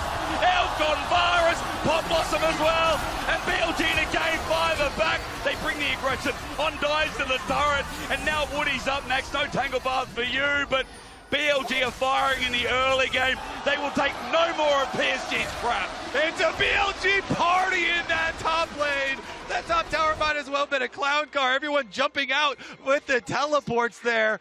Full team arrives. They get the kills and they get the tower afterwards too. They destroy the evidence. And this was it. BLG, they immediately move into topside. The TPs galore to try and protect everything, to find that one little win in game number 5. But BLG, they shut it down.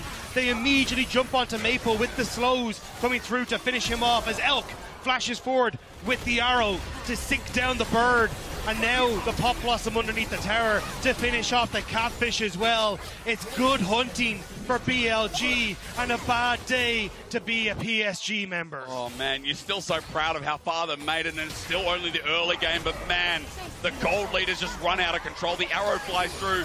Betty dodges that one as Junja hovers to the side, and Knight won't get hit anymore. And it could have been the story for PSG, the first ever PCS team to take down an LPL team in a best of 5. But with every single play, that dream is slipping away, a dream of putting BLG down into the lower bracket as Aja finds the damage from Elk. But he gets zoned out now, has to back away. He's got the TP, so the turret might survive, but BLG are getting another turret, and 6-0 at 13 minutes, 2 turrets stacking with a 6k gold lead and a Kindred on the horizon. It's looking real good for BLG to maintain their respect here in this series after PSG pushed them so far. Yeah, they locked in. They're going to be able to get bottom tower in addition to all of the neutral objectives and steal away a marked Gromp here for Kindred. That'll be number 3. One more mark to go.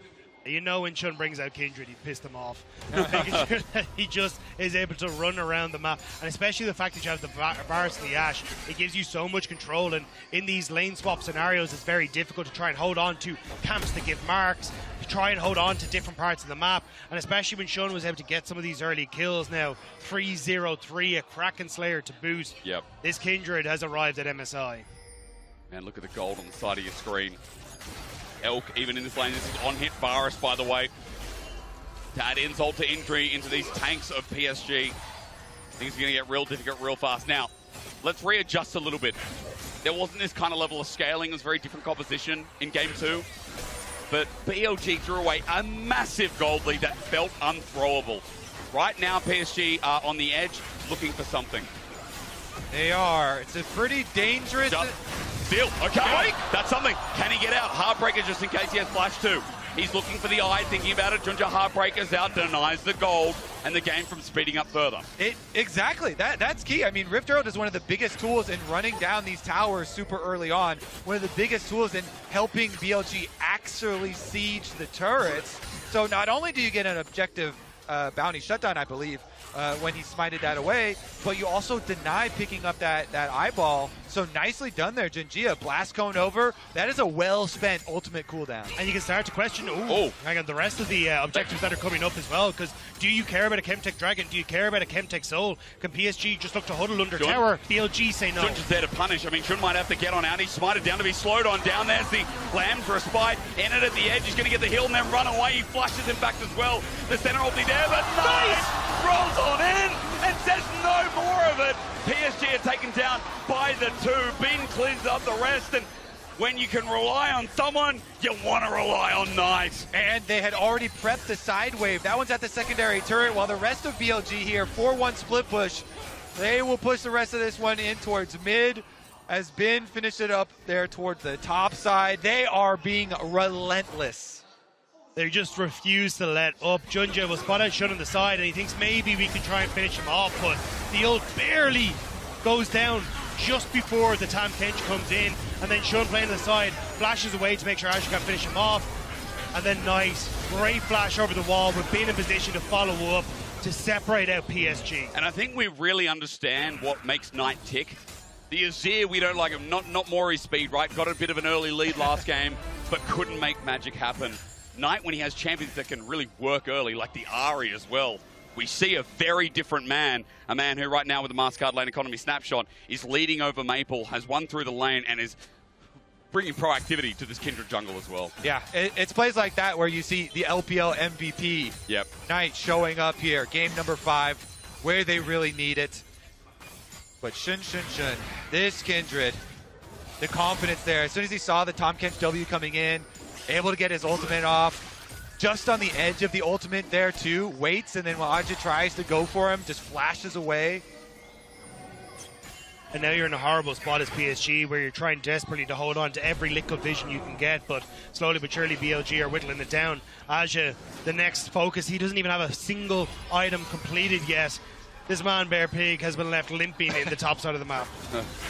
He can double Bear Sands, he can cleanse away CC, but it won't be needed anyway. The threat of damage too great. Shun helps with this turret. 6 grubs. That's how fast it pushes down as another side lane turret falls down. And this time it's the inner up in the top side. BLG take full control up here as well. They can eventually shift that down. They've got a third dragon on the way. I guess PSG can be happy it's only Chemtech Soul. Wait, never mind. Elk might be caught out. He flashes away, but outside the range. Change corruption in response. Woody running for his life, spits out Mabel, but that TP from Aja puts him in harm's way. Now Junja and Shun are fighting it out, but Junja runs for his life while all the damage and poke from BLG just can't be negated. PSG had to run for the hills, so BLG take the fortress instead. And now they're moving on towards the next one. Those 6 Void Grubs are going to do so much work. What resilience PSG has shown, but this game 5, Silver Scrapes to the stomp. One that Knight is taking so easily. The run forward with the Pop Blossom is easy as that. The center ulti ain't at the point yet for Betty. And BLG will take that dragon easily. 9-0. We've seen such prowess from this team from the PCS, but in the end of it all, Game 5, BLG have returned to greatness. Yeah, PSG getting a lot of fans today, really making this series fun and interesting. But BLG are fully locked in now. The Gia poking around, see if he can stop any recalls. That was just the clone, though. I wonder if this changes everyone's opinion about BLG. This series that we've watched today, are they still favorites after this? Even with this dominant Game 5, let's talk about Elk because this was a nice sidestep and flash out. Yeah, the fact that he doesn't flash back as Maple predicts, he flashes instead forward knowing that his team are already in a position to help him. And then with the TP coming through from Bin as well, it means that PSG have to scatter down to the bottom half of the map. And then BLG know they've got the positional advantage, just take both of these towers. And Knight sees his chance to catch Aja and will take that by both hands. Yeah, Proto Belt just enough there to catch Aja on the tip of the Nico ultimate, getting the extra kill. In addition to, that was 2 towers and a dragon, by the way, off of that play. It's not bad. Not bad. Not bad. Not yeah. bad. Not bad. They countered the attempted play from Maple from PSG over the wall, and then they took 3 objectives from them. Arrow comes out, and it can't be buffered, and Knight's there. Look at the CC chain. Heartbreaker can't buffer it. Junja's down for 30 seconds, and it's now a 10k gold leader, 20 minutes. What do you do? BLG, they're just going to continue to shove forward. Bin is starting to group here, but the turn at least from Maple going to dissuade BLG for the moment. Baron has only just spawned. BLG, they're going to start it up immediately. Look, Shun is just going to take it down quick. There's 5 mark Kindred now with Collector as well. The damage going to be swift. PSG going to walk in without a jungler. And Maple has to pull off a miracle, but is it even possible? I don't think so. At 2k now, Maple runs forward, Blast going there, but Smite as easy as that. Aja walks into his death. Make it 11. It's a stomp. It's back to square one. And it's Baron now, the Red Bull Baron power play that BLG get to exemplify. This series has really been giving me whiplash as as PSG now. Last game was insane. The 2, 3, and 4 has been insane. Yeah, I think Knight remembered who put him on the bench in 2018 on Sunil and is very angry with Maple about it still. Making sure that Maple has not had the impact that he had at least in the previous games. The Railing Sol looked fantastic. He had his moment throughout this, but no more will BLG be put down. They want to make sure that they continue on the upper side of the brackets. You said it before, but Shun Kindred, they made him angry. And he has been unleashed this game. The kill's on top side early, but BLG, I mean, it's 21 minutes into the game. They're already knocking on the front door. This turret soon to fall as well. I mean, the extra range from Shun helps out, but the minions are doing it for them. You can see Bin is guiding a wave in the bot side as well, and PSG still don't have Woody up for another 5 seconds, so as they go to receive that bottom wave, that was carried in now by Knight and Bin. The mid inhibitor just drops on down. A bottom turret now getting poked as well. What do? They just stand there and watch. The range is too much to deal with. It's a horror show. Look at Bin. He just runs in, three-man flip. There's a good flip back, but El gets flash again. The range comes into question. No reset. And Betty now on half HP. Arja walks in as well as Knight. Zones him away. Gentlemen, the arrow flies through. I mean, BLG are just cleaning house. There's Knight again! In style, the golden left hand lands it all. Back in action as Lamb's respite comes through. The minions doing their work on Nexus turrets. And I don't know if this is going to be the end. I don't think you can end just yet. PSG are still going to be coming out of the base. They have the defender's vantage in health bars, but towers are falling. How happy will BLG be? The TP to come back as Bin will go to the top lane. Yep, they're going to go ahead and keep on pushing. Knight teleports up for another minion wave. And is he heading straight back out to enemy Krugs to go for that mark as well? Dragon is 50 seconds away, so probably pick up Dragon Soul on their way to victory. This is where we find out how much of a Kindred player he is. All right, well, they go for the sweep play there, and then you get immediately Tom Kent's ulted for Maple, but they get pushed off all the way to the fountain here by BLG. Maple trying to do what he can, but Knight locks 3 of them up. And then on the fountain healing there, Betty actually is able to survive, and that's how they're able to fight him off. Betty said, now do we want to question if the series is going to end here again? 30 seconds, BLG are running through mid with 1 second left of Baron. All right. I can't believe. I think it's a goner. I just can't believe it ends like this. I don't think people at home can believe it as well. PSG were blasted out of the water. BLG asked for respect on their name again. Arja dead for the 7th time on this Udyr. It's a great ult from Maple, but they don't have the damage. They're so far behind. Tunja, even with the reset's going to get sent on up. He can't stop that damage, and BLG, they were tested, but they still get it over the line. In a game fight, they push through, and they find their footing at MSI. However dicey, it was in the end.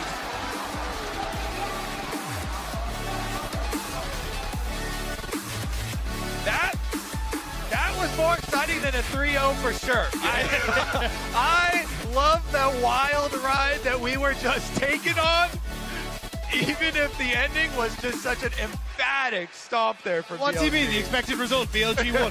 Yeah, that's right. In normal fashion. Ladies and gentlemen, we're heading over to the analyst desk, but you can stick around afterwards because the Verizon post-game interview with Elk will be in just a few minutes, and that's one I want to stick around for. Over to you, Shocks. And thus, it ends not in a bang, but in a whimper, unfortunately for PSG. But for BLG, they were not going to let that happen in Chengdu on home soil. They fight back, and they show us, I guess, the best BLG we've seen all series in Game 5. Yeah, and it was with something that they're really comfortable on. I'm sure people are already sick of hearing how Milky Way brought back the Kindred, but Shun is such a Kindred player. The Kindred Nico is something we've seen from them a lot. I was wondering what they were going to bring out on blue side draft. And I thought, obviously, in this game, they did leave the Senna up, which ended up kind of being a little bit of a trap for PSGs because, like, here's what the thing. What are they doing? Yeah, Betty has been absolutely phenomenal all series, right? Like, I think he's performed way better than expectations compared to Elk, who we kind of hyped up in the beginning, but didn't have the best series. So, in general, do you take issue to more with the draft from PSG? Like, it seems like the things that I like the draft. What? I mean, don't. Sante So on the here's other the thing. side. He's 5-0 in the series, by the way. I don't mind the draft in terms of, like, you look at the draft and you're like, okay, in a vacuum, is this bad? And I'm going to say no. No. The thing I like the least about it is the Udyr, even though I know that is Aja's, like, best pick. But in terms of the way this PSG team plays, I do think, even with Betty being so strong on the Senna in prior series, I think with how well he was doing, you want to keep him on a carry, in my opinion. It's my hubris because I was definitely thinking that the upset was in the making. Yeah, I mean, this series feels like, you know when you have a dream and, like, one scene doesn't flow properly into the other? Yeah. That was kind of how this series went from game to game, because you could look at just the 3 BLG wins, and it was 25, 26, and 23 minutes. Yeah. That's the 3 wins we expected. And then there's these 2, like, really weird like I'm wearing a turtle hat in the middle of the classroom type things that happen in your dreams that just don't make any sense. And that was game 2 and 4. Okay, I'm a little concerned about your dreams, but okay. Everyone has dreams that should be kept private, and I don't know why I'm revealing them. Anyway, so to Emily's point, we were talking off air, and BLG is a team that had a lot of 2-1s. Yeah. Right? They're a team that does actually show a little bit of fun, happy games, and you can't completely let them off the hook for like, oh yeah, by the way, they were 1-1 in the series and then were massively down in gold 7-1, or that they were just had this inexcusable Baron throw when they could have clinched the series. But at the end of the day, they did get let off the hook because they're through, whether it was 3-2 or 3-0. I was going to say, I'm going to go a little bit further in on BLG a tiny bit, because I think, again, coming out of finals and throughout playoffs, we were like, okay, they've shored up some of their mid-game macro issues, right? Because, again, we talk about this team, we talk about how dominant they were in the early game, one of the best early game teams in the world, get really hyphy, like discombobulated, don't play side lanes well in the mid-game. And we saw that today, I think, right? Like, we saw points where they could have played the map better. They made incorrect choices. They over-chased for kills. And that's nothing new with BLG, but when you're looking at this team as a favorite for the tournament, these are things that they absolutely have to shore up going forward. They absolutely have to. And for me, I don't know if you share my opinion, but one of the biggest things is I remember, watching Elk last year, right? I remember seeing him at MSI, and it was absolutely incredible. Then domestically in the LPL this year, so good. And I'm left wanting a little bit watching this series. Yeah, BLG stock is going to go down a little bit, for sure, after the series. But maybe they've woken up now. Yeah, exactly. Like, I'm trying to... It's first figuring match, out right? why this series was 3-2, because we all predicted 3-0, right? Yeah. Was it BLG bad or PSG good? Both. Yeah. Exactly. A little bit of both. That's the thing I absolutely want to call out, right? Is because we see BLG are going to be going through, and they will place the winner of, they will go up against, rather, the winner of G2T1. Can I just say? Now. That's so scary. Like, why is PSG all of a sudden playing so well? This is the thing. All of a sudden, they did not FlyQuest out. PSG goes down, and you're like, okay, this team is really slow. If they rely on their opponents to kind of just, make mistakes and pick scaling comps, it's not going to work against BLG. I think we saw from this series today, PSG being able to draft for comfort for themselves, actually evolving, becoming a bit better at lane swaps. I still think they have some work to do there. However, you could see the evolution in real time, which makes them an incredibly scary lower bracket team now. Absolutely. Kind of the beast has been awakened, I think, for PSG. It will be really exciting to keep watching them, rather, in the lower bracket. Our Oppo player of the series in the end is Knight. In that game 5, he heard me talking Shiza, let me put it that way. That Nico was pixel perfect. And it's crazy. This is, I think, more about the 3 victories that they found in the series rather than the 2 defeats, because it was a very up and down series for all of BLG. But especially, I'd say, in that game 5, was making so many plays on the Nico. His game 1 Ahri was also incredibly dominant. Still an absolutely insane Ahri win streak. 27 games in a row that he's won on Ahri, which is just... I can't even believe that that's real, but it is. So I think a really difficult player of the series, but I think deserved. Yeah, I mean, there are a lot of players you could call out on BLG. Like, I think On in particular had a lot of really great moments. But watching, especially this game back, the Knight Nico Kindred combo, obviously we talk about how comfortable Shun is on this Kindred. It is his 3rd most played. He's 29-15 going into this game on that champ.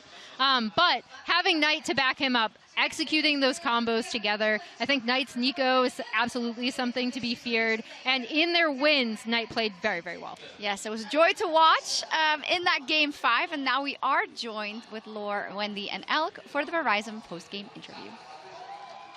Elk, thank you so much for joining me after this 5-game series. Not something we expected, I think, coming in today. Tell me about your mindset coming into that last game. 那首先恭喜你们，今天是鏖战5局之后，最后赢得了比赛的胜利。但是同时也问到的是，其实可能很多人并没有料想到今天会打得如此的焦灼。来到最后的第5局，你们是怎么样的一个心境呢？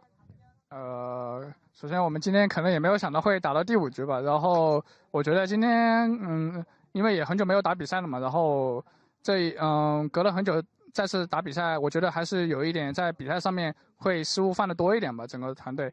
然后还有就是我们可能没有那么去重视吧，可能有点轻敌了。然后在第2局被大翻盘之后，就感觉有点可惜。然后在第4局，其实我觉得对手也打得非常的好吧，他们的换线其实也就我觉得有战术的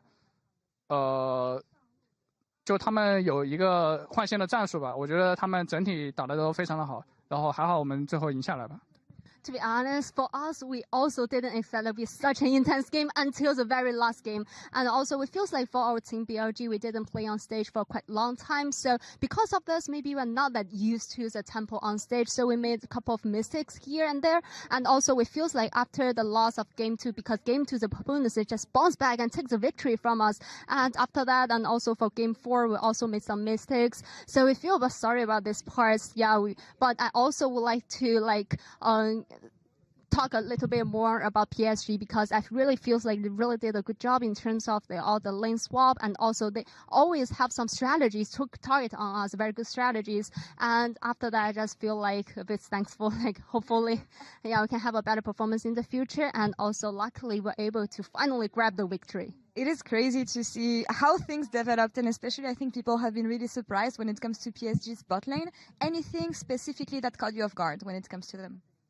那其实也想谈论一下关于下路的一个对决，因为其实对面的下路今天表现也很不错嘛，所以说你觉得可能在下路的话会有什么样的一些因素导致可能今天整个的局势没有在你们的掌控当中呢？因为今天换线的比较多嘛，然后这种换线我觉得更好的可以处理就是上路或者下路劣势方的那种前期对线不好打的那种对局吧，然后你可以直接发育到3级，然后或者是5级，然后你这样子就可以重新去。就是可能整个对线的2个英雄局面就会长不一样，我觉得这个是一个非常好用的一个套路吧，对。I think the main problem is maybe because the lane swap strategy, because it feels like if you just pick the weaker side for the top or like bot lane, you can just do the lane swapping and do the very free farm or like have a more comfortable laning phase until level 3 or level 5. And after that, it feels like it can really give a lot of difficulties or the changes in terms of the situations. So I feels like maybe the lane swap strategy give us a lot of problem for today's game. All right, but thinking about BLG as a whole, I think you're one of the tournaments, if not the tournament's favorite here. You made it to finals last year. Any learnings from MSI finals last year that are going to help you making it till the end this time, Miss Chengdu? 其实你们的话也毫无疑问是夺冠的大热门或者说大热门之一嘛。那其实去年的话，你们也是进入到了 MSI 最后决赛的争夺当中。你觉得去年 MSI 一直到决赛的经验可能会怎么样来帮助今年的旅程吗？因为我们在上一年，我们每位选手都打了非常多的比赛嘛。然后在今年，我们其实，可能上一年不管对观众还有对我们自己选手自己来说，可能就是更多的以去成长为目的性，然后去打比赛吧。然后今年可能就是我觉得我们可以去为了夺冠而为目的，然后让我们整个团队打得更好，然后去做出更多的改变吧。So yeah, I really feels like for last year, the whole year, we really played so many games on stage. So it feels like the main objective or main goal for last year's BLG is we like to just learn more stuffs from different opponents, learn more stuffs on stage. But for this year, we can change our goal a bit. We like to just chase the champions. We like to just make more improvements to showcase the high level performance on stage and try our best to get that victory. Couple words on tomorrow's matchup as you're going to face off against the winner, G2 T1. What is going to be the decisive factor for this game, you think? 那你们接下来的对手也将迎来明天的一个胜者，所以说你可能觉得 T1 和 G2 在这场 BO5 当中的胜负手会是什么呢？我觉得明天2个队伍的比赛可能，我觉得可能换线还是会比较多吧，然后可能更加就 T1 胜率更加高一点吧，对。I expect maybe for tomorrow's game we can see more like a lane swap as well, but maybe T1 got a higher potential to win the game. League of Let's Swap. That's what it is at MSI. Thank you so much for the interview, Wendy. Thank you so much for the translation. Well, a high percentage, I would say he's correct in that. In Elk, lane swap enjoyer, or I'm not actually sure because it sounded also like he was like, yeah, I just want to play my lane. Yeah, even though like I still think BLG showed that they understood the lane swap better than PSG still, even with PSG's improvements. Elk did not seem too happy. We've heard from Zeus, he doesn't like it either. Like I feel like a lot of people are very anti-lane swap because when you ask players what they want to do, of course, they want to prove that they are better than their immediate opponents. Definitely so. I'm glad we were treated to 5 games. I don't know if I already said it. It's been a long day, but the series was better than the last 2 put together. So let's see. It was almost as long as both of them put together. Also that. Let's take a look at tomorrow's schedule because as noted already by Lore, it's going to be G2 versus T1 where, yeah, I mean, that whole side of that bracket honestly looks dicey right now because I think you would have said before going in that you would not have thought that PSG could stand up as they did versus the LPL. They are clearly better than the LCS. They might also be clearly better than LEC. You know, time will tell us that. Just depends how confident you are. Maybe it's the easy side of the bracket. What if BLG is no good? Yeah, maybe. G2's road to winners final. It's true, maybe. Or T1s. Yeah. Yeah. Do you want a little teaser for tomorrow? Since I don't think you will be on the desk. Oh, yeah. So I don't like lane swapping, so that's why I'm not here. Because that's all we're going to see. Like, G2 is going to swap the crap out of T1. They're just going to keep swapping. They're going to do it as they're the most practiced lane swap team in the world. It's absolutely what they should do They're against actually T1. going to do the TSM and swap their mid laner to the top lane. You never know. They're just going to be flying all over the Yeah. place. You know who else has played in top lane? Knight. Anyway, I think and Chovy actually. They've both swapped top before.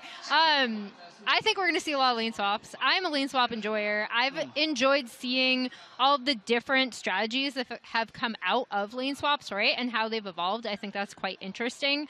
I do believe T1 in what little they had to show in play-ins, right? Because let's be real, they did not have to show a lot. I do think they look like they understand lane swaps very well.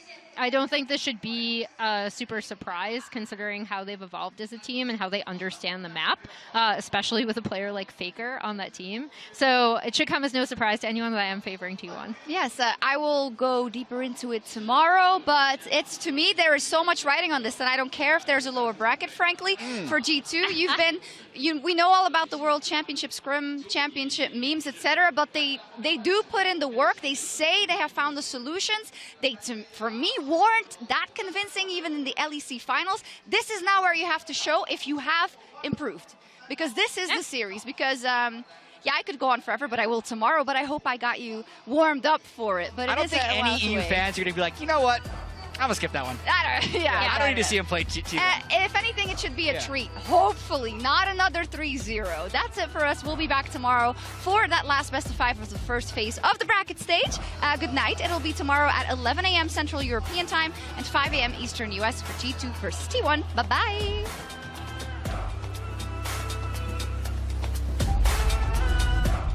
Welcome back, everyone, as we enter the unknown and become the unknown once again at the Mid-Season Invitational 2024 as the fans are lining up outside. Evan Flowers, Ben's ghosted in, but the flag is right, gets a knock-up. BLG are insane! On tries to run forward for the reset, but eventually dies. Slay and disengaged while the rest of BLG found their mark. How are they winning the fight? It looks so janky, so weird. Oh, Ben at the top side. Solo kills. Meanwhile, Betty versus Ben. He's punching again. And he gets the auto. On to on next. BLG are throwing it all away. They're in the same place again. And the Spring Kings of the PCS have arrived to the main stage. Up for a bit now from Pandino. There's a lightning crash down there. Flash on top of Elk. Gets taken out by Betty. Betty just runs on in and ults. He's up. Cease and desist on Elk again. Caught on out as he flashes over. MSI 2024 is turned on its head. With the pebbles in the way, Truja flashes, but oh, the clone! Maple can't get in, he's ulted nothing.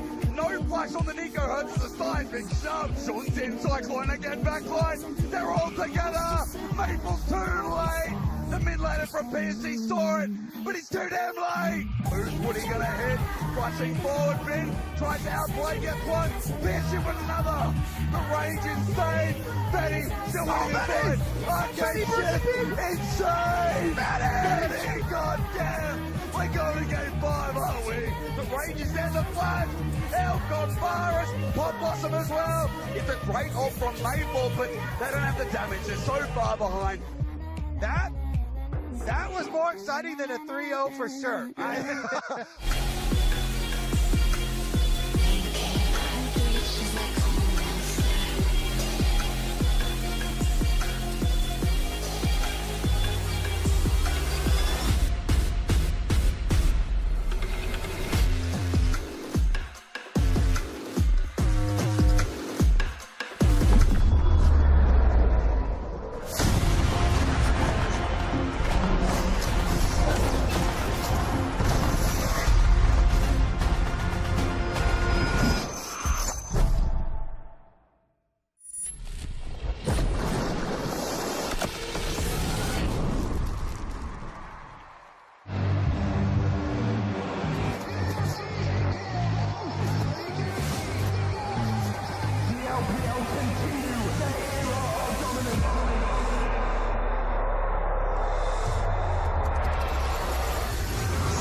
Welcome back to the 2024 Mid-Season Invitational, where the G2 Army is also in Chengdu, but I believe it will be the same for T1. This is the coffee truck that G2 Esports put right at the entrance of the stadium today.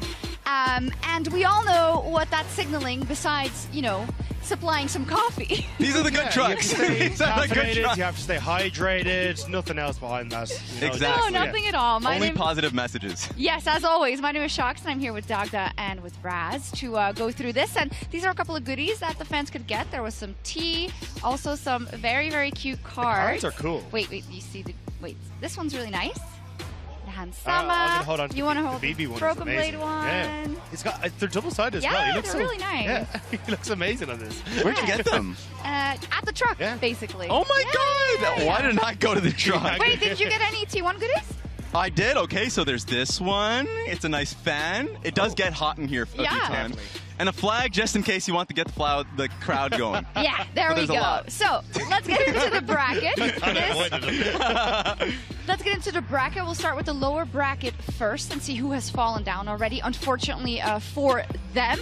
And yesterday, of course, PSG fell down, but they were so close. That was heartbreaking. And PSG put up an incredible fight, being able to take BLG the entire 5 games, but that game 5, it kind of all just disintegrated for them. It felt like BLG came online with the Kindred pick. Honestly true, but my hearts go out to Betty and Junja. They were both crazy throughout the series, but if you look at the upper bracket, this will be the final series we play in the first round. I can't wait for it. Yeah, it's that question of how dicey is it in this part of the bracket, of course, if you have to play PSG in your next match if you end up losing this match. Now, obviously, G2 versus T1 is one of those great matchup in the last couple of years where we really have a rivalry building, and we don't have a lot when it comes to, I want to say the West versus the East, but EU versus LCK or LPL, so it's something to celebrate. Yeah, it really is. I mean, at the start, it kind of felt very T1-sided looking at 2017, and then we kind of got to bring it back a little bit. G2 in 2019 looking great, but yeah, we'll have to see how this one's going to pan out. Yes. 24 series or games, if you don't count that the show match that happened between the two. It counts. It counts. You know, G2 won. It counts. Yeah. If you have haven't seen T1 yet. They were, of course, in the play-ins already, but they got through that in a really, I think, uncomplicated manner for them, which was also to be expected. But what should we take away from their performance there into this bracket stage, Raz? A lot of positives, I would say. It feels like they were working a lot on their lane swapping quite heavily, because if we last saw them in the LCK and their Hanwha Live series, and especially in their Genji loss, I think they failed pretty heavily during their swaps in those instances, and I think they've only gotten better, so I'm excited to see them, especially Zeus. I think Zeus is somebody that's always a treat to watch and carry situations, so I cannot wait for them to play. Yeah, and I think they've looked absolutely great, especially against FlyQuest, and especially when we're looking at those lane swaps, it feels like you need to be able to bring them to the table against G2, because G2 brought them out very, very bit over in the LEC. We saw them continuously throughout our playoffs, and I wouldn't be surprised to see them brought up here again, especially when you look at, honestly, what has been a bit of a disappointing split for Hansam and Mickey. They haven't really been able to find their footing. I think bringing that across into the lane swaps gives them a lot more control, and when you look at that top half of the map, that has really been where the G2 has solidified themselves as a very, very strong position. Yeah, I think for people that aren't that familiar with watching the LEC, this is the first time we're going to see G2. They won again. Spoiler, they also won back in winter. Yep. But I feel like it's hard for me to judge how they're going to do internationally, because they have been at the top of EU, and I don't even think they were that convincing in their finals. Don't hate me for it. So I have a lot of question marks for G2 going into this bracket stage. Which is definitely fair. I don't think I think their early game has been a little bit messy. It's been their mid game that they've really shown. Okay, but I completely agree. I think a lot of it come into their focus on changing how they play their play style specifically, like a lot more focus on how they scale. So it's been 26 days since we've last seen them. They can change a lot in what they're prioritizing. So I want to see what they're pulling out in the draft specifically. They can indeed, but we talked about the G2 versus T1 history before, and we didn't talk about it too much because we have a little quiz prepared, some trivia to run us through some of those memories. Let's get our whiteboards out. All right, here we go. I have the memory of a goldfish, so I'm sure I was there for many of this, but I don't know if I'll remember. All right, production, hit us with the first question. I'm what we got? What is the series head-to-head between G2 and T1? Series head-to-head. Oh. This is an easy question. Let's go this one. I'm cheating. I'm doing percentage. I did 5 G2 to 7 T1, but I really don't know. Oh my God. Have I been dreaming of these series? Oh, it's supposed to series instead of best of ones. Yeah, I was counting best of ones as well. Yeah. 2-2. Okay. That's pretty good, actually. This is a tiebreaker. I like those stats. I like those odds. Yeah. And the bonus fact, the game score is T1 9, G2 7. So this was closer. All right, let's take a look at the next question. In what year and stage... Oh, this is question 3, I think. No, it's not. In what year and stage did G2 first meet T1 in a best-of at MSI? That one's tough. Okay, I think it's this. I think.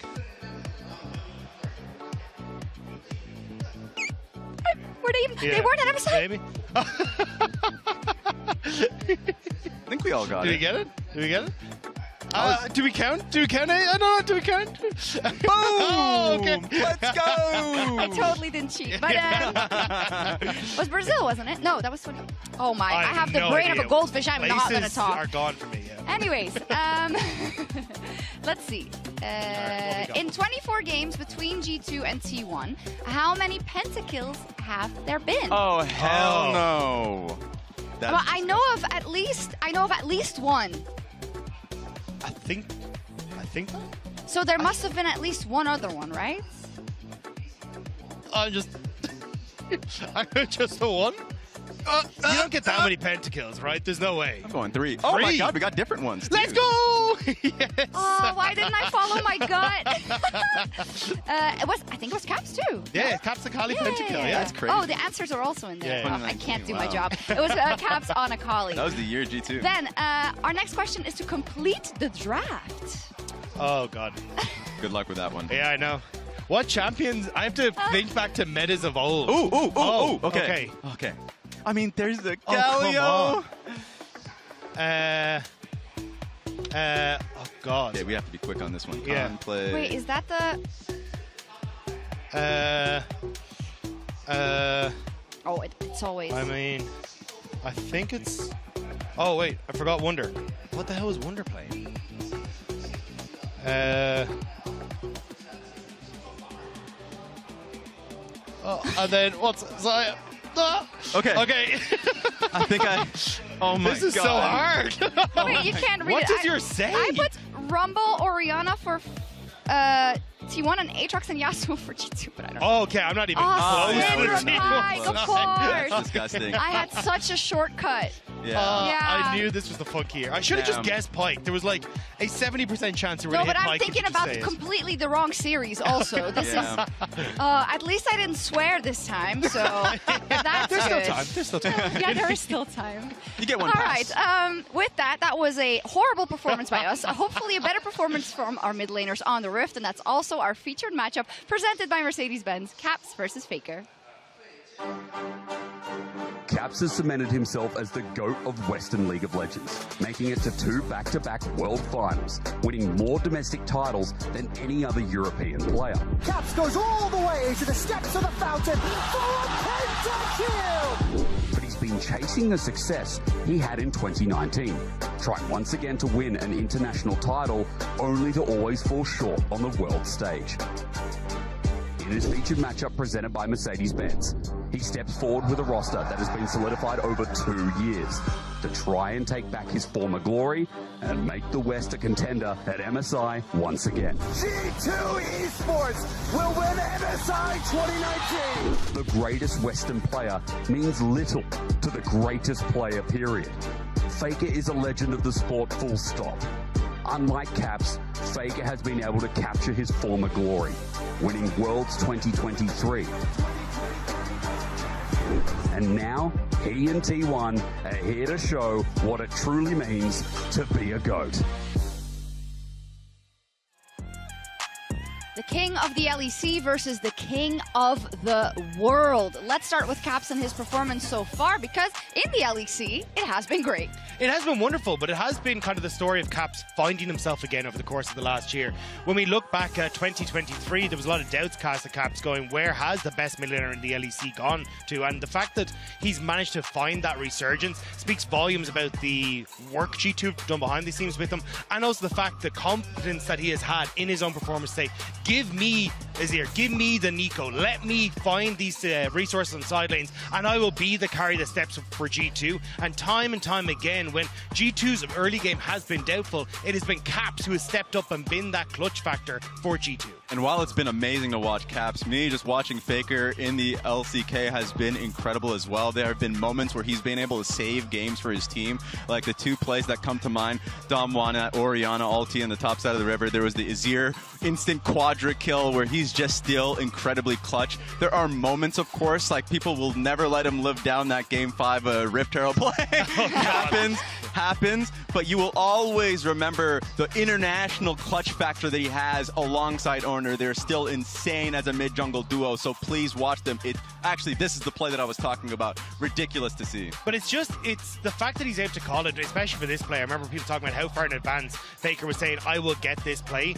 And it also feels like there's always a moment where T1, even when they're behind, that Faker or Owner in cases can just step up and say, no, we're bringing back this game. T1 are never dead until the game is over, and a lot of that is thanks to Faker. The best comeback team in the world also for Faker. I mean, sad for him that Chovy is around, because in the early weeks of the regular season, in fact the first 5 and 6, he is on par with Chovy when it comes to laning phase, and that surprised me the most in this advent of your career. To still be on top in that laning phase is spectacular. Speaking about laning phase, let's talk about the bottom lane as well, because I suspect there might be a very big discrepancy in what we expect, Raz. I mean, it's been crazy. Gumayushi and Carry in the bot lane have just been terrorizing. Even in the final series versus Gen G, they've always had leads, and I just do not give them Kalista. The Kalista combinations that they have been ridiculous, and it's a lot of it, to me, has come down towards the creativity that they had alongside the Kalista combos that we'll talk out throughout the later portions of the series. And that's why I think for G2, you have to look into those lane swaps. It has not been a strong performance. Hansama hasn't looked great. The Nautilus for Mickey has been more hook, line, and stinker. You need to find different ways to actually set yourself up for success here, because otherwise you are just going to fall prey to these double AD carries. You're going to fall prey to the Nikos, the Rumbles. Keria has been exceptional exceptional at working with these hyper-aggressive bot lanes, getting these early leads for T1, and being able to command the game from that position. I see what you did there with Nautilus. Yeah, when it comes to kind of EU success or G2 success in the past, we said creativity, but it's no longer the case that T1 or other teams in other regions don't do that either, right? T1 has been incredibly on the cusp of making those picks that you don't expect and making those strategies that you don't expect as well. So we'll see how that translates onto the Rift and what our fans at home think in our MasterCard fan predictions of the day. We'll see how close it is in their minds, and maybe we'll parlay it directly into our very own predictions. I actually got a sneak peek before. How much hope do we have here? It's realistic. Okay. All right, let's go bad. straight to the Okay. predictions. Now, listen, let's do our predictions. Let's go for it. Let's go for it. I will start, and I will tell you that for me, for G2, this best of 5 for me is the whole game. And I know there's a lower bracket, but you said it. 2 years together, all that practice they put in, all the scrim records that they had, all that work that we know that they put in. But if it doesn't translate now in this best of 5, I don't know what I have to think. Still, I'm Delulu, so I think they're going to win 3-1 with no issues. But yeah, here we go. Yeah, I mean, look, we're right there with you. I think it's going to be a 3-2. It definitely feels to me like it's time to put up and shut up for G2. You have talked and talked and talked about how you want to work on your mid game. You're bringing in Duffman. You want to get all these pieces in the correct side. But actually, I won't do that. Faker's the goat. I can't really slap him away. But this is the moment, G2. It's time to take it against T1. I'm just shocked at all this hope and cope, honestly. T1 has just been an insane team, and I expect them to take it 3-1 clean. T1 has been phenomenal, the huge favorites in this matchup, but can G2 do the unthinkable? Let's meet our teams. Stop! Don't do it! Going into 2019, it was quite a crazy start, honestly. Where were you when the West rose up? G2 Esports eliminates SK Telecom. We're willing to take a lot of risks, but most other people weren't, and we just got rewarded big time for that. This is what Heat League of Legends looks like, and it comes from Europe. G2가 MSI에서 우승을 하고 좋은 기억이 있는 팀이라서 시간이 많이 흘렀고 지금은 LCK한테 그리고 T1한테도 안 된다는 거를 플레이로 보여드리겠습니다. It was 7 years since their loss, a decade since their first. T1 will be your 2023 World Champions. 월드 우승하기 전에도 저희 팀이 세계 최고라고 생각했기 때문에 월드 우승 이후에 자신감은 아닌 것 같고 원래 있던 자신감인 것 같습니다. I think this team has gone through a lot of hardships. Last year we lost both MSI and Worlds. But every time we came out stronger, we will rise from the ashes. I know we can do it again. 자, 몸풀기는 끝났어.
现场和屏幕前的各位召唤师，欢迎来到中国成都，来到 MSI 2024胜败分组赛第4个比赛日的现场。今天将会在这里迎来 G2 Esports 和 T1 的对决。首先，让我们有请 G2 Esports。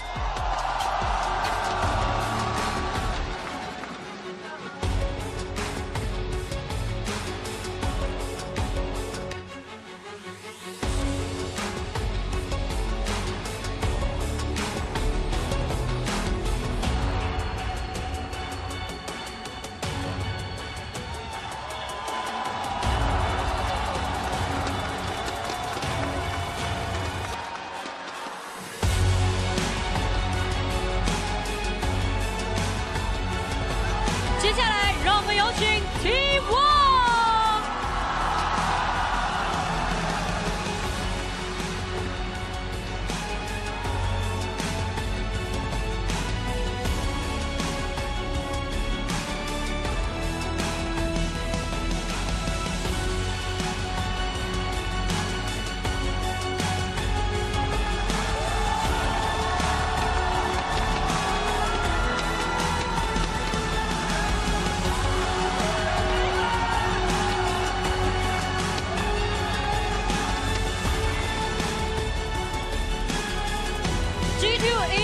对阵 T1 的比赛即将开始，让我们共同期待两支战队的精彩表现。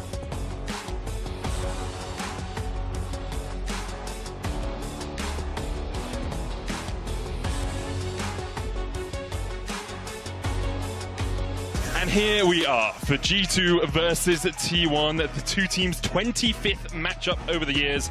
I'm Medic, I'm joined by Vedi, and in the middle of the Medi sandwich we have a Mao. Chronicler, it's great to have you here. I'm looking forward to what is going to be an amazing series. I can't wait. I'm very happy I get to be part. I always watch this dynamic. Always looks very fun. You know, I really love the bickering you guys got going on. So I'm here to provide meta commentary on that. Secondly, first and foremost, though, this series, I am mega excited, particularly because we haven't seen G2 in a while. Yeah, I mean, this is going to be our first debuting of G2 since, of course, the spring finals where they were able to defeat Fnatic. We've seen T1 have a bit of a shaky play-ins, but we know as a team that they are known for ramping up as a tournament progresses. They typically only get scarier the longer the tournament goes, and expectations are heavy on the weight of their shoulders. The defending world champions, they want to redeem last year's MSI performance, and they want to be considered a title favorite. Coming in today, definitely the favorite in this matchup, but let's see how game one plays out as we jump into the draft. Two of our teams that have kept their roster the same between 2023 and 2024 for G2. The question is, can this roster perform internationally? At Worlds last year, they lost to NRG 0-2, got kicked out of the tournament. T1 obviously won the World Championship, so a slight disparity in terms of their records last year. Neither of these bans from G2. Any surprise, the Senna is self-explanatory, opens up Carrier's pool, and Guma is incredible. And the Ashe also not allowed for Carrier to get at any point. Main question is it going to be the Orianna here, which generally is the next go-to ban? But no, it's going to be the Rumble here instead. So Ori does remain open. That's something that Faker has so heavily gravitated towards when he's playing. Even very happy to blind pick it as well. The Nico ban means that T1 is expecting the Kalista first pick to come through from G2. Remember that Vi is available. Both junglers do love the pick, but when Kalista is open, there's no reason not to pick it. Varus is likely to be the response from Guma. The question is, where does Vi and Taliyah fall in terms of the priority for T1? See if they decide to lock in the Vi here, or if, as you say, it's the Taliyah. G2 would have a lot of options to answer that. Azir and Aurelion Sol still available to them. T1 going for the Varus first. I'm also wondering, coming into this series, how many lane swaps we're going to see. G2 were the progenitors of that in the LEC. Obviously, we saw it a little bit in the LPL before, but G2 played it in basically every one of their playoffs games after they showed it against BDS. What's also big is that with the Nico already taken away, I think the Renata actually gains a ton of value, specifically for the aggressive playstyle that you can go for. And if G2 does end up going for that, I think you actually want to try and look for some aggressive plays. The Varus, as you already pointed out, Vedi, absolutely no surprise. I would love the Taliyah here, because I think the Taliyah into the Kalista makes that much harder to play out. But instead, going to be very early priority on the Xin Zhao here. Probably has been the best, most consistent jungle bruiser. A lot of early pressure. I mean, T1's looking at Orianna right now. You can see the engage already starting to come through. We know that Faker absolutely loves the champion, and Carrier's support pool is deep enough that they'll be more than happy to allow G2 to pick that, maybe even give counter towards Carrier. They can even look to blind pick the Cassante, given that it is available. Yike locks in his, why have I forgotten the name of the champion? Lilia! Well, oh my goodness. Understandably, because it hasn't picked in a while, but Lilia, particularly into these melee junglers, with the amount of clear sweeps that she has, can be incredibly oppressive. Really cool to see her right from the get-go, and then the Tristana locks in with it, so that you still have AD, AP pairing here for the mid-jungle 2v2. And Yike has played Lilia 4 times this year, but most of it was back in winter, a few months ago. He's 100% win rate on it, very comfortable on the champ, but it is surprising to see it this early on in the draft. Although, you could say G2, as the team that loves to experiment, brings something new into the format, it's not too surprising to see from them. Jack's ban feels mandatory here with both TF and Xinzao locked in. That's the only one that I am pretty sure T1 is going to go for. We'll see what else they want to do here. But already, first curveball being thrown here. The one thing that I do agree with you, what you said earlier, Vedi, is that I think it's most likely that T1 is just going to look for a straight-up support counter pick. Until they see what is paired with this Kalista, Keria, with his champ, people always going to be looking to try and get a good matchup in the 2v2. T1 banning away the Zac. They might even consider banning away the Scion too if the expectation is that the swap will come through. We do remember when Zeus's Twisted Fate did get swapped on. He didn't have the best time. He did not. So T1 definitely going to be prepared for that possibility. With the Renata taken away, something that you guys were talking about earlier as a potential support answer, does mean that G2 is looking at something like a Nautilus, a little bit more engaged on the bot side of the map. The question is, G2, they do need a little bit more engaged, a little bit more frontline to play around when you are running double AD carry. While you do have strong siege, potential scaling, great front to back, you need a frontline to actually play around to be able to play out these fights. So the Nautilus is going to be the ban away from T1. Reading the anticipation there from G2 and the Talia response as they round out their bans. Yeah, really big. Nautilus also gains a ton of value with the Renata already being off the board. So T1 not taking any risks there, as we are gonna imagine get Faker's mid lane pick here.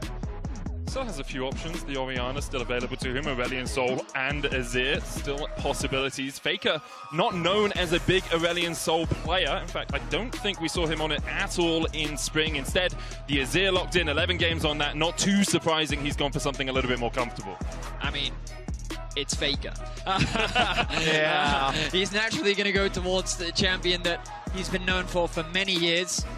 Okay, lads, just very quickly. Any possibility Kalista support here? Tristana AD carry. Is there any possibility that happens? That's a Now that Yasuo Yasuo's locked in. That's a Yasuo top. Rel for support, okay, so we're going to have the Kalista Rel bot lane, but for a moment my heart was in my mouth. G2 wants standard lanes. So this was something that Broken Blade brought out domestically into the Twisted Fate. A lot of confidence bringing that out into Zeus. I know he didn't have the strongest performances, getting caught out at times, but still, to bring this into game one, Broken Blade has got to be feeling himself against the powerhouse in the form of Zeus. It's going to be the Alistair lock-in here for Keria. A pick that he has not played nearly as much as some of his other LCK contemporaries. Delight was most known for it. Incredible unengaged sports does obviously have a great matchup into the Rel, can cancel the crash down, try and create a lot of space. The G2 definitely a lineup with a lot of pressure, and the engage combo with that Rel being able to both be thrown in with a Magnet Storm and the Yasuo, definitely something that T1 is going to have to look out for. I think T1 coming into this tournament was unique in that they're a team that loves to pick 3 carries, right? They don't tend to defer towards the tank top. While it's something that they can play, carry topside is something that they love to do, and many teams have tried to avoid matching that carry style. Usually they'll default to things like the Cassante, playing more of the defensive kind of utility role. But Broken Blade answering with the carry, and G2 is a team saying, T1, we're willing to match your style and pick multiple carry threats, even putting Yike on the scaling Lilia in the jungle.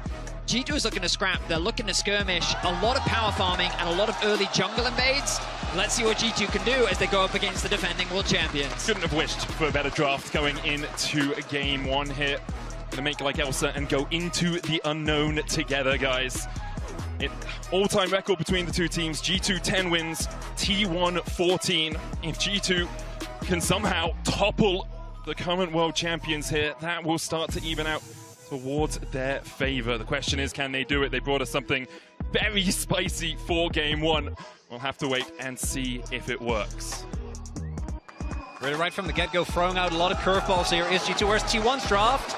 I've seen him play these a million times, right? There is nothing too surprising here. It's very straightforward. That top lane matchup is going to be the main thing I'm going to focus towards. How is that going to be played out? Because Yasuo is very feast or famine in that 1v1, I can say, as someone who watched Khan pick it in 2021 in the World Finals, and that did not end up going very well. And although the draft does kind of push you towards standard lanes, there is always the possibility of a lane swap. They have been a big proponent of it. We talked on the desk about it. Emily Rand always pushing that lane swapping is good. You like them as well. Worse. I love lane swaps. I adore them, and if they happen, we'll talk about them. as we are going to make our way onto Summoner's Rift for game 1 of this best of 5. I'm excited, gentlemen. Like, what a game 1 to start us off. We know that T1 versus G2 has given us some incredible series in the past, and I'm hoping for another one today.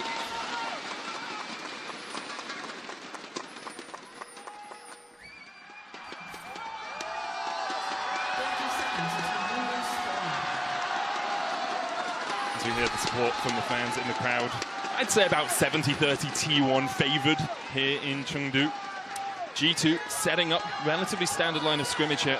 Actually, all of them are on the bottom side of the map as T1 maybe looking to step in here. G2 trying to overload if Keria does overstep. Mickey looking for Faker, who steps around the wall, and Mickey's there for the knockback. Faker locked up first. There's nowhere for him to go. G2 first blood. What was Faker doing there? Pushing in through mid, trying to work with his team. I think he was trying to ward Raptors. I mean, he gets the ward down. G2 with a level 1 plan. I believe anticipating that, secure first blood for Broken Blade. I'm going to call not worth. I don't know about you guys, but I'm pretty happy with how that went. Getting a ward on the Raptor pit, not really going to be worth giving up first blood. Went to Broken Blade as well. And level 1 Alistair, you're not going to want to take that trade, so right from the get-go, G2 looking very explosive here. The one upside for Zeus is that Broken Blade hasn't been able to actually back yet and spend his gold. But once he does, that 1v1 is going to become even more precarious. Interesting choice of runes in the bottom lane as well. Hansama going for the lethal tempo Kalista here instead of Hail of Blades. Gumayushi's running Hail of Blades, expecting to trade a little bit more in the lane. Often you run Arcane Comet if you're just going to look for that long-range poke. So we'll have to see how those 2v2s play out as Mickey dives in, knocked up, and that's the power of Alistair into Rel. Broken Blade getting the early level 2. Nice trade on the Zeus. Once the wind wall comes through from Broken Blade, you're going to see how challenging this matchup can be. And again, I got a compliment on Broken Blade. He's had a bit of a negative stigma around him when it comes to performing internationally. Last year, I think he honestly had a very solid performance overall from G2's side. But we'll see how he does. So far, off to a strong start, securing that first blood as Yike does full clear from top side, pathing towards bot. Ona mirroring him on the other side, but note that it's G2 has push in the bot lane. We'll see what Yike can do with this if he's looking for any type of invade. Do you also see already, and this is something that's only going to become more pronounced as the game goes on, is that Yike is going to naturally outpace Owner. So Owner is going to have to make an impact on the map because of the fact that this Lilia, particularly once she gets to her first item spike, is going to be able to get so much done as Mickey looking for Owner in the jungle. I mean, look at this. 3 pushing lanes for G2. Broken Blade getting a cheater recall in. Picked up the recurve bow already. Mickey actually not dropping a ward. Carrier forced to move into the jungle to help Owner secure this camp, expecting an invade from Yike, but he's choosing not to commit it for now. Cheetah recall in bot lane for Hansama as well as they got that push in. He's now got a longsword and a ward to try and spot out Owner's early pathing. Honor's even in the mid lane though. Faker didn't burn any summoners at that level 1, so Cap's just trying to trade into the Azir here. Faker also gone for the Halo Blades, which we often see when you're trying to play into one of these more aggressive matchups. Try and get the short trades, get full flare out of that rune, and then disengage. As Owner looking for a play towards bot side here. I'm not sure how much of this is just trying to make sure the push can come from T1. They do have a ward in the Pixel bush. Owner might be waiting for the crash back as well if G2 overextend.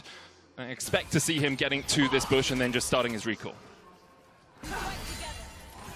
A little bit. A very tense moment.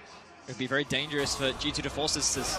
Now they look for a play top. Zeus has exhaust, flashes away from the Steel Tempest, would have been knocked up and locked in a card, but can't use it on G2. The wave state is now in a horrible spot for Zeus. He knows that his jungle is covering for the bot side, afraid of a gank, but fortunately for the bot side, they should now be able to get this push in, look for a recall if they want one. And you immediately see Owner pathing up towards top side. He has to. Yeah, helps that his Krugs are there as well, so he can do those on the way, but looks like he's just going to try and make sure his top laner is okay in this lane.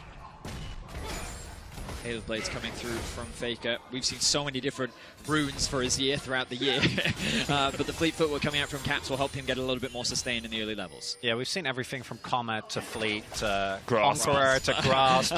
Yeah, the Grasp one I'm glad that didn't stick around for too long. Yeah, that one was not very fun and interactive. Owner is going to get spotted here again, and also what we're talking about, delayed himself a little bit there towards the bot side of the map to maybe look for a play.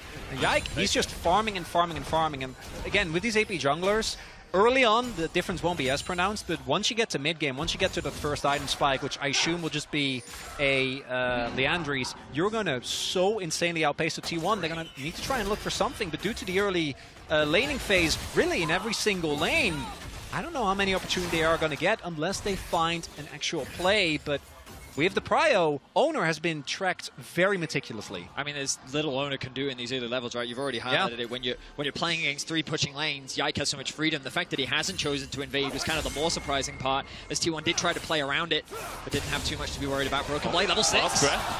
Don't think he can kill Zeus here, but he can chunk him out. Owner on the bottom side of the map. Will he be spotted on a ward? Junglers hovering around top. Oh, hang on. Engage coming in from Carrier. Owner's on his way across. There's the stun as well as Mickey tries to Ferromancy away. Flashes as well. Will survive for the moment. Owner can't quite land the win. Becomes like coming to join the party. Caps TP'd in, but T1 able to walk away from this for now. Yike not yet level 6, so doesn't have that Losing Lullaby. T1 going to feel good about that one. Got a TP out of Caps, buying Faker a little bit of time in that mid lane, and not going to give anything up outside of the Ignite. Mickey does have Hex Flash, so not the end of the world. If they would have gotten the kill, though, that could have been a big turning point. Not going to be the case. Caps is going to be able to catch the wave. T1, the proactive play. It's a little advantage, but not that much. Azeus, crucially, which is why I think he stayed in the lane for so long, as Broken Blade pulls it, gets it pushing into him, that he wanted to hit 6 in case there was either an opportunity on the map or maybe a really aggressive push from Broken Blade as Mickey. X-Flash forward. Faker has a flash. And also just dash away, dodges the stun. Faker sidesteps. Sublime to see. Caps still has the jump away here. Owner can look for the win, becomes lightning across the wall, doesn't land it. Caps now with the push in mid can move up towards this top side and help Yike take the grubs. Looks like Owner won't get any of those first course of Grubberinos. And so far in this early game, things looking up for G2. When you kind of want to look at it holistically, Zeus still doing very well considering the amount of pressure that's been thrown towards him on the top side of the map. Caps going in, knocked back. We've seen Caps do this before he flashes. Not quite enough damage, but one more Mono is enough for Caps to get G2's second kill. Faker walked back into that. I think he might have been able to get out with Caps flashing, having to because of the ultimate, but no. Second death here for Faker, and G2 pulling further ahead. Caps this year has been performing out of his mind. Undisputably considered the best mid, the best player in the LEC. Starts the series off with a solo kill. Bell goes in with the last breath, the Losing Lullaby as well. Double sleep, Yike knocked back, watch out! Eep indeed for T1! And a gorgeous flash from Broken Blade! The Keyblade follow-up! G2 are 4-0 up! And the exhaust and Broken Blade, that doesn't matter when Yike is there, level 6. Haunting guys done, even with the flash. T1 getting obliterated here in the early game. G2 defying expectations 8 minutes in. They find themselves with a 2k gold lead. But we should never jump to conclusions. T1, they do a good job of finding ways back into the game, but so far this early game is just individual prowess. Caps gets knocked underneath the tower by Faker. Quick thinking, using the ultimate to knock Faker out of range. He follows it up with the reset from his W, and the flash secures a kill. And then we look at the top play. And here again, the exhaust, yeah, it mitigates some of the damage, but the sleep still comes through. And because both Owner and Zeus are slapped, is an opportunity. Broken Blade getting the flash knock up as well. And we come back to a pause. Wow. Okay, so much to break down there. G2 have utilized their early game pressure incredibly well. We have to remember this game started off with Broken Blade getting first blood. You can see, I'm looking at Broken Blade's camera right now. He's trying to keep calm, keep focused. He realizes G2's in a good spot right now, but they can't get overzealous. They can't let this go to their heads. T1 is a team that, even when they were super far behind against Gen G, found incredible barons and incredible ways to fight back into games. And they're a team that you can't afford to underestimate, regardless of the lead that you have. That's one of the big things, is that T1, for a very long time, and it was one of their biggest flaws, was a team that was relying on winning early game to really get the most out of the incredible mechanical potential that the players have. Whereas particularly in the last year, we've seen them shift and be able to actually come back from these early game deficits. That said, though, I think that the main thing here for me in this game number 1 is that, as I mentioned, T1 is a draft that is as T1 as it gets. Like, all of these picks, none of these should surprise you. And so far, the answers that we see, I think particularly the Lilia and the Yasuo, have been working incredibly well. Add to that the fact that Faker is struggling here in the early game, and the setup, at least for G2, going into the mid to late is quite solid.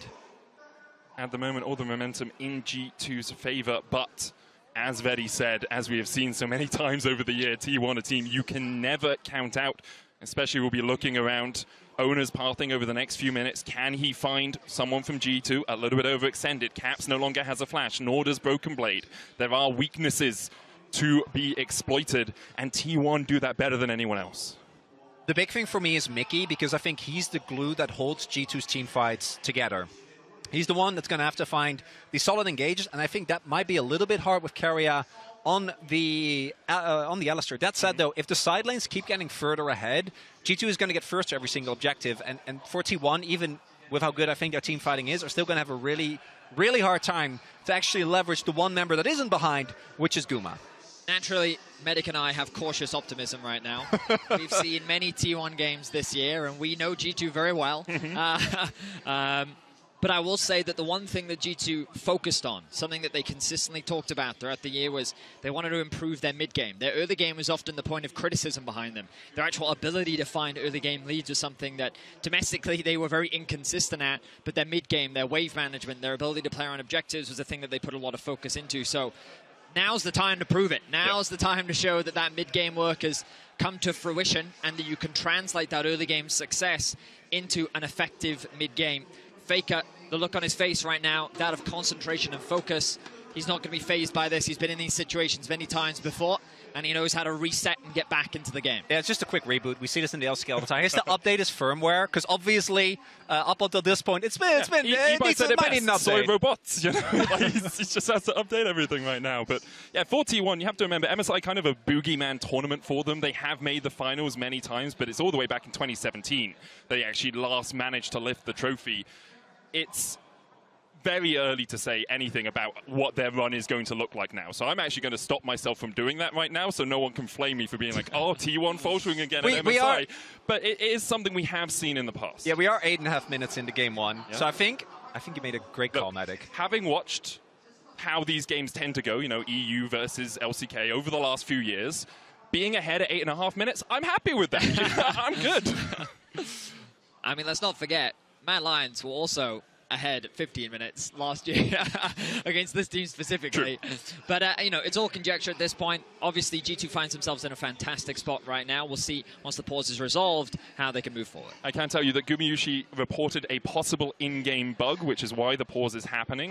Obviously, League officials are looking at it, and we will tell you exactly what is going on as soon as we know what is going on. Interestingly, nothing to do with the top lane play, unless Guma was watching it while laning the bot lane, we assume.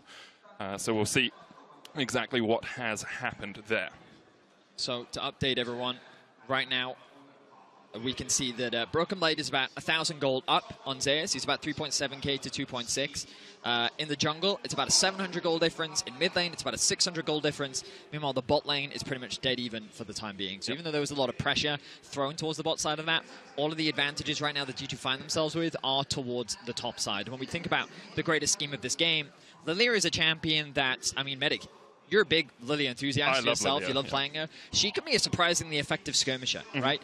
Not necessarily because of her upfront damage, but it's so difficult to stick onto her, right? In the battle of attrition, utilizing her movement speed, she becomes very difficult to lock down, especially champions like Xin. Once that engage is gone, it can be very difficult to stick onto that champion. Yeah, I think Yike's main worries here are being gold carded or being locked up with a Chain of Corruption or an Alistair Pulverized combination. Anything else, anyone jumping on top of him, he just has so much movement speed from his passive. He'll be able to run around the map for its entirety. It has been a while since we saw the Lilia on the international stage, all the way back at Worlds Play-ins 2022.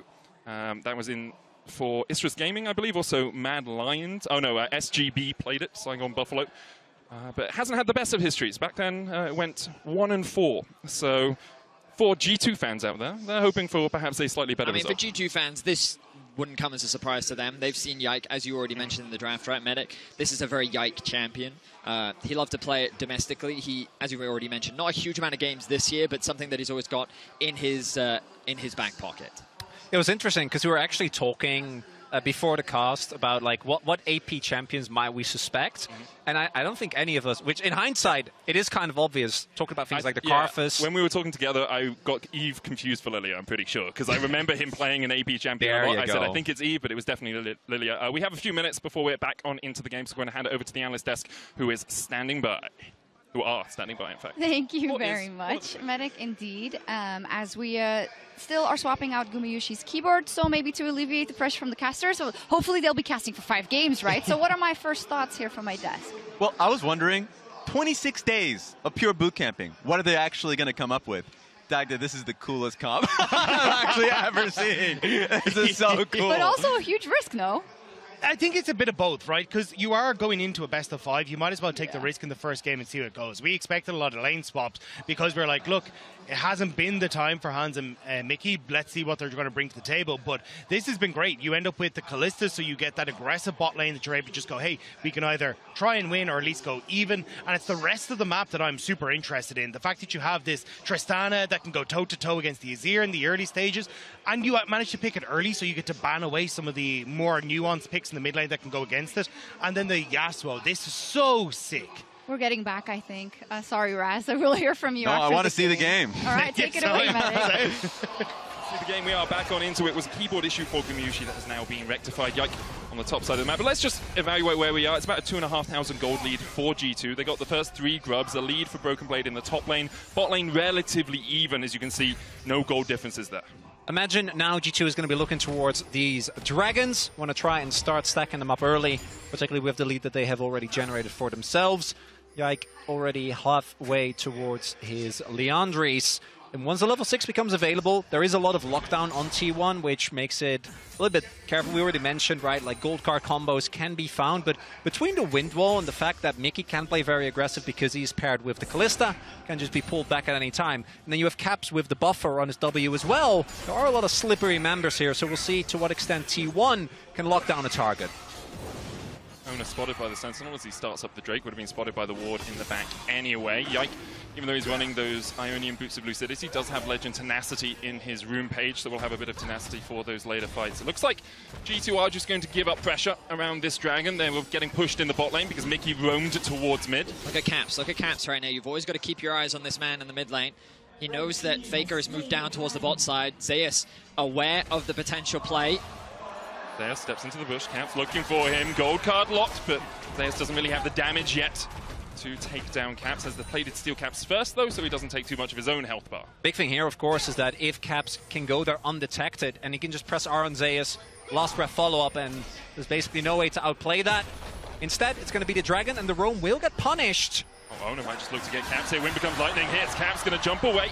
Owner can go for the chase. There's the Destiny as well, and Caps in his jungle tries to jump away again. Flash from Zeus. T1 on the board. Nice collapse from Zeus. And T1 punishing the roam from Caps. He's going to lose more than just a plate. He's going to lose 2 waves in the mid lane. Zeus now going to lose a little bit of his own, but he shouldn't be too hurt off the back of that. T1 proving their tenacity, and after the pause, able to bounce back and find a big pick. Big thing there as well. Owner in a good position to catch the roam back from Caps, who ends up not only dropping a blade, but also getting killed. And then because Owner's present, Broken Blade also has to play respectful, can't go too crazy onto Zeus, even though the exhaust is still down. This is one of the things you can do with the Lilia, but given that Keria isn't currently known on the map, I think Yike makes the right call. The important thing for Yike here is you take a step in, you look for it, you reset Faker's recall, because then you can go for these grubs if you want. You get the mid push, you can already see Mickey moving across as well. Broken Blade has the push in the top lane. Kerry is trying to answer, he's level 6, as is Mickey, so we'll see how much work, how much displacement Kerry can bring out if a fight does begin. TPs are about to come back up for the mid laners. Faker making his way back towards mid, but the Mickey roam up towards top means that this is going to be 6 scrubs secured for G2, which seems to have been their priority with the Lilia. Broken Blade finding another nice trade towards topside. This matchup only going to get worse. Earlier we said that the gold is pretty even, but obviously after that small skirmish, you can see a 20 CS discrepancy starting to build up. And while Hansama is falling behind a little bit, a lot of that is just off the back of Mickey permanently roaming towards the mid lane. And Hansama kind of being forced to play this 2v1, which he's doing all right in for now. And now Broken Blade is sitting on a Kraken Slayer, his Berserker Greaves, and the wave state is an absolutely abhorrent place for Zeus. So really hard for him, and we see he's actually moving out on that to try and look for a play. Yeah, Faker's coming down towards the bottom side. Zeus can cover mid, or he can work his way down here, but with no Destiny, it's immediately called off by T1. The ward over the wall, spotting him out. Cap stepping a little bit further forward. He knows T1 are in his bot side jungle. Cap swiped back. Should be able to jump to safety. His owner's coming in. Yike looking for a bit of damage, but the collapse from the rest of G2 is not there, so in the end, it will just be a stop of the skirmish. A little bit disjointed there from T1. Faker committing the ultimate, and I imagine that there would be follow-up, but Owner not quite in position, and of course, being Xin also needs to actually proc his Broken Blade. Immediately goes up towards the top side. Broken Blade thinking he can step past this, maybe even proxy the wave to keep Zeus behind in the lane, but now Broken Blade is getting collapsed on. Cap's pushing in the mid lane, should be able to get a plate of his own. Broken Blade stepping away here, tries to put the damage down onto Zeus, who locks in the gold card. Yeah, Broken Blade, you don't win this 2v1.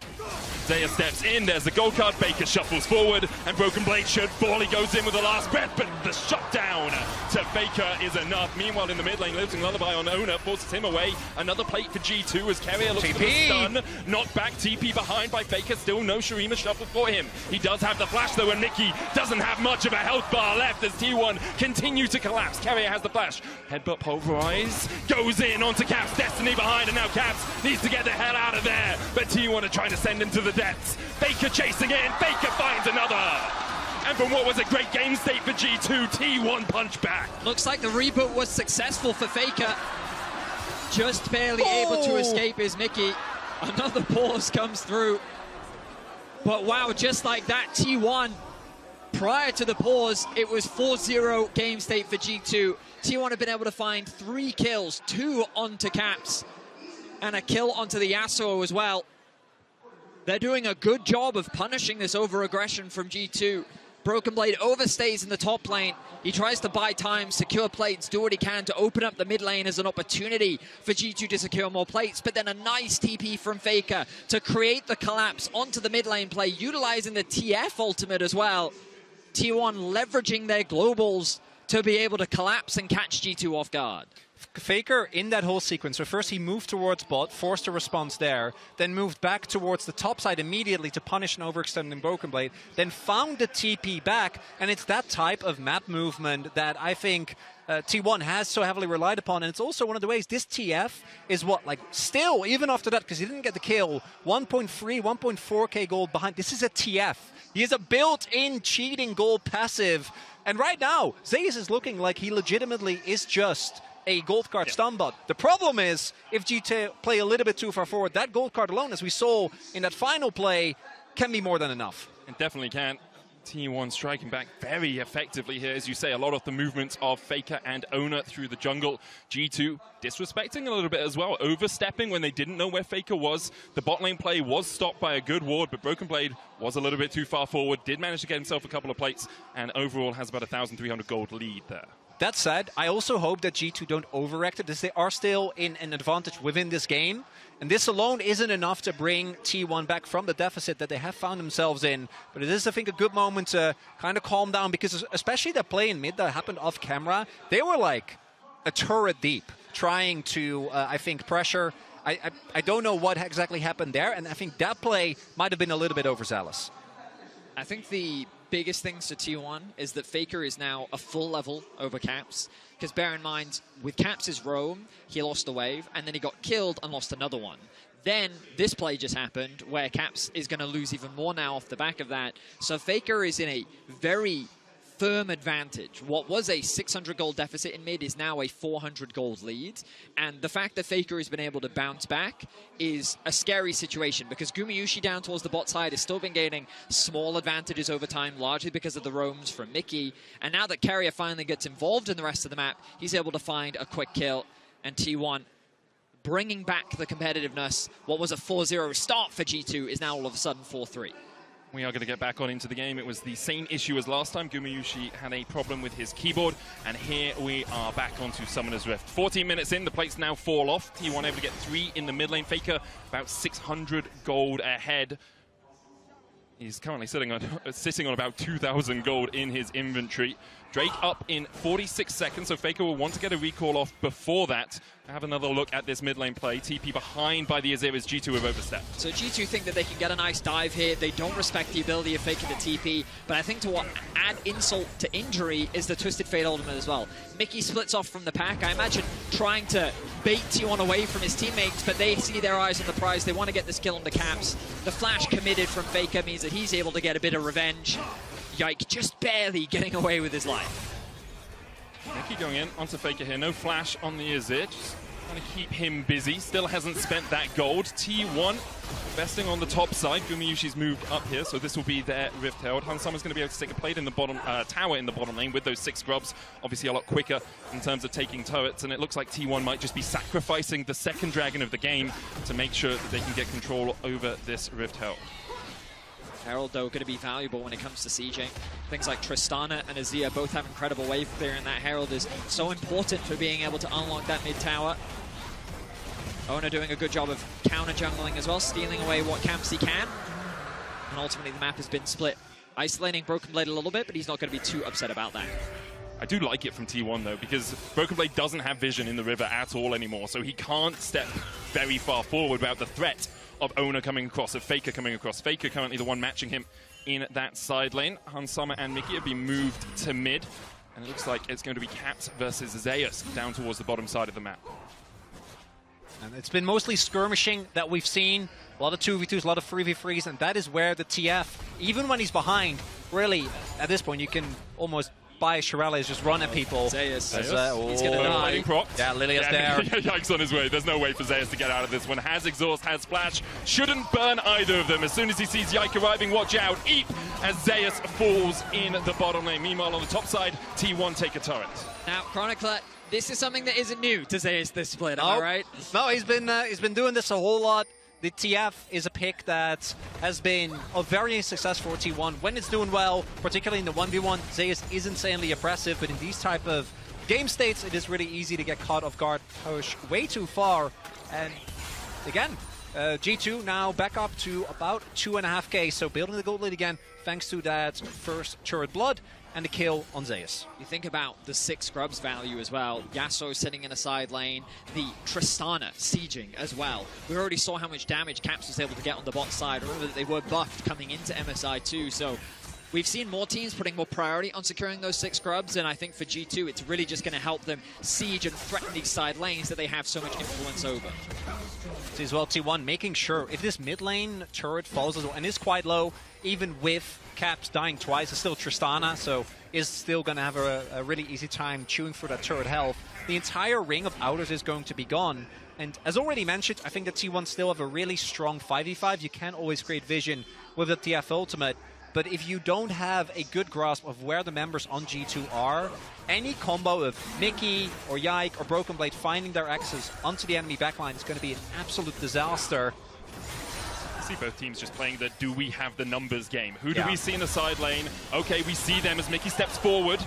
Dances away. Ona's still very healthy. Mickey took a huge chunk there. Hasn't got his first item yet. Herald down in mid lane would make sense here as T1 look to pressure this mid lane turret. All 5 members around here. Caps recalling in a side lane. This turret has been given up by G2. Well claimed by T1. I think they can escort the Herald in for another siege. Broken Blade has made his way mid. Caps doesn't want to overstay bot. He recognizes the potential collapse, and they'll get it. T1 getting decent value out of this Herald. They'll be the first to open up the mid tier 1. G2 will likely look to try and respond with the dragon spawning in about 2 minutes time. You imagine that'll be the next big point of contention. Betty, it's T1. The Baron's up before that. That's a good point. Very good call. I mean, I was thinking to myself earlier, oh, hang on a second, Broken Blades. Manages to get onto Gumayushi, who has the cleanse, who has the flash, and has the chain of corruption, but it's blocked by the wind wall. G2 investing the TP here as Mickey falls to a piercing arrow, and Carrier finds the double knock-up. Yike trying to do everything he can as Caps is forced away with the exhaust. Zeus logs in the gold card. Hansama has the cleanse. And there goes Ona pushing forward once again. The Destiny onto the back line as Yike now locked up, shut down by Faker. Hansama next on the menu as the dive forward continues for T1. It's beautiful. And Guma, of all people, if he looks to be too juicy of a target, he probably is. The man has been so consistent. He's the bait served up. and G2 take it. Broken Blade had a two-man knock-up there just as Keria was going in. So a few members of G2 end up making it out. That could have gone even worse here as G2 look to punish, look to go for the mid lane turret, and it ends in disaster. So it's Guma that gets knocked up, the engage from Ona to then try and split G2 up. Zeus connects the stun, and then Guma still ends up securing the kill. The nice knockup from Keria means that he's now buying so much time against 3 members. Caps is forced to disengage. And then G2 is on the retreat. A nice flash knockup from Ona. The ultimate from TF alongside Faker engaging means that G2 gets run down, and just excellent teamfight execution from T1. All 5 stay alive, and G2 lose 3. Yeah, you talked about it, Chronicler. The team fight from T1 is just exceptional. Mickey unable to have any effect. You mentioned that as well. Mickey needs to be able to get in there, have that Magnet Storm, lock up a few people here. He's chunked out before he even gets close to the fight. Now trying to get that flank off. Blast cones in. 20 minutes on the clock, and T1 have said, well, it's time to dine on a Baron Dragon up, but it would only be the second of the game for either team. G2 honestly have a better composition when it comes to taking the Baron than T1, though. T1 obviously a Faker who is building towards that Leandries, but between the on-hit Kalista as well as a Fed Lilia, there is a lot of powers. Broken Blade. One more down, gold card out, Keria goes back in, Chain of Corruption for the follow-up, Mickey looking for the Magnet Storm, Caps dives to the backline, Broken Blade with the last breath, as Zeus tries to flash away, he kills Broken Blade, Caps gets one, but Gumayushi puts him in his place. Sent to the 7 hells as G2 lose 2. T1 have lost 1, only Zeus falling. G2 getting a little desperate with them forcing these fights. Gumayushi and Faker completely untouched. A heavy commitment onto trying to kill Zeus means that both Caps and Broken Blade lose their lives. I don't know why they have to be. Now, for the first time in this game, T1 is sitting on a gold lead. They're going to be able to get a second Drake here as well. Mickey looking for another engage, but there's not a lot of vision. No vision at all. Yeah, you could try and steal with the swell seed. Mickey's just dead. He's had a struggle on this rel, hasn't really been able to get into the game at all. Faker started this game 0-2. He is now dominating with a 2k gold lead over Caps. Level 14 on the Azir, 6-2-1. I mean, it doesn't mean anything, but if you put the control ward too far on your side of that bush, you can still be spotted, and their resets are stopped by Hans Sommer. The moment they see Hans Hopter, I was like, oh, wait, something's up here, gentlemen.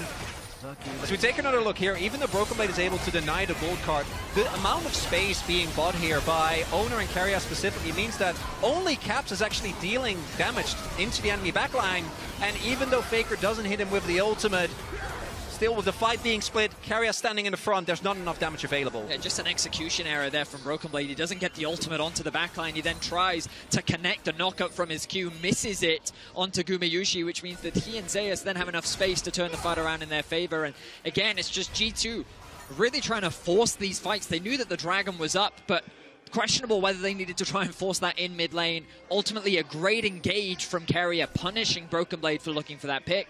And now T1 find themselves with the momentum swung in their favor. I think praising Keria is often a good thing to do when T1 are playing. Yeah. It is a safe bet. I wonder how his Alistar would be, considering he's known much more for, you know, the AD carries, a bit more damage, the Nico, the Rumble, things like that, but very proficient on it in this game. Alongside him, Faker just absolutely ripping through G2 after getting that bounty in the top lane on Broken Blade. It's all coming up roses for Faker and for T1. Not to doubt Zeus as well. He fell so far behind, but every fight, a gold card on the right target. Someone jumps in, gold card, burn the wind wall, then you follow up with another gold card. Remembering exactly how it ticks so you can lock it in immediately as you come in with your wild cards. Oh, there we go. We talked about it. TP is invested. So BB has TP. Faker TP's up to the top lane. Mickey's going to jump the wall. Faker not going to slide forward. No vision in the pit for G2. Keria flashing, knocked back, locked up with the stun card, the Chain of Corruption, and Caps is clapped. Keria once again. His Alistar is absolutely popping off in this game.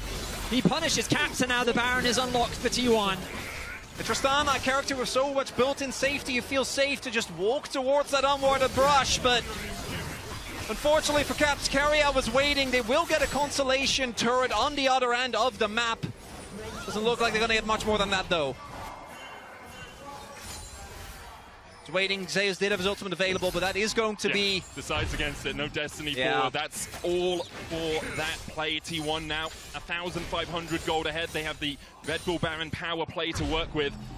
What can they get out of it? Well, there's a tier 1 in the bot lane. All the tier 2s still remain. Gold will be flowing into their pockets like mana from heaven if they play this properly, and they've been playing the mid game pretty properly so far. I mean, just a great pick found from Carrier.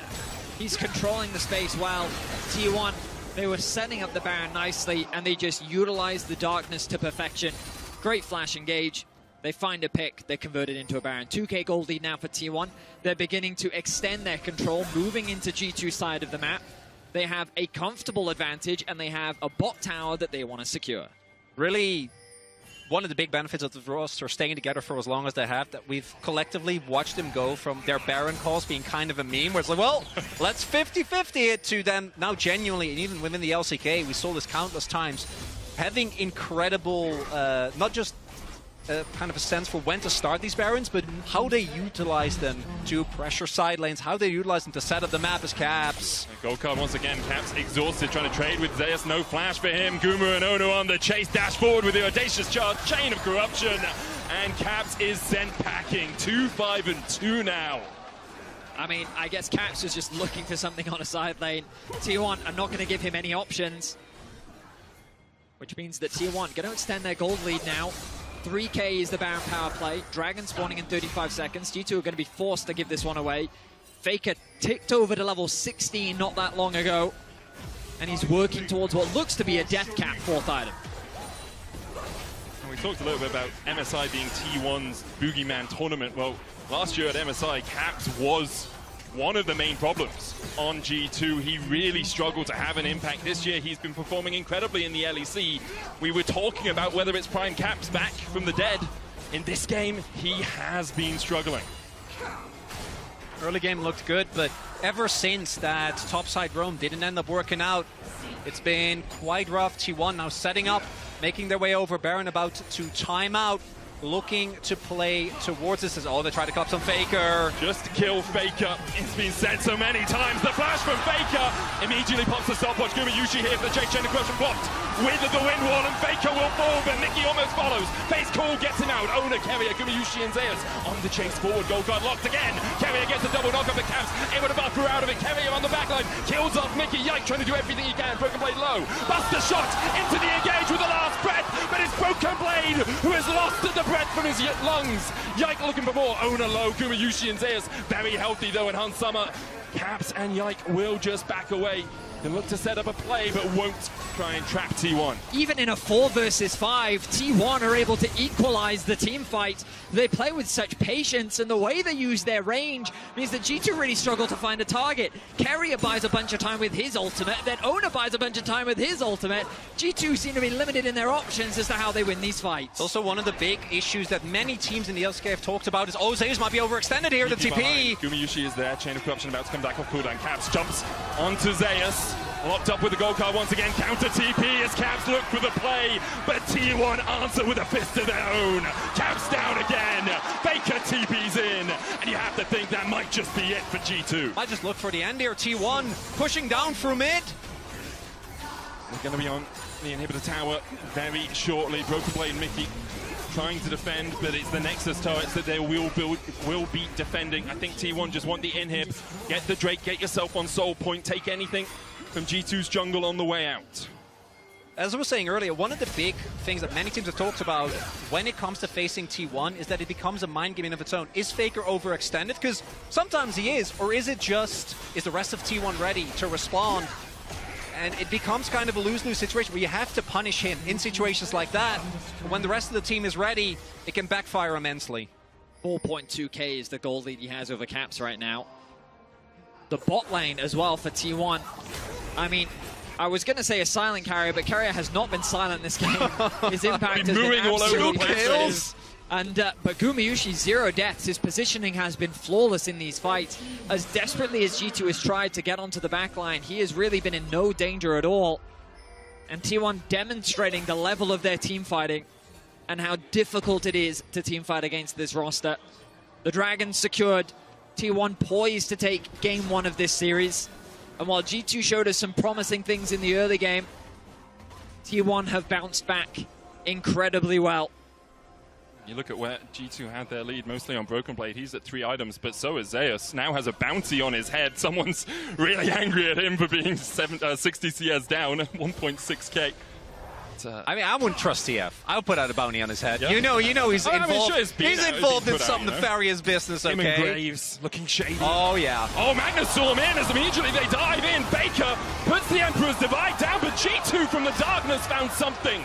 Zeus with the blast cone out. Will G2 overextend for more? Will T1 catch them in that trap? And that's what I was talking about. You got to keep looking for the plays. They take down Faker. It will buy them a little bit of time as the Baron is about to come up here. There was a decent amount invested, though. We'll see if T1 is going to at least posture, maybe set up a trap. I will say, Faker seemed to be cautious of a potential play. I don't think he was expecting that, though. There was very little he could do in the situation. Didn't have flash, did commit the ult. Now G2 with the numbers advantage, they need to look for a fight. Baron up, no TP on Faker, he's 20 seconds away. Gold card locked once again as Mickey down to half HP, only has that Trailblazer in terms of completed items. G2 might just call for the flip here.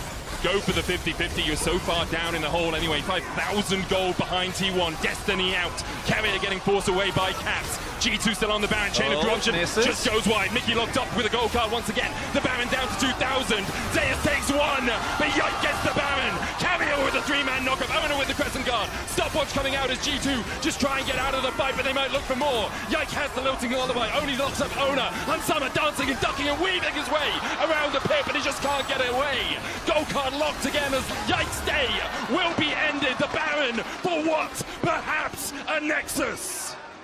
Incredible team fight once again from T1. Carrier just keeps finding these engages. They have 5 people alive, only 2 left to defend. I don't know if the Baron buff is going to be enough to keep G2 alive in this game.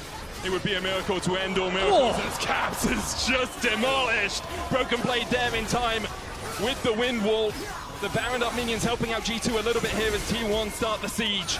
Carrier down to half HP, Unbreakable Will almost back up for him. The first Nexus tower falling lower. They're trying to get both at the same time. They take one. Mickey goes for the engage, last breath, but it's only onto Zeus. The Magnus Storm not going to do too much. And it looks like it's all over for G2 in game 1.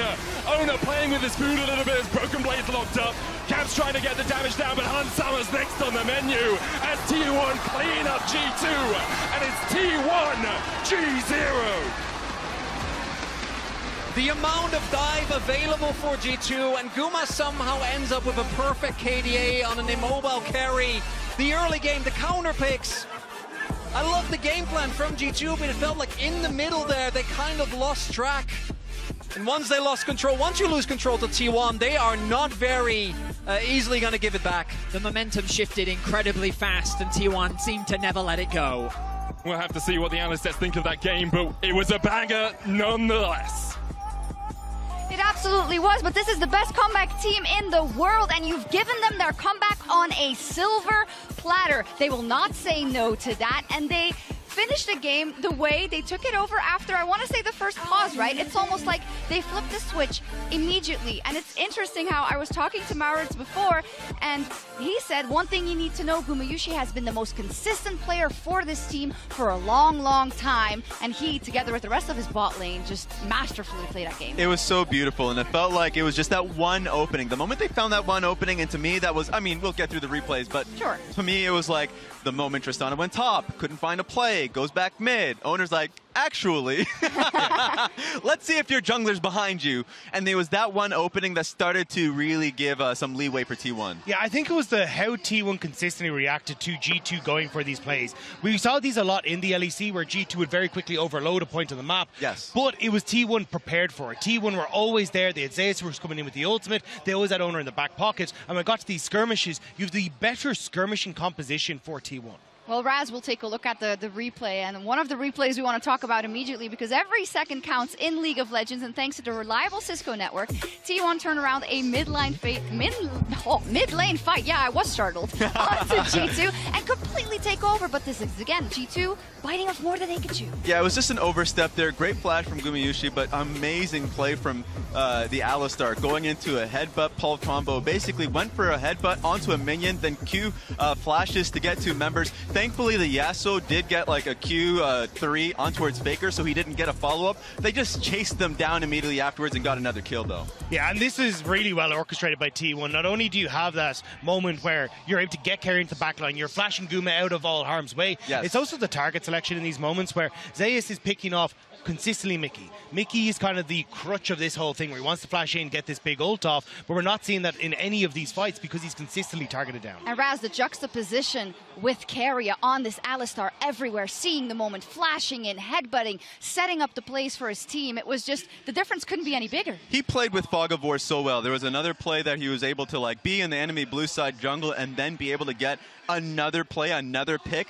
He is so damn good on this pick. And another thing too is just like, these team fights, we were talking about it, Dagda, actually going into this game, the one problem they were going to be facing is the gold card and the Alistar and being able to fight past him if they lose a gold lead. And I think Keria really played well with the deficit that they had to bring them back in. Yeah, put into words beautifully. I also want to take a look at some of Caps' things. You know, Caps recaps with Caps that League does, that G2 does. We did it as well. It starts off well, Dagda, but it's not going to continue well. Yeah, I think Caps did a really good job here in the early stages of playing into the matchup, going, look, I can very quickly take over here, playing hyper-aggressive. But the problem was when he started to go up for this roam on top side, gets caught out in transition, then tries to play in towards these skirmishes again, gets caught out. And I think that was kind of the big factor here is when you look at the 2v2, it's the Xin Zhao versus a Nazir versus a Lilia Tristana. Having that front line of the Xin Zhao gives you so much more. And when Caps tries to make these plays happen, you're just consistently getting caught out. Yeah, the worst sequence of plays that happened to me was when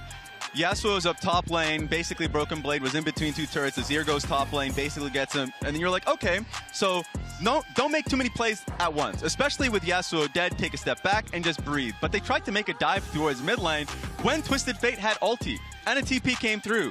Basically, I felt like the fundamentals from G2, when a mistake happened, we're just lost. It's like everything went out the window, right, Yes. once that mistake. It's like the trade-off where you get a solo kill on Faker, I get, as T1, the entire game. But it feels like the reverse of what we saw from them in regular split, where it was the early game went great, the mid game was poor. Yeah. And now this is where their mid game was a complete disaster. So it feels like G2. I mean, their early game wasn't always that good, by the way. So I think, yeah. Anyways, but let's take a look at the context of the best of 5, because I guess you could take two approaches. T1, you were happy because you repelled this plan from G2 that perhaps you didn't see coming. Yeah. For G2, I guess you can see it as, we're going to try this game 1, see how it plays out. We have a lot more in our bank in terms of we want to try, and we are confident we can play standard, or this was our trump card.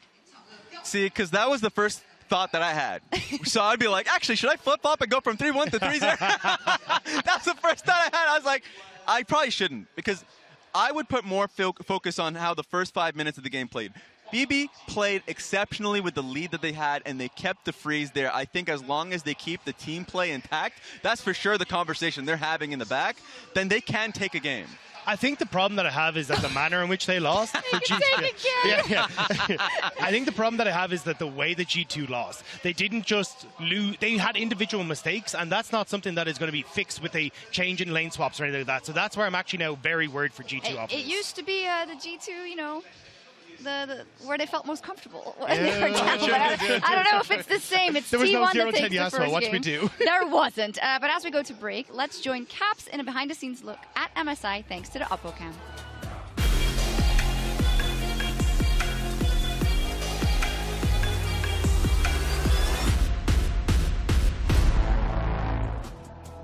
Welcome back to Game 2 here in Chongzhou, China, between G2 and T1. We are about to jump into our Champion Select, powered by Omen and HyperX. And I'm wondering if there's any changes we need to see, Betty, from Game 1 for G2. Well, a lot has happened. Nautilus has been banned instead of the Nico, and with the Kalista priority, T1 have said, all right, fine, we'll take Nico. Want to carry his specialties. Varus Nico is going to be the bot lane, the expected bot lane anyway, unless that is Flex. There's always the possibility, but it's unlikely. The question is G2 going to run back the draft from the previous game, or are they going to shake things up? Will we see something like the Xin Zhao, perhaps? What are we going to see? The Rek'Sai locked in for Yike. Now, this might seem strange to some international viewers, but domestically, this was something that G2 was playing throughout the playoffs. They typically use it as a flex between top and jungle, but they still value it highly as a jungle pick. So we also don't necessarily know if the Camille is going to pick, because the Zek instead, that one is a bit more of a no-brainer. Oh, wow, okay. Where that is going to go. So the priority here being paid. I'm wondering whether T1 are going to keep hidden where this Nico is going to go. In the past, they've also played a whole lot of Nico Nocturne comps, so with Faker on Nico and then the Nocturne added as well. So I feel like if they, which I would love, just pick a counter pick for Zeus, so you already know the top lane matchup, then you can maybe force out a Nocturne ban or look towards that if that is the direction you want to go. And this, though, would be a very different direction. Is incredible into the Kalista specifically, does have a lot of value there, and I do still think... be a flex, who knows? You know what? Support. Sure enough. I can see him do it. Seismic shove just locks him up. It's very unlikely, but always going to leave it out there as a possibility. Camille banned out, though, by T1. Even with the Zac already picked, the flexibility of Camille support still something that is on the back of their minds, around their headspace. What will G2 choose to prioritize here? The Twisted Fate ban, perhaps? Vayne, okay, that does make... Becoming more popular, we've been seeing amongst many of the Eastern top laners. So the question is, do you ban Gwen as well because you saw it hovered? Or do you say, aha, you baited us a lot in game one, now you're baiting us again perhaps with that Gwen hover? Wouldn't surprise me. Zeus also has, I think, a mixed history of the Gwen. There's been times where he's been great at it, there's been times where it hasn't really been the case. So we'll see if that actually comes through. Gwen also doesn't feel like she's in that strong of a spot at the moment, even though obviously self-explanatory if you do end up playing, which is... We haven't talked about the lane swaps yet. We don't know for sure that this is one going to go to top lane, because it could theoretically also be a Zac support, particularly with the fact that we have seen G2 also be very happy to try and go for these flex picks. Do really like the Poppy ban, though. Good against Zac, good against Kalista, good against Rek'Sai already. You don't even need anyone else with a dash on your in your team for that to be a very solid ban. Viego locked in now for Ona, leaving that top lane counter for last, we assume. G2 looking towards likely support and mid. Aurelion Sol, Azir, both still available to them. They want to play that into the Talia. LeBlanc also we've been seeing quite a lot of, and hearing some rumors from scrims, but instead Orianna locked in alongside Leona, channeling Ignar from the Misfits series all the way back. Is further battle back in the game, Betty? No. Lethal Tempo Leona is the new go. No, I'm kidding. Hey. But wow, okay, Mickey bringing out another unique support, not in the sense that he doesn't play the champion, but not typically what we've been seeing in the meta so far. They wanted another form of engage. A lot of the damage reliance going to be coming from Hans Summit and Caps. I feel like last game it was very difficult for Hans Summit to get the damage out that he needed to. He was very outranged in the fights, and he had a front line that he just couldn't get through. Let's see if things are going to be different this time around, because carrier support I think is going to be very difficult to deal with once again. While they do have a lot of engaged tools on the side of G2, I think T1 with Kumayushi's Varus and Faker's Talia, you're going to run into very similar problems of if you can't get onto the backline, T1 are going to run away with these fights. Yeah, it's also, as you already mentioned, Hansam in the last game, it was really hard for him to get in effective range. This time around, he's playing into Talia, and there was the Nico as well. So going to, again, be tough. I'm also looking for Hansama and Mickey to link up a bit more. I feel like there were a lot of opportunities where the aggressive potential of the Fate Skull wasn't really utilized in a way that could have really helped. One thing that I do like in terms of adaptation from G2, as much as I like the counter picks, after that game, it did feel like when it came to actual team fights in mid-game, they didn't quite know how to play it out, right? Like when it comes to the roams. Wasn't that good either. Well, both of them, I'll agree with. Okay, yeah, fair I didn't enough. mean that as an Fair excuse. enough. I was saying no, I really didn't mean it as an excuse. I was like, they didn't play them well, and their comp was bad enough. Yeah, you know, it was both. And in this, they do have a lot more straight, raw team fighting power, great ball delivery systems. So we'll see if that's going to be enough to match T1 in a team fight. This Ornn also really big because T1 didn't actually have any engage, and Ornn is about as good as it gets. Long-range engage helps you out a huge amount, and then the follow-up, Seismic Shove, you've got the Chain of Corruption, you've got Pop Blossom coming out from Carrier. We have to keep our eyes to see where Carrier is on the map as we make our way into Game 2 of this series. I will say, though, that T1, once again, I feel like I've just got comfort across the board. Maybe you could argue that Zeus, you don't typically associate him with Ornn, not to say that he can't play it. No, that's especially recently, 100% on But you kind of look at the other four champions. Viego for Ona, Fakers Talia, Gumayushi Varus, like they're all like, oh yeah. You know what I mean? It's just this is such a T1 draft that they should feel extremely comfortable and confident in this position. And so again, pressure's going to be on G2. Obviously, they're not coming into this series as the favorites. There are definitely believers out there that G2 can do some damage, but that's assuming G2 can demonstrate the ceiling of what this roster is capable of. And I definitely think that we've seen some very high highs of this G2 roster. The question is, can you pull that off against this T1 roster? Defending world champions coming in as a bit of an underdog when it comes in the context of MSI. I think we can all agree Gen.G and BLG the kind of front runners for the tournament, but T1 a roster and team that you can never afford to count out. Yeah, it's also T1's, you know, the expectation on T1 is really weird given the last 2 years of this roster. So it's always like, even if they don't win LCK, which they haven't since spring 2022, regardless, you're always going to go in internationals and be like, ooh. They're just a little bit built different when it comes to those. They have an aura. They do have an aura, and the man on your screen has a lot to do with that. Do want to note that it's interesting. I was actually wondering whether we were going to see any swaps occur. Not going to be the case here. And to be fair, I feel like the Zac into Ornn matchup also, particularly once you get a couple of points in W, I do think you have a decent trading power. Early on, though, that'll be a little bit respectful. I mean, they're both those, you know the meme that happened, the assassin tank? Oh, yeah. Yes. Yeah, I feel like Zac can also fit in a very similar moniker, maybe not to the same degree, but we've seen him be a very effective lane bully against many champions, and it's largely due to his sustain. We turn our attention to bot lane. Mickey going in, looking to engage, catches Kerio, has to flash away, flash for flash so far. Heal used by Kerio alongside the ignite from Mickey. Mickey does have Hex Flash though, while Kerio does not, so G2 will be happy enough with that trade. One thing though, if we look at the jungle pathing here, Owner is actually just doing a full clear from top towards bot, so might be looking to go for a play towards Mickey. This wave is going to be shoving in, and Yai can either choose to cover for his bot lane as they shove in, because it is still kind of hard, right? Varus still has a lot of power, or he's got to take his topside camp. So we'll see what Yai will end up doing. Might even look for a play on mid here. Honestly, was expecting a stacked wave into potential dive bot, but Yike trying to navigate a way around that ward on the Raptor camp. Will avoid being detected for now, but as you rightly said, he's going to be on the top side of the map, which is a little scary for Hans Sama and Mickey. They're playing extremely aggressive. Perhaps their game plan is to try and get this push in and then look for an early reset. Mickey trying to garner some early information. He needs to be careful, though. Still only level 2. Tangle Bob's going to hit onto him. Gumayushi chasing in Mickey, already down to half HP. The chase continues from T1 as Owner joins the battle. Hans Sama with the rend on Guma, trying to get the slow down. Owner still chasing forward. Mickey no flash. Tangle Bob, Spectral Maw, Carrier on the board. Your jungler is topside. You can't play that aggressive into the enemy jungle if you don't have flash. I mean, we were just talking about it, right? Like, I guess the game plan there was to get that push in, go for the early base. Mickey didn't have any wards in his toolkit, so I'm not sure what kind of information he was trying to garner, but the fact that he was only level 2 as well meant that he didn't have his W up, those extra resistances, and T1 could chase him down. First blood secured for T1. And often you'll think, oh, it's only the support getting the kill.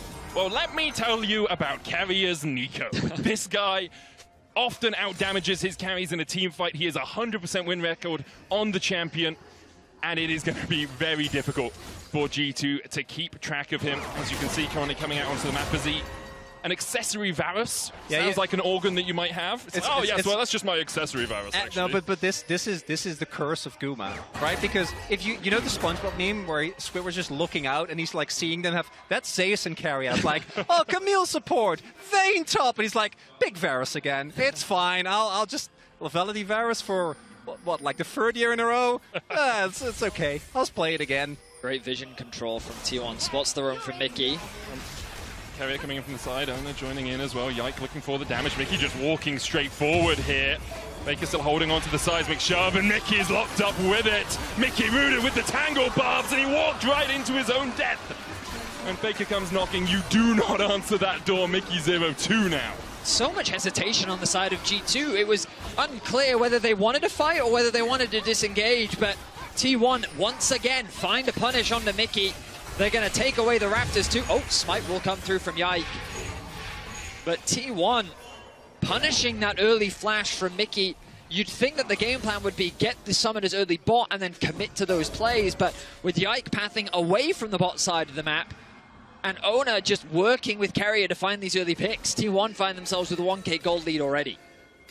And in game 1, the question was, can G2 use a lead to snowball the game away from T1? Now in game 2, the question, if you're an EU fan, is can G2 come back from a deficit? Because already 1,000 gold behind. Carrier has 1-0-1, getting fed on this Nico. Faker again in the mid lane, getting fed in the early game. And T1 will be very happy with this state of affairs.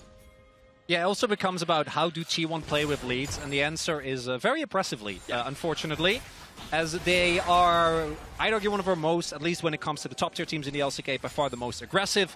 When it comes to just continuously looking for plays, Caps does have his flasher, should be fine even if it is forces to cancel. All of Portugal coming down as well. Broken Blade still has the passive, looking for the brittle. Zeus flash forward, but the unstable matter for Broken Blade is enough to heal him back up. Zeus burned his flash, burned his ult, and Broken Blade just walks away.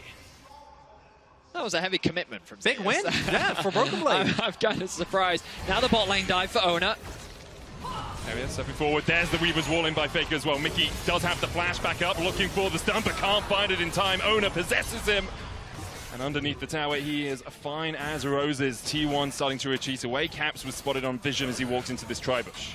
Oh, and I wish that instead they would just go for the shoving the wave mid and trading a plate. Like, by the time G2 arrives, the play is already done. And in the case T1 overcommits there, you might get a punish opportunity if they also go for the dive on Hans, but isn't the case. And T1 basically get that bot side play for free, courtesy of Faker's Weaver's wall. Flash away by Faker as Yike was looking to collapse the shockwave coming in. Okay, he paid something. Yeah, but something out of it. It's the... My issue with what G2's doing here is, like, based on how the bot lane was playing, you would expect them to actually invest in attacking the bot lane, especially with a champion like Leona that just has such great setup. If you can get an early cleanse out from Guma, work with Yike to then set up some dives, maybe have Orianna have control over the mid wave so that the Talia can't roam, like. But instead, the opposite has happened, where Ona was the one that was pathing towards bot. There was no Yike to contest him. They get the early pick onto Mickey, and then they just keep punishing the fact that he doesn't have a flash. And then when they have a stacked wave, they use Faker's Talia wall to roam down towards bot. And, like, this is how you punish bot lane. This is exactly what I think G2 should have been trying to do, and T1 demonstrating exactly how you can snowball a lead in the early game. That's why they are the current world champions, why they're widely seen as one of the best teams in the world currently. We said Gen G and BOG may be sitting a little bit above them, although after BOG's performance yesterday, I think some questions have been asked. You can say it was, you know, some happy games. Maybe PSG just overperformed. We'll have to wait and see for the upper bracket. T1 looking to make their way there to match up against the LPL #1 seed.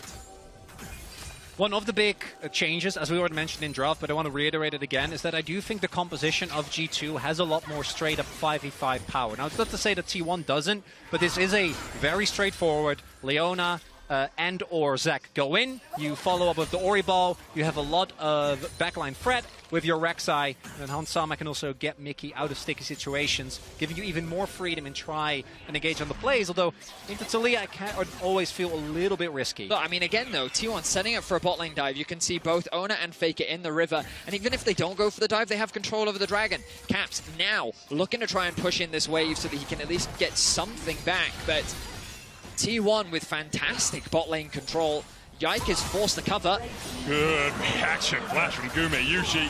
Could see it coming and reacted accordingly. Now Ona moving across.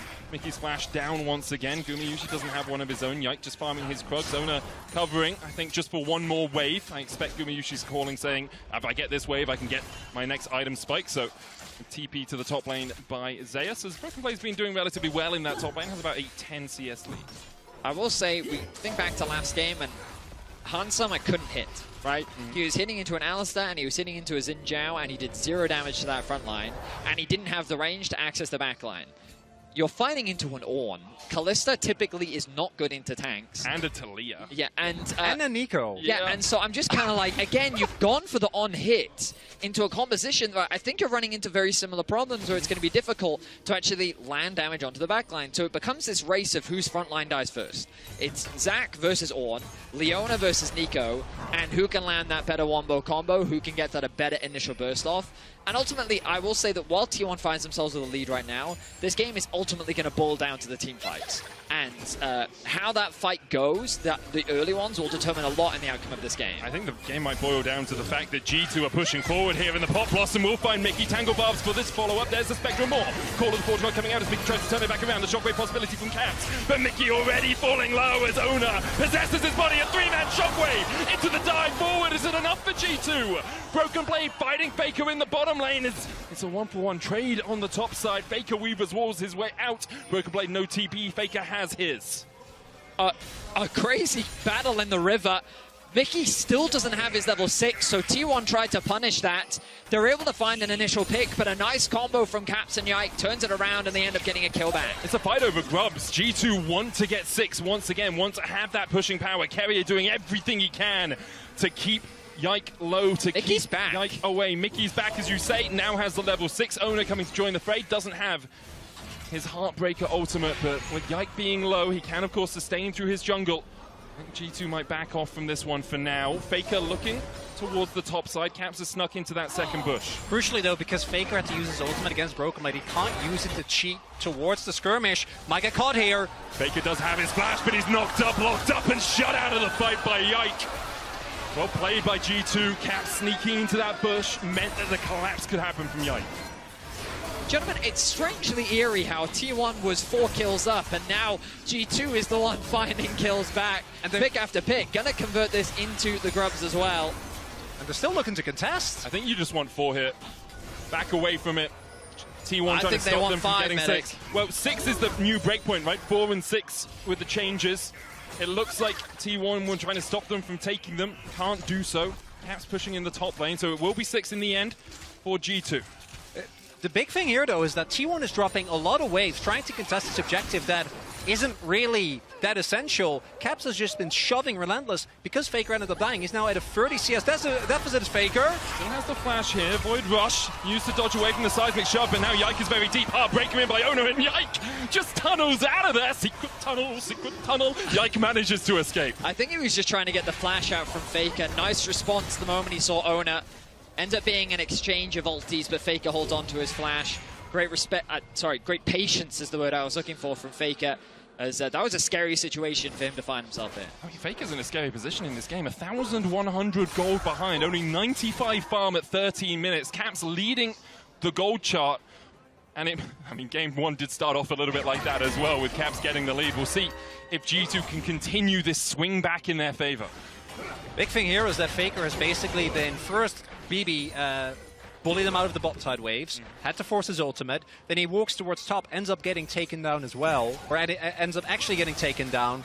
And now the gold lead that T1 had has fully evaporated, so is going to look like it might, as you already pointed out, Vedi, now on even footing, gonna come down to how do the actual 5v5s play out, because these are still, more skirmishy than they are straight up tanks in the front line, try and get as much damage down as you point out. And the Fed Oriana, as far as, front to backing, I think you're going to be feeling great about. I mean, for sure. It's I'm excited to see how these fights play out. Right now, it's T1 setting up for a dragon. I mean, I say that they've kind of got wards littered across the map, but I think G2's in a better position to contest the Herald with the pressure that Caps has. Mickey, all right, he's going to be fine. But I think G2 can afford to sacrifice this dragon, get the Herald, use it to break open the mid tower, and kind of use this pressure to then start moving into T1 side of the map. T1 is just dropping here. A lot of that, or rather, is just letting the turret go. Zeus is there now, but the turret is going to get taken down nonetheless, and G2 now back in the lead. T1, they're doing a lot of posturing here, but without Zeus, their engage isn't actually that good. He's the only one that can start fights unless you find a flank, unless you find... Yeah, exactly, or unless Guma finds someone with an arrow, which shouldn't happen. That's the one thing, though, that I think G2 have to be really, really careful about. The amount of, single target lockdown and burst damage that's available, which can start off the Viego resets. That is the one thing that they really got to be careful about when we get to these fights. In team fights, there's always the risk of overextension as well. The Pop Blossom will separate your backline from your frontline. It becomes very difficult for G2 to actually effectively play a fight. Yeah, here's what I will say. I talked about it earlier, that I had some concerns around Hanzo actually being able to deal damage in the fights, but when we think back to the regular season of G2 playing, when Broken Blade was on... Oh, hang on a second. Carrier's been spotted here. Yike looking for him, goes forward, Carrier flashes away, Drake secured. Broken Blade diving onto the back line. It's only Carrier for now. There's the Pop Blossom, TP's behind. As Carrier will fall first, the TP behind from T1. Not going to look for any more of a collapse. Faker just investing there. G2 can continue to press in. Broken Blade, channel the E, doesn't go for it. Faker forced off towards the top side by Caps. It's a 2-level disadvantage for Faker right now. He's been starved of XP. It's actually about a level and a quarter if you look at how far Faker is towards that 6. Faker holds the flash, flashes the wall, and the Zenith Blade just short from Mickey. I think that's still a decent trade, though, trading his support flash. Oh, Hansama. Faker going in with the Weaver's Wall. Hansama side steps aside, McShove. Owner coming from the bottom side as well as the call of the port god is flashed by Hansama. In the end, turns out being a couple of flashes for a couple there. The thing about Faker's play is it keeps G2 still on the map. Remember that they made that dragon play, haven't actually had an opportunity to reset, whereas Guma is already making his way back out. This could have been a window where T1 maybe could have taken a tempo advantage, but G2 immediately move up towards top. They still have Hansama clear out mid. Bot is still pushing in their favor, and they're still going to look to try and contest this Herald. Arrowed path in by Owner.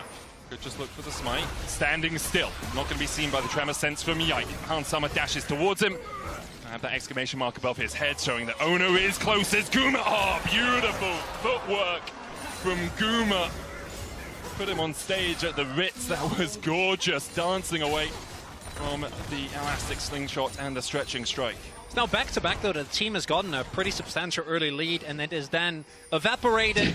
Very different circumstances this time around. I do think that for T1, it's important to know that the Ornn is always going to eventually generate insane amounts of value. So I can imagine if G2 still feel the need to play a little bit aggressive. Does still have the flash. Mickey's on his way here. Flash away, but the Heartbreaker breaks the hearts of Europe. Yike's still on the chase, though. Owner has no flash. Broken Blade coming in from the side.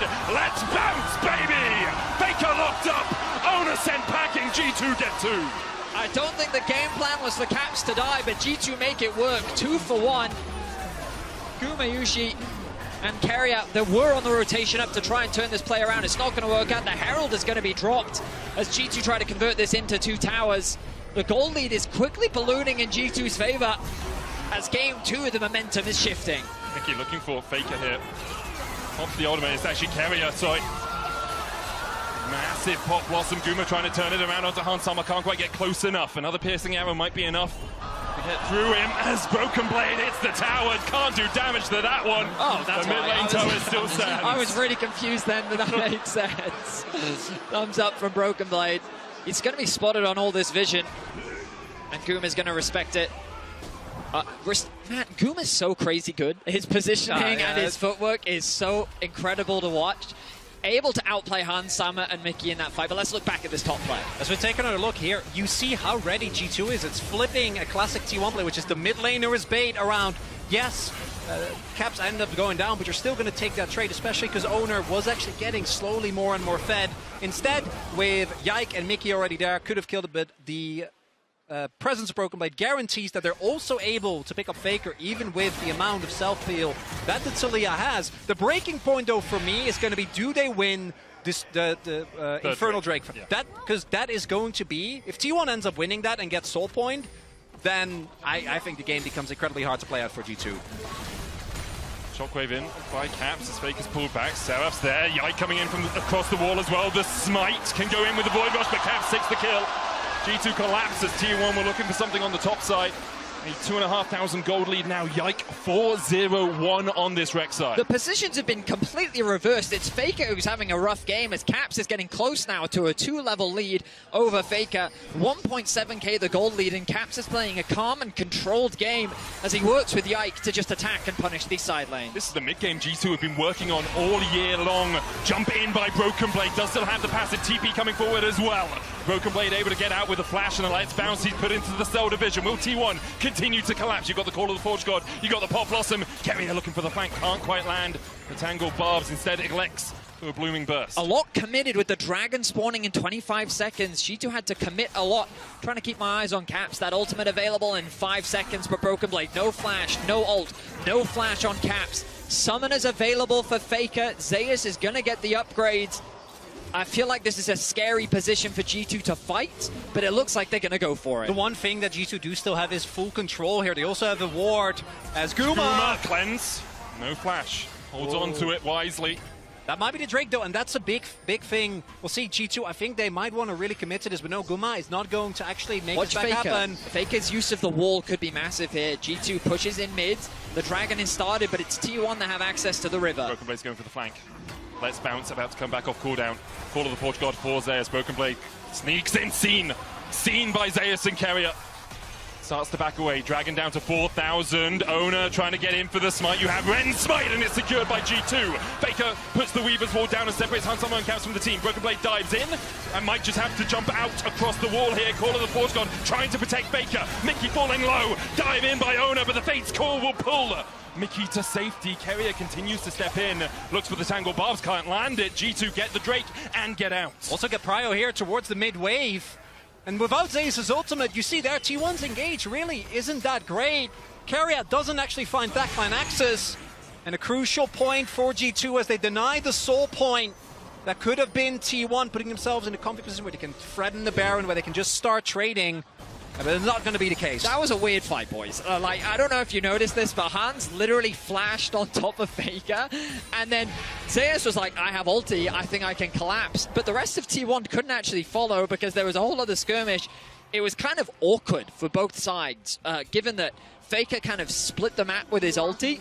And we're not going to get a replay because no one ended up dying, but it was a very strange set of affairs that really highlights what you're talking about, Chronicler. When the engage kind of disappears from Broken Blade, Mickey, and Zeus, the teams just kind of look at each other. Just standing there menacingly. So ultimately, G2 walk away with the victory because they hold on to the gold lead. They secure the Dragon, deny that soul point from T1. And now things like the Baron become a point of contention. And you've got to remember that while neither team have the fastest Baron, T1 is very scary at being able to sneak these Barons away at a time that you least expect. I think importantly for T1, Carrier still has flash. Only Faker's burnt his flash, so if the fight does begin, you have that backline access. Hansama, no flash, no cleanse. Broken Blade, no flash as well. Will have his passive up for the next fight as he continues to push Zeus in the bot lane. And what a series Broken Blade is having so far. You talked a little bit about it in Game 1, Betty. His TSM days seem to be behind him, where internationally perhaps he struggled. Over the last couple of years, he has really evolved as a player. Here, he's almost 2,000 gold ahead of Zeus in what has essentially been a tank versus tank matchup without a huge amount of interaction. I will say, a much better performance from Caps this time round.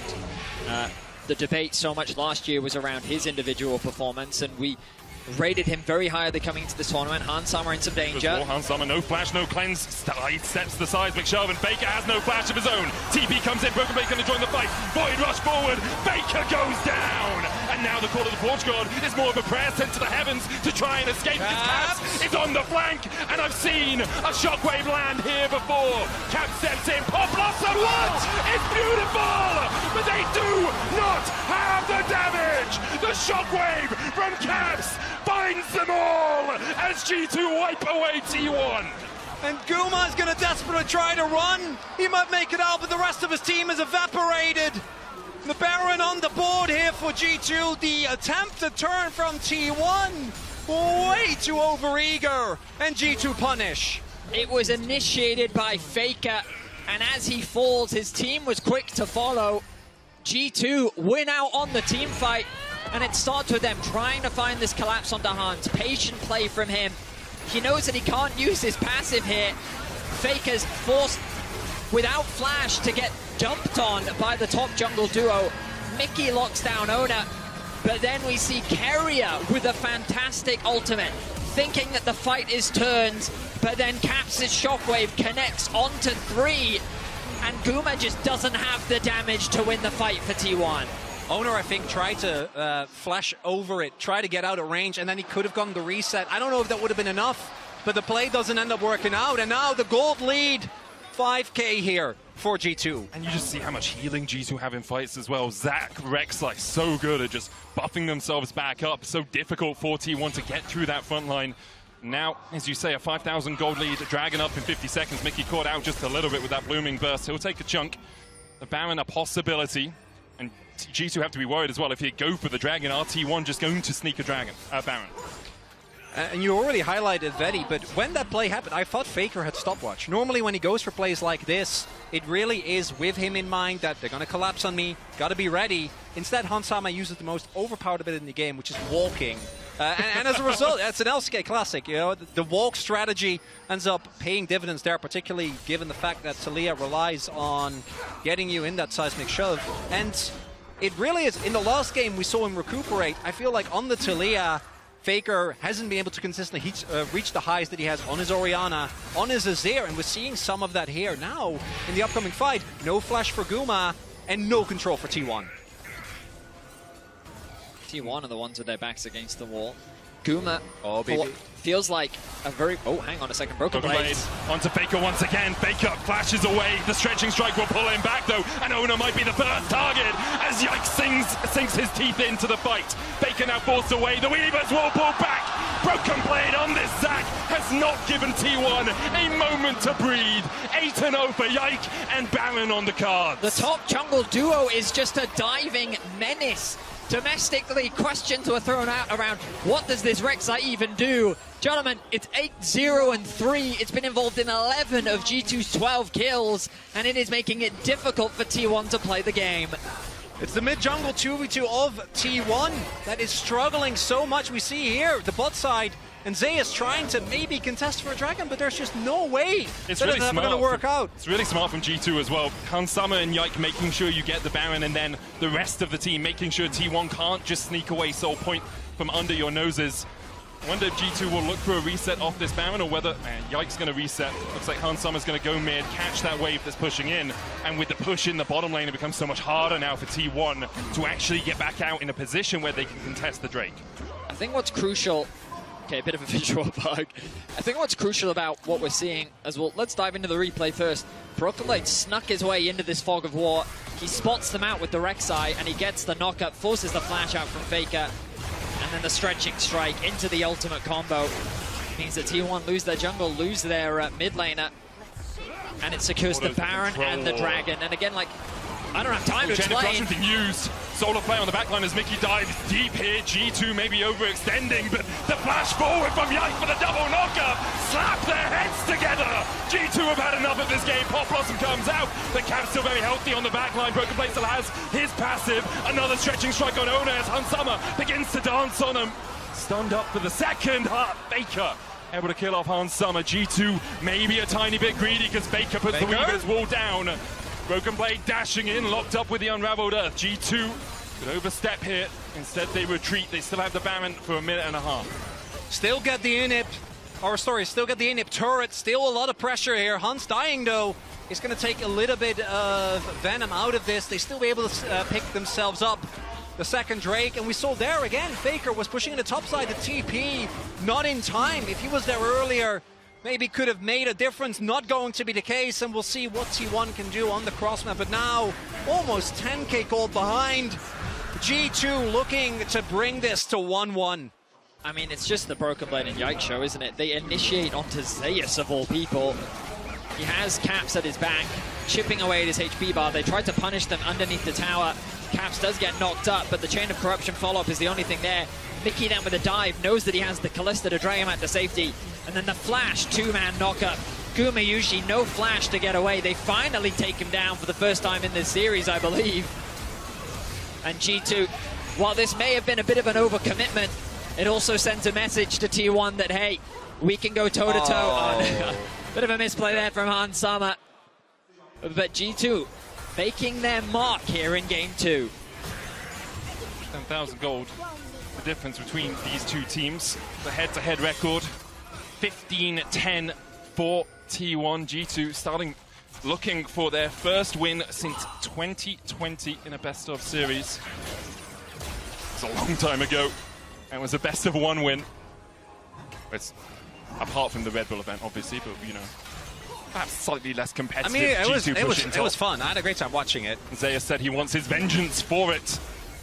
Now G2 looking to even out the series, pushing for mid, for top. Broken Blade in mid, answered by Ona. Cap's going to take a bit of a chunk here. Ona, though, can you answer the power? Broken Blade Heartbreaker across into the Blast Cone. The chase from Yike. The Blast Cone and Broken Blade reads Ona like a book. Mickey comes in from the side. There's the stun. Broken Blade slaps him around the head and gets another kill on the board. That might be the sign for G2 to actually look for the end. No Viego resets take so much threat out of this composition. Their lead is immense. Bot lane Inip is still standing, and Talia is always a little bit scary to dive, but you gotta imagine they gotta try and push for the end here. Weaver's wall down, Caps isolated. G2 still pushing 4 strong through the mid lane. Seismic shove going wide. There is Faker flashing forward, and he's met with a spear through his heart. G2 find another How Long Throna. 17 seconds, 5v3 now. G2 might just go double in hit base. Could be a little greedy, and they've often been in the LEC. We'll see if it continues on the international stage. Carrier trying to get in with that Blossom. No flash for him. First Nexus tower down. Finds Cap. Call of the Forge God coming down as well, but the stopwatch will buy a second for the G2 mid laner. And Onu is just deleted by Hansamu on the backline. Guma next up. He will escape to the safety of the fountain, but that's where he'll watch his Nexus fall as G2 even out the series at 1-1. A convincing win for G2. They'll need to keep their composure as they won out on the team fights. But a big win for G2 to show that they can go toe-to-toe with the Titans of T1.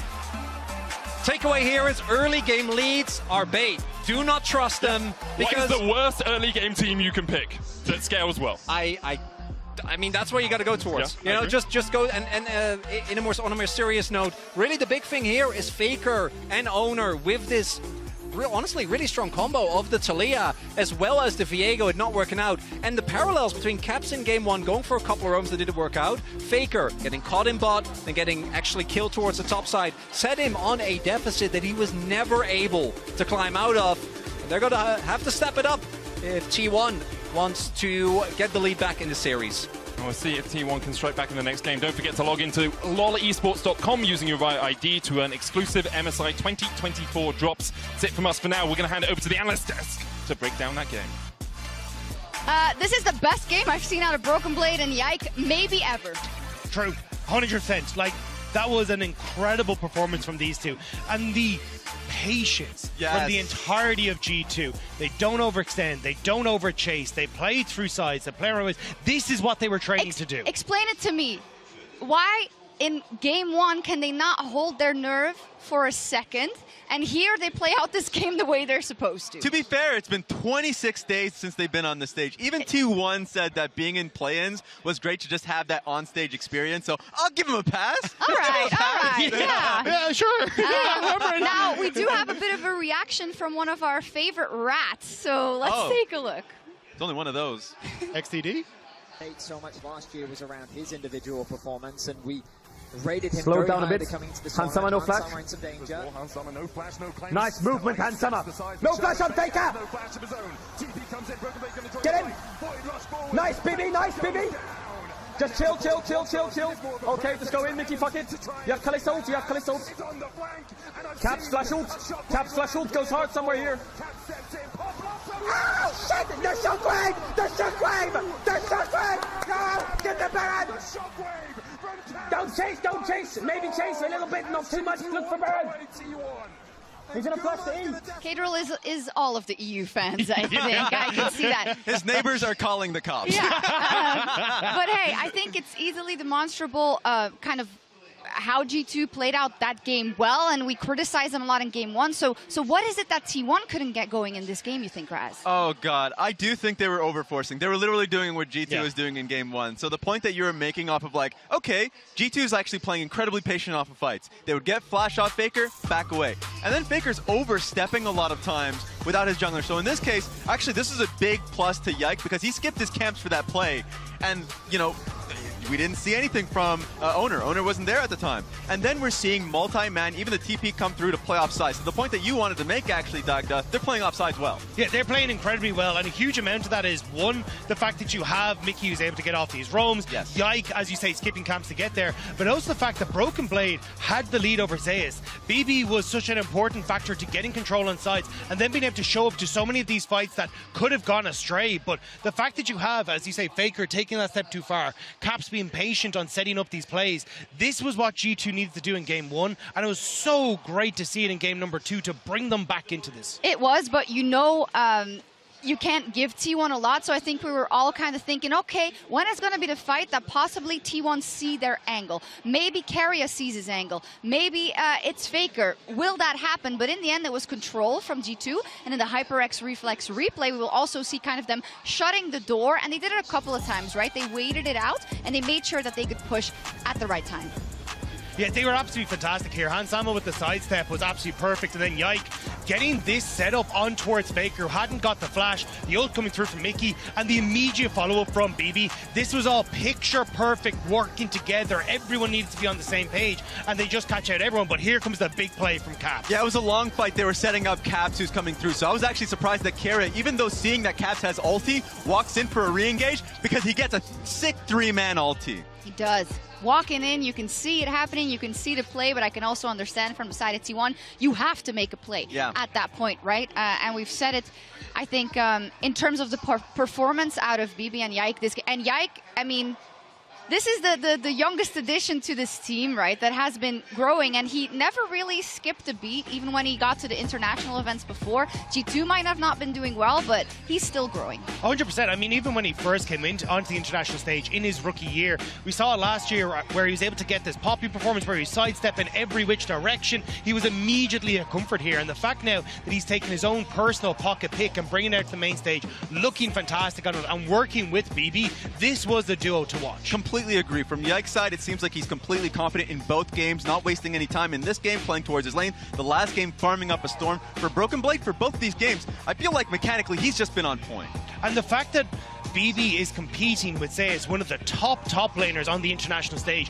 You heard it on the cast as well. BB was for so long said was a disadvantage on the international stage. He was going to hold you back. He's been working so hard on his individual laning, and you get to see him now go up against Zeus and have a performance like this. 2 great games to watch, I think, overall, but we saw a lot of elements, some of the creativity coming out of G2 in the first game that wasn't enough because T1 could repel them. Now a more systematic game, and T1 maybe dropping the ball a couple of times, and T1 is deciding to go over to the blue side going into game 3. And that's where you need to see this creativity change now for G2, because they had the blue side 2 games in a row. Now moving over to the red side, you're going to be showing your hand significantly more, and you have to try and respond way more to what T1 are doing. It only gets more difficult. I agree. I think it's important for T1 to grab Kalista on their side this time. They're a great Kalista comp. It makes it simplified towards playing towards Drake. So I think that's the change we see from T1 this game. All right, we'll see what the rest of the series spells out. G2 will be happy with one, but not happy enough. But it's T1 on the other side with so much experience on their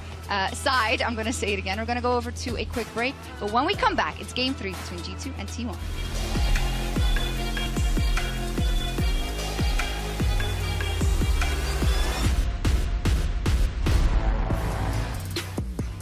Welcome back to Chengdu, China, where we are here for Game 3 between G2 and T1. You know things are getting serious when the LCK analyst takes off his jacket. T1 sweating. There's a lot of people in the audience, okay? I run hot.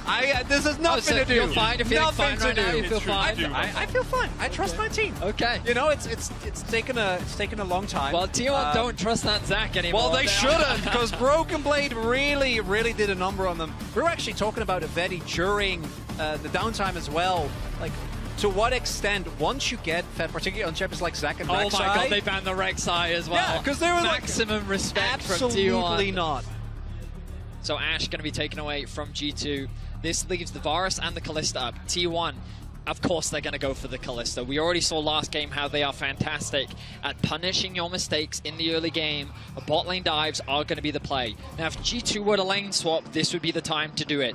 Jinx, things like the Scion, these were all answers that you used during the regular season to be able to match some of these strong laners. But they're saying, you know what, we've got Varus Orianna, we're happy to go toe-to-toe in the 2v2. I love this Orianna pick because specifically the Orianna is the champion that Faker has always looked so insanely consistent on. And the Azir really has dropped in priority compared to where it was during the LCK, both regular split and in the playoffs, due to some of the nerfs that came through. So starting off really strong here for G2. Imagine Faker is still going to go towards it for the team fighting power. Well, we'll see. The Aurelion That'd Soul be a is first. not something. Here we go. Aurelion Soul for Faker. Exciting stuff for sure. The scaling powerhouse. We've seen how commanding Chovy was on the champion. But I wonder if Nautilus is going to be paired up alongside this Kalista. Wait a second, buddy. First in his career, not just the first this year.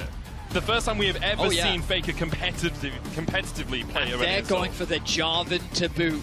Wombo combos galore, looking to lock down the Poppy lock in for Yike. You have to imagine this is going in the jungle. Nice response here from G2. Counter picks are plenty so far in this series. Always the possibility of Poppy support as well. Into a Kalista, into a Jarvan trying to gank bot. It's possible that we see that move to support, Betty. My expectation is the jungle, but you're definitely right that the flexibility is an option. Agreed. One of the big things as well about Poppy is that if you do end up going for a lane swap, she's one of the best level 3 divers in the game, so being able to have extra threat coming from the jungle is quite huge. The big thing for me with Faker in the last game is that Faker has had a lot of periods where he wasn't the best mid laner when it comes to playing out the lane, playing mechanically, but it has been a really long time since I saw him have a game where he just really looked out of sorts of where to be on the map. So that is the big thing I'm going to look towards. ASO, although we have seen some players look completely different on it, Chovy being, I think, the main example, when it comes to executing it in the early game, does have a lot of teamfight inevitability. I'm completely blank on the word. You know what I mean. Eventually he becomes a big dragon. Inevitability. Thank you very much. He breathes on everyone, and it is something that, given his somewhat shaky form in this series, I think is a good call. Sure, we'll see if Faker can bounce back. Bel'Veth, the respect continuing to be shown towards Yike. Again, I still think this Poppy is jungle, but the Nautilus, I was about to say, Nautilus has to be banned here, with the Renata ban heavily indicating from G2 that they want to grab that pick. Will they go for the Nautilus once more, sorry, the Leona once more, or are they thinking something else? Mickey, what have you got prepared for us? Obviously didn't have the best showing in the early game. That's a bait, ignore the hover, don't worry about that. There's no way he picks Darius in the top lane. Vi could work really well. You called the Poppy support. It could still be top, of course. I was about to say. But the Vi lockdown paired up alongside Orianna, Chain of the Orianna Chain of Corruption. Kalista's going to have a rough time. If they really wanted to shout out BDS, a Garen lock-in would be super cool. So what's big here is the fact that the Poppy also has a good matchup into Cassandre, which naturally would be one of the champions that you would go towards when it comes to blind pick in top, right? There's still the opportunity here for G2. It is Zeus though, so he's just gonna blind the TF here. We'll see what Carrier's pick is going to end up being, barring some Jarvan support shenanigans, which, of course, it limits his options a lot, right? Like, he's thinking, maybe I need a range support, but Renata's taken away. Like, you don't want to play maybe Braum? Camille is a little Camille into Poppy! Okay. Now, I remember Carrier playing the Camille once, and he didn't win the game, but I don't think it was on his back. The game was Interestingly enough, he also played it, like, I don't know if it was a year and a half ago. Didn't go great.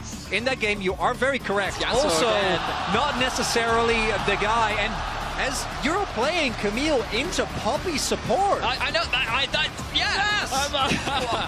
I mean, it gives you lockdown. If you can jump in, you put down your Hexagold Ultimatum, you have the follow-up with the Falling Sky, you have a gold card, you have Cataclysm, you have a lot of circles, okay? I do love me a circle If call. T1 circles manage to kill G2 before G2 can chase out of them, it's good for T1, but I'm not sold on the Camille. Here's what I'll say. T1 have a lot of threats onto low mobility carries. You've got Avaris and an Orianna who hate playing into Jarvan traditionally, and I think Poppy as an idea is good.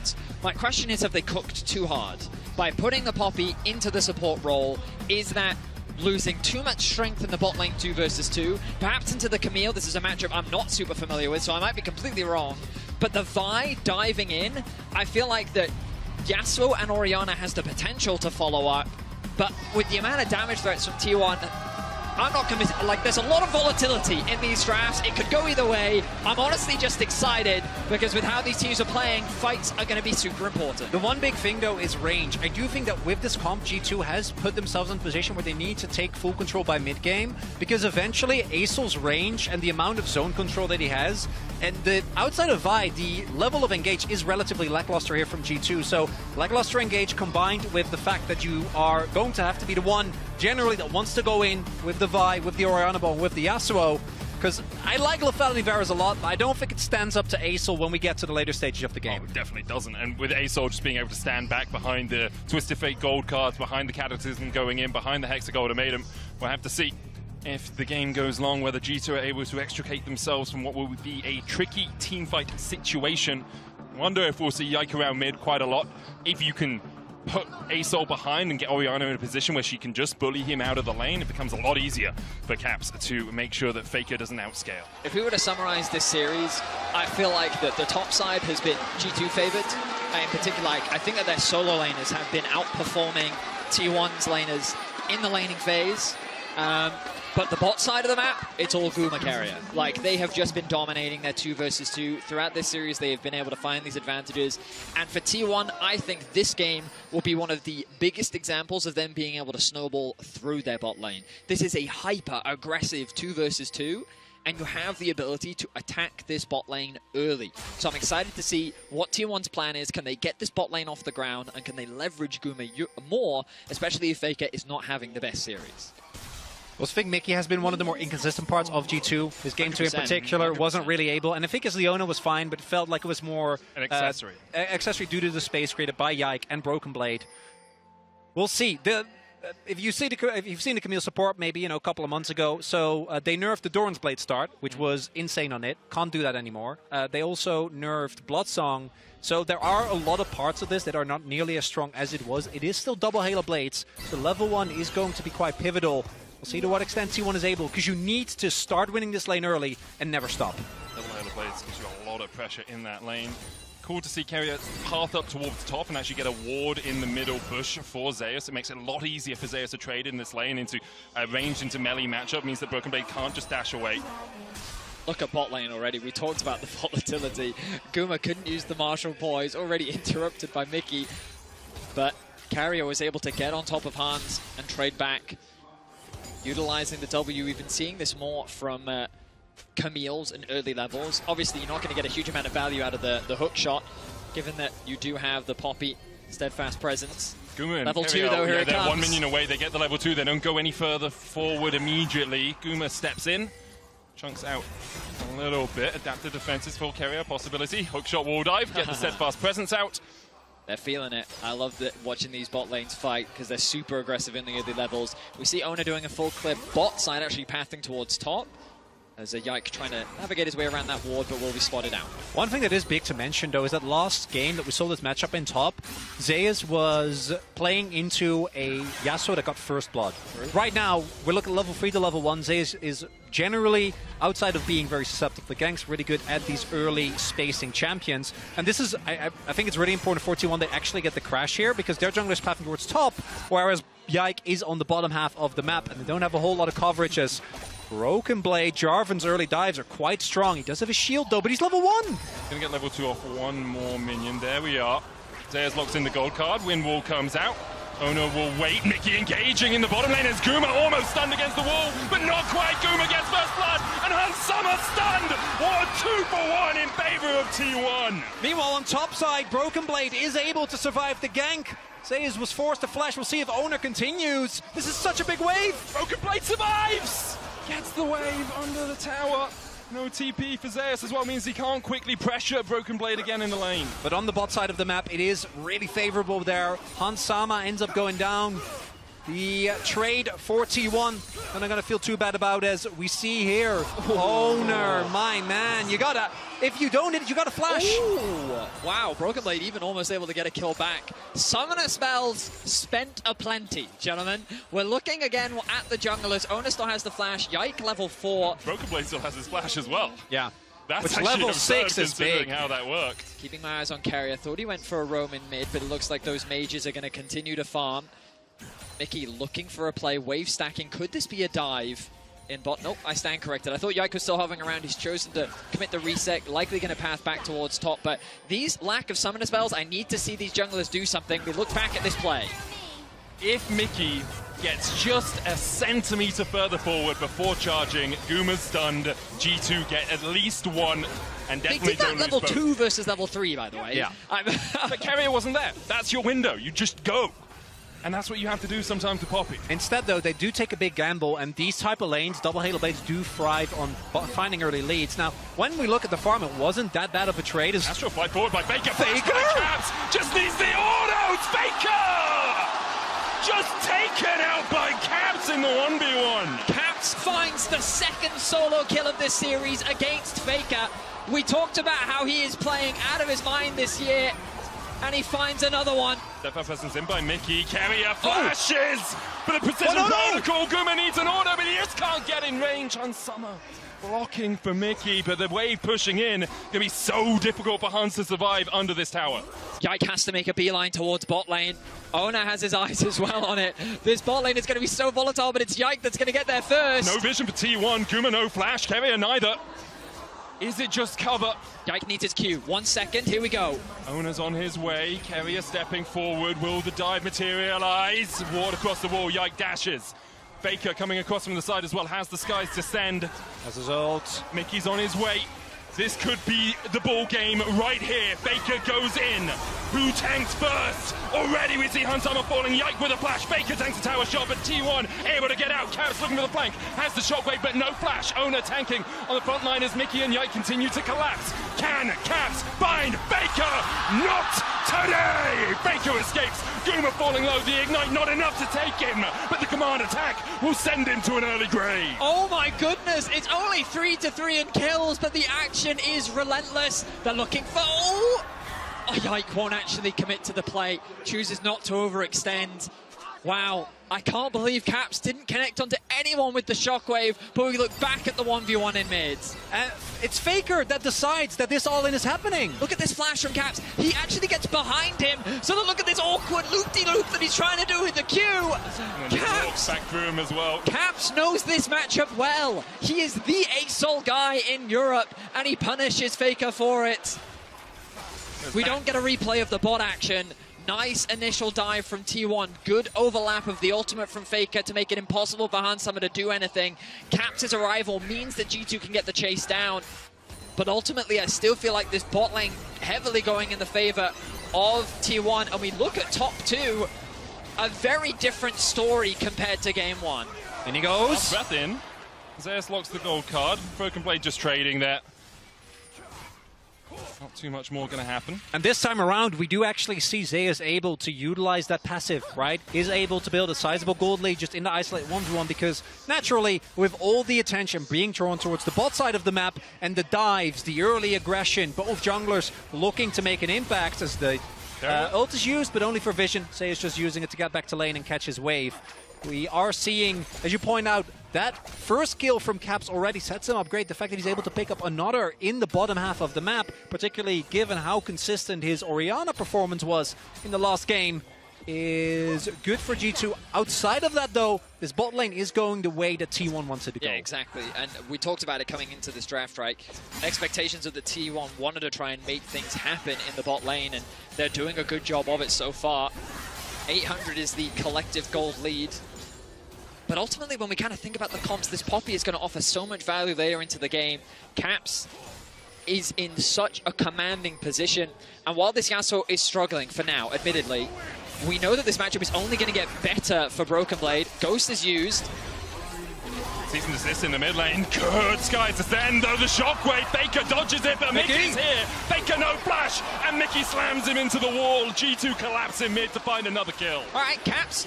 His accuracy on the shockwaves not the highest this game, but it doesn't matter because G2 still converted into a kill.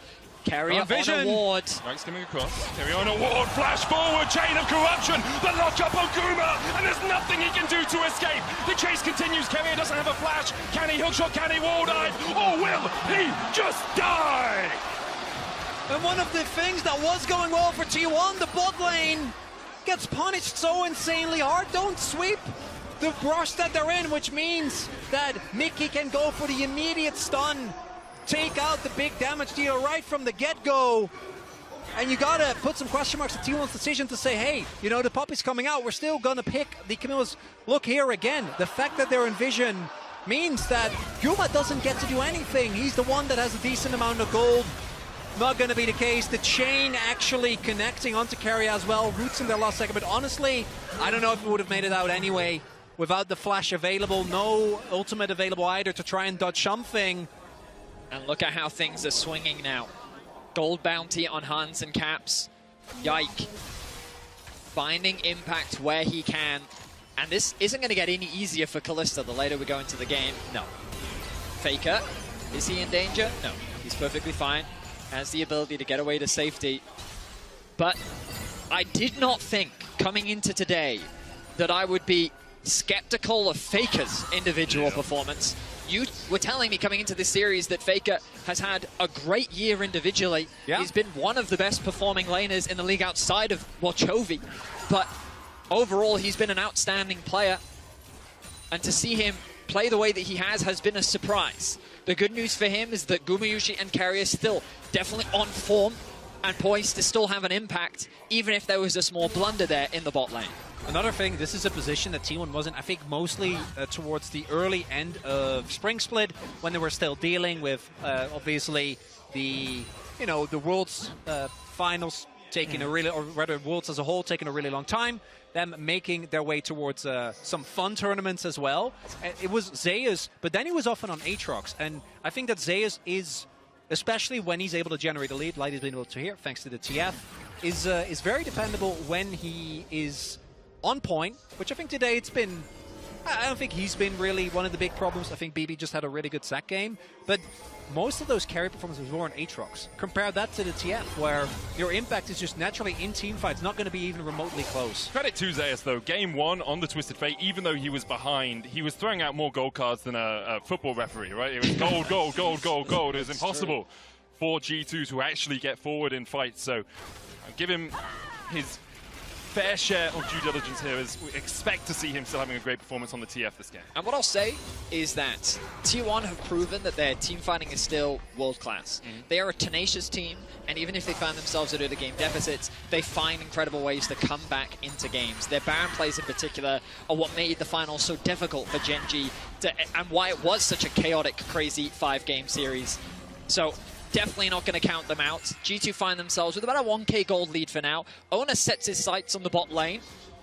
Hans Sama forced to respect it, knowing that he is on the weak side of the map, as more gold gets funneled into the pockets of Guma and Carrier. Yeah, the one problem I have is that T1 doesn't actually have that good of a team fight comp until he gets a late game, because Ace will buy himself. Yeah, when Aurelion Sol basically single-handedly makes your composition a team fight comp. Outside of that, though, particularly in the mid-game, I think you're going to be super reliant on getting Zeus out of that lane, get him out on the map. It was one of the big ways that T1 was able to turn game number 1, was G2 going in aggressively and then getting punished on the collapse afterwards. That's something that T1 is going to have to find this time around as well. Because when you look at, again, just the power and the gold buttons on G2, Yike presses are, there's follow-up from Caps, there's follow-up from Hans, there is follow-up from Broken Blade. It makes it really hard to play out these early skirmishes. Also have Mickey's ultimate if they want to try and split a fight up, right? You knock the Aurelion Sol away, the then same thing. When we saw back in, right? Oscar playing against Gen G, his ulties onto Keen were massive to allow Fnatic to win out on some of those team fights. Broken Blade now in some danger. Broken Blade just going to get Star Surge a little bit. Singularity goes down. Faker at 111 stacks now. Usually around 200 is the mark you look at for the 20-minute mark. So well on his way towards that. You only keep scaling up quicker. There we are. And goes on. Carrier locked against the wall. Yike. Here for the chase. Will they use the cease and desist? Owner goes back in. TP flash away with the Cataclysm. Keeper's birded out by Mickey. Hans Sama now collapsing. Face call. Guma locked up. The shockwave. Yike going back in onto Gumayusi. Hans Sama has Carrier on his base, and he might get taken out by the falling star. Carrier trying to put the damage down, but it's 2 kills. Hans Sama. Oh, he thought he was gorgeous, and he was!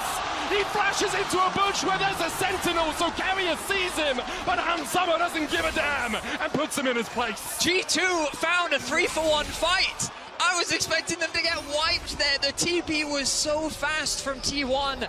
but they actually convert it into a G2 victory. Hans Sommer does lose his life. He hands over a shutdown, but look at Caps. He's working towards a death cap second, almost level 12. Let's look back at this fight. Big thing here is I think Faker not able to find the impact with this ASOL as the W from Poppy is down. A lot of damage goes into Yike, but because he flashes, stays alive for so long that Mickey has his W. And look here, this becomes so messy. Guma, which is one of the main sources of damage, gets taken out immediately. This ultimate finds no one, only the splash damage, meaning that Mickey can kill Faker. And Hans Sommer can find the output with the flash on the E. He's flashing away from the precision profile. The Q2 Never mind. Yeah. flashes away from it because Carrier actually flashed on top of him. A little bit of a spectator mishap there where we didn't see Carrier being on top of him. So I think also because he flashed into Fog, it also interrupted, or maybe he didn't actually even get the auto attack get cancelled if you're in Fog of War. And then the Spectre obviously did see him in the end, but Hans Sommer had bought enough time to pick up the kill. T1 now pushing in the top lane, about 1,000, 2,000 gold behind. Dragon being taken by G2. It will be 2 Drakes to 0 in their favor. Now, expectations coming into this series were that T1 would be the heavy favorites. We've seen the number of predictions, and of course, this series is not over yet, and by no means is G2 in a convincing position where this game is secured for them. But already, I think G2 are defying expectations in how competitive they are playing against T1. In all 3 games, we've been seeing these incredibly close back and forths. And I'm excited to see where things pan out as Caps finds himself with a 2.4k gold lead over Faker. The last time they won a best of 1 against T1 was MSI 2020. That was 4 years ago. Is the chain of corruption going wide from Hans Sommer? The Destiny's going to come in and there's no way for Hans Sommer to escape He's it. so dead. T1 is so dead.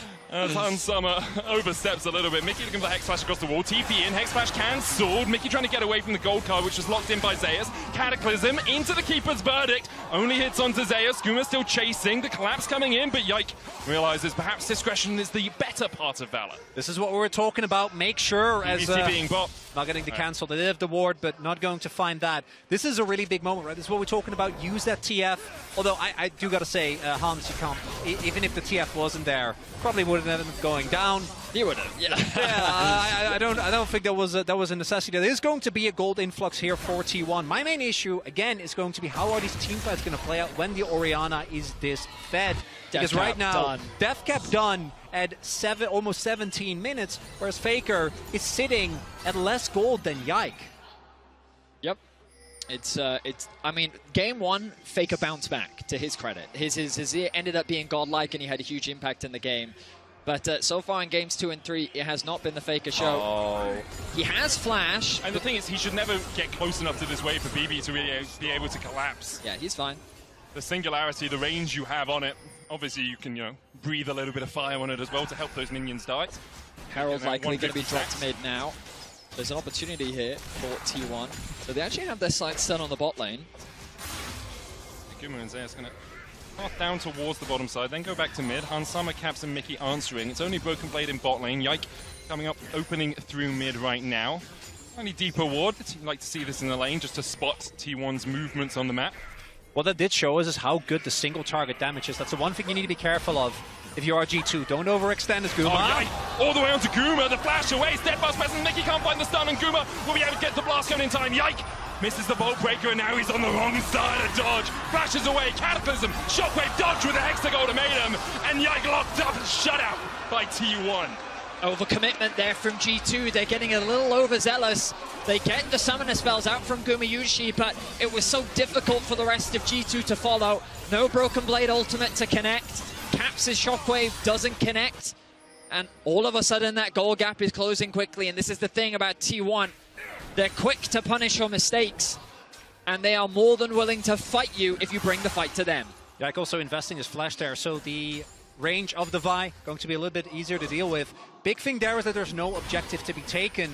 As we take another look here, it just starts up with Guma extending the play with the flash. The double knockup from Owner, absolutely pivotal here. If Mickey had been able to connect that stun, a really nice sidestep there from Guma to dodge the Q from Yike, that could have been a very different story. They may have been able to follow up, but G2 was just so far behind. Really nice use of the ultimate there from Carrier.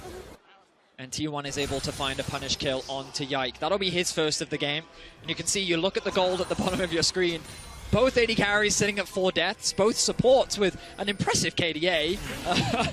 Jungler's in a pretty good position, but that gold advantage being gained largely from Zeus' passive, some of the plates as well, has put him pretty far ahead of Broken Blade in the isolated 1v1. As long as... as we do go in, Mickey. Looks for the knockup. Oh, stun onto carrier. Caps. Ooh, that's some damage as well. That was what I was leading into.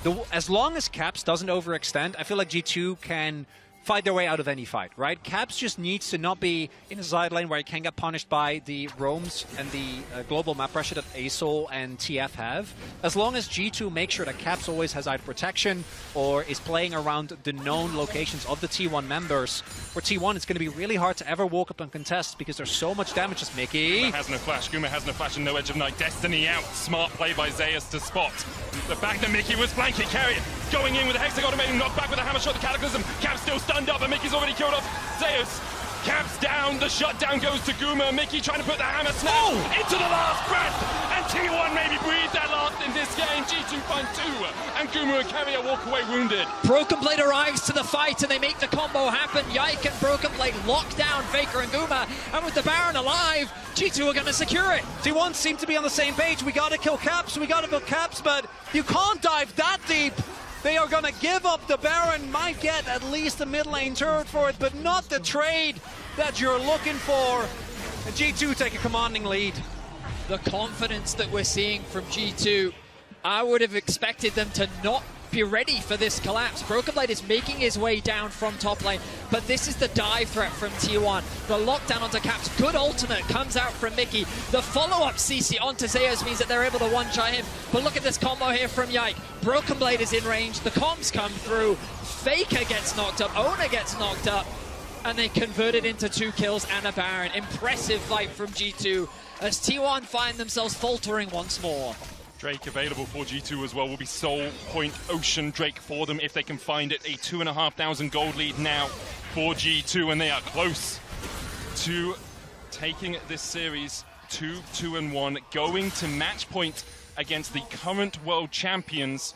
And at a time when I think a lot of people looked at EU coming into this MSI as weaker than, not than it's ever been, but definitely in a weaker state than we expected them to be. Do gotta say though, the Rebel Baron power play does for not getting too much. If you only end up getting a mid lane turret out of it, it is nice, but by itself, not enough. And I think this is where the threat of the TF, again, ideally you want to set up for at least a 1-4, maybe a 1-3-1, but don't really get to do that. So the Baron itself is going to give a decent amount of gold, but outside of the Soul Point, which is valuable, Ocean Soul obviously not going to be your preferred Drake of choice. Importantly for G2, Camps didn't burn his flash in that last fight. Was CC'd for a long time. I think there was a small opportunity in there, but held on to it. Carrier has no flash, Faker has no flash. Ona has his though, so the ability to lock down the G2 mid laner is still a possibility. I will also say that Mickey's had an incredible game. Yeah. Like, his Poppy in every single play has been outstanding. And considering his game 1 and 2 that were not the best, he has definitely turned things around. He's been involved in 11 of G2's 12 kills. And I think that this Poppy pick was so valuable and continues to be so. We'll see if T1... He's poppying off, eh, buddy? He is he's popping off, Medic. Yes, he is. I'll give you that one. I'm looking left to right, audience. I don't get to. I don't get this reference. With Atlas, mate. It's popping off, but poppying off. He's popping off, poppying off. Yeah, okay. Costume with Atlas should prep me for that one. That one's on me. Thank you for the explanation. That's all right. G2 now setting up a siege. This tower's going to be difficult to knock down, though. The wind wall should prove helpful. Carrier, no hookshot wall dive. Stun card locked onto Yike. Singularity going down. Broken Blade dashing forward. The threat of the Steel Tempest lands that Q3. No last breath to follow up. Another tower goes down. Carrier dashing in, dashing out. Dancing all about. The chase continues as T1 is trying to be a nuisance to G2. They should all be able to back away together with this Baron empowered recall. Never mind. T1 continues to step forward. They're cautious though. Yeah, Ona doing the correct thing. Mickey the last man standing. But the rest of the team will go back to base. The Baron wearing off soon, if it hasn't already. And the Dragon will be the next point of contention. So now both teams will likely enter a neutral state, looking to get what farm they can, secure as many items as possible ahead of the upcoming fight. You can see the components of the Zhonya's Hourglass being finished up for Caps, getting close to level 16. He's likely to get it ahead of the next Dragon fight, meaning he's going to have his level 3 ultimate unlocked. Hansama very close to completing his Muramana as well. And G2 looking poised and strong, ready for the next team fight. Broken Blade puts the win wall down. Hexagol Dominion coming out as well as Keria dives onto the backline. Broken Blade down to half HP. Owner dashing forward and Mickey finds Faker. The chain of corruption follow up. The shockwave. Faker falls. Yike able to survive as well. Locked up underneath the tower. He'll die. 2 for 1 so far in the exchanges. Zeus able to walk down towards the bottom side. Kite away. G2 continue to push in for the tier 2 in the mid lane. Broken Blade. He's looking for more. They'll just take the tower. Wow. And Broken Blade was just kind of testing the waters, and T1 said, fine, we'll fight you. They try to catch G2 completely unawares once again, but G2 were able to respond effectively, and it's Mickey. I have to see a replay of what happened with the shockwave, though, because I thought that was going to do massive damage. We'll see back. Maybe it was just the spectator. Broken Blade, he goes in. Obviously, this is a bit of an overstep. He's relying on the wind wall. Keria gets the initiation, but then look at Mickey here. Doesn't connect the ultimate on anyone, locks Faker up, and then the dive comes through. Big thing here is Faker, outside of his ult, again, doesn't actually find anyone. The re-engage from Yike there does end up getting him taken down, but with the rest of G2, and again, crucially, Caps still being unthreatened because everything was used trying to kill this Yasuo. It's, by the way, didn't flash, didn't die. Keria into the wall on Summer there for the follow-up, just looking to chunk Keria out. Whoa! Well, that's a hell of a chunk from G2. The chain of corruption landing as well, as Zeus going to try and look in the gold card to stop Hansama from the chase, but Yike is here, and Zeus is not long for the rift. G2 find another 2 with Drake up in a minute's time. 26 minutes in, and G2 are slaughtering T1 right now. They're running amok in their jungle, and Mickey just continues to find more picks. One of the few bright spots that T1 still had left. Zeus tried to save his teammate. Not going to do a whole lot, as the amount of damage that G2 have available, the amount of chase, absolutely impeccable. And one of the big things we talked about, again, it's the fact that Mickey, being Poppy, outside of a gold card, which in of itself isn't going to be enough threat, he legitimately can just face check every single time. And T1 can't. No one on T1 can walk forward, because if they end up meeting this Poppy, they can't escape, and then they just get taken down by the amount of damage that's there for the rest of the team. I was going to say, if you're playing solo queue, don't look at Mickey's build. Mikhail's Dead Man's Blood Song does a lot of damage, but the Mikhail's actually for the gold card. I love the tag. I respect it. I just don't want to see my supports trying to pull it out in the middle of a game as Hansama begins to collapse on T1. TP into the mid lane. Drake up. Soul. The battle lines drawn. T1 would be walking into fog. The standard. Their only bit of vision. 1 ward now in the river. Faker needs to find a Sky's Descent, but he doesn't have the upgraded ultimate as Ona looks for the flank vision on him. Ona just wants to get in here, now out of vision. Last breath going in, it's secured by Yike. No damage between the two teams really as G2 just get the Drake and get out, but Yike is overstepping. Cease and desist on the backline into the last breath, into the shockwave. Faker is yeeted the hell out of the fight, and even the base core might not be enough to save Keria. Ona down, Guma down, T1 down, and G2 on the brink of taking a lead versus T1. T1 again, they try to force, again, they don't succeed. Trying to take down Yike, he's able to turn it with an immediate ultimate. Faker's going to TP back in a desperate attempt. Yike won't find him, but I don't think it's going to make a difference. G2 is looking to end the game right here. Sub 30 minutes. G2 have torn T1 apart. Keria's got the wave, though. This is really smart. Keria catches it. The cannon minion dies, and there's only 1 minion left alive. G2 unable to advance. Intelligent stuff from the T1 support. Gone clear, though. This is not your normal Camille. No Revenus Hydra available, so next wave, this is going to delay, but it just means G2 still get a massive gold lead. Going to pick up the Baron and look for the end on the next push. G2 continue to defy expectations with the Baron locked in. This looks like G2's game to lose. Underestimated at every turn. They have taken the fight to T1, and this should be the last-ditch effort from T1. No flash for Ona, but the Cataclysm, Mickey locks him up. Ona shut out. And G2 did everything they needed to make sure there was no steal happening as the flash shockwave on Faker takes him down to half. Mickey with a slam into the wall, and Guma's hopes of winning this game are being slammed in his face G2 almost clean acing T1. Guma dies. There it is. A clean ace for G2. 5 alive for G2, 5 dead on the side of T1, and with this, G2 will go to match point. The last Nexus tower, merely a blip on the radar for G2. It is G2 T1.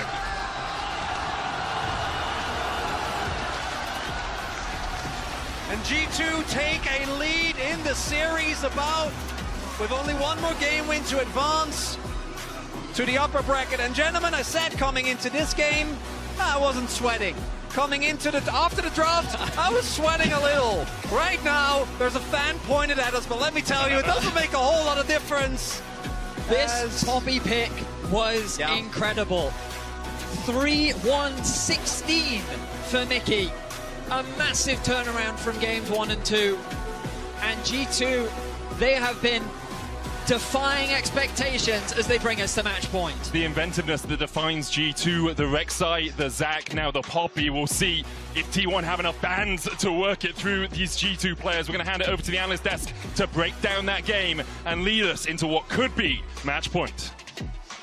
Thank you so much. It is in fact match point because it's 2-1, and it is a best of 5. It's G2 that do similarly to game 2 get their advantages, but I feel like it was a different way in which they approached it because they still dropped the ball just a little bit right after they got the initial skirmishes. So what do you think about the overall approach and how hard fought this victory was comparatively to game 2? I think it definitely was a more thought out process when we got past these initial skirmishes. I think G2 really looked at Caps and said, hang on a second, this guy's already got a Rabadon's death cap very early into the game. He's even skipped boots to prioritize getting that big second item spike.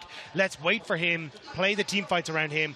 And it was more of a case of we're not going to try and play out through sidelines as heavily. We're instead going to very quickly group around Caps and look for picks off of his ultimate.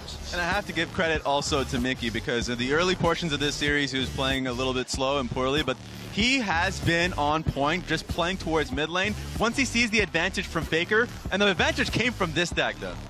Yeah, I mean, this is our Mercedes-Benz featured matchup, Caps versus Faker. It's been Caps. It's been Caps all along. I mean, look, even in game number 1 where Faker was able to bring it back, he had get some of those kills. It was still Caps controlling the early stages, getting that solo kill. And off that solo kill, they immediately make this play happen. Move into bot side, get the play with Mickey. And Mickey having this flash so consistently onto key members in team fights was huge. That's the thing, because once you see the advantage through mid and the flash burn through mid, then suddenly Mickey's like, all right, let's double down through mid with Yike. All right, we'll take that lead and we'll go down bot lane. It's just been a system that G2 has been pushing for. They have. Here we brought up kind of the head-to-head between T1 and G2 in terms of the rivalry they have been building up. Currently in series, it is tied at 2-2.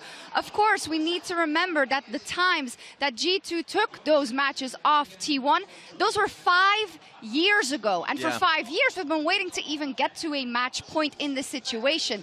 But I would be very dumb to think that the series is over here. You're playing against a world champion. You're playing against a team who's been through a lot more than this. I agree with that. I think there will be a lot more fight back. I think Owner will look to protect mid a little bit more. But it starts with Faker just being able to hone in his own laning phase. It's actually been a little fraudulent so far. And so even though you said that it's not over yet, I'm sorry, guys. I'm sorry, guys. I'm already wrong. Yeah, Raz had a 3-1 for T1, so he didn't win anyway. All right, bring that in. Bring that in. That's true. That's my new pocket square if I can push that in there. Just so the audience knows, 3-1 G2 prediction, 3-2 G2 prediction. Out of 3-1 T1 you want to know who the prediction. superior analysts are. I mean, of course, T1 could very well win and bite us both in the butt.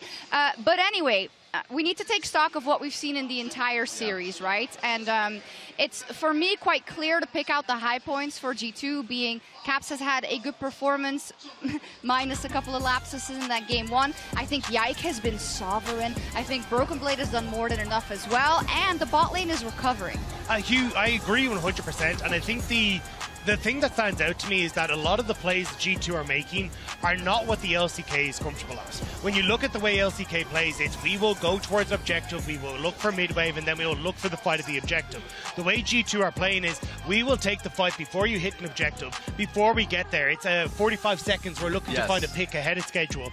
And it's this quick pick and run. It's not overextending for the rest of the fights, and it's making it very difficult for T1 to find their patented comeback moments because there's just no big team fight for them to find it with. And what's really frustrating, if you're looking at the side of like the Kalista or even the fight we just shown, there are so many damage threats, and it's not as if G2's playing perfectly. Like that last team fight you had mentioned while we were watching the game, like Captures just flashed when he gets J4 ulted. He holds it a little bit too long, he dies, but then Mickey X, Yike, and Broken Blade comes in clutch, not only just ejecting Camille from the fight, but then also being able to let the Yasuo get his ult off, a two-man ulti that wins them that fight. So it's been tough for T1, and they're just trying to recalibrate. Yeah, and I have trust that they can do that. Silver Scrapes can very much be on the horizon. That's true. I would say I'd love to see it, but you know I would be lying just a little bit. But I do love a good series of League of Legends. So Raz, talk to me through with T1 electing to stay on the blue side, how they make that happen. The sad thing was that they did what I expected to do, went towards the Kalista. I actually thought that the drafting was good from their side. The only thing that I didn't like was actually the Camille. I think the Camille, when you see Poppy and you recognize that it's going to go towards the support, I didn't want to see it. I even talked about it at the beginning of the day. Just like change that aspect so the support pick is a little bit different. Maybe go to Rose Rumble, and I'm happier. I agree. I think try and have something that's a little bit more ease of execution and has that still viability when you get to a mid-game. Because once Carrier fell behind, he wasn't really getting back into the game with this Camille, and you miss that aspect with Carrier, which has been massive for T1 as well. Also, this is the second time we've seen the Yasuo as a counter, and it's been doing well versus the Twisted Fate. I don't want to see the Twisted Fate if we're leaving Yasuo open. Okay, I think that's a good call out to see if T1 can recover, if they can bring us to a Silver Scrapes, or if it will be against all odds. G2 Esports closing out the match versus T1. I can't wait to find out what happens. We'll be right back. Welcome back to Chengdu, China, where we are here for Game 4 between G2 and T1. And in a dramatic turn of events, it is G2 who currently sit at match point. After Game 1, T1 have looked out of sorts, I think, and G2 have very well punished them. The question is, will it continue? It's a little warm in here, gents. It's not because I'm standing between you two. T1 has been in a position like this many times before, right? They've been able to find their way out of series, and I think that something we discussed in the previous game was, okay, yes, you took away the Zac and you took away the Rek'Sai, but then you committed all these champions into a Poppy that you didn't expect. And the thing that I think is surprising T1 is G2's flexibility in the draft. The fact that they're willing to pick Yasuo in the top lane. The fact that they're willing to prioritize Orianna. Some of the shifts I want to see for T1, get Faker back on Azir or Orianna. Make that the priority pick. Kalista taken away does increase the value of the Varus. The question is, will G2 actually choose to ban that away, or will they continue to get rid of things like the Ashe and the Rumble? Also want to reiterate, when it comes to series, T1's, especially with the World Swim, did really kind of shake off a lot of what happened for them in the, I don't know, what was it, like 6 finals beforehand. But Game 5s specifically still have been something that they have struggled with in terms of individual performances. As Guma, I think one of the few players on T1 where I feel like he's had a great series. Yep. It just, he's the guy known for the egg in the ramen. The egg is there. The ramen not so being cooked so far, and we got to talk about a little bit, as we'll talk about the picks as well, the fact that Faker isn't performing. We saw what it did to T1 last year when Poby came in, and that was because he was the voice, right, that the team needed, but it felt like the rest of the team was getting more dependable. But Faker, I can't remember the last time, even if he's not at the top of his game, that he genuinely just struggles as much in lane as we've seen. And credit to G2 as again, this time the Rek'Sai not going to be banned, gonna get picked up by Yike again. I mean, the Azir is the obvious choice here for T1. Get Faker back on something he's comfortable on. His Game 1, yes, he faltered a little bit in the laning phase, but he bounced back and had a huge impact. And you just have to look at the series against Gen G when he managed to solo get that quadra kill that kept T1 in the game in the finals. There is the Azir locked in. Will T1 look to their jungle? Yeah, support or jungle, that's the question. Vi is still available, of course, if they want a little bit more lockdown. Or perhaps they want a little bit more frontline. Things like Xin Zhao still available. But if they want to just grab something like Nautilus too, I think are all very viable options. I think they're a little bit skeptical with support because they know the flexibility that Mickey is showing today. What will the direction be? Xin Zhao is going to be the lock-in for Owner. So there's their initiation, their front line, and also a way to tank up any of the damage that G2 can throw out. That said, though, the Xin, we'll see to what extent Owner can have an impact into the Rek'Sai specifically. Oh, G2 have brought out... Oh, they've done it! They went back! Cogmore! So at the start of winter, Cog Braum was a thing that G2 just did on repeat. Last year they did it too. Like, this was just a thing that they brought out. It was... I forget exactly what they used it as an answer for, but Cogmore Braum. Cogmore Braum was such an effective combo for them. And, like, it's good into long-range comps because Cogmore, once you activate the W, you get to the hyperscaling point. You have so much utility with the Braum as well. You can even team it up with Emilio if you want that extra range. We haven't seen a lane swap yet. Cog Emilio in a lane swap can be very powerful. I mean, to get through the early levels, for sure. But in terms of taking towers, I don't know. Not as powerful, sure. But Emilio can even go Demolish. You just go Revitalize Demolish on your secondary tree, and that helps you with the pressure on the lane. Also wondering if T1 are also going to know that this and go for the takeaway of the Braum. No, it's going to be the Lulu ban instead. I mean, much more traditional Cog Lulu. We see that quite a bit. Cogmore Braum is more of a G2 special. Renata's still a possibility with how many people want to step into you. Renata ultimate here, very Braum good. is a wall, but Renata still acts as effective disengage, right? And it just offers more scaling options for the Cogmore too. Mickey hasn't lost on it this year either. That would be something. Carrier's barred. Yeah, Carrier has relied on this. There are 3 immobile characters on the enemy team. It is, yeah. He wanted Lux, but he didn't play Lux, so that was a bit of a problem. I was going to say earlier, we haven't seen K'Sante so far this day. K'Sante barred. All right, so Carrier is not going to play as much for lane and is going to look to impact the map. Maybe he can get Faker off to a better start, work with Owner to find some impact on the map, but a more traditional front-to-back coming out from T1. And they round things out with a Poppy once more. It's what we talked about in the previous game. The Poppy is also great into the K'Sante. Last time, Oscar against Gen G. Exactly. They don't want to go for it. And the early laning phase is actually really, really punishing. Does mean that, again, I feel like I really expected there to be more lane swaps in this series. Yeah, I did expect more lane swaps. Also because G2 talked about them all the time. Yeah. Like, hey guys, we like lane They swaps. literally only did lane swaps in the playoffs.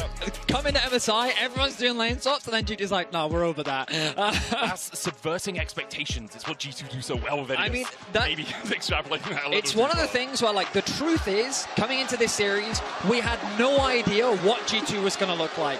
They were one of the first teams to get to China. They immediately went into scrimming. Like, they've done nothing but prep to prove people that they can be the drivers of their own destiny. And today, taking 2 games off T1 has already changed the opinions of many. The question is, can they close things out, or can T1 prove to the world, or remind the world, I should say, why they are the reigning world champions? And T1 is on the precipice of reliving some very, very bad flashbacks to what was the darkest days for the LCK, and it was specifically T1 that G2 took down. T1, not only are they going to have to win this game, they're also going to have to conquer their game number 5 struggles that this team has dealt with over the last, 3 years since they've gotten together. Once more, onto the Rift, my friends, for what has been an electrifying series so far. I know a lot of the neutrals at home want 5. I kind of want 5 too. I think more of this would be fun. And I won't hide the fact that if G2 win this, what a day that would be for Europe. What a day it would be for G2. It's been 5 years since G2 last took a series off T1. I want to echo again what I mentioned. Even in the game where he bounced back in game number 1, Faker has genuinely looked like the worst he has all year. Like his individual laning phase in the LCK wasn't why T1 was good, wasn't why T1 did so good at Worlds last year, and it wasn't why they've made so many consecutive finals necessarily. It was his voice, it was his shot calling, but he was always dependable in lane. He was always there to at least absorb pressure, absorb ganks. We saw a lot of that last year in Worlds as well. The way that he played against LNG, for example, I think was pivotal. And we're also seeing how pivotal, again, how essential Faker performing is to T1. as a team, as Broken Blade will get spotted. Just trying to get his head in there, get the ward down to spot Owner's early pathing. Yike was spotted on a ward as well. The traditional Faker ward up near those Razor Beaks. So both the junglers' early positioning should be known by these two teams. I really can't believe that Hansama just brought out the Cog more. I was kind of disappointed at last year's Worlds that we didn't get more of it. So for him to bring it out of his back pocket when they barely played, I don't think they did even play it this year once. Played it once. Yeah. Oh, one game, okay. But Cap's off to a good start in the lane, already putting pressure down. And you can tell Cap's in game 1. I mean, he was already having a solid game. You can see that he was kind of still feeling out the stage, getting some of the nerves out. 2, 3, and 4, his confidence has only grown. And it definitely feels like that he's getting the better of Faker in this series. You have to remember, for G2, these are their first stage games as well. So having a few nerves, having a little bit of apprehension early doors isn't too surprising. Carry and Guma, once again, getting level 2 first. Carry has been so on point with these Cosmic Bindings. He's just so good at it. Also see that the top side of the map, both junglers pathing towards bot, both spotted as well.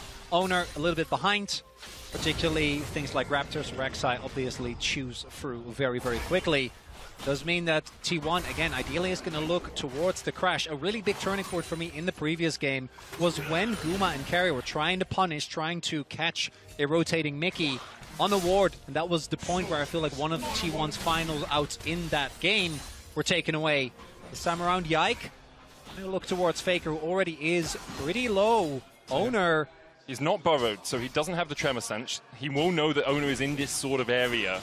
He's not going to step around to steal away the red. Now he checks the Razor Beaks, but it might just be a gank on Faker. Tunnel flash. Faker's on the right side of the map to react to this, though. Faker flashes early. Has to. Yeah, otherwise he's dead. Yike might still look for it. Owner's path down towards the Krugs. Yike Mission now successful here. Carrying out on the roam, as you'd expect. Mickey quick to follow. Only level 2 from him, though. Does he have the handshake to maybe set up for a play? Neither going to connect. But this does give Yike control over the bot crab. Maybe you can get a double crab here. Owner is, of course, level 4, though, with the push in bot. No mana on Guma, but the low HP from Hans means that he's in some serious danger. Yeah, Mickey's only level 2 as well. Yike's going to try and smite this away. Owners doesn't have a smite. Mickey with a handshake. Bad smite lands from Yike. There's the heal as well. Mickey has to flash. Yike flashes as well. Good reactions by Owner and Carry up. Nice decision-making overall, knowing that on the roam back, it was very similar to what we saw in game 1 when Caps was going for the roam top. It was that in the rotation back that T1 was able to find the punish.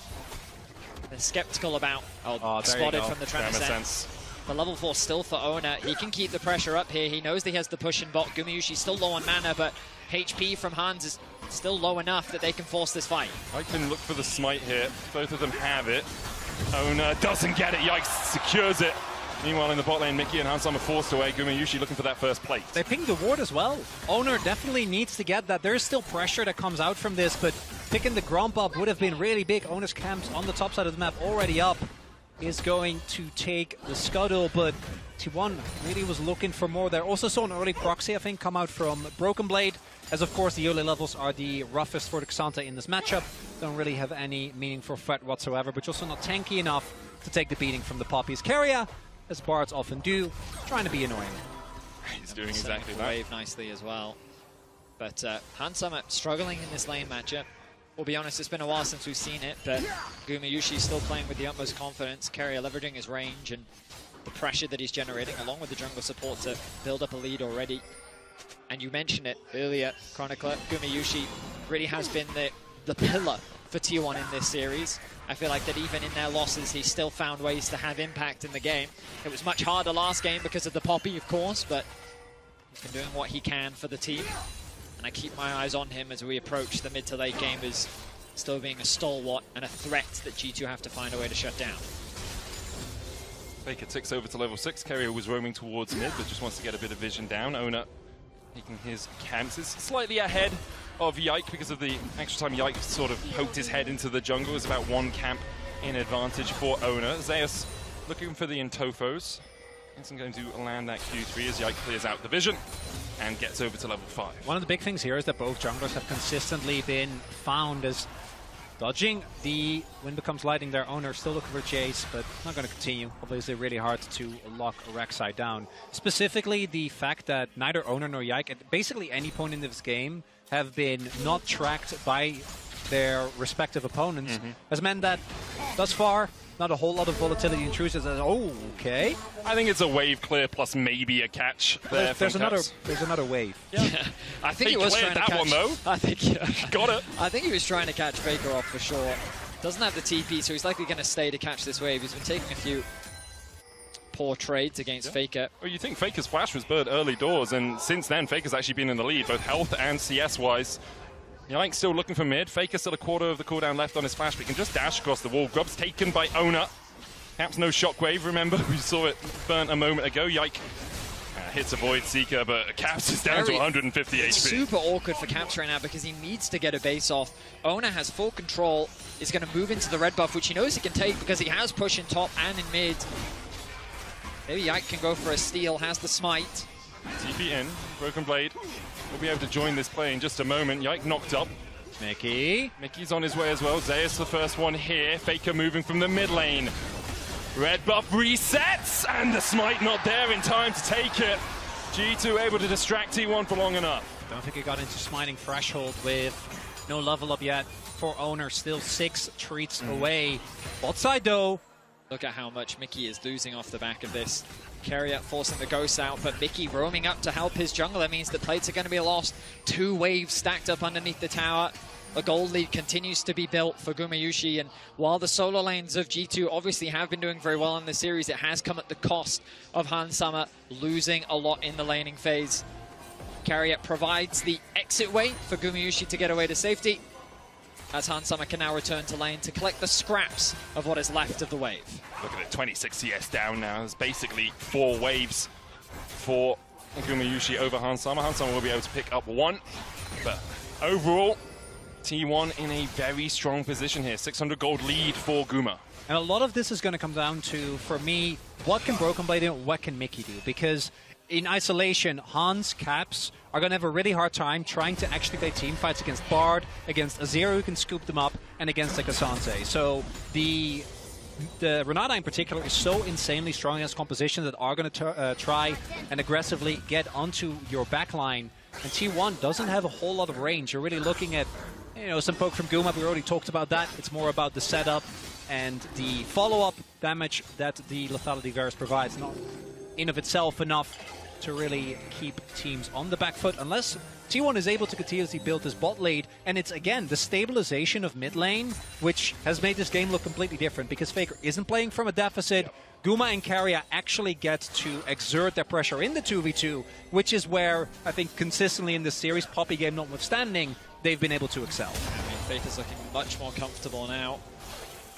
All these tunnels. I love Rek'Sai. Carrier, level 6. Mickey very far behind in terms of XP. All the other objectives are going T1 to 8. G2's options feel very limited in terms of where they can actually set up plays. You've got to remember the added safety, even though Faker lost his flash. Oh, here we go. Tempered Fate coming out. Mickey caught first, Cosmic Binding just short there. Handshake back as Hansama tries to open up. Ona here as well. Gumayusi can step past the tower in just a moment. Yike's on his way. Mickey not yet. Level 6 doesn't have the hostile takeover to turn the fight into anything more for G2. The heal was used by Carrier defensively. When becomes lightning, didn't connect onto Mickey. He's very close to level 6 now. Yike has an eye on mid lane. I think Faker's playing very smartly though, hovering around the top side of the lane. He just dashes away. Yike can't tunnel onto him. It's the safety of the Azir in the mid lane. Yeah, I mean, he also has the added sustain from the fleet footwork, right? He's just doing a great job in general. Level 9 secured for him. First item finished for Gumayusi. And overall, Tier 1 with a 1k gold lead. Just kind of thanks to the pressure that they've been putting down across the lanes and around the map.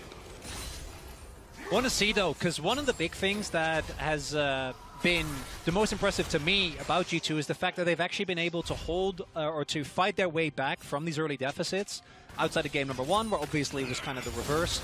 How they've been able to match T1 when it comes to the early skirmishes, something that I think T1 generally within the LCK is the best. Gen G, when it comes to mid-game, when it comes to macro, they're obviously, and when it comes to sidelines, the team that excels, but the Baron calls that T1 is so often known for, not really anywhere to be seen in this series. We got one very early on, but that was about it. So we'll have to see to which extent T1 can actually hold on to this lead. Again, a lot of it is on Guma, We talked about how tough it can be for Hansama to play some of the later game fights. Same for Guma, honestly, because he is playing against a whole lot of aggressive backline threat. Carrier able to magical journey his way to safety. G2 got the bot side scuttle crab, but meanwhile Ona is taking the 5th sick grub for T1. And they also got the first rate. Neutral control very much in T1's favor in this game so far. Oh, completely. And you can see advantages gained in mid, advantages gained in bot. Looking Carrier for with the stun. I don't think they're trying to catch the wave. Yeah, I think this is a little too ambitious. And this gives a window now for Faker to push in mid. Caps is going to lose a decent amount of farm. He does, of course, have the TP. But Faker going to be happy with this. Level 10 ticked over for him. I mean, they're looking for the Caps TP in with Yike here as well. He goes to a tunnel, so Faker doesn't immediately see it. Emperor's Divide coming out as Caps goes for the chase, but Faker able to escape the clutches of G2. Nice little play there from G2. Doesn't really result in a huge amount, though, as Faker's able to glide away to safety. Next Dragon spawning in about 2 minutes' time as no first blood yet. And what's been a very bloody series, it has surprisingly calm. Caps will want to get to the lane anyway. Doesn't really matter whether he goes to his turret or the tunnel. We do see Carrier. Tempered Fate, Caps side steps, Cosmic Binding, Caps side steps that too. Magical journey in by Carrier. It feels like one of those, I missed everything, you have a go, Owner. And then decides against I'm just going like, forward. I'm good. Let me Summer, be. though, down to half HP. Faker does have the flank position here. No Emperor's Divide, remember, as Owner goes in. Crescent Guard, flash away from the Chain of Corruption. Immediately, Yike and Caps try to dive on a Faker, but Hansama's already fallen. Hostile takeover, lands on 2 first blood. Goes over to T1, they find a second. And a Cosmic Binding from Carrier is just sublime, and now Caps knocked up, tries to flash, but there's no way he's getting away from Owner today. Or is he? As he continues to walk away, has to dodge, the wind becomes lightning. Owner gonna tank the tower. Audacious charge is enough as Yike falls as well. It's 4-1 T1. And just like that, T1 blow the game open. A single fight is all it takes. 3,000 now, the gold lead. Hans gets trapped in the river. And without any hesitation, T1 collapse. Mickey also not able to find a whole lot of impact with that ultimate. So instead, it gets broken up into these little fights where, unfortunately, for G2, they're not able to take down any of the targets in time. The Bard providing a lot of added delay as well. And I understand that G2 want to look for this because there is no ultimate on Faker. Owner goes in super aggressively, and even with the Chains of Corruption not hitting, 2 members are trying to take down Faker, whereas Hans gets burst down immediately, and then Mickey, again, his ultimate not actually finding anything, ends up going down. And then that tunnel, I don't know if they get out otherwise, but definitely didn't hit the mark. Yeah, I mean, at this point, Yike also trying to do what he can against Gumayushi, but he's level 9. He's going to tick over to level 10 off the back of this as well. And now this Varus is incredibly fed. They don't have a Zac this time. They don't quite have that same dive buddy presence, which means the Gumayushi not going to be as scared as he was in game 2. That's also a Comet Varus. Yeah. It's not lethal tempo like on hit, you know, in the long fight. He doesn't even avail of blades. Opportunity knocking for Gumayushi. Oh yeah. The lethality already with that serrated Dirk as well. And now G2 very much in a hole. T1, this is kind of more of what we expected from them in this series. Getting out to an early lead, 4,000 gold their advantage. And the question for G2 is how on earth do you fight back from here? Because T1 are so good at suffocating you out of the game. And that's exactly it. Look at how they'll use their mid pressure now to unlock Carrier to roam around the map. They have push in top lane. It's been a pretty neutral matchup, but Carrier wants to try and change that. There's not much of a wave to play around, so it's going to remain a neutral matchup. The biggest problem that G2 have to deal with is how do they shut down Gumayushi? And even if they do, Faker's continuing to ramp up on this Azir. They have 2 huge threats. And I don't know if this Cogmore is going to be enough. We'll have to wait and see, as this Xin Zhao is going to be a problem.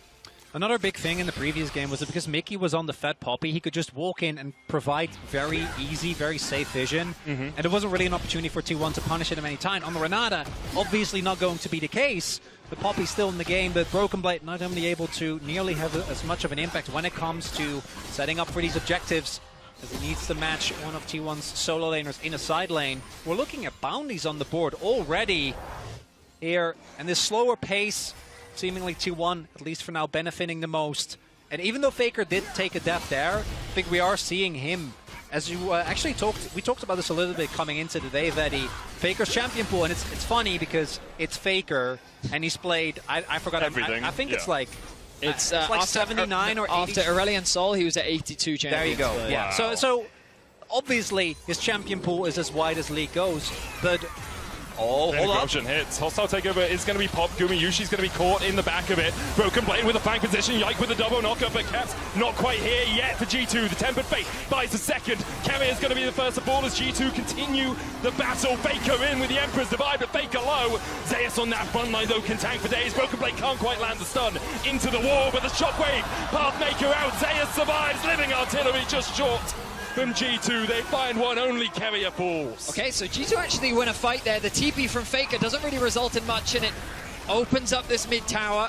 Some bounty gold will go back to G2 as they show that, hey, T1, you have to be careful. Don't overstep your boundaries. Because they get all the summoners out from Gumayushi. A nice flank TP from Broken Blade could have been the demise as G2 only find a single kill. Smack dab in the middle there. Faker doesn't join until realistically it's already too late. Nice knock up there again from Yike. And Guma gets taken out of this fight so early because first he goes berserk, then has to use the summoners just to stay alive.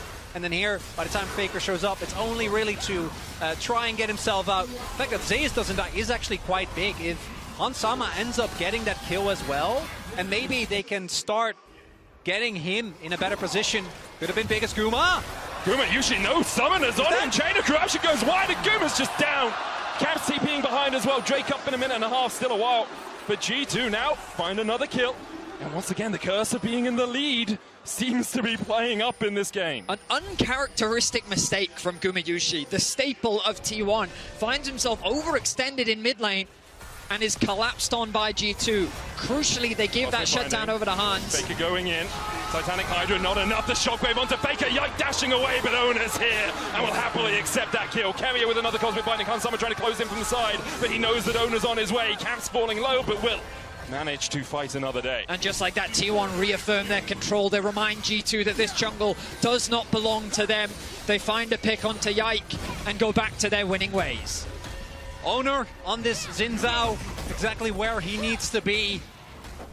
Has looked, I think, by far the best on this. One of the big things that I was wondering about coming into the tournament is what is Owner going to play, given that the champion he has looked the best on over like the last year and a half, the Rel, has been taken out of the jungle. Xin Zhao clearly has been one of his main champions that he is able to have this mid-game impact on. That said, though, 2 TPs were invested there from G2, both to great effect. The gold lead, though, still 4K in favor, and the Hextech Soul specifically is one that I don't think you can afford to give soul points to. Zeus alone here. Doesn't have the ghost, has the Pathmaker. Steadfast Presence locked him up for a second. Broken Blade chasing in, Void Rush, Caps collapsing, Ona's on his way, but can Zeus survive for long enough? The all-out might not be enough as Caps lands a Shockwave on 2, and now Ona with a bounty on his head in the middle of 3 members of G2. Caps flashes out of vision, and Ona has to flash away, collapsing though T1 come in. Gumayushi there first, Yike dashes away from the Chain of Corruption. Ona falling low, but the piercing arrow from Gumayushi never misses its mark. T1 find another. Guma doesn't miss those arrows, and that's pivotal because otherwise this could have been a disaster. Owner not dying could have, or rather Owner dying could have been a turning point. Zeus goes down. Now the question becomes, does T1 still get their way with this dragon? Setting up soul point here would be huge, and there was a lot invested to the top side by G2. Faker secures a tower in the bot lane and gets another 700 gold for himself. G2 just want to try and find a pick. T1 is setting up the map nicely with the push in mid and the push in bot, which means that Zeus losing his life here isn't the end of the world. But T1 say, we can actually fight this. The arrival of Ona thinks that, hey, I can turn this around. He commits as much as he can, but he almost loses his life. He's forced to flash away. The arrival of T1's bot lane is what turns the fight around. And look at this arrow from Gumayushi. Nicely done. We find him landing these arrows crucially in so many fights. He finds another, brings himself to 3-1-2. Without the bounty going over, still see this huge level. Last time, Yike on the Rex side was a raid boss, unable to be taken down by anyone on T1. That's not the case here, and it looks like with Caps over the top side and not having the teleport available just yet, they are just going to give up the soul point. I understand for G2, but T1 going to be very happy about that. G2 G2 in the hole right now. 2 items on Ona, 2 as well on Gumayushi. He's building up towards that Manamune. Faker a little bit behind, but still ahead in terms of gold. He's just got piecemeal. Seeker's Arm Guard and Avoid Staff on its way. Crypt Bloom complete for Caps.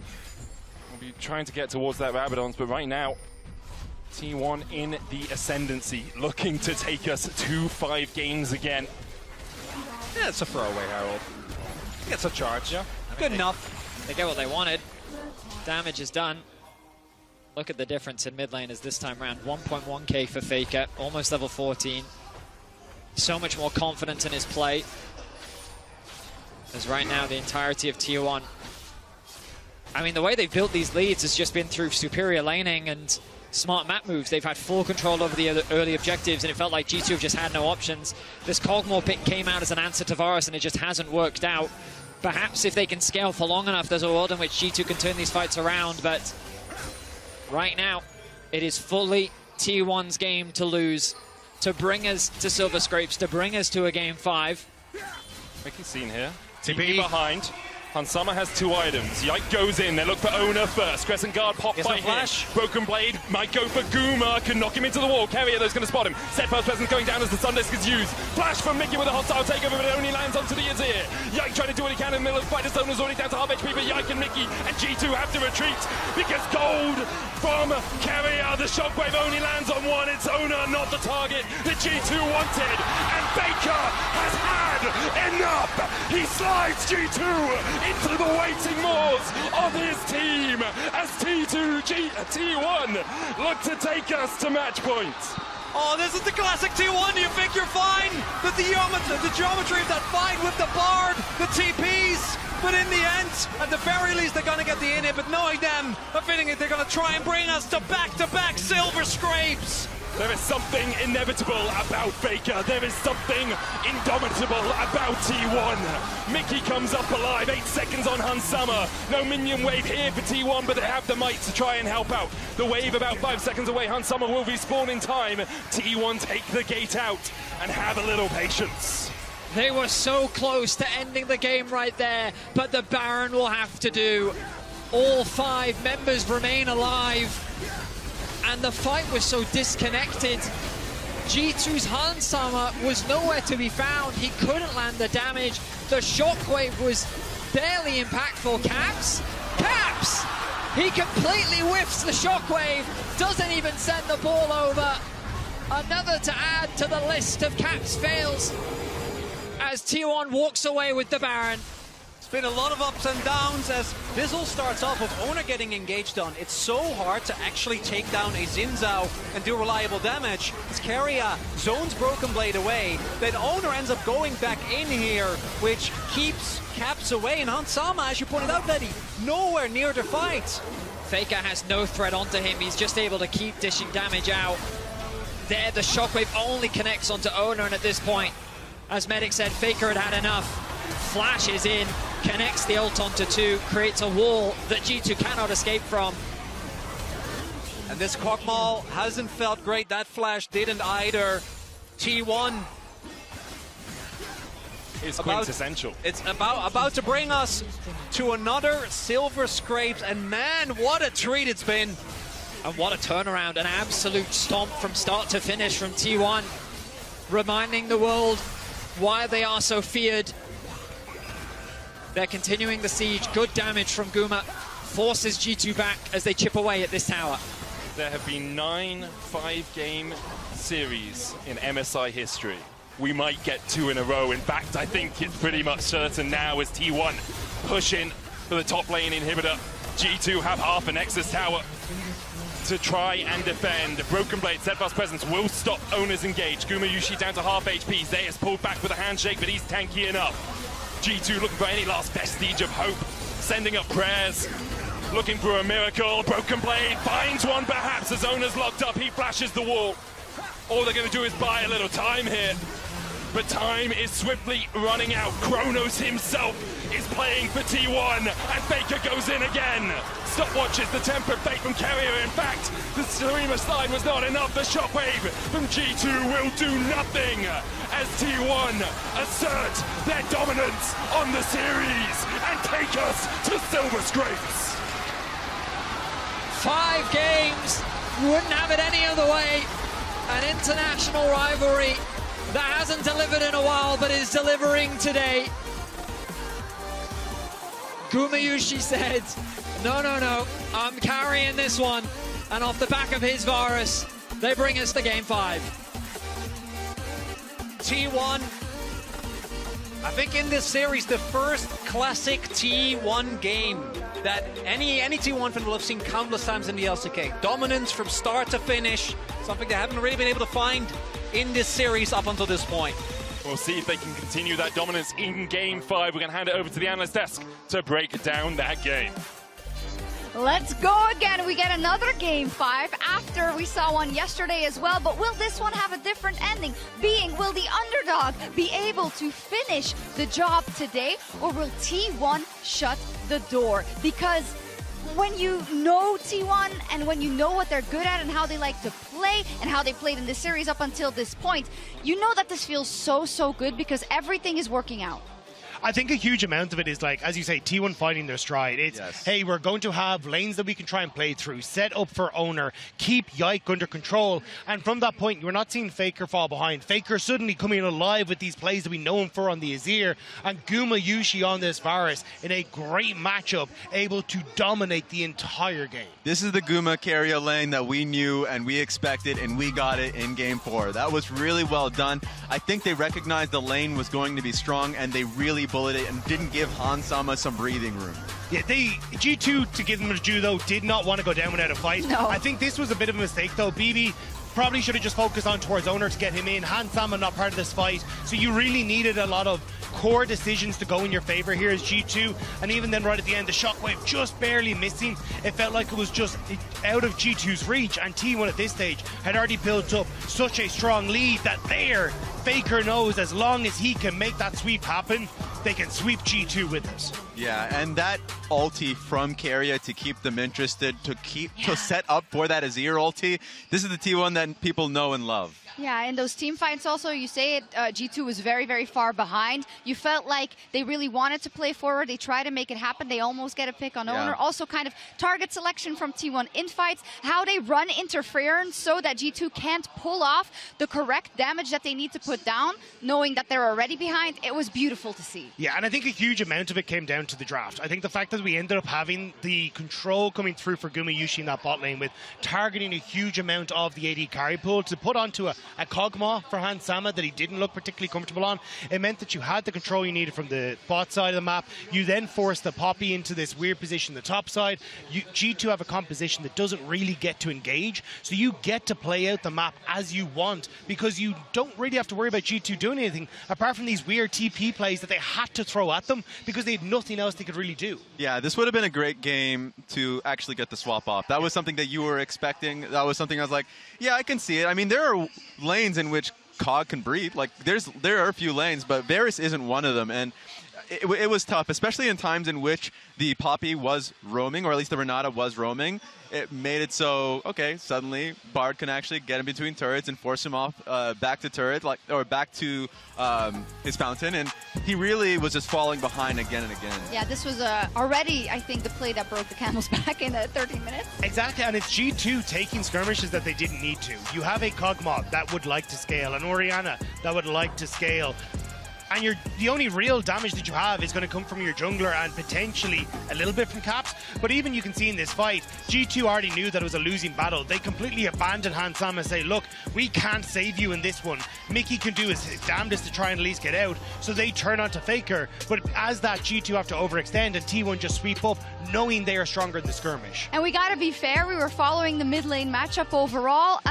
You said a bit fraudulent from Faker in one of the previous games. Yes, this was a little bit fraudulent for Caps, maybe? That's a little bit. A little bit. I did feel as though it was snowballing off the points that you were making. Yeah. Once their bot lane was behind, they needed to send resources to try and get something back, and nothing was working. But yes, to the point that you're making, Faker's coming back. And now he has some momentum going into Game 5. He has a Game 5. T1 has a little bit of Game 5 trauma, of course, but this is an MSI where they want to show their best side.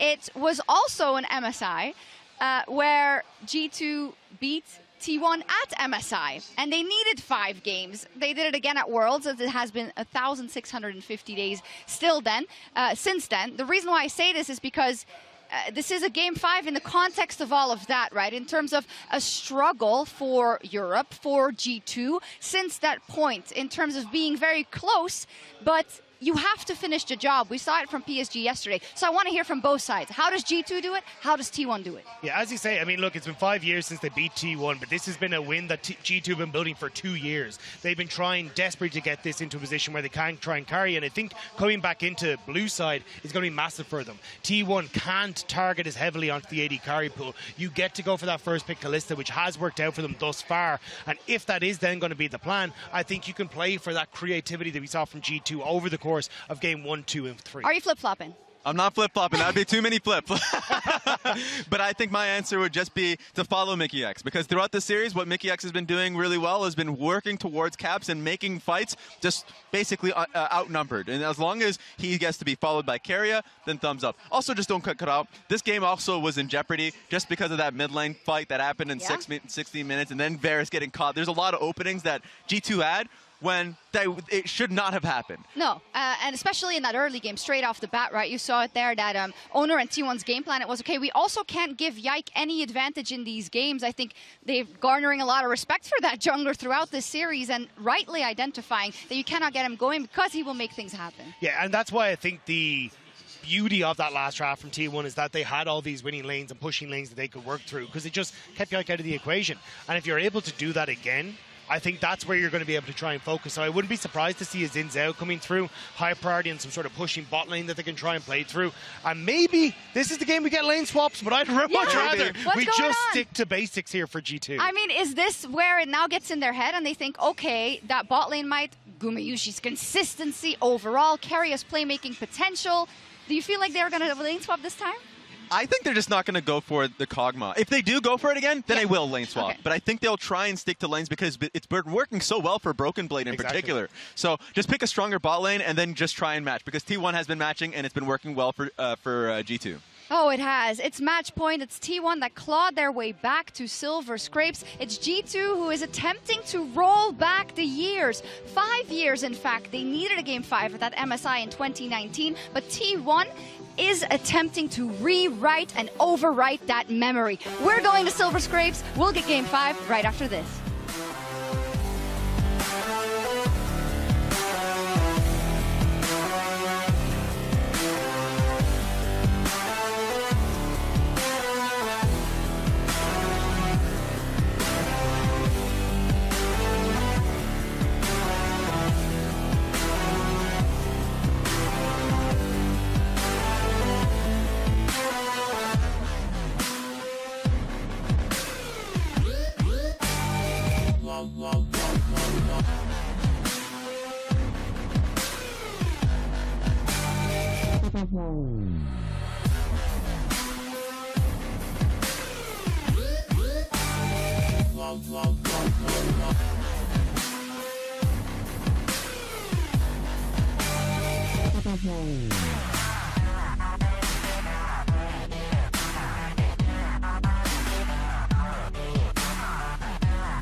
Welcome back to Chengdu, China, where we are here for Game 5. 2 days in a row, we are blessed beyond belief with good League of Legends and with incredible series.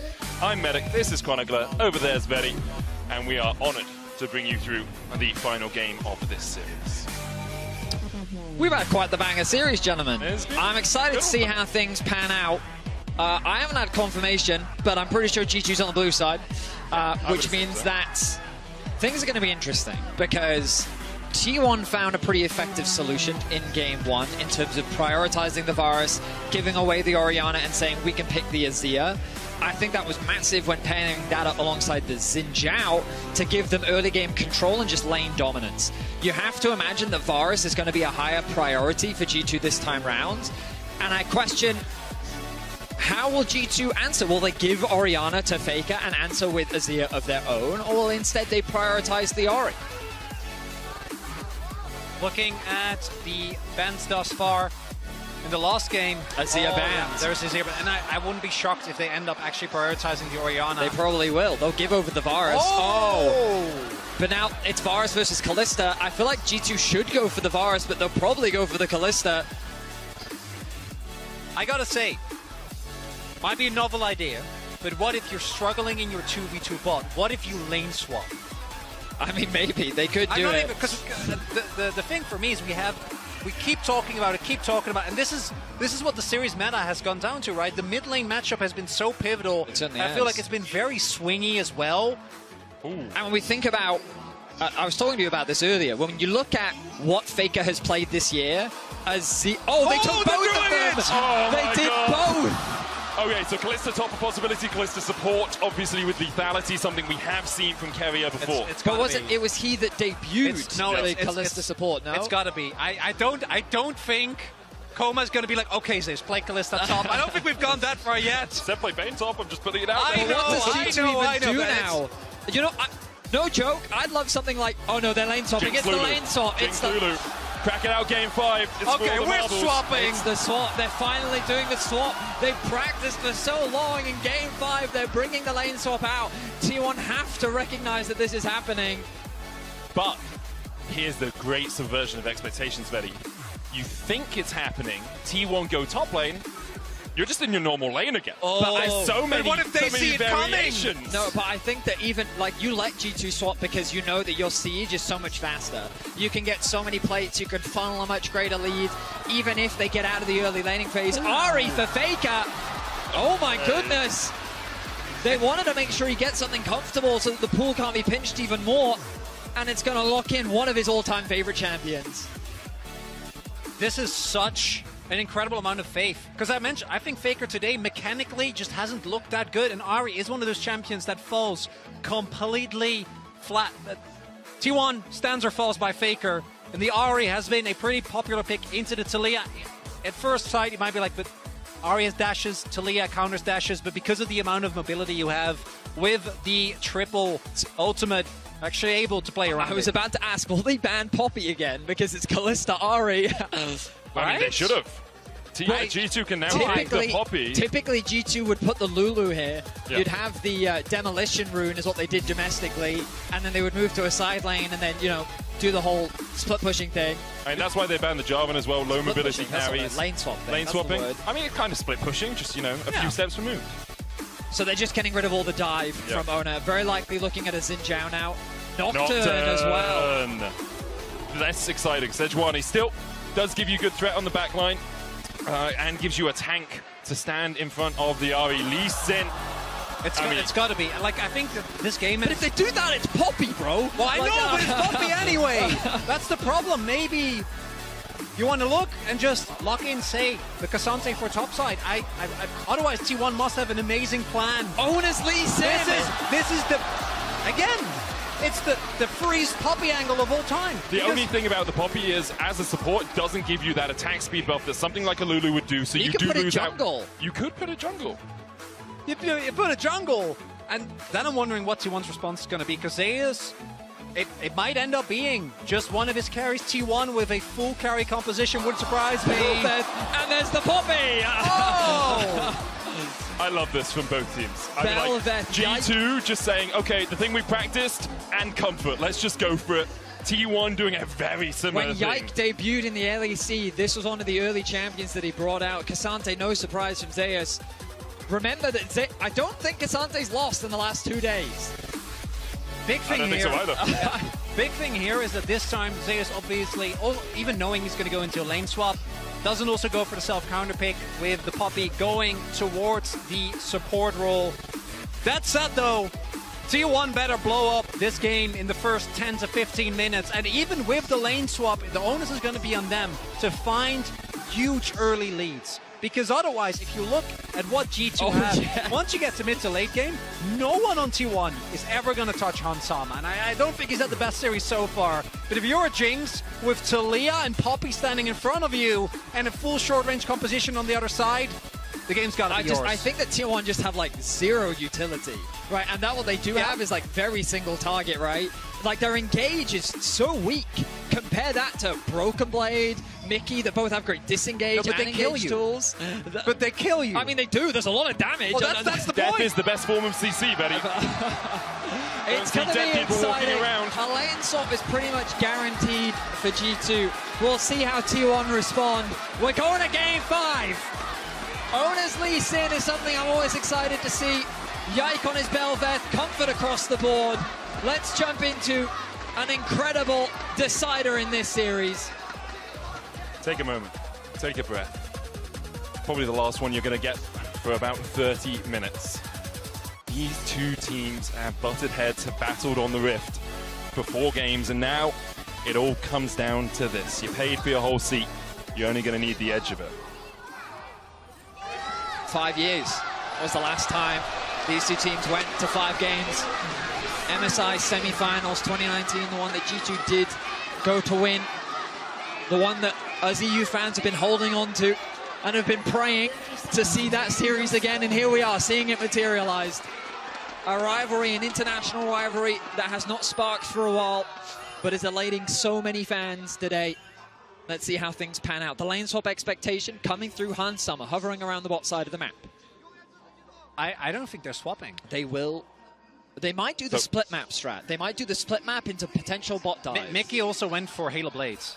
Just as another confirmation, That's they're going to be looking to go as aggressive as possible. It looks like it's going to be a delayed invade into split map. What you can do early on a lane swap is overload one side of the map to try and get the summoners out, and that's what G2 are doing here. Flash forward from Mickey, puts the buckler down. Gumayushi still has the flash. Yike unable to get close enough. Caps coming in from the side as well. G2 just overloading. Carrier's going to start putting some damage down. Guma has to flash. Ward down, Charm though. Caps flashes the wall. Zeus with the Pathmaker first. It's a 5v5 a blue buff. T1 is committed to denying the split map from G2. So they've matched with 5 people. Zeus being here as well means that it is a very awkward situation. Level 2 trying to be secured by Owner on the Wolves. And Yike's going to try and stop him from doing it, but He's stepping further forward here. Stun from Mickey. Carrier tries to flash away. The Ignite is ticking, but they just don't have the damage to take him out. Yike now trying to escape, but the Pathmaker locks him up against the wall. He has to flash. Owner gets 2. Where's he going to go? Back towards his blue. TP from Broken Blade. Both the flashes of the T1 bot lane are down. One big thing though with these double Halo Blades lanes is you need to look for level 1 dominance. Carrier's already forced back, so that is going to be much harder for him and Guma. Also, no flashes available on the immobile characters, I think, is going to be pretty detrimental. Oh, Mickey just took a tower shot there. Not ideal with Carrier making his way back out into the lane. Of course, he does have the Ignite, but the level advantage that G2 is going to find themselves with. I wonder if they'll push this in and actually look for a swap. It's a possibility. Handsummer get that last minion. Owner obviously ahead in terms of the jungle as well. Yike having to flash back now on the Krugs. Oh, but they've done this before. You expect them to go for the reset, because why wouldn't you? But Belveth is hovering as well. Yike needs... There it is. Level 3 secured for Yike. How suspicious will T1 be? They're skeptical. Out, Hex Splash into the wall. Guma down. Mickey takes it. First blood for Mickey. No flash on Guma Yushi ends up working out. They don't need the lane swap. The invade has worked out for G2. And now it's a 700 gold lead in the hands of the European squad.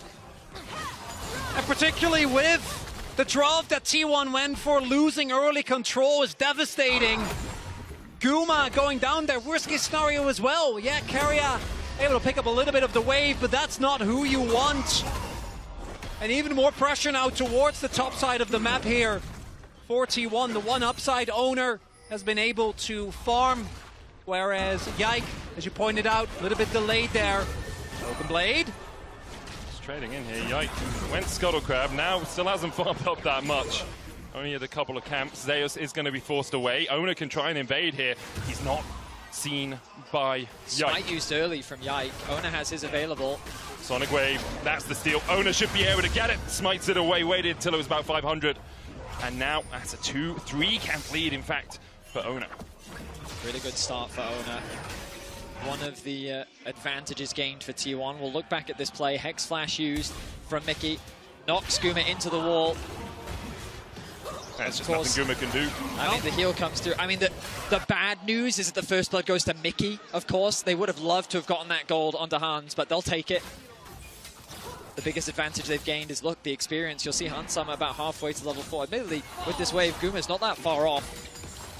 Guma was alone under the tower for a while in the early game, so has been able to get that little bit of extra XP. Broken Blade dashing in here. Pathmaker back. Owner looking for the Sonic Wave. Broken Blade does have his flash. Zeus flashed away from the Sonic Wave there. Broken Blade able to survive, but now in a much more precarious situation in the top lane. Wave in a bit of an awkward spot, but it should get fixed. Caps and Faker just trading back and forth. Faker with a small CS advantage.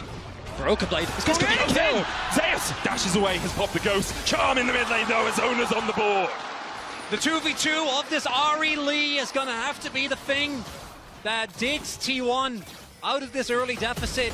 An Owner picking up an early kill, absolutely huge. Broken Blade, even with his flash being forces Zeus to Ghost. Neither top laner having their teleport available, particularly in a lane where one of them is resourceless and has a lot more innate sustain.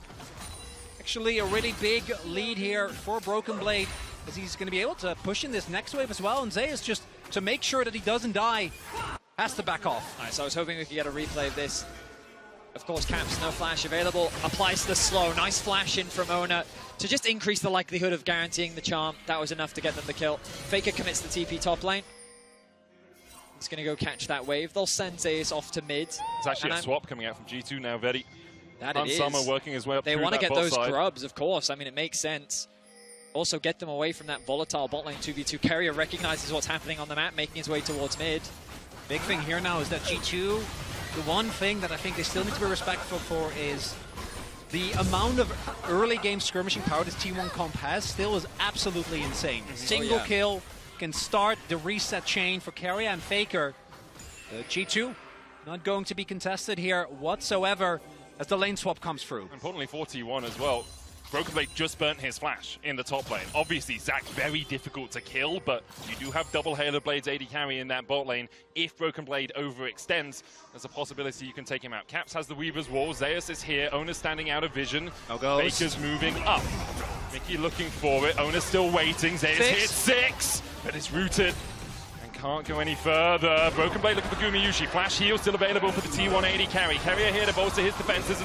Let's bounce from Broken Blade. Just chunks out Gumayushi. Doesn't get a summoner. Zeus now a target. Pathmakers forward. Gets the stun into a hammer shock against the wall. And Hans Summer is on the board. It's the Poppy again.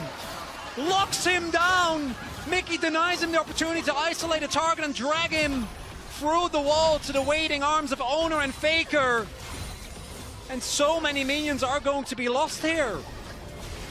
Caps is sacrificing a lot to set up his bot lane for success, but 1,000 is the gold lead for Hans Summer. We saw Guma and Carrier locking in this bot lane to win out on the 2v2. But what is happening? They're not getting it. They're not getting the strength of this Varus Kalista. They are being denied it as Guma a full level behind Hans Summer on this Jinx. And where are Gumayushi and Carrier on the map? Top lane. So where are Hans Summer and Mickey going? Bot lane. Immediately pathing away from it. There's no grubs for another 2.5 minutes. There's a Drake on this bottom side, and Hans Summer and Mickey will get pushed through that bot lane. Super Mega Death Rocket coming out here as well. Just to interrupt the backs. Just stop the backs. Carrier doesn't get to recall. Oh my god, absolutely brilliant. It's going to delay them so much. Cassante making a beeline back towards top lane. The TP is available for Broken Blade in a minute and a half. It's going to be unleashed. Hans is going to push this wave in as quickly as he can. The question for me is, do G2 want to try and go for an early Drake? They could just choose to sack it. They could say, we don't care, the grubs are our priority, as we want to make sure that we have more sieging power and more play towards these plays. Look, they're hovering. They're faking that they've gone back to base. Guma was skeptical earlier, still lost his life. Let's see if he falls for it again. Got to be more skeptical this time around, although I do think with no vision whatsoever. Oh no, he's walking back up. Yike can just go in, Guma's there. Looking for the don't lock, and immediately double flash from Guma Carrier. Mickey dashes away with a heroic charge. Owner's in the river, but that's exactly what G2 wanted. Obviously a kill would have been good, but there's no summoners, no flashes for Guma and Carrier. T1 do start up the dragon here. Does look like that is going to go over. No suns is absolutely huge with the amount of dive that's available for G2. Trying to stay alive against Talia, against Belvev, against Zac. Going to be so much harder. One of the really big things is with this continuous swapping as well, this T1 comp is so reliant on early tempo and finding early skirmishes. Yep. So getting to an objective first, trying to force your opponent to then play into you, and then take them down with your spirit. Oh, this is beautiful from Zeus. Gets the all out, but Broken Blade with the last bounce can just heal up from that volatile matter. Elastic slingshot out. It's an ultimate for an ultimate. Zeus popped the ghost as well. Mickey looking for Guma, no flash. Chain of corruption into the zap. He's dead, says Chronicler, and G2 agrees. T1 is being read like a book. Guma having an incredible series up until this point, but now getting punished left and right by this Poppy that, again, we saw coming like 2 picks in. I mean, I'm agreeing with you, Chronicler. The Poppy felt like the obvious choice. And Mickey, he's having a stellar game on it once again. The pillar that is Gumayushi is crumbling under the pressure of Mickey's Poppy. And they're going to look to take another shot at the pillar.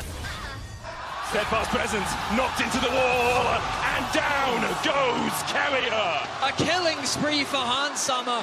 1.8k the gold leads. Yike needs to be careful though, because Faker and Ono on the collapse. Broken Blade in the top lane.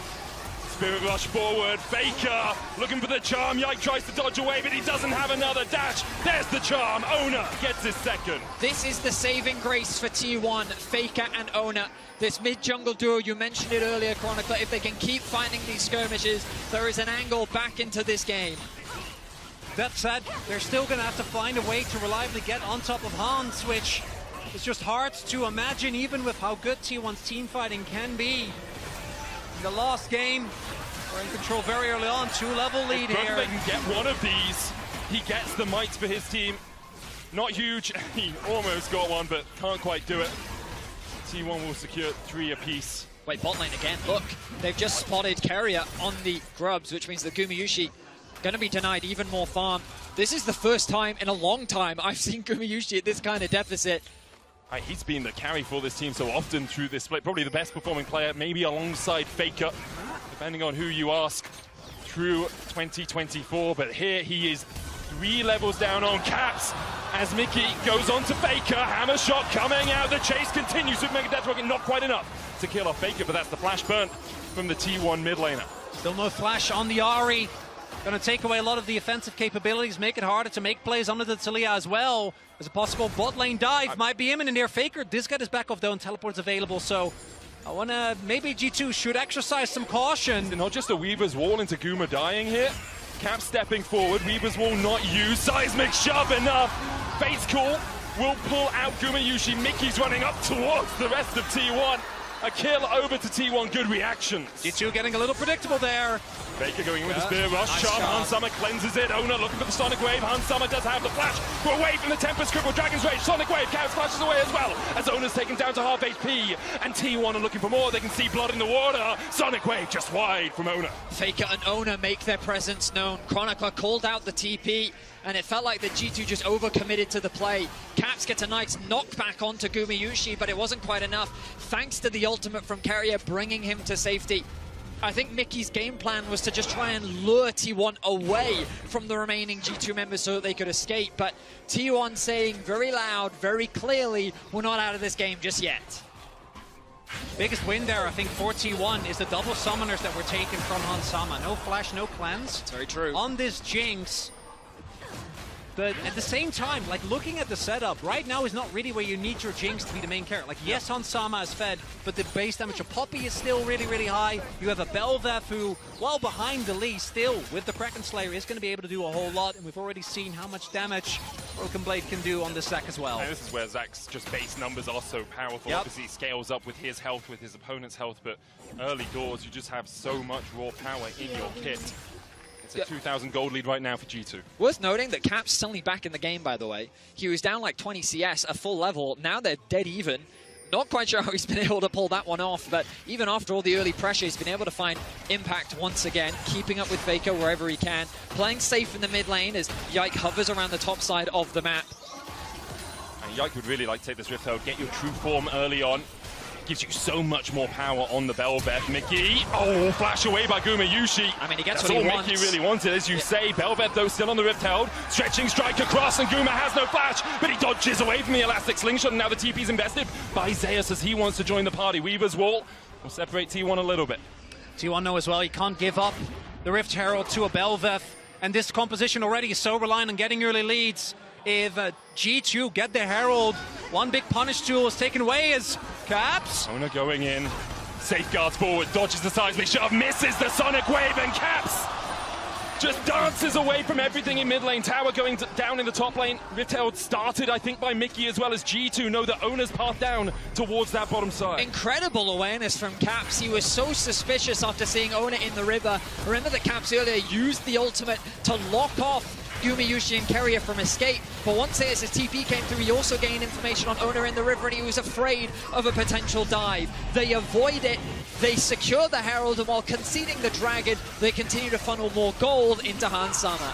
One of the biggest pieces of criticism that was there for T1, particularly in, say, 2022, was the way that their drops would very often go towards what they like without taking really into account what their opponents were doing. And I feel like we're seeing some hints of that here as well. To add insult to injury, right now, the 2 Drake lead ends up being a Chemtech Soul, which definitely going to be the least amount of value that you could have as Mickey. Baker has no flash. I mean, this would be so greedy for Mickey to go for this play. Hans can't give it away, though. Looking for vision. Mickey steps forward. The auto's going to chase him. Look at the buckler go. It's zooming. Bonk! You went for conk, not bonk? I went bonk. I said bonk. Oh, I thought you said conk. That's because I went. I'm glad we were syncing up. Only took us 5 games. Hans one in the bot lane there gonna for secure G2. another tower. So synced Herald. that we say exactly the same thing. That's at the you same two. time. That's you two, okay? That's not on me. Oh man, I'm so happy right now. This series is completely delivered, and I'm not going to count T1 out just yet. Faker and Owner, I've seen this duo achieve incredible things before, and I think that they can do it in this game. Hans is in a great spot, but his flash is still on cooldown. Faker coming across here into the steadfast presence. The stun doesn't quite land as Yike dashes forward, dashes back. The true form allowing him to dodge over those walls. Owner looking for Caps. Caps gonna base check, safeguard, knockback, Sonic Wave, sizing shove, dodged. Caps trying to get back to Hansama, and he'll do it. Yike! The body block from him. Caps dashes away, but the Foxfire chases him.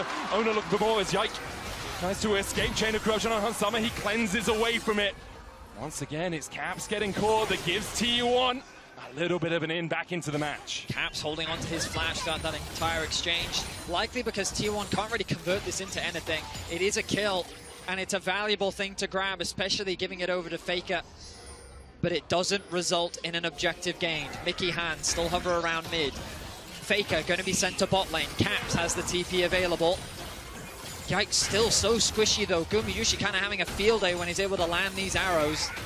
One of the big things though that T1 are going to have to find a way to deal with is once Broken Blade starts joining fights, because no one in the team actually is good at taking down tanks. It's a good point. Particularly not when you have two lethality carries in an Ahri. Yeah, Malignant's Lichbane Ahri as well. Exactly. So not going to get any help with when it comes to killing Broken Blade from that. You see here, Caps just walking into unwatered territory, Owner catching him off guard, and then here, so close to making it out alive. I'm surprised he doesn't just flash over the wall. I think he could have got out, but in any case, he loses his life. Medic called it, the W from Ahri, securing the kill in the end. 4-4 now, the kill score, 2k the goal difference. And such an important series for these two teams. We've mentioned it a couple of times, but it was way back when in 2019, the last time G2 were able to take a best of 5 against T1. In 2020, they couldn't even get a game off them. Yep. It was a long, hard road back for G2 towards the heights of 2019. I'm not going to say that's anywhere near where they are, but this victory is a step on the road for them. For T1, international best of 5s are their kryptonite. It's particularly, it's the game 5, right? Yeah. Like, yes, against KT, they were able to win, but KT has got a bunch of stuff going on themselves. There's other history as I'm sure you guys know, knowing lore.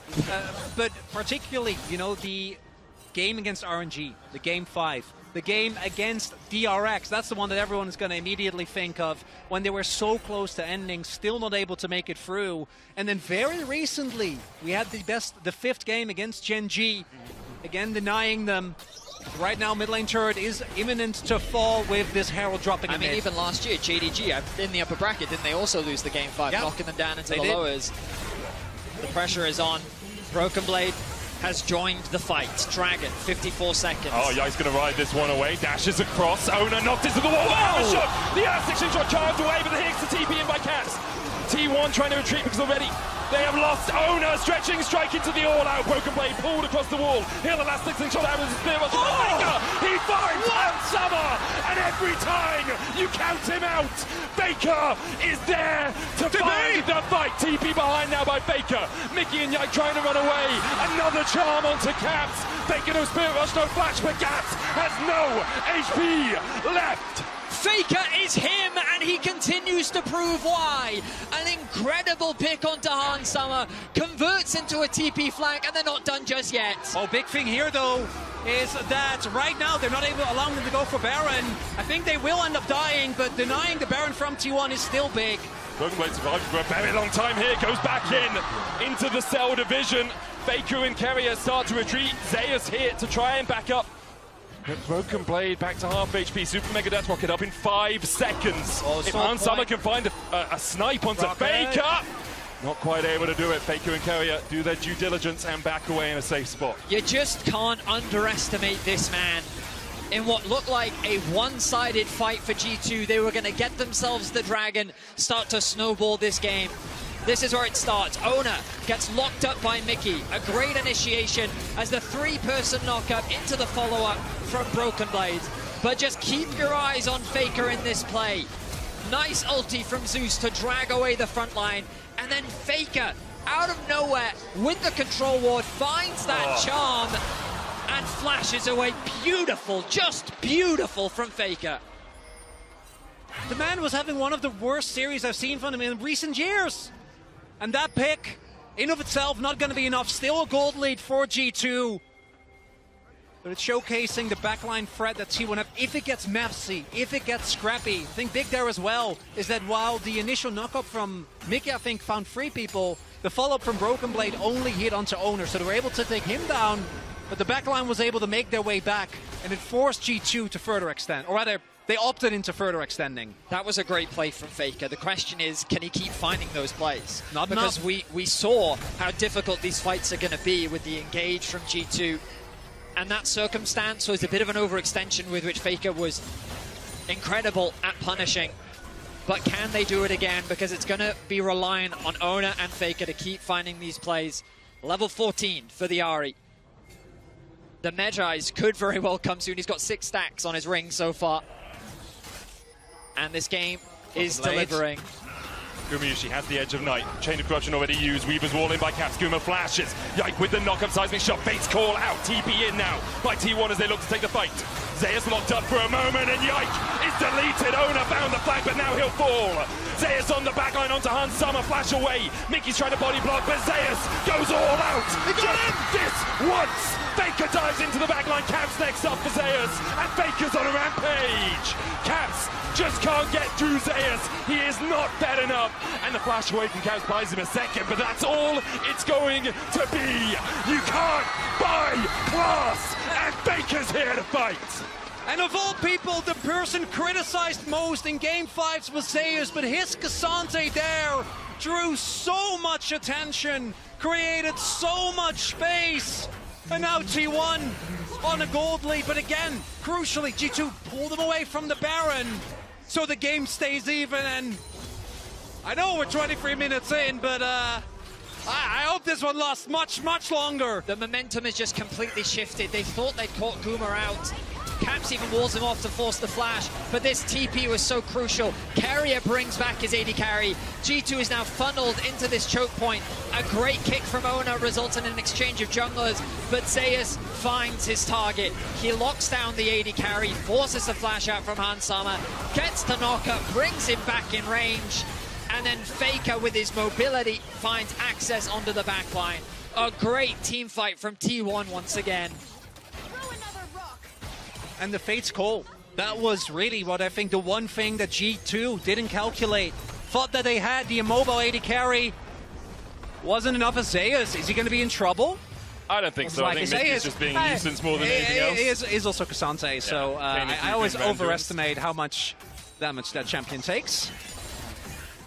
Hans Summer decelerated in this game. Only Infinity Edge Crack can still complete on him. He is building up towards his next item, but Faker has 3. Banshees, Lichbane, and the Malignance. Zeus here, knocked back with the seismic shot, but you just see how little damage they do. Caps only has 2 items. Leandri's Seraph's not going to work his way through. I mean, this champion is just so strong. Level 14, he's about to hit level 15. No penetration items yet on the side of G2, which means that they are barely going to tickle him. Ahri being sent off to a side lane. Level 16 going to be secured for Faker in a moment. The Dragon is spawning soon. He's just a little bit off it. But here comes the TP back to mid. He knows the collapse is happening. Faker will be fine. We talked a lot about how are T1 going to kill Broken Blade on this Zac. The flip side is also true. If Hans dies... Mickey locked up, and Mickey is down. Broken Blade's going to elastic slingshot out, but immediately pings to Baron. T1 know exactly what they want out of this situation. Mickey up in 25 seconds, but T1, it looks like, are just going to get this Baron uncontested. G2 playing through mid. Can they get there in time? Faker controlling the vision. They don't know where he is. They have to face check into him. There's the charm.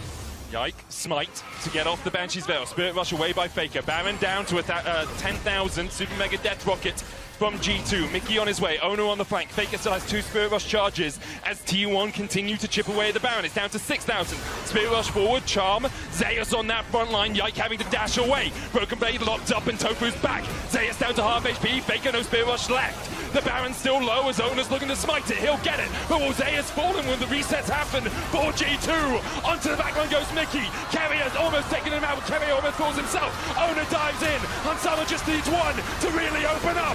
Ona goes down. G2 have lost 2 already though, and Zeus can dash back in. Hansama, only the cleanse. No flash. Can G2 do it from here? Cell division in by Broken Blade. The Baron already secured by T1, but G2 do not want them to get out without a fight. Weaver's Wall go forward. Faker low on mana. Chain of Corruption, Edge of Night popped. Gumayushi almost falling, but is able to dodge away from the seismic shove. And T1 are on the wrong side of the map right now. Any TPs up, no one up for 30 seconds. Elastic slingshot forward, and Carrier will pull him out with a Fate's Call, but Carrier's down now. Guma next up for Broken Blade, who flashes away from the piercing arrow, and Guma goes down. Faker, no mana left on him. The TP behind as G2 begins to collapse. Faker, how the hell do you get out of this one? I don't think you do.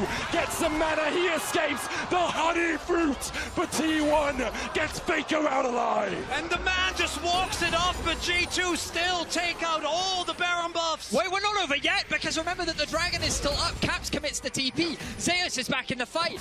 Yike is back out on the map, and the Dragon is still alive. This is sole point for T1. Oh no, no flash, but does have a smite. The Sonic Wave across the wall. G2 secured the Scuttle Crab. Faker on his way. Has a flash of his own. Flash Charm, a possibility. Broken Blade takes the Blast Cone. Zeus trying to be that front line for Owner. Faker flanking. G2 unaware, but the Dragon secured by G2 now. Will they go for more? They've been greedy a couple of times this game. Instead, now they start to back away. Faker lying in wait. Box by, no charm. Broken Blade escapes. That's going to be the bounty picked up for G2 as well, off of the back of the Baron, even though it's almost a 1k negative Rebel Baron power play. And the key thing here this time around, yes, Zeus buys a lot of time.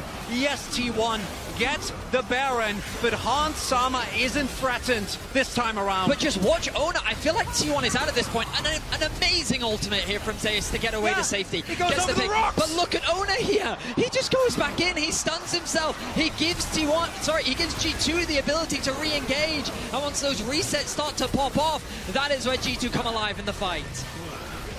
We have to get back to live, though. Yeah, we got to get back to live. We saw this. They chased them for a while, guys. T1 pushing in, but that Baron obviously going to expire relatively soon. They lost 1,000 gold out of it. Good. It's a good chase by G2. Good job, Broken Blade. This is a nice flash. Well done. Faker tries to re-engage, but he just can't kill off Caps. And then obviously he takes the honey fruit to escape. Doesn't have the mana. By the end of it, though, this game is still basically exactly where we began at the start of the Baron Look at the play. vision bot lane and TP available for Faker. About to hit level 17. Hans needs to be extremely careful. Oh, the flanking angle. You're right, Vedi. I mean, I'm just keeping my eyes on bottom. The pings have happened. Yep. This is Faker TP. knows. Zeus no TP. Hans Sama does have Flash Cleanse. He has Mickey to back him up as well. Broken Blade, elastic slingshots away, and you feel like every moment on the edge of the abyss, on a precipice, a knife's edge for this game. Take a look. Attempted play there from T1. Has Flash, stretching strike, Fate's Call. Big ultimate out. But he's brought away to safety. Dragon and Baron, 2.5 to 3 minutes away. What a series! An incredibly tense Holy game. moly! I mean, I will say, the way these fights have been playing out, I'm starting to favor the way T1 are executing them. Yes, on paper, you'd think the front to back should be in G2's favor, but still no armor penetration on the side of Hans Sama. He's barely going to be able to get through this level 16 behemoth that is Zeus. The poke is still very relevant from Gumayushi, who, even after all his early struggles, actually has the XP advantage over Hans. And honestly, Yike is doing nothing in these fights. This Belveth has so little impact compared to what Owner is capable of doing. It's ultimately going to come down to execution. Flashes are plenty on the side of T1. Same can be said for G2.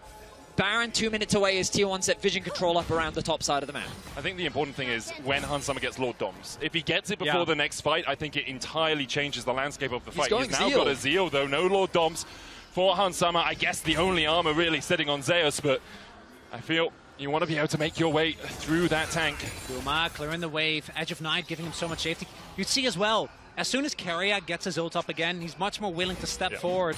Really respecting the impact of this Zac. And that is one thing that I do think we're going to now actually see, is that Broken Blade is free 1 and free, has his Jack Show's Spirit Visage, and his Sunfire as well. Faker did actually upgrade his Magi's, but he's also not built, which I don't think he should build any form of magic penetration. I think he should be looking to kill the #1 target, which is Hans.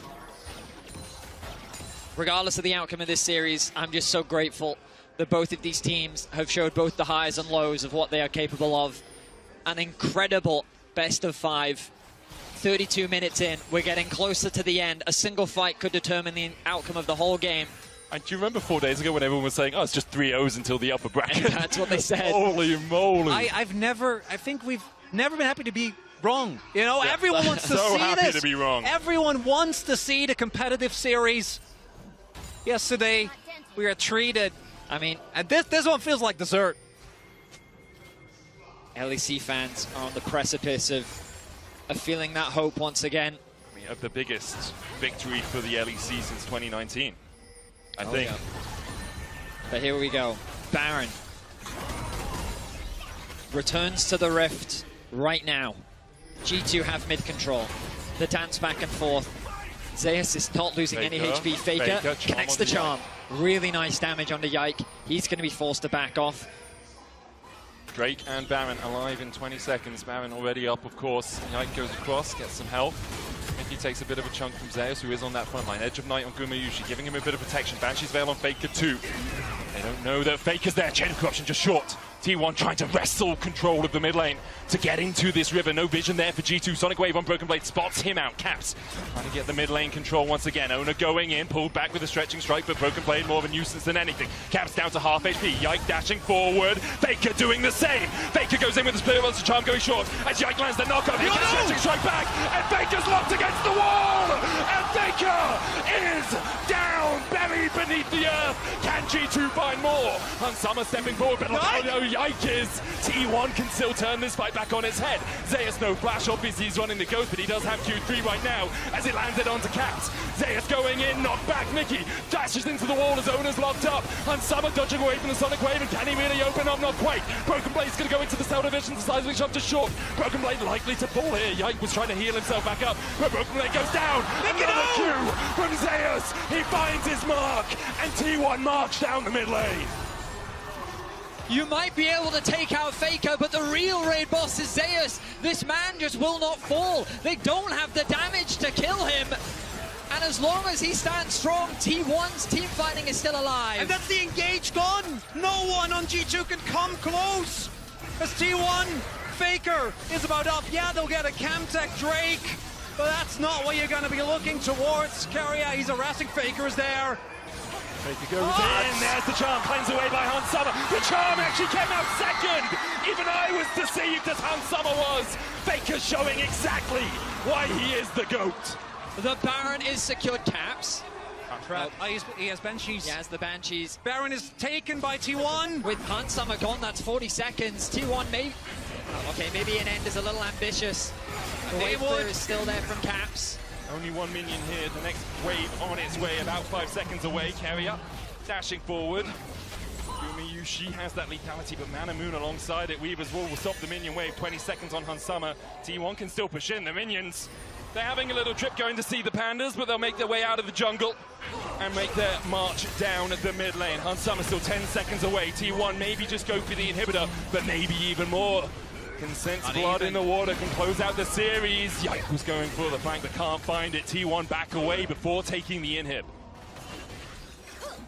I don't know if G2 have enough damage to get through Zeus in these extended fights. It is just a battle of the front lines, but it's Broken Blade who's falling first. Faker now with the death cap. Sold his Medjais for it. He's so strong. And yes, in the previous fight, he fell short. Caps took a lot of damage to start things off. Great poke from the bot lane of T1. Faker fully commits onto Yike, misses the charm, gets knocked up. Flash in from Broken Blade. Follow-up flash from Mickey. They get the kill. At this point, you're thinking this is a great position for G2 to be in, but they've taken so much damage already. And now in the extended fight, Zeus is just a raid boss that will not move. Caps gets knocked back. The damage from Gumayushi and Carry is still good. You think that the backline dive from G2 is enough, but Zeus is just zoning everyone away. It's also just, I feel like G2 not on the same page there, right? Have the team, like, yes, Caps is zoned away, but I don't think that's the case for Hans. He's full health. As the summoners available, you got to step up there if the rest of your team is making a play for the backline, but it's not the case. Rebel Baron powerplay now almost free K4 T1, but they still don't have the inhib, and that's crucial. But if their backline can stay safe, I don't know if G2 can make it, especially because, again, There's no LDR. Yeah. G2 are going to try and collapse on Zeus, who was pushing him mid. Seismic shove going out, but the all-out to dodge the CC from Zeus. His Cassante in these last 2 games has been a wonderful sight to see. T1 now use that pressure, push in the bot lane. They don't need the inhibs yet. The Weaver's wall coming out. Kevio on the wrong side of it, but he's got the flash. Chain of corruption going wide as T1 look to make their final advance into the base of G2. Zeus keeping Broken Blade at bay. Yike looking for an engage. Super Mega Death Rocket hits onto Gumayuchi, who does have flash. Kevio, remember, has just burnt his. Faking no flash either, but he's got that Banshee's Veil. He's got that veil of safety that G2 have been unable to penetrate. Now the inhibitor in the mid lane, T1's target. And G2 just can't get in. Zeus dashes forward, but that's double inhib to T1. Oh, and double inhib.